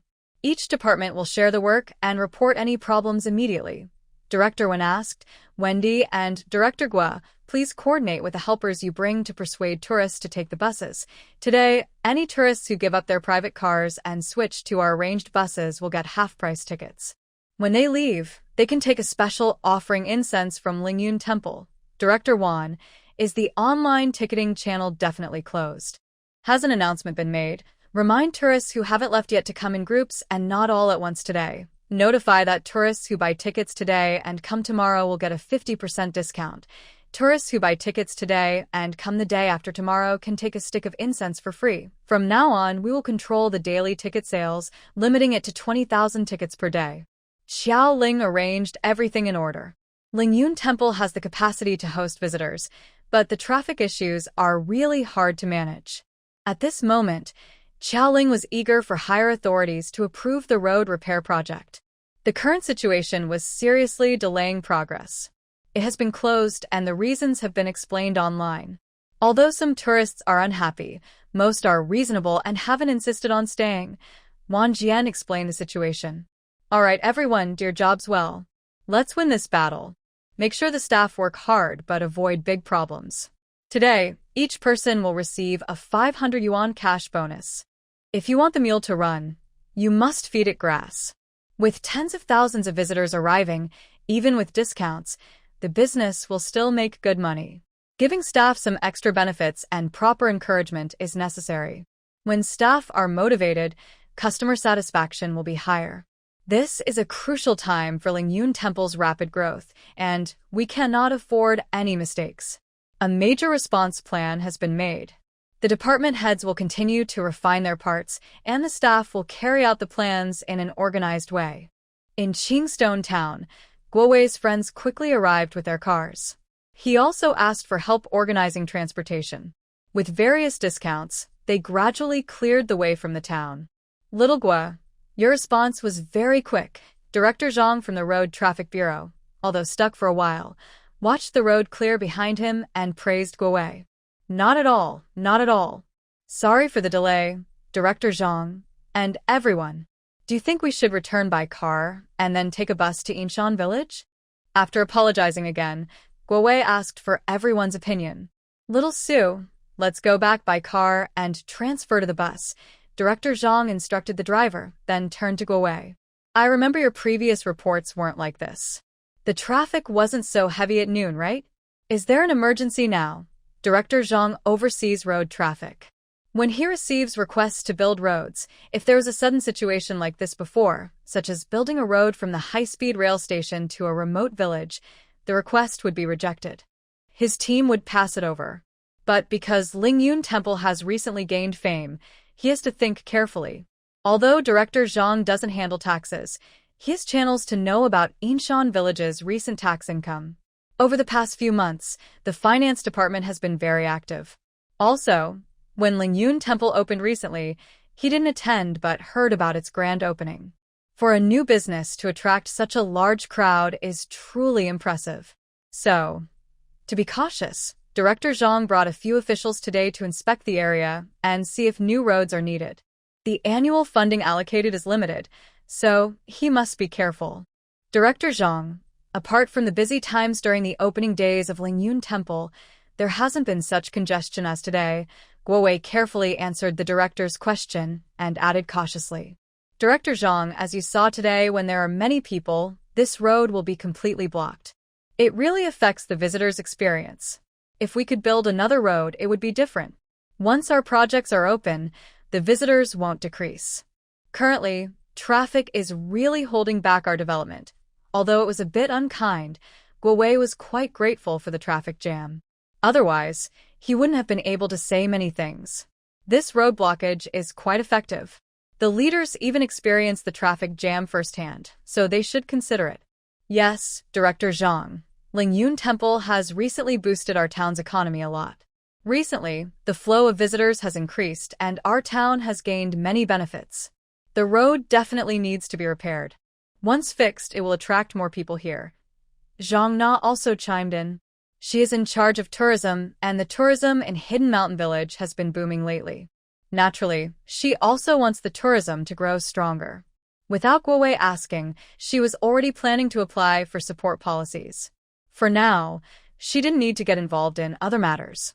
Xiaoling's planning was very good, but the road problem was a big issue that seriously affected the development of tourism in Hidden Mountain Village. Xiao Zhang, the government budget is limited. Building a 20-kilometer road is a big project. Where do we get so much money? Director Zhang complained. Every year, many applications are submitted, and everyone agrees that the road should be built. But they can't decide casually. Director Zhang, you've seen the road conditions.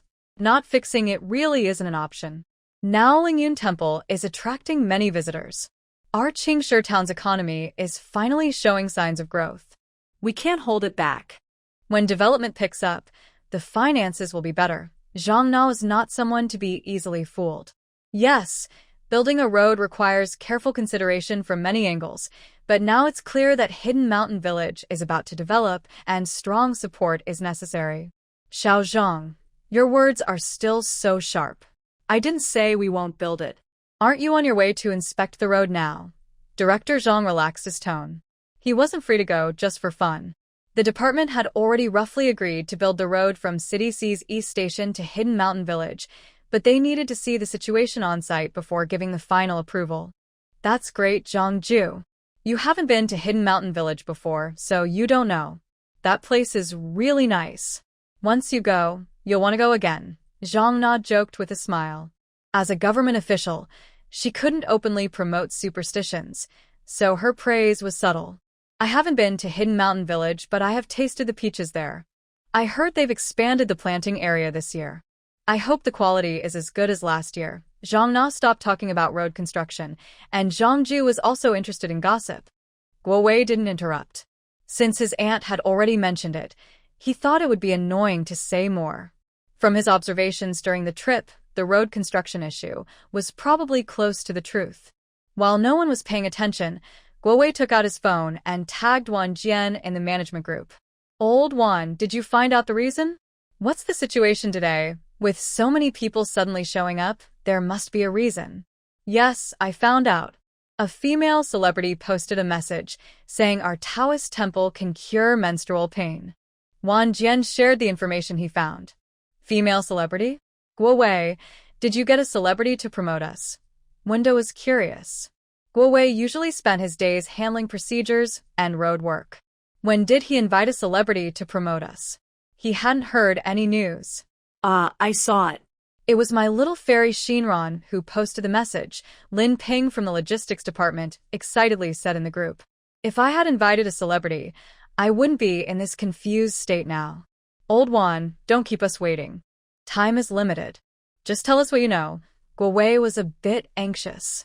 As the head of publicity, he needed to understand the situation clearly to respond properly to this unexpected promotion. Yi Xinran's promotion of Lingyun Temple was a lucky coincidence. Wasn't it because she didn't believe that burning incense could cure her menstrual pain? In the end, she decided to try it, burning quite a bit of incense in her room that night. Yi Yuran left her 10 sticks of incense, and she burned through all 10 that night. Although wasteful, the effect was quite good. That night, after burning incense, Yi Xinran slept very well. Her period didn't come, so she couldn't confirm if it helped with her pain. But clearly, burning incense in her room that night improved her sleep quality. So, in the following days, Yi Xinran burned 2 sticks of incense every night before bed. Until her period arrived, although she still felt some mild discomfort in her stomach, it was much better than the intense pain she had experienced before. At this moment, Yi Xinran fully believed that the incense her sister Yi Yuran brought back could help her with her menstrual pain. She held her stomach with a warm hand warmer and, with concern, looked at the few remaining sticks of incense. She called Yi Yuran to ask if there were any more left. Yi Yuran naturally had no extra incense, except for the ones she kept for Yi Xinran. The rest she took home for her parents.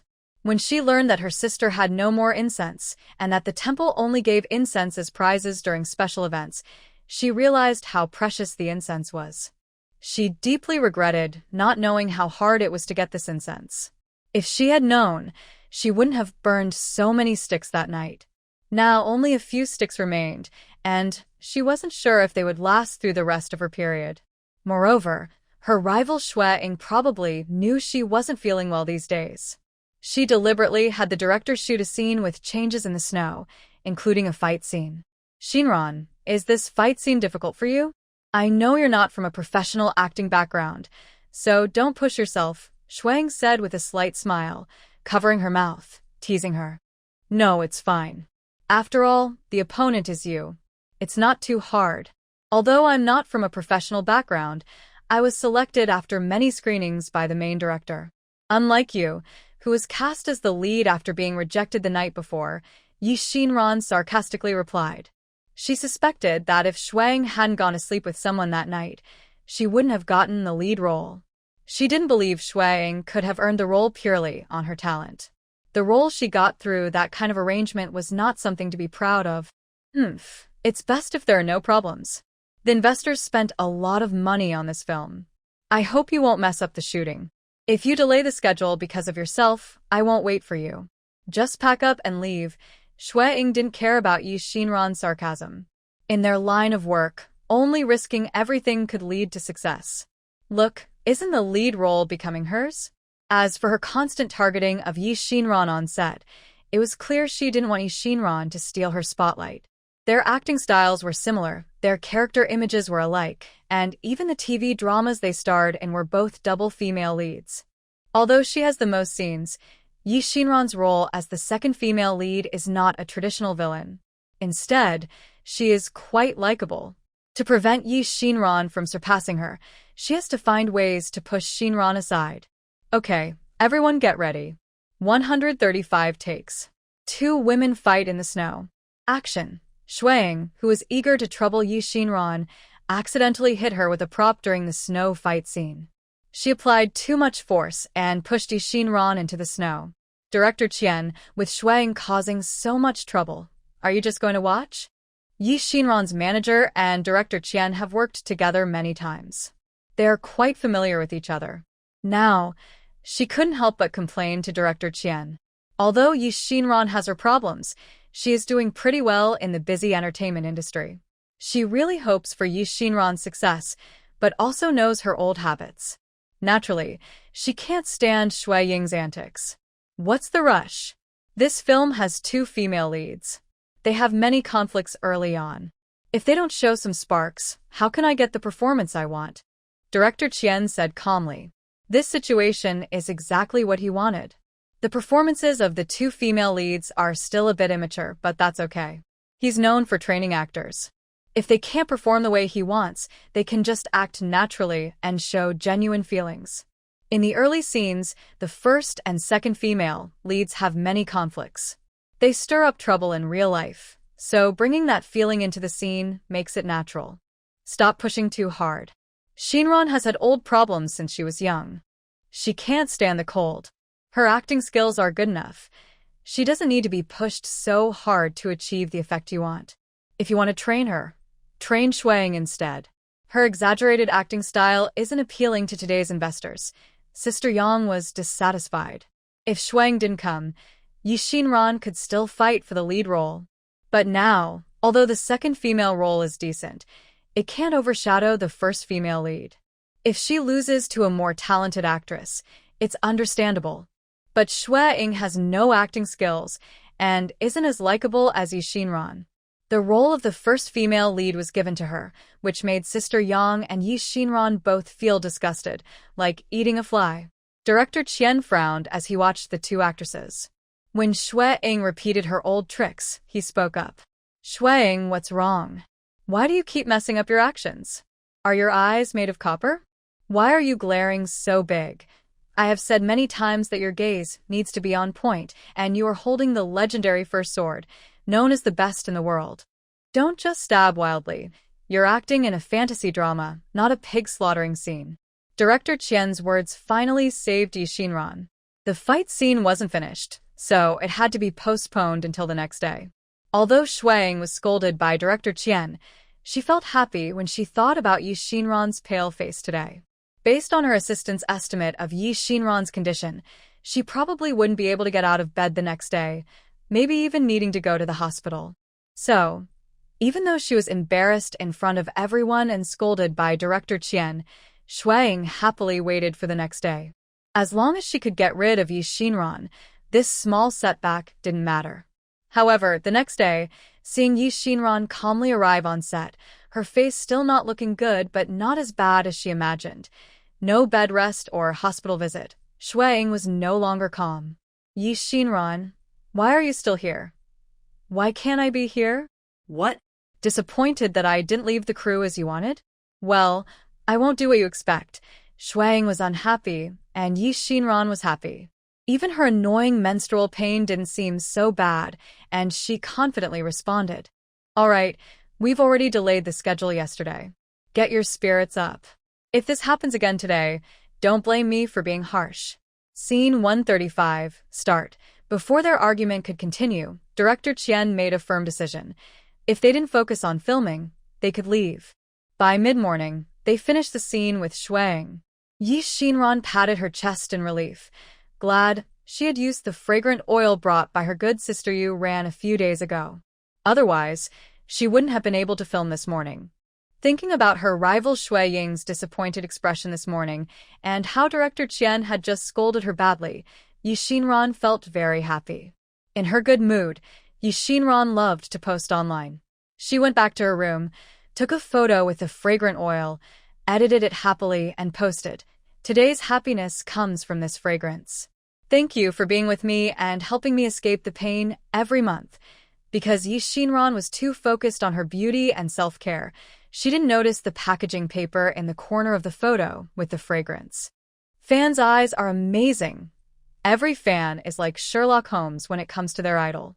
Especially with such a careless packaging, it was obvious to them.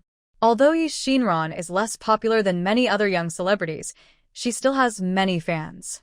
Fans know a lot about their idol's health, and Yi Xinran's menstrual pain is well known in the fan community. After seeing Yi Xinran's posts, fans realized there was more to learn. They quickly found the Lingyun Temple on the packaging paper and bought tickets to visit. After the staff at Lingyun Temple understood why there was a sudden increase in visitors today, an hour had passed. Although it took some effort, the rural road from Qingshi town to Yinshan village was finally clear and smooth. Buses carried passengers smoothly to Yinshan village. Guowei finally arrived at Lingyun Temple with Zhang Ju and others. "Welcome, everyone. Sorry for the delay and taking up so much of your time," Jiaoling apologized as soon as they met. The inspection team had left the town after lunch, and now it was already 3 p.m., so quite a bit of time was lost. "It's okay, Boss Jiao. Don't blame yourself. Strictly speaking, it's our fault for not doing our job well. We should be the ones apologizing," Zhang Ju said politely. Lingyun Temple is now a popular spot in their town and a big source of tax revenue, so they can't afford to offend it. And what he said was true. He had done some homework earlier and learned a lot along the way. Today, the ticket sales for Lingyun Temple reached 50,000 tickets. If the roads were not limited, they could handle 50,000 visitors every day. To reduce traffic, they only allow 20,000 visitors daily. The number of tickets sold dropped from 50,000 to 20,000, a difference of at least 30,000 tickets, which is hard to calculate exactly. Each ticket costs 100 yuan, so 30,000 tickets equal 3 million yuan. If transportation were easier, even with so many visitors these days, they could recover the road construction costs in just a few days. The department had already decided to build a road from the East Station in City C to Yinshan village. Today's situation made it even more urgent. Didn't you see the expression on the young official from the finance department when she heard about the revenue? She looked like she had lost a lot of money. The lower revenue meant less tax collected. The people who came to visit just finished discussing in the group. If things continue like this, not counting other projects, the annual tax revenue from Lingyun Temple alone will be a huge number. So, the road definitely needs to be built. And it needs to be built immediately. Didn't the local government take action after Zibo's barbecue became popular? When Zibo became very popular, the whole city worked together to seize the development opportunity. They introduced a series of policies to promote Zibo's cultural tourism. Although Qingshi town is not as fast as Zibo in gaining popularity, the current situation is not bad. The departments in Qingshi town naturally cannot fall behind. After some discussion, both sides left the meeting room smiling. "Boss Chiao, I will submit the materials when I go back. I think there won't be any big problems," said Director Zhang, walking at the front and talking to Qiaoling beside him. "Okay, Director Zhang. It's really a lot of trouble for you. It's getting late now. Why don't you stay here for the night?" Although there are no performances like fire-breathing shows or light shows tonight, Lingyun Temple is still lively in the evening. "You might want to stay and take a look," Qiaoling invited the visitors with a smile. After solving the most important issue, Qiaoling also relaxed and invited the group to stay. "Today we are here for work, so we won't rest. We want to go back early and get everything done. Boss Chiao, you can rest assured. Maybe next time, When you have a day off, you can come and visit, said Director Zhang, shaking his head to decline. They were on duty and couldn't leave their posts. Xiaoling didn't insist further and saw them off. After seeing them off, Xiaoling checked the afternoon situation in the group chat. Maybe because of some special offers, the 5,000 people who bought tickets this afternoon didn't rush to Lingyun Temple all at once. Up to now, about 30,000 visitors have been received. Subtracting the original 10,000 visitors, about 20,000 more came today. Fortunately, everyone was well prepared. Whether at Lingyuan Temple or Yinshan Village, there were no major problems. Good, everyone performed well today. Director Wang, please implement the incentive plan as soon as possible. After giving instructions to Wang Jie, Xiaoling turned to Guo Wei and said, Director Guo, you'll need to work a bit harder. Keep track of the road construction progress, follow up closely, and raise any issues promptly. It's best to finish before Taoyuan opens. Many projects now take 3 or 5 years, sometimes even longer.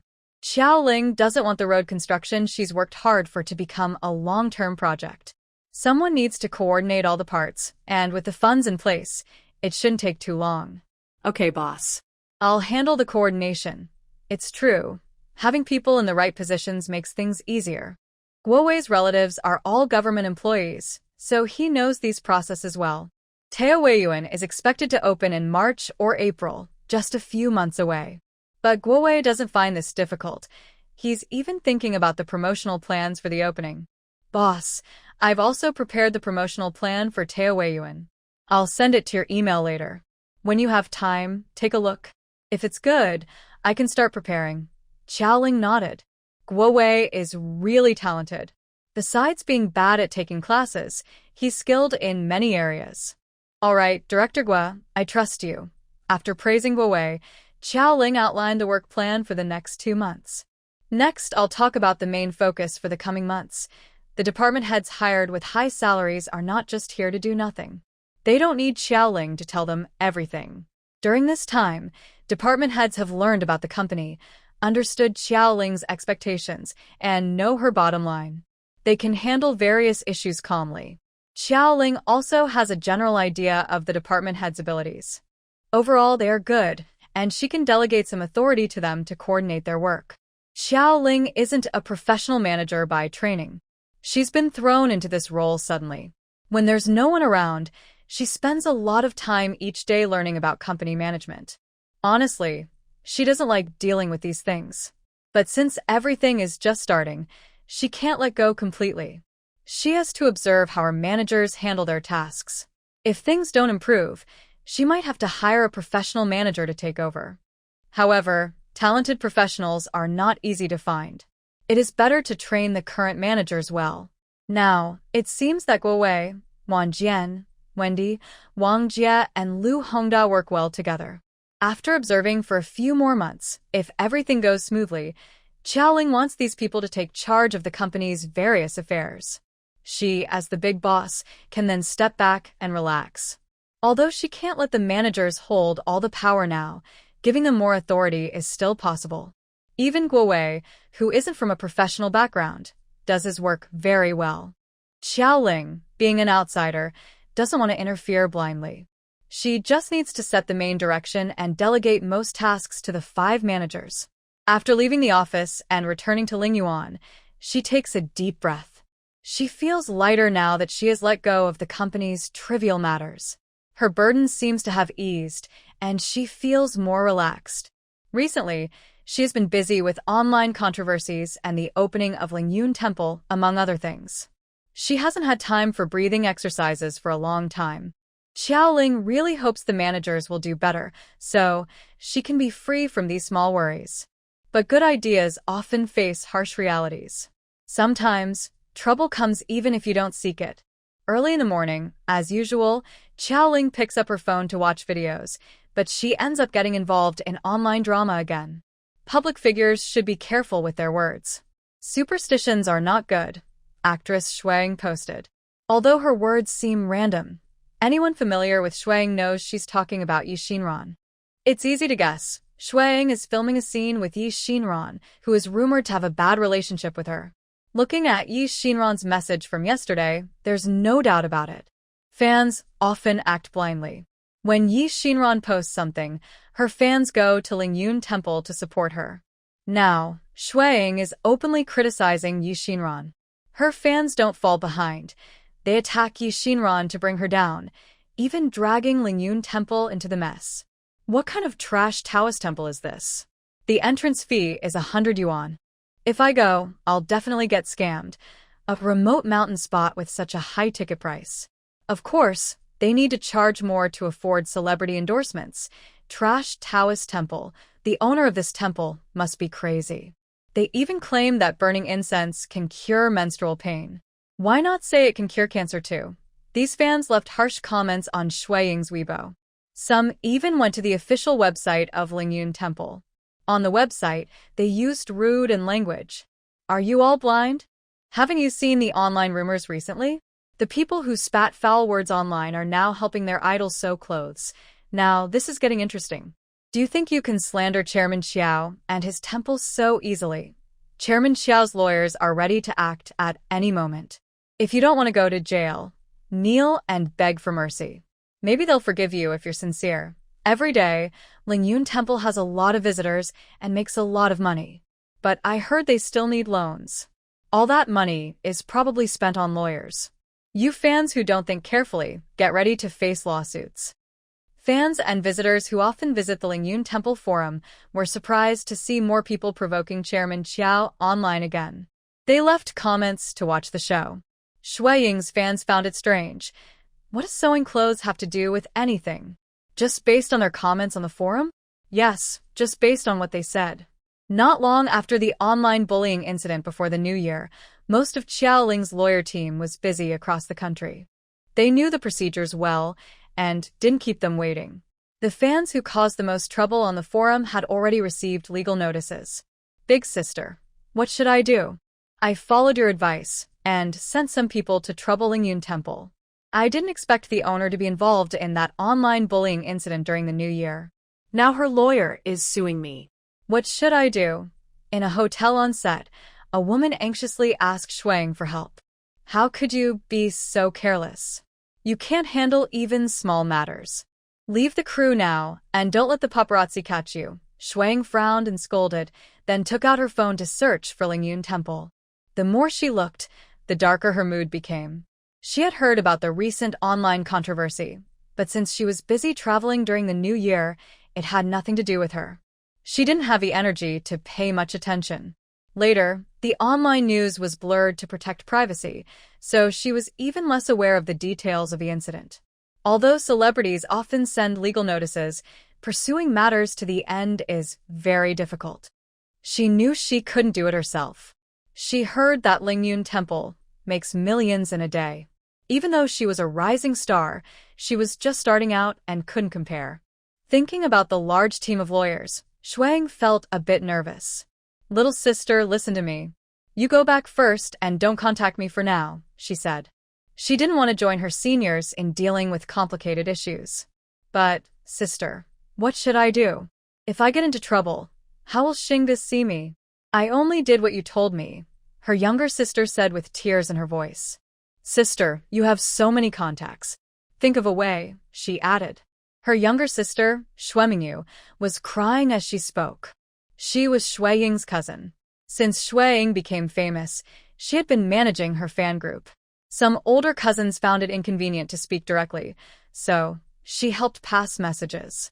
They had worked well together. She took a fee, and her cousin benefited. But now, the situation was different. If something went wrong, she could really end up in jail. Manage? How can I manage? You saw the recent trouble. With such a big legal team, I, as a public figure, am just wasting time and trouble. Why would I bother her? Shuang was angry. She didn't expect Yi Xinran to be involved with such people. If she had known earlier, she wouldn't have let Shueming cause trouble. Seeing her younger sister close to tears, Shuang comforted her. Little sister, don't worry. No matter whether you can get out of this trouble or not, I won't forget you. Even if you get sentenced, it won't be for long. After saying this, she thought about her sister's boyfriend and continued. As for Xingge, the guy you went back to your hometown with recently, don't worry. He wouldn't dislike you. I heard from my brother-in-law that his family has financial burdens and can't even afford a wedding house. If I stay out of this, I can help you buy a house in the city. Even if you're sentenced and have to stay in jail for a year or so, changing houses in that time isn't a bad deal. Shuang was willing to spend money to help. Big sister, don't call me that. Think about it, your diploma and skills. You and Shingo would need many years to buy a house. Opportunities like this are rare. Even if you spend a year or so in prison, no one would know you were locked up if I didn't tell. I just said you were sent abroad to handle some work for me.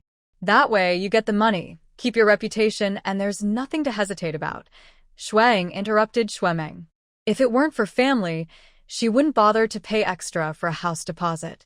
Otherwise, with 10 or 20,000, many people would be willing to take the blame for her. Given the current job market, with free food and accommodation, in just a year, you could save enough for a house deposit. It's a rare good job that's hard to find. Without discussing how Shuang pressured and tempted Shuemeng to avoid the crime, Xiaoling understood the whole story but didn't interfere. This time was different from the New Year's incident. She was caught up because of a fight between two female celebrities. Now, her lawyer and public relations teams were already in place, and they responded quickly. By lunchtime, the company's forum was quiet. No, not quiet, but many people sat silently, watching the drama unfold. There was even a trending topic. Has Shuang received a lawyer's letter? Shuemeng's actions weren't very careful. It was obvious she was following Shueying's instructions. But Shuemeng insisted it was her own decision, not influenced by others. She claimed she simply disliked Yi Xinran's behavior and acted impulsively, taking all the blame herself. Many netizens commented, wondering when Shueying would receive Xiao Ling's lawyer's letter. The question was so common that by evening, the trending topic kept climbing in popularity, catching more attention. Xiao Ling didn't pay much attention to this. She finally understood the benefits of being a boss. She had a dedicated team handling everything so she could relax and watch the show. With lawyers and PR teams watching closely, the two female celebrities dared not involve Xiaoling again. Xiaoling wasn't a fan of celebrity gossip and didn't have much good feeling toward Yi Xinran or Shuang. Even though Yi Xinran had indirectly helped her with some publicity before, Xiaoling still didn't like her. Certainly, over the past 2 days, many tickets for Lingyun Temple have been sold. However, to truly attract visitors, Lingyun Temple will find its own ways. Currently, the facilities are not up to standard and the road issues haven't been resolved. A large number of tourists arriving might not be a good thing. Xiaoling plans to develop steadily and carefully. Given the current road conditions, about 20,000 visitors per day are manageable for Lingyun Temple and Yinshan Village. At present, because of Yi Xinran's influence, over 20,000 visitors come each day, and Lingyun Temple can handle that easily. Even if new adjustments are made, such as offering free shuttle buses from Qingshi Town to Yinshan Village, the road isn't directly connected to Yinshan Village. Nearby villages also need to use it, and with Xiaoling and the villagers working infrastructure, transporting materials back and forth, the road conditions are still poor. To reduce daytime traffic, most materials are transported at night, which seriously delays the progress of construction. Now, the plan for building a new road has been approved. With Guowei's efforts, on-site surveying and construction are about to begin. With financial support, it might be finished by the opening of Taoweiyuan. Therefore, the hardware facilities must keep up. One hotel at Lingyun Resort has been completed and is being decorated. A second hotel has also started construction, planned to be used when Taoweiyuan opens. The commercial street and shops are also under rapid development. Most of the shop construction is done, but after that, tenants need to be recruited, and once tenants move in, they will need to decorate, which takes time. The construction of the sanatorium is also in full swing. The village is building small inns, guest houses, shops, and other infrastructure, requiring many materials daily. The current road blockage seriously affects progress. So, although Yi Xinran's good intentions sometimes cause problems, Xiaoling doesn't dislike her, as she doesn't mean to cause trouble. To speed up infrastructure development, even though Lingyun Temple earns a good amount from ticket sales daily, the money is spent quickly. Recently, the Little Gourd has also made a significant breakthrough. Lingyun Temple receives daily offerings of 10,000 to 20,000, and the little gourd has grown as if it were a sculpture inside the largest Medicine King Hall of Lingyun Temple. Only late at night, when the offerings are quiet, does it invisibly come back to find Xiaoling. Yes, after nearly a year of spiritual energy nourishing and several months of incense offering, the small gourd has not yet fully regained its peak abilities, but most of its power has been restored. As a helpful treasure, being able to turn invisible is its basic protection skill. During the cultivation era, the small gourd could protect itself from being noticed, and in the end-of-law era, it could easily escape surveillance. As for the spiritual energy in the 200 acres of the back mountain, it is very abundant. Not to mention the spiritual garden that has been specially cared for, where the spiritual energy concentration has reached the standard for cultivation. Xiaoling is currently practicing breathing exercises in the spiritual garden, and her progress is rapid. According to the family manual, Xiaoling is now considered to have entered the beginner stage of cultivation. With some agility, she may not be able to fly on clouds or move mountains, but after practicing breathing exercises, her physical strength and reaction speed have improved greatly. Once, out of curiosity, Xiaoling flicked a playing card quickly and used a clever technique, unexpectedly cutting through a large cabbage in the field. Since then, she realized the difference between herself and ordinary people. Although her path to immortality is limited by the current environment, her physical fitness and reaction speed are beyond normal. Due to unusual weather this year, Xiaoling was very worried about the situation in Peach Blossom Spring. Not long after the new year, the temperature soared to about 30 degrees Celsius. Soon after, it dropped sharply again. Some places experienced a temperature difference of nearly 30 degrees. Strong winds, heavy rain, high temperatures, hail, disasters affected crops everywhere. The peach trees in Peach Blossom Spring were only planted and transplanted last year, so they are fragile. If these disasters cause further damage, the opening of Peach Blossom Spring could be delayed. To prevent this, Xiaoling occasionally added gourd water to the drip irrigation, hoping to make the peach trees stronger. Now, walking in the heart of Peach Blossom Spring and seeing the lively peach trees, Xiaoling nodded with satisfaction, pleased with the large amount of gourd water she invested over the past few months. It is now February. Judging by the growth of the peach trees, the peach blossoms should bloom in March or April, and the opening of Peach Blossom Spring should not be delayed. Thinking of Guowei busy building roads, but still planning the promotion of Peach Blossom Spring, Xiaoling nodded happily. She has seen the promotional plan and honestly, it's very good. No one knows where Guowei, a sports teacher, gets so many ideas. Maybe he was too repressed when he was a sports teacher before, so now he tries all kinds of tricks. Guowei is really underappreciated as a sports teacher. Thinking about Guowei's previous promotional plan, Xiaoling couldn't help but admire his talent. They plan to hold a Peach Blossom Festival, inviting Hanfu-clad young men and women to join a garden tour. They will also invite ethnic minority tourists online to participate in a costume show to promote cultural diversity. Afterward, visitors who attend that day will vote for the top 3 winners. The first place wins a $2 million prize, second place gets $1 million, and third place receives $50,000. The prizes are very attractive, making it hard for people not to be tempted. Of course, the promotion of Peach Blossom Land is a later matter. Right now, the main focus at Lingyun Resort is on building infrastructure and roads. Thanks to everyone's hard work, all the connections are clear and road construction has begun. With Guowei's efforts, the project should be finished by March or April. Most major issues have been solved, so there's no need to worry. Both Xiaoling's resort and the villagers of Yinshan Village are working hard. Without the involvement of celebrities, the number of visitors at Lingyun Temple has stabilized. With about 20,000 visitors each day, the traffic isn't putting too much pressure on the roads. Lingyun Temple and Yinshan Village are developing steadily, showing a lively scene. Meanwhile, somewhere else, people are happily chatting. Shiran, your honey is really good. Sorry to ask, but where did you get it? Can you help me buy some? Director Qian no longer looked as imposing as before and asked politely. Director Qian, my honey was brought from somewhere by my family. I don't know if I can buy more. Let me ask. Yi Xinran made an excuse. Of course, she knew exactly where the honey came from. It was a special prize her sister got from Lingyun Temple. After filming the snow fight scene, the fragrance was completely gone. She had planned to promote Lingyun Temple by not censoring the footage, hoping to boost its reputation.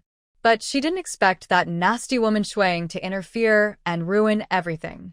She also heard from her parents, who visited Lingyun Temple, that her good intentions had backfired.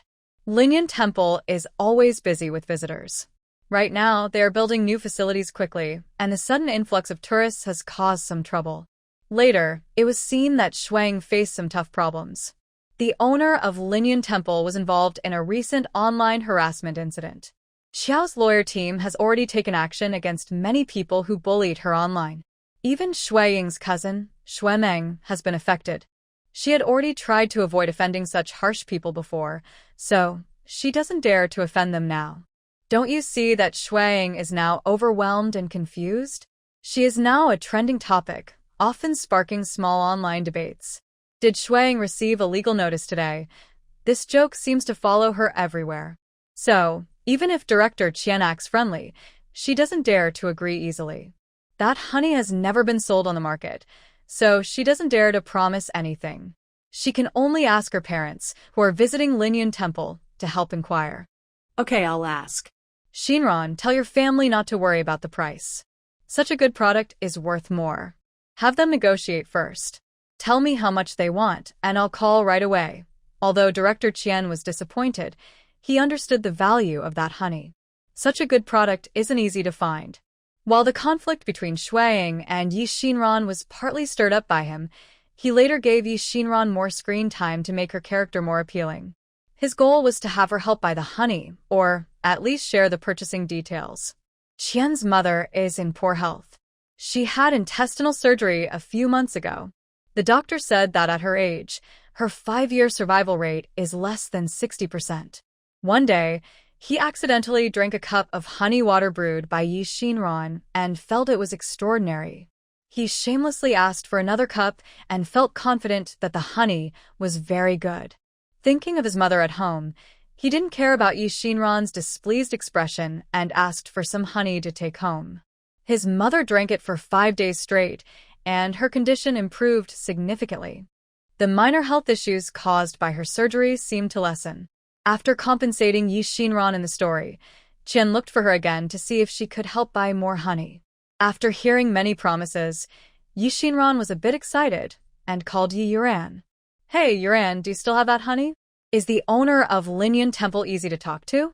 Can I buy more honey from her? Yi Xinran called her sister, who had been wronged. Previously, Honey transferred 200,000 yuan to Yi Yuran. Honey kept half of it at home, and the other half was for her, who suffers from severe menstrual pain. She shared most of the money, but since Director Qian took some, she gave a little to her manager, who has always taken good care of her. Now, she doesn't have much left.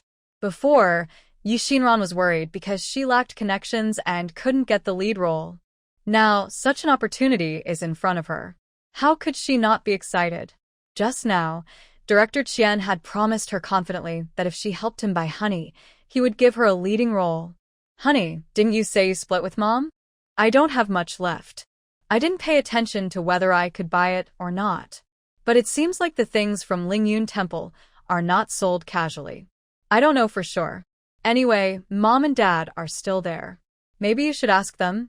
After answering, Yi Yuran teased her again. Now you realize the value of the thing, huh? I asked you before and you didn't want to. Now you're really impressed, huh? Thinking about the large sum in her bank card, Yi Yuran didn't gloat but helped with ideas. Let Mom and Dad ask first. You're a third-rate little star, so don't show up yourself. With their stuff, they won't lack visitors. All right, I got it. You're such a little busybody. I'm hanging up.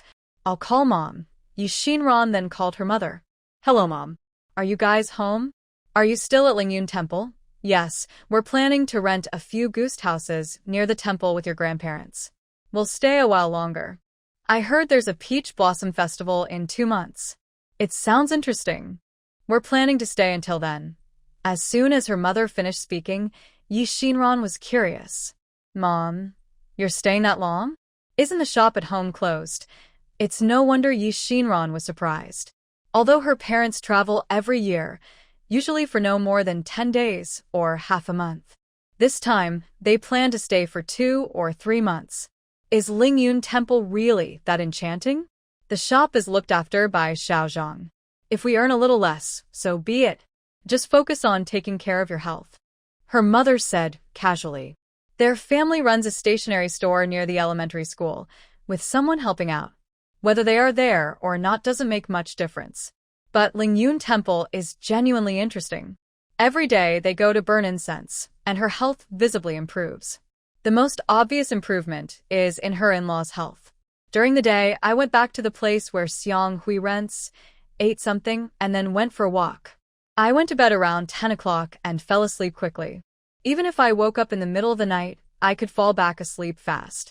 My sleep quality improved a lot, and I slept until about 7 or 8 in the morning. With enough sleep, after a few days, both of the elderly couple felt much more energetic and lively. The feeling was also very good for the older brother and his wife. So, the two families decided to rent a long-term guest house in Inshan village and stay for a while longer. Shiran, what did she say? Why did she call? Mommy just hung up the phone, and Daddy came over to ask. Shiran asked us to help find out if we can buy the honey she won before, the kind the director wants to buy, Mommy whispered. We've been here for a few days, and I haven't heard of honey being sold. It's probably hard to find. Oh well, I'll ask around. Daddy sighed softly. His family has no background, and Shiran's career in entertainment isn't easy. If the director asks for a favor and it can't be done, her future in the industry might be even harder. So, even though he knew it might be troublesome, Daddy decided to try. Mommy shared the same idea. A few days ago, I met an old lady who is very kind. I heard she knows the owner of Lingyun Temple. Maybe I can ask her for help. Is it Grandma Lu? Okay, I'll take the car to the city to buy some things. Grandma Lu usually takes a walk in the village at noon, and I'll look for her in the afternoon. Dad and Mommy mostly stayed together, so they knew who the kind-hearted old lady was. In the afternoon, Grandma Lu went to see Xiaoling, Boss Qiao. Do you still sell the honey from the last special prize? Grandma Lu didn't bring the Yi couple to see Xiaoling, but asked her alone. Grandma Lu knew Xiaoling had many good things. She drank honey water at Lingyun Temple every day, but had never tried Xiaoling's special honey herself. Why? Grandma Lu, do you want to buy some? I can sell it to you cheaply. Xiaoling thought Grandma Lu wanted to buy some. This retired lady had a lot of savings and was quite generous, with her children and daughter-in-law often giving her gifts, so she had plenty of money. Not at a discount. Just give me an employee discount. How much do you sell it for? I will buy what I can afford. Just drinking the honey water at Lingyun Temple every day, which is diluted many times, shows that the honey is good. Now, Boss Qiao wants to sell it to her. How can she miss this chance? Okay, Auntie, 10,000 per bottle. I'll sell it to you. Xiaoling quotes a price to Auntie Lu. She usually doesn't sell honey to ordinary people. Boss Qiao, do you deliver honey? Today, a couple asked me to ask you. If you sell it, they are willing to pay a high price. Auntie Lu bought the honey happily and then asked about the situation for the Yi couple. Someone wants to buy honey? Who is it? The family of the girl who won the special prize. Xiaoling frowns. Besides this sale to Auntie Lu, only Xie Monli's uncle and Anna bought her honey. Now someone is specifically asking for it. Besides the girl who won the special prize, she can't think of anyone else. Yes. The young couple said their daughter participated in the Lantern Festival prayer event and won the special prize. Auntie Lu nods. She remembers that girl well. She's quite talented and deserved the prize. She looks very much like her youthful self. Otherwise, she wouldn't care about this matter. Auntie, you know that the daily honey water at Lingyun Temple needs a lot of honey. Please share some with close friends and family. I don't have much left for outsiders. Please help me refuse that couple. Xiaoling politely declines. As the spiritual energy concentration increases, the quality of the honey is also getting better. Unless it's close friends and family, Xiao Ling won't sell honey outside anymore. In the past, she sold things because of financial difficulties. Now, with good daily income from Lingyun Temple and monthly sales of weight loss pills to Ren Min and his wife, she no longer lacks money. Moreover, the honey used for the free honey water at Lingyun Temple every day is also quite a lot. Plus, making various pills and sharing with close friends and family, she really doesn't have much honey left. Rather than selling to strangers who don't know her background, it's better to keep it for herself.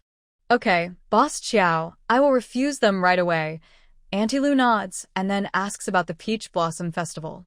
Boss, has the date for the Peach Blossom Festival been confirmed? Many of my neighbors and sisters asked me to help buy tickets and reserve places in advance. Aunt Lu mainly spends her time in Hidden Mountain Village. She leaves her grandson to her husband. When people know she is busy in Hidden Mountain Village, many of her friends, relatives, and neighbors ask her about the opening of the Peach Blossom Festival. It should be at the end of March, but as you know, this year's weather has been unusual. Many crops are affected. The Peach Blossom Festival will naturally wait until the peach blossoms are in full bloom. As for buying tickets or reserving accommodations early, don't worry. You see, the new road is almost finished and will soon reach the edge of our village. Once it opens, traveling to Hidden Mountain Village will be much easier. With 2 roads open, traffic will be much lighter. We will still use the current method, buses from the town or the East Station to pick up visitors. Fewer private cars will mean less traffic, and the roads won't be a problem. Without road restrictions, even just Lingyun Temple can host 50,000 visitors.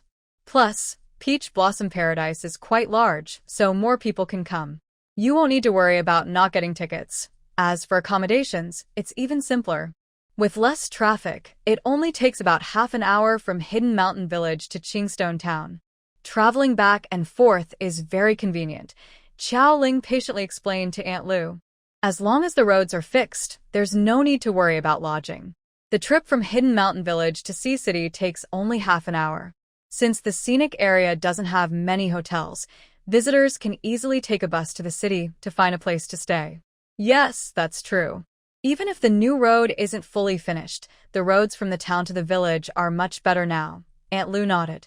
Now, buses run every 2 or 3 minutes between the town and the village, free of charge, carrying visitors and villagers. Fewer private cars on the road make traffic much smoother. The new roads will also shuttle visitors back and forth, preventing the previous traffic jams. Aunt Lu and Xiao Ling chatted happily. She happily took a small jar of honey and went home. Before she could hide her smile, she accidentally let Xiaoye and his wife see the honey jar in her hand. Aunt Lu was caught off guard. Is it still okay to hide the honey now? Xiaoye, I asked for you. Boss Qiao won't sell the honey, Aunt Lu said, feeling a bit awkward. She had tried to help Xiao Yi and her husband find out if they could buy honey. She ended up buying some herself, but Xiaoye's family didn't get the honey they wanted. She comforted them, saying, Xiao Yi, it's okay.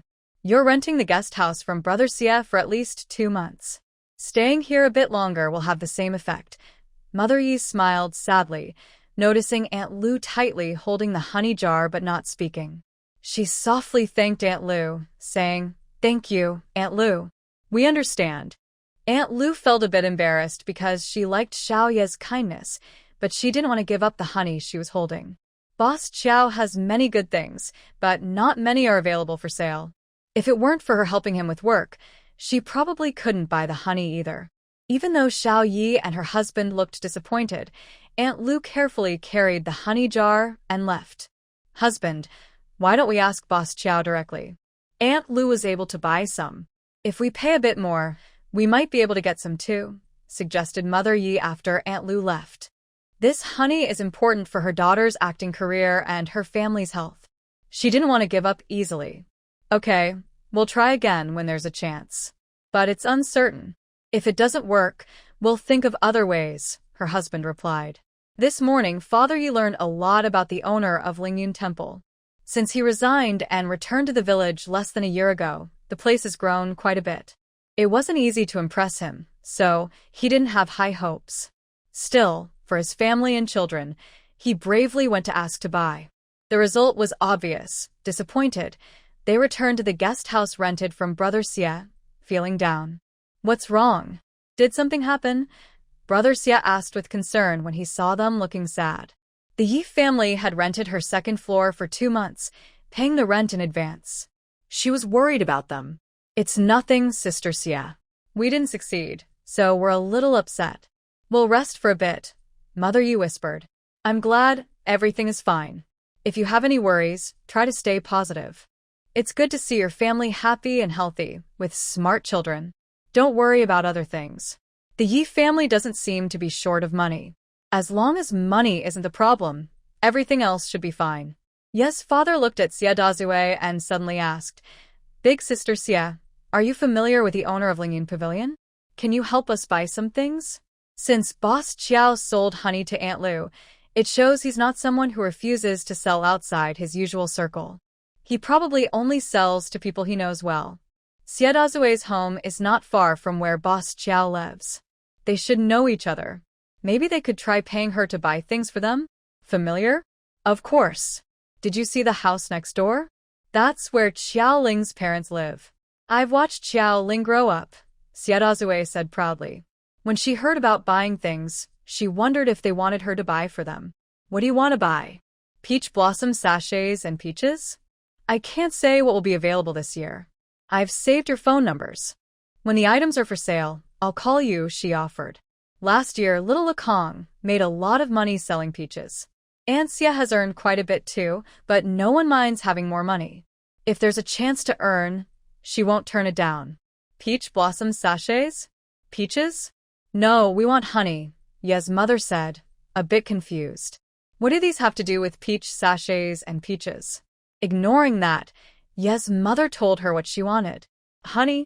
I can't help with that. Lingling doesn't sell those things casually, Xie Dazue said disappointed. She already knew about Qiao Ling's good honey because she's neighbors with Qiao Ling's parents. She knows more than most. Qiao Ling's aunt wanted honey, but Qiao Ling didn't sell it to her. She wouldn't sell it to outsiders just like that. And now, Qiao Ling isn't short of money. She would keep the good stuff from her own land. Even if she sold honey to her old neighbors at a higher price, what kind of person would she be? Her family has already earned a lot from Qiao Ling. She wouldn't do something so unkind. All right, Big Sister Xie. Thank you anyway, said Ye's father. Since Xie Dazue couldn't help, he didn't get upset. After thanking her, he asked about the other 2 items she mentioned earlier. Big Sister Xie, what's the story with the peach blossom sachet and the peaches? Do they have similar effects to honey? Although Ye's father learned online that the peaches in Yinshan village are famous, he didn't know exactly why. From what the landlady said, it seems they are quite special. Of course. Think about it. Where do bees gather nectar from? The back mountain has the most peach trees. Naturally, the honey is made from peach blossoms. The peaches follow the same idea. To be a bit exaggerated, they're almost like the divine peaches from the Queen Mother of the West. Big Mouth Xie said this with a bit of envy. Last year, the final batch of peaches sold for 50 yuan each. This year's price probably won't be lower. If you want, I can help buy some for you.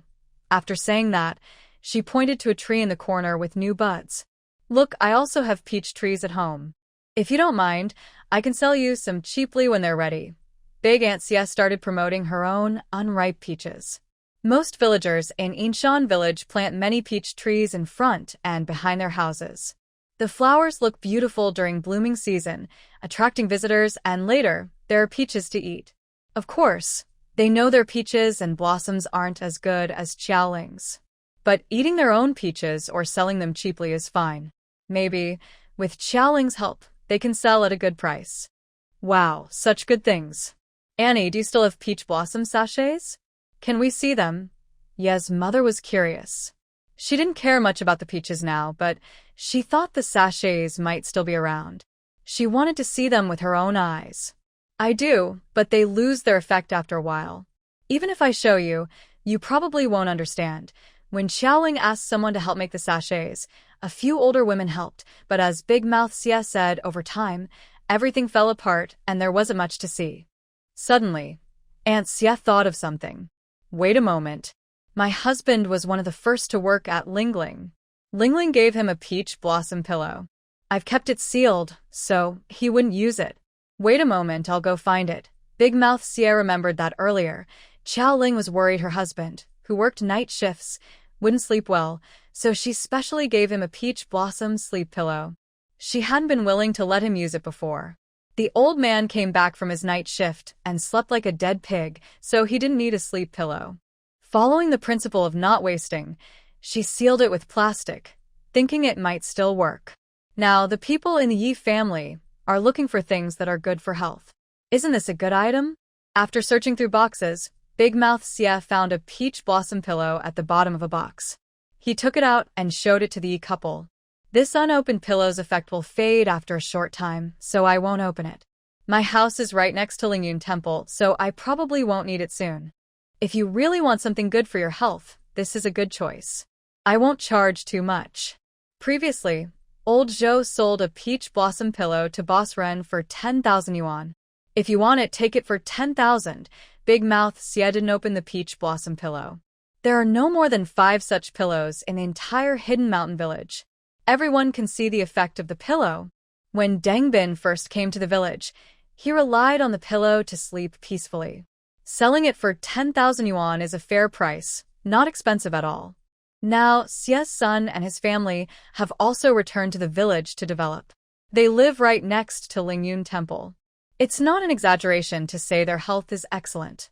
Although they work from morning till night, their bodies are very strong. Not to mention, they haven't taken any medicine this year, so they naturally don't need items like the peach blossom pillow. Their family is now building a guest house and expanding their chicken farm, which costs a lot. Selling the pillow could help them earn some money back. 10,000 yuan isn't a lot for the Yi couple. Their shop can earn that much in 2 or 3 months. They don't have access to better products, so being able to buy the peach blossom pillow from Sister Xie is already good. Although Sister Xie is talkative, as her nickname suggests, overall, they think she's okay after staying here for several days. She loves money, but her character isn't bad. She probably wouldn't cheat them over this. Moreover, they have heard about the young man Sister Xie mentioned. He usually strolls around the village politely and doesn't seem sick at all. Without much thought, Ye's father directly transferred money to Big Mouth Xie and bought the pillow. Since it concerns their daughter's future, Ye's parents didn't delay. They bought tickets and flew directly to her daughter's crew. Does this peach blossom pillow really work that well? Even though Yi Xinran personally experienced relief from her menstrual pain, she couldn't help but wonder. Just a simple peach blossom pillow seemed to have such amazing effects. What kind of magical place is Hidden Mountain Village? Not only Yi Xinran had this question, but Qian Dao, who took the pillow home to give to his mother, was also puzzled. After 2 days of use, his mother visibly improved. Honestly, for a woman her age to recover from such a serious illness, her current condition is better than her last moments of decline. Qian Dao now knew that the amazing honey and peach blossom pillow were products from Lingyun Temple, which Yi Xinran had promoted recently. He also checked the Lingyun Temple official website and saw the latest news. He looked at the Peach Blossom Festival activities for a while and had an idea. He decided to leave the filming cruise matters to the assistant director and drove to Lingyun Temple to find Xiaoling. Director? Why are you looking for me? Director Guo, you handle it. Xiaoling received a message from Guo Wei and was confused. Why was Qian Dao looking for her? My good boss, they came specifically to find you. I wanted to go too, but they probably wouldn't pay attention to me, Guo Wei said. He wanted to meet a director like Qian Dao, but he knew they only came because of their boss. Okay, where is he? Director Guo, come with me to meet him. Xiaoling sensed Guo Wei's anticipation and was curious about what a big director wanted with her, so she asked him to come along. He's burning incense at the Taoist temple. I messaged him to find a place to wait for us. Guo Wei immediately excitedly contacted him. Being approached by a somewhat famous director made him very happy. As a former sports teacher turned promoter, he admired those directors who could turn the ordinary into something extraordinary. Qian Dao had mixed reviews online, but it was undeniable that whether he made movies, TV dramas, or variety shows, his ratings were high. Guo Wei was heading in this direction and hoped to learn from him if he had the chance. That's him. I saw his photo online. It's him.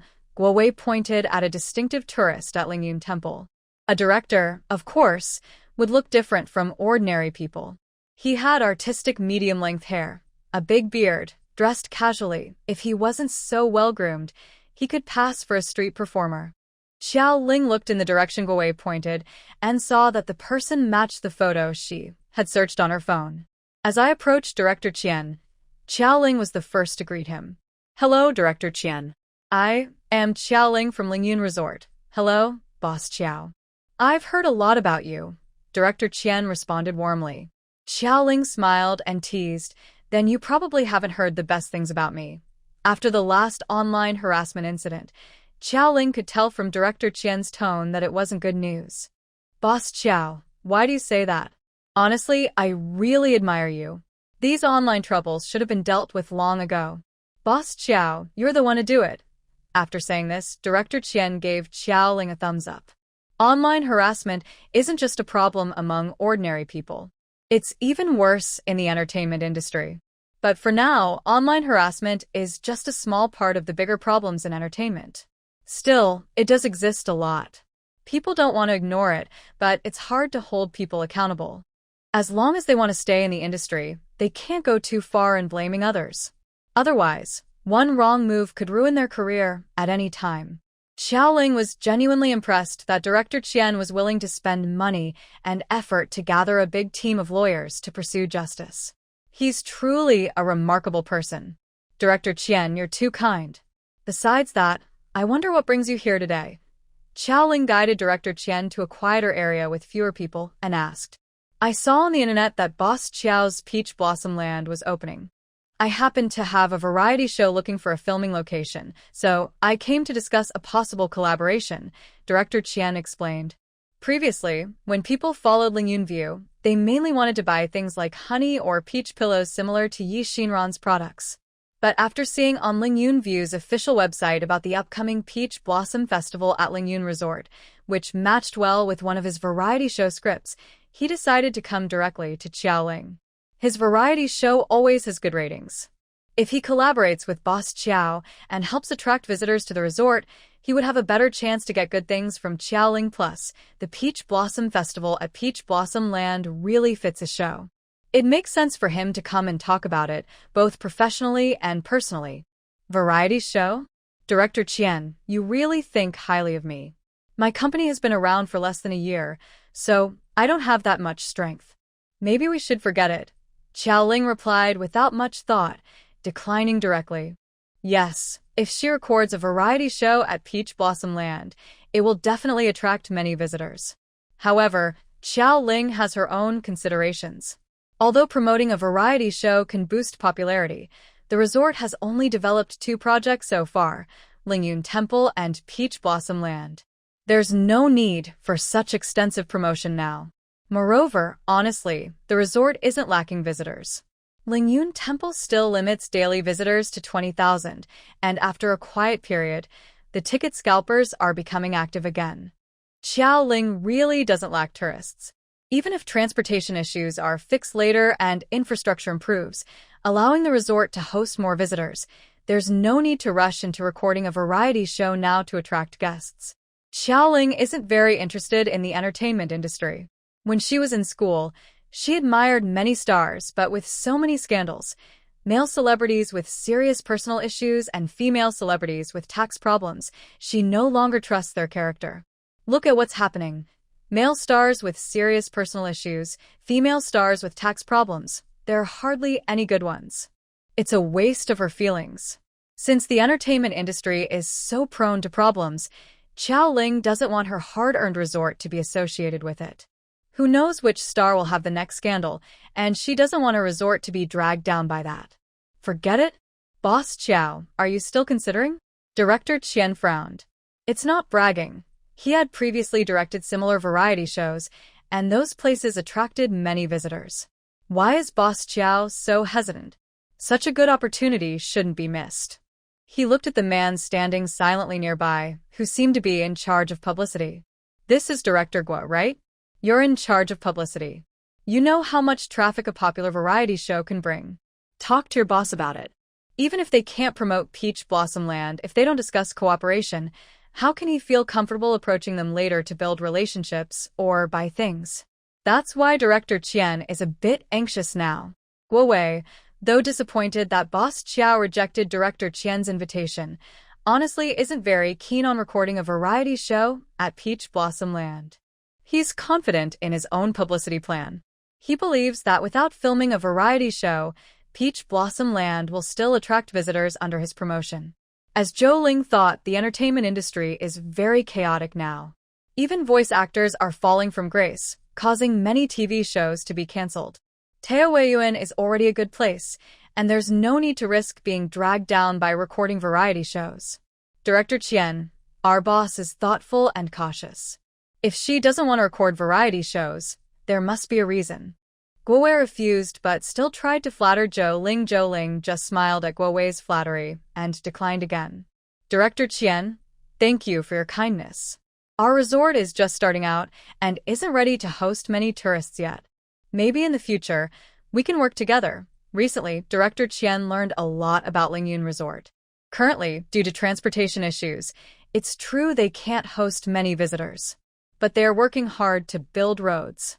In less than 2 months, the new road will open, and the resort will be able to welcome many guests. And Boss Zhou said maybe in the future, which is a polite way of saying there might not be a future. It's clear to Director Qian that Zhou Ling doesn't want to cooperate. He was confused. Although his reputation isn't great, it's mainly with actors on camera. Investors like working with him. Why did Zhou Ling refuse without considering? What's the real reason? On set, Director Qian is used to being firm and wants to know the truth. Zhou Ling had no choice but to share her concerns. Director Qian, I used to like many stars, but now only 2 are still active. Most have left the industry because of various issues or have been caught up in scandals. They even caused trouble for many businesses. I don't want my resort to have such risks. It's an honor that you respect our resort, and I welcome you to visit or travel here in the future. But I'm really sorry, I can't risk my hard work by linking the resort with celebrities. Hearing this, Director Qian just sighed. He understands the chaos of the entertainment industry better than Zhou Ling. Not only her, but even he, as a director, worries about accidents involving his actors, or whether their work can be shown on TV. He already has 2 variety shows, 1 movie, and 3 TV dramas that can't be aired. It's normal for Zhou Ling to have concerns. The cooperation couldn't be discussed. Without a personal connection, there was no way to buy the special items that others couldn't get. Director Qian left, unable to hide his disappointment. Guo Wei walked him out and, seeing the worried look on his face, couldn't help asking Director Qian, is something troubling you? You've been frowning all the time. If you don't mind, you can tell me about it. Guo Wei didn't believe that Director Qian was so upset just because the boss refused to cooperate. Although the Peach Blossom Resort was promising, it hadn't opened yet or been shown to the public. It might interest Director Qian a little, but not enough to make him so concerned. Looking at the kind and eager Guo Wei, Director Qian had an idea. Maybe Boss Qiao was hard to persuade, but Guo Wei seemed to admire him. Perhaps he could try a different approach. Xiaogua, you're in charge of publicity at the resort. Did you study this field before? When he learned that Guo Wei had been a PE teacher and only got into publicity because of personal interest, Director Qian understood and asked directly, Xiaogua, do you want to learn how to film a promotional video for me? Everyone working in publicity dreams of creating their own vision on screen. The Peach Blossom Resort's promotional plan was Guo Wei's idea, and now that he was following Director Qian so closely, it was clear he had his own ambitions. Yes, Director Qian, I want to learn filming techniques from you. Could you please teach me? Guo Wei spoke honestly. Although he had hired several people, good photographers were hard to find. A director like Qian, with experience and awards, was rare. He didn't want to miss this chance. All right, I can make time to teach you, and I can even guide you in filming the resort's promotional video. That but made Guo Wei anxious. Why hesitate? Just say what you want. Director Qian, please tell me what you need. If it's something I can do, I'll find a way. Since Director Qian hadn't left right away and was still talking, there was clearly room for discussion. Guo Wei asked directly. I heard that the Lingyun Temple worships the Medicine King and blesses people with good health. My family member just had surgery and can't travel easily. I was wondering if there's something from there that could help with recovery? Director Chien spoke frankly about his request. Just now, when he was alone, he also went to the Medicine King Temple and lit a stick of incense. It was quite surprising to find such a magical place. At Lingyun Temple, it seems that people's health can really be improved. If his mother's health weren't so inconvenient, he would even consider having her stay here for a while. Now, he can only try other ways. Guowei seems to be very important to Boss Chiao, and probably has some good things. Director Chien looked at Guowei with some uncertainty. Good stuff. Guowei knew there's no free lunch in the world. Ever since Boss Chiao started his business in Hidden Mountain Village, they've known each other. Naturally, he bought many good things from Boss Chiao. He bought the first peach blossom cake from Aunt Jo, the peach blossoms from Boss Chiao's house, and later peaches and more. He bought anything Boss Chiao sold. He even bought the weight loss pills that Boss Chiao sold just to join in the fun. Since quitting his job to work for Boss Chiao, the boss also gave him many hidden benefits. He naturally has some things that can improve health. The first peach blossom sachet he bought didn't work much, but the peaches he bought earlier and didn't finish were made into dried fruit at home, and they still have some left. When Lingyun Temple opened recently, the boss also gave some hidden benefits to a few senior staff. They have some of the temple's special incense, which is not usually sold outside. As for the rare honey that rarely appears in public, he also has some. It was an extra reward for helping with road construction work recently. People who have tasted honey like that usually keep it for their own family. Guowei naturally wouldn't want to give it away. The dried peaches are not very presentable, so he hopes that the special incense from Lingyun Temple can be shared, hoping that Director Chien will be satisfied. Director Chien was naturally pleased. After visiting Lingyun Temple, he realized there was such a wonderful place. Boss Chiao doesn't seem easy to get close to, but Guowei, as Boss Chiao's trusted assistant, still thinks it's necessary to build a good relationship. And the incense Guowei gave isn't bad either. Didn't Yi Shinran's health improve a lot after using it? He heard she burns 1 stick a day, and the effect is quite good. Guowei gave her a big bundle, at least 30 sticks, so it's quite generous. Both of their goals were achieved. After Guowei and Director Chien enjoyed a special lunch at a small restaurant in Hidden Mountain Village, Guowei saw Director Chien off and excitedly looked for Xiaoling. Boss, Director Chien has agreed to guide me in filming a promotional video. I want to try making the promotional video for the Peach Blossom Festival myself. Xiaoling naturally had no objections. Last time, Guowei also filmed and edited the video for Lingyun Temple's opening event. Xiaoling thought it was pretty good. If she wanted to film it herself, she would. Plus, with Director Chien guiding her, it would only turn out better. Having a top director nearby to guide her meant she wouldn't get involved with messy entertainment industry issues. Xiaoling felt confident about that. Thinking about the promotional video, Xiaoling couldn't help but remember Wu Nan, the deputy director of the Sea City Tourism Bureau. She wondered if the current size of the resort could catch her eye. Director Gua, you should think carefully. I previously contacted Wu Nan from the Sea City Cultural and Tourism Bureau. We don't need celebrity endorsements. Maybe we can get the government to help us promote instead. While she was fine with people in the entertainment industry causing trouble, working with government departments was a different matter. With such support, anyone trying to target her in the future would have to be more careful. Although the Xie family was involved now, relying on a single power was not sustainable. Only working with official departments could ensure the resort's long-term success. Sure, boss. You have these connections. Why didn't you tell me earlier? The deputy director of the Cultural and Tourism Bureau, I already have ideas for the promotional video. Guowei was excited. He had seen many videos online where tourism bureau chiefs endorse local attractions, and he thought about how he would direct such a promotional video, if given the chance. Before Xiaoling could reply, Guowei asked excitedly, Boss, is Wu Nan a man or a woman? What do they look like? What style do you think would suit them?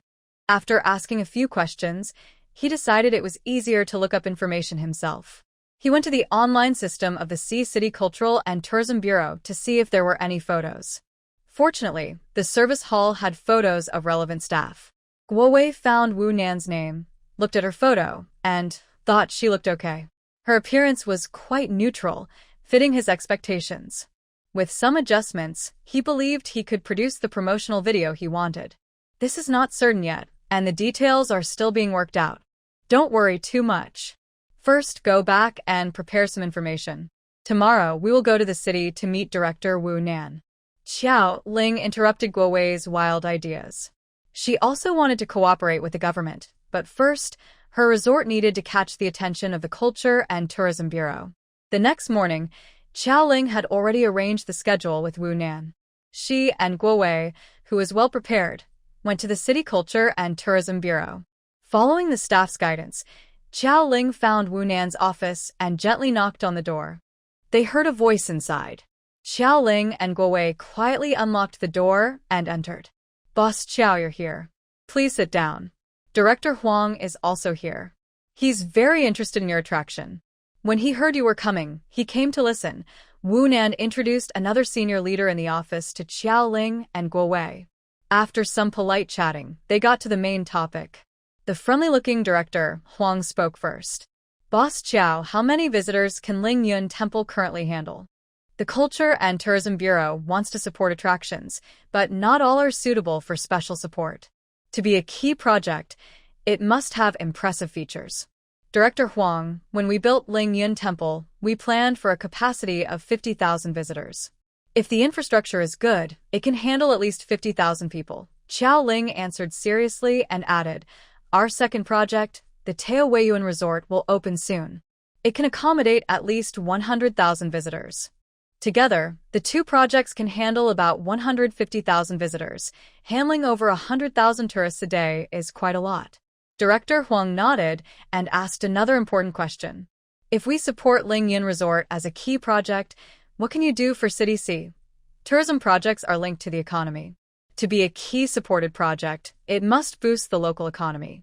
Director Huang, since I returned to my village last year, I can show you the specific tax data. The taxes alone from supporting my resort are quite substantial." Xiao Ling handed over the prepared documents. "The tax figures for this year are impressive. Besides taxes, my company has helped the villagers of Yinshan Village become wealthy since it was still small. Here are the income records of a few local villagers from this year. Directors, please take a look." Xiao Ling carefully handed over the income statements of some representative villagers for the two officials to review. Other people might find such sensitive information hard to share, but with Xiao Ling, it's different. The villagers of Yinshan Village owe their success to Xiao Ling.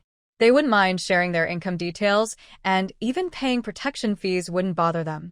All these efforts are to help Yinshan Village develop better, so naturally, they are happy to cooperate. Initially, our scale was small, mainly affecting nearby villages and towns. But when Lingyun Temple opened recently, it brought many tourists, boosting local hotels, restaurants, and shops. I don't have exact data, but I believe if Lingyun Resort receives your support, its revenue will keep increasing. Plus, my resort has created many jobs. Most employees are local residents from Sea City, which greatly eases employment pressure. As the resort develops further, the number of staff will grow even more. Director Huang and Wu Nan carefully examined the materials Xiao Ling handed over and nodded slowly. Although Xiao Ling has only been back in the village for a year, her staff count is about to reach 1,000. For a city-level area, that's a significant size. And this is a locally developed enterprise. With government support, expanding further doesn't seem impossible. All right, I understand the situation. Xiao Wu, you follow up on this and prepare a plan for me to review." Director Huang handed the details to Wu Nan. "The Sea City Cultural and Tourism Bureau has been quiet for too long. It's time for others to see what they can do. In just a few months, it has developed to this point, and she can't help but feel amazed." "Miss Wu, you're joking. Thanks to your earlier advice, I learned a lot from more established tourist spots. Plus, with the help of a few capable team members, we've managed to achieve today's results." Xiao Ling also smiled and tried to get closer to Wu Nan.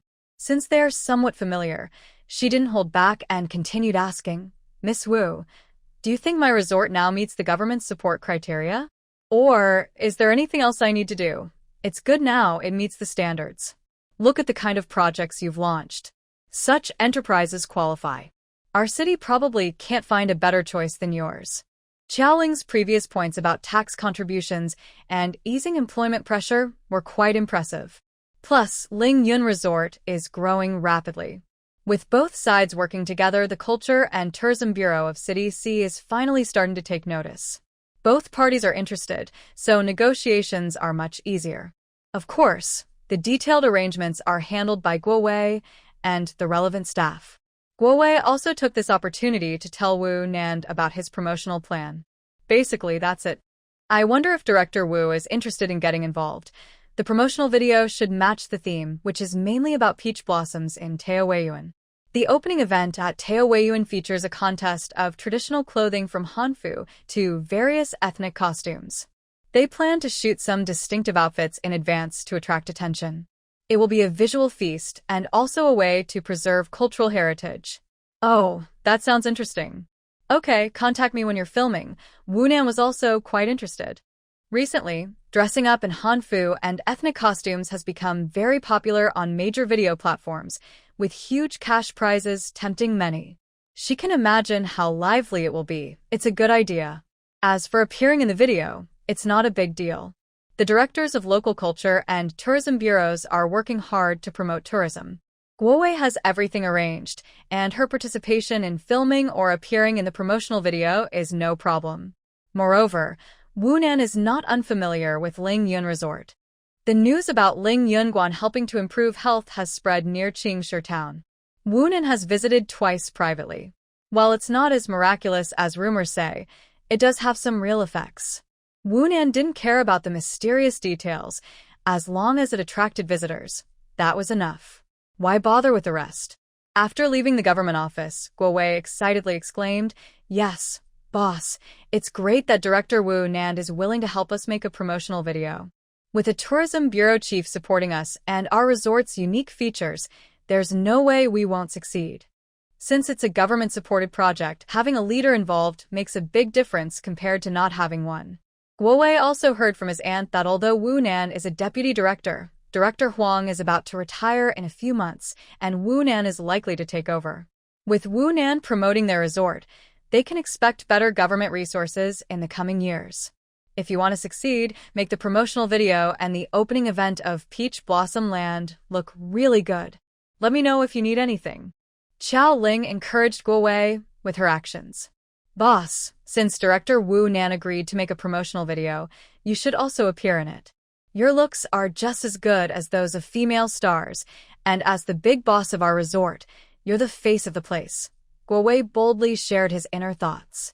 He knew his boss was a modest person who didn't like to seek attention or make a fuss. But he felt it would be a waste not to use such a high-quality person. Although he called his boss every day, the boss was only in his 20s, 2 years younger than Guo Wei. He looked great, perhaps because he had absorbed some spiritual energy from the hidden mountain village. His skin was amazing, and he looked radiant on camera, like a star among young actresses. As a boss, endorsing his own resort carried special significance. "All right, you handle it," Wu Nan said casually. Even a director like him didn't mind appearing on camera, so Xiaoling, who was promoting their resort, naturally wouldn't fall behind. They then discussed many detailed plans. "Boss, I still want to shoot the promotional video when the peach blossoms are in bloom. But if we wait until the flowers are fully open, it might be too late to start the promotion. I noticed the nearby peach forest next to your residence has faint pink blossoms. Are those peach trees blooming earlier? Can we shoot the video there?" Guo Wei asked carefully. Since Lingyun Temple opened, the previous Taoist temple was still open to members. However, apart from that temple, the back mountain was heavily guarded by the owner, and ordinary people couldn't get close. Guo Wei had once accidentally seen some scattered flower buds on the back mountain when visiting the owner. That was when he realized that the owner's peach blossoms on the back mountain would bloom unusually early. He was worried about how to shoot the promotional video, but then he thought, isn't that a perfect place? Guo Wei also knew that there were many special things on the back mountain. Filming a promotional video in the peach orchard there wouldn't be easy. So, he took the opportunity to ask the owner. "All right, The peach blossoms on the back mountain bloom earlier than elsewhere. I estimate that in 10 days, a large number of peach blossoms will be in full bloom. Prepare yourself and come to film then, the owner replied. Xiao Ling didn't refuse. The spiritual energy on the back mountain was quite strong, and the plants grew better than outside, but it was still within normal limits and not something that couldn't be shown to others.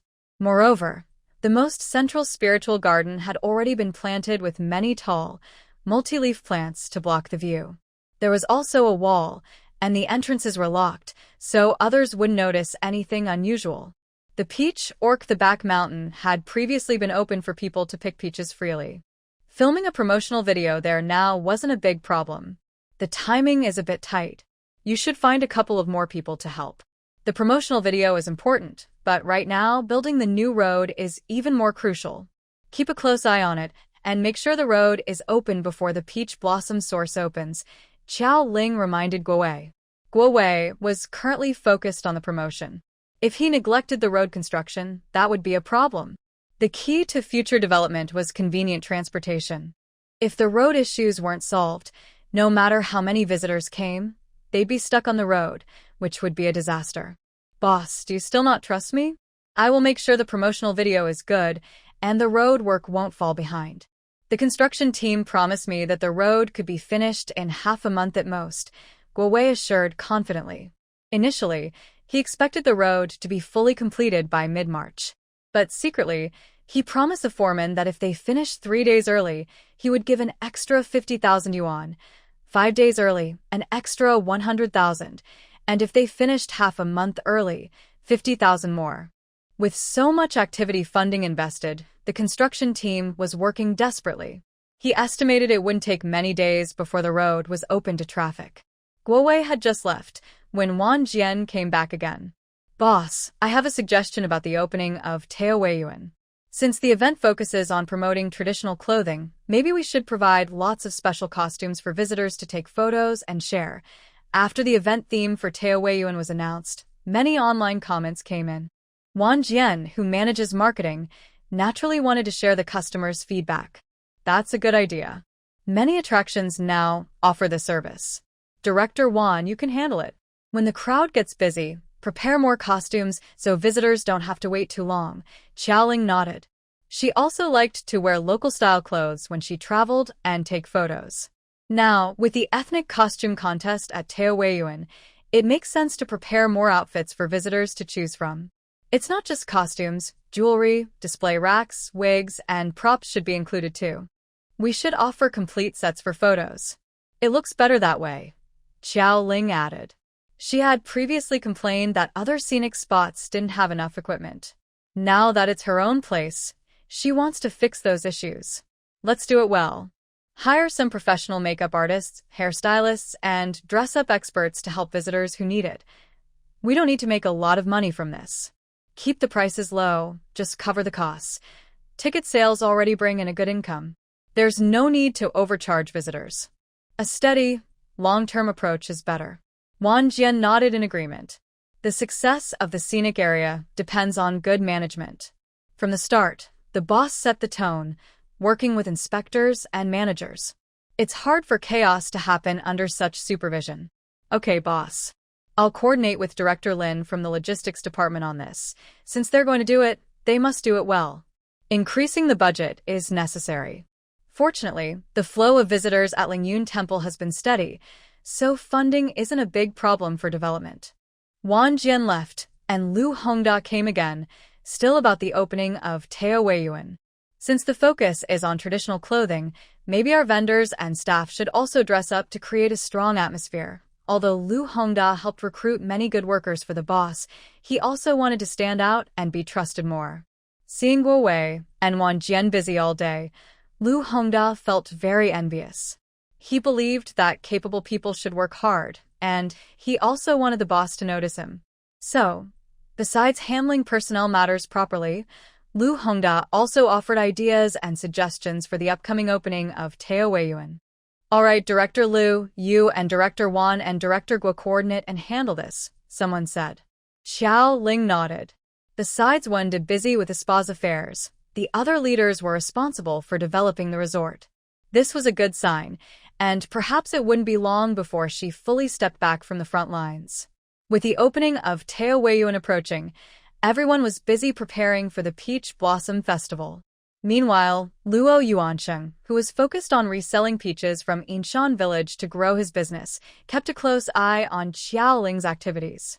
When he heard that some peach blossoms had already started blooming on her back mountain, he didn't hesitate to find her.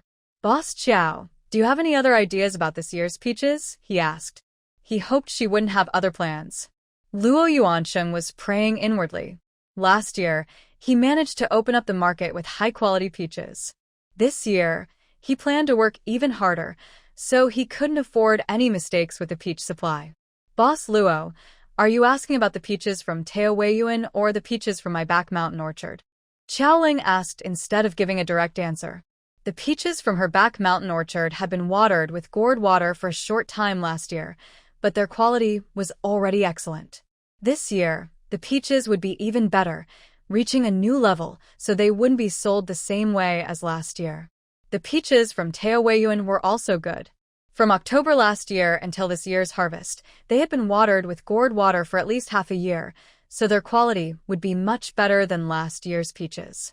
Last year, she cooperated with Luo Boss, but people's hearts are unpredictable. Naturally, Xiaoling needed to reconsider her options. "If possible, I would like to take all of them," she said, "but I understand that times are different now. I can't handle high-quality peaches with my current resources." Luo Yuansheng was self-aware. Last year, he was lucky to buy peaches at such a low price, but this year, trying to buy peaches like last year to sell was impossible. However, he came with sincerity. "Boss Xiao, let's try a different way of cooperation. I will handle picking, transportation, and sales. You provide the peaches, and I will sell them. After deducting costs, we split the profits. How about a 70-30 split in your favor?" Peaches sold by Xiaoling and those sold by Luo Yuansheng were different. Thanks to last year's sales, Luo's channels and customer base were already established, high-end customers, the most exclusive ones. Luo Yuansheng is responsible for selling peaches, and his prices are definitely much higher than Xiaoling's. Of course, Luo Yuansheng does not mean that Xiaoling cannot sell peaches at high prices herself. In fact, last year, when she sold peaches, the quality was well recognized and she could sell at high prices. Naturally, she could sell peaches at high prices if she wanted to. However, last year, she mainly sold peaches in nearby towns, and only a few were sold outside the area. Since City C is just an ordinary third-tier city, the purchasing power is limited. Selling a peach for 20 or 30 yuan is barely acceptable, but selling for hundreds or thousands of yuan would make most people hesitant, even if they knew the peaches were good. It could also cause unnecessary trouble. Some might think, last year, she sold peaches for 10 yuan each, and now she's raising the price so much. Is she trying to cheat customers or accuse her of deliberately raising prices? To avoid such problems, it's best for him to handle the sales. "I get 70% and you get 30%. I don't need to worry about anything else, just provide the peaches." It sounds good, but, Boss Luo, honestly, whether it's peaches from Taoyuan or from the back mountain peach grove, their quality can't be compared to those outside. Even if you only take 3 layers of profit, there's still a lot of money involved. Plus, you can use my peaches to open up market channels. Your fresh supermarkets and specialty stores will benefit a lot. "Boss Luo, we're old friends, and I don't want to waste time arguing. If 70-30 doesn't work, then 80-20, costs for picking, transportation, and selling will be on you. If you can accept this, we can discuss further." When planning Taoyuan, Xiaoling had already considered the peach sales issue. Wendy also reminded her before that last year's peaches were sold very cheaply, and she needed to prepare early this year. With 800 acres of Taoyuan and the original 50 acres of peach groves, there would naturally be plenty of peaches to sell. But, as Luo Yuanqing thought, if Xiaoling sold the peaches herself at high prices, many people wouldn't accept it, and it could cause dissatisfaction. However, she couldn't sell peaches as cheaply as last year. After thinking it over, she decided to find someone to cooperate with to sell the peaches. Luo Yuanqing was a good choice. Their cooperation last year was smooth, and if possible, Xiaoling preferred to work with someone she knew well.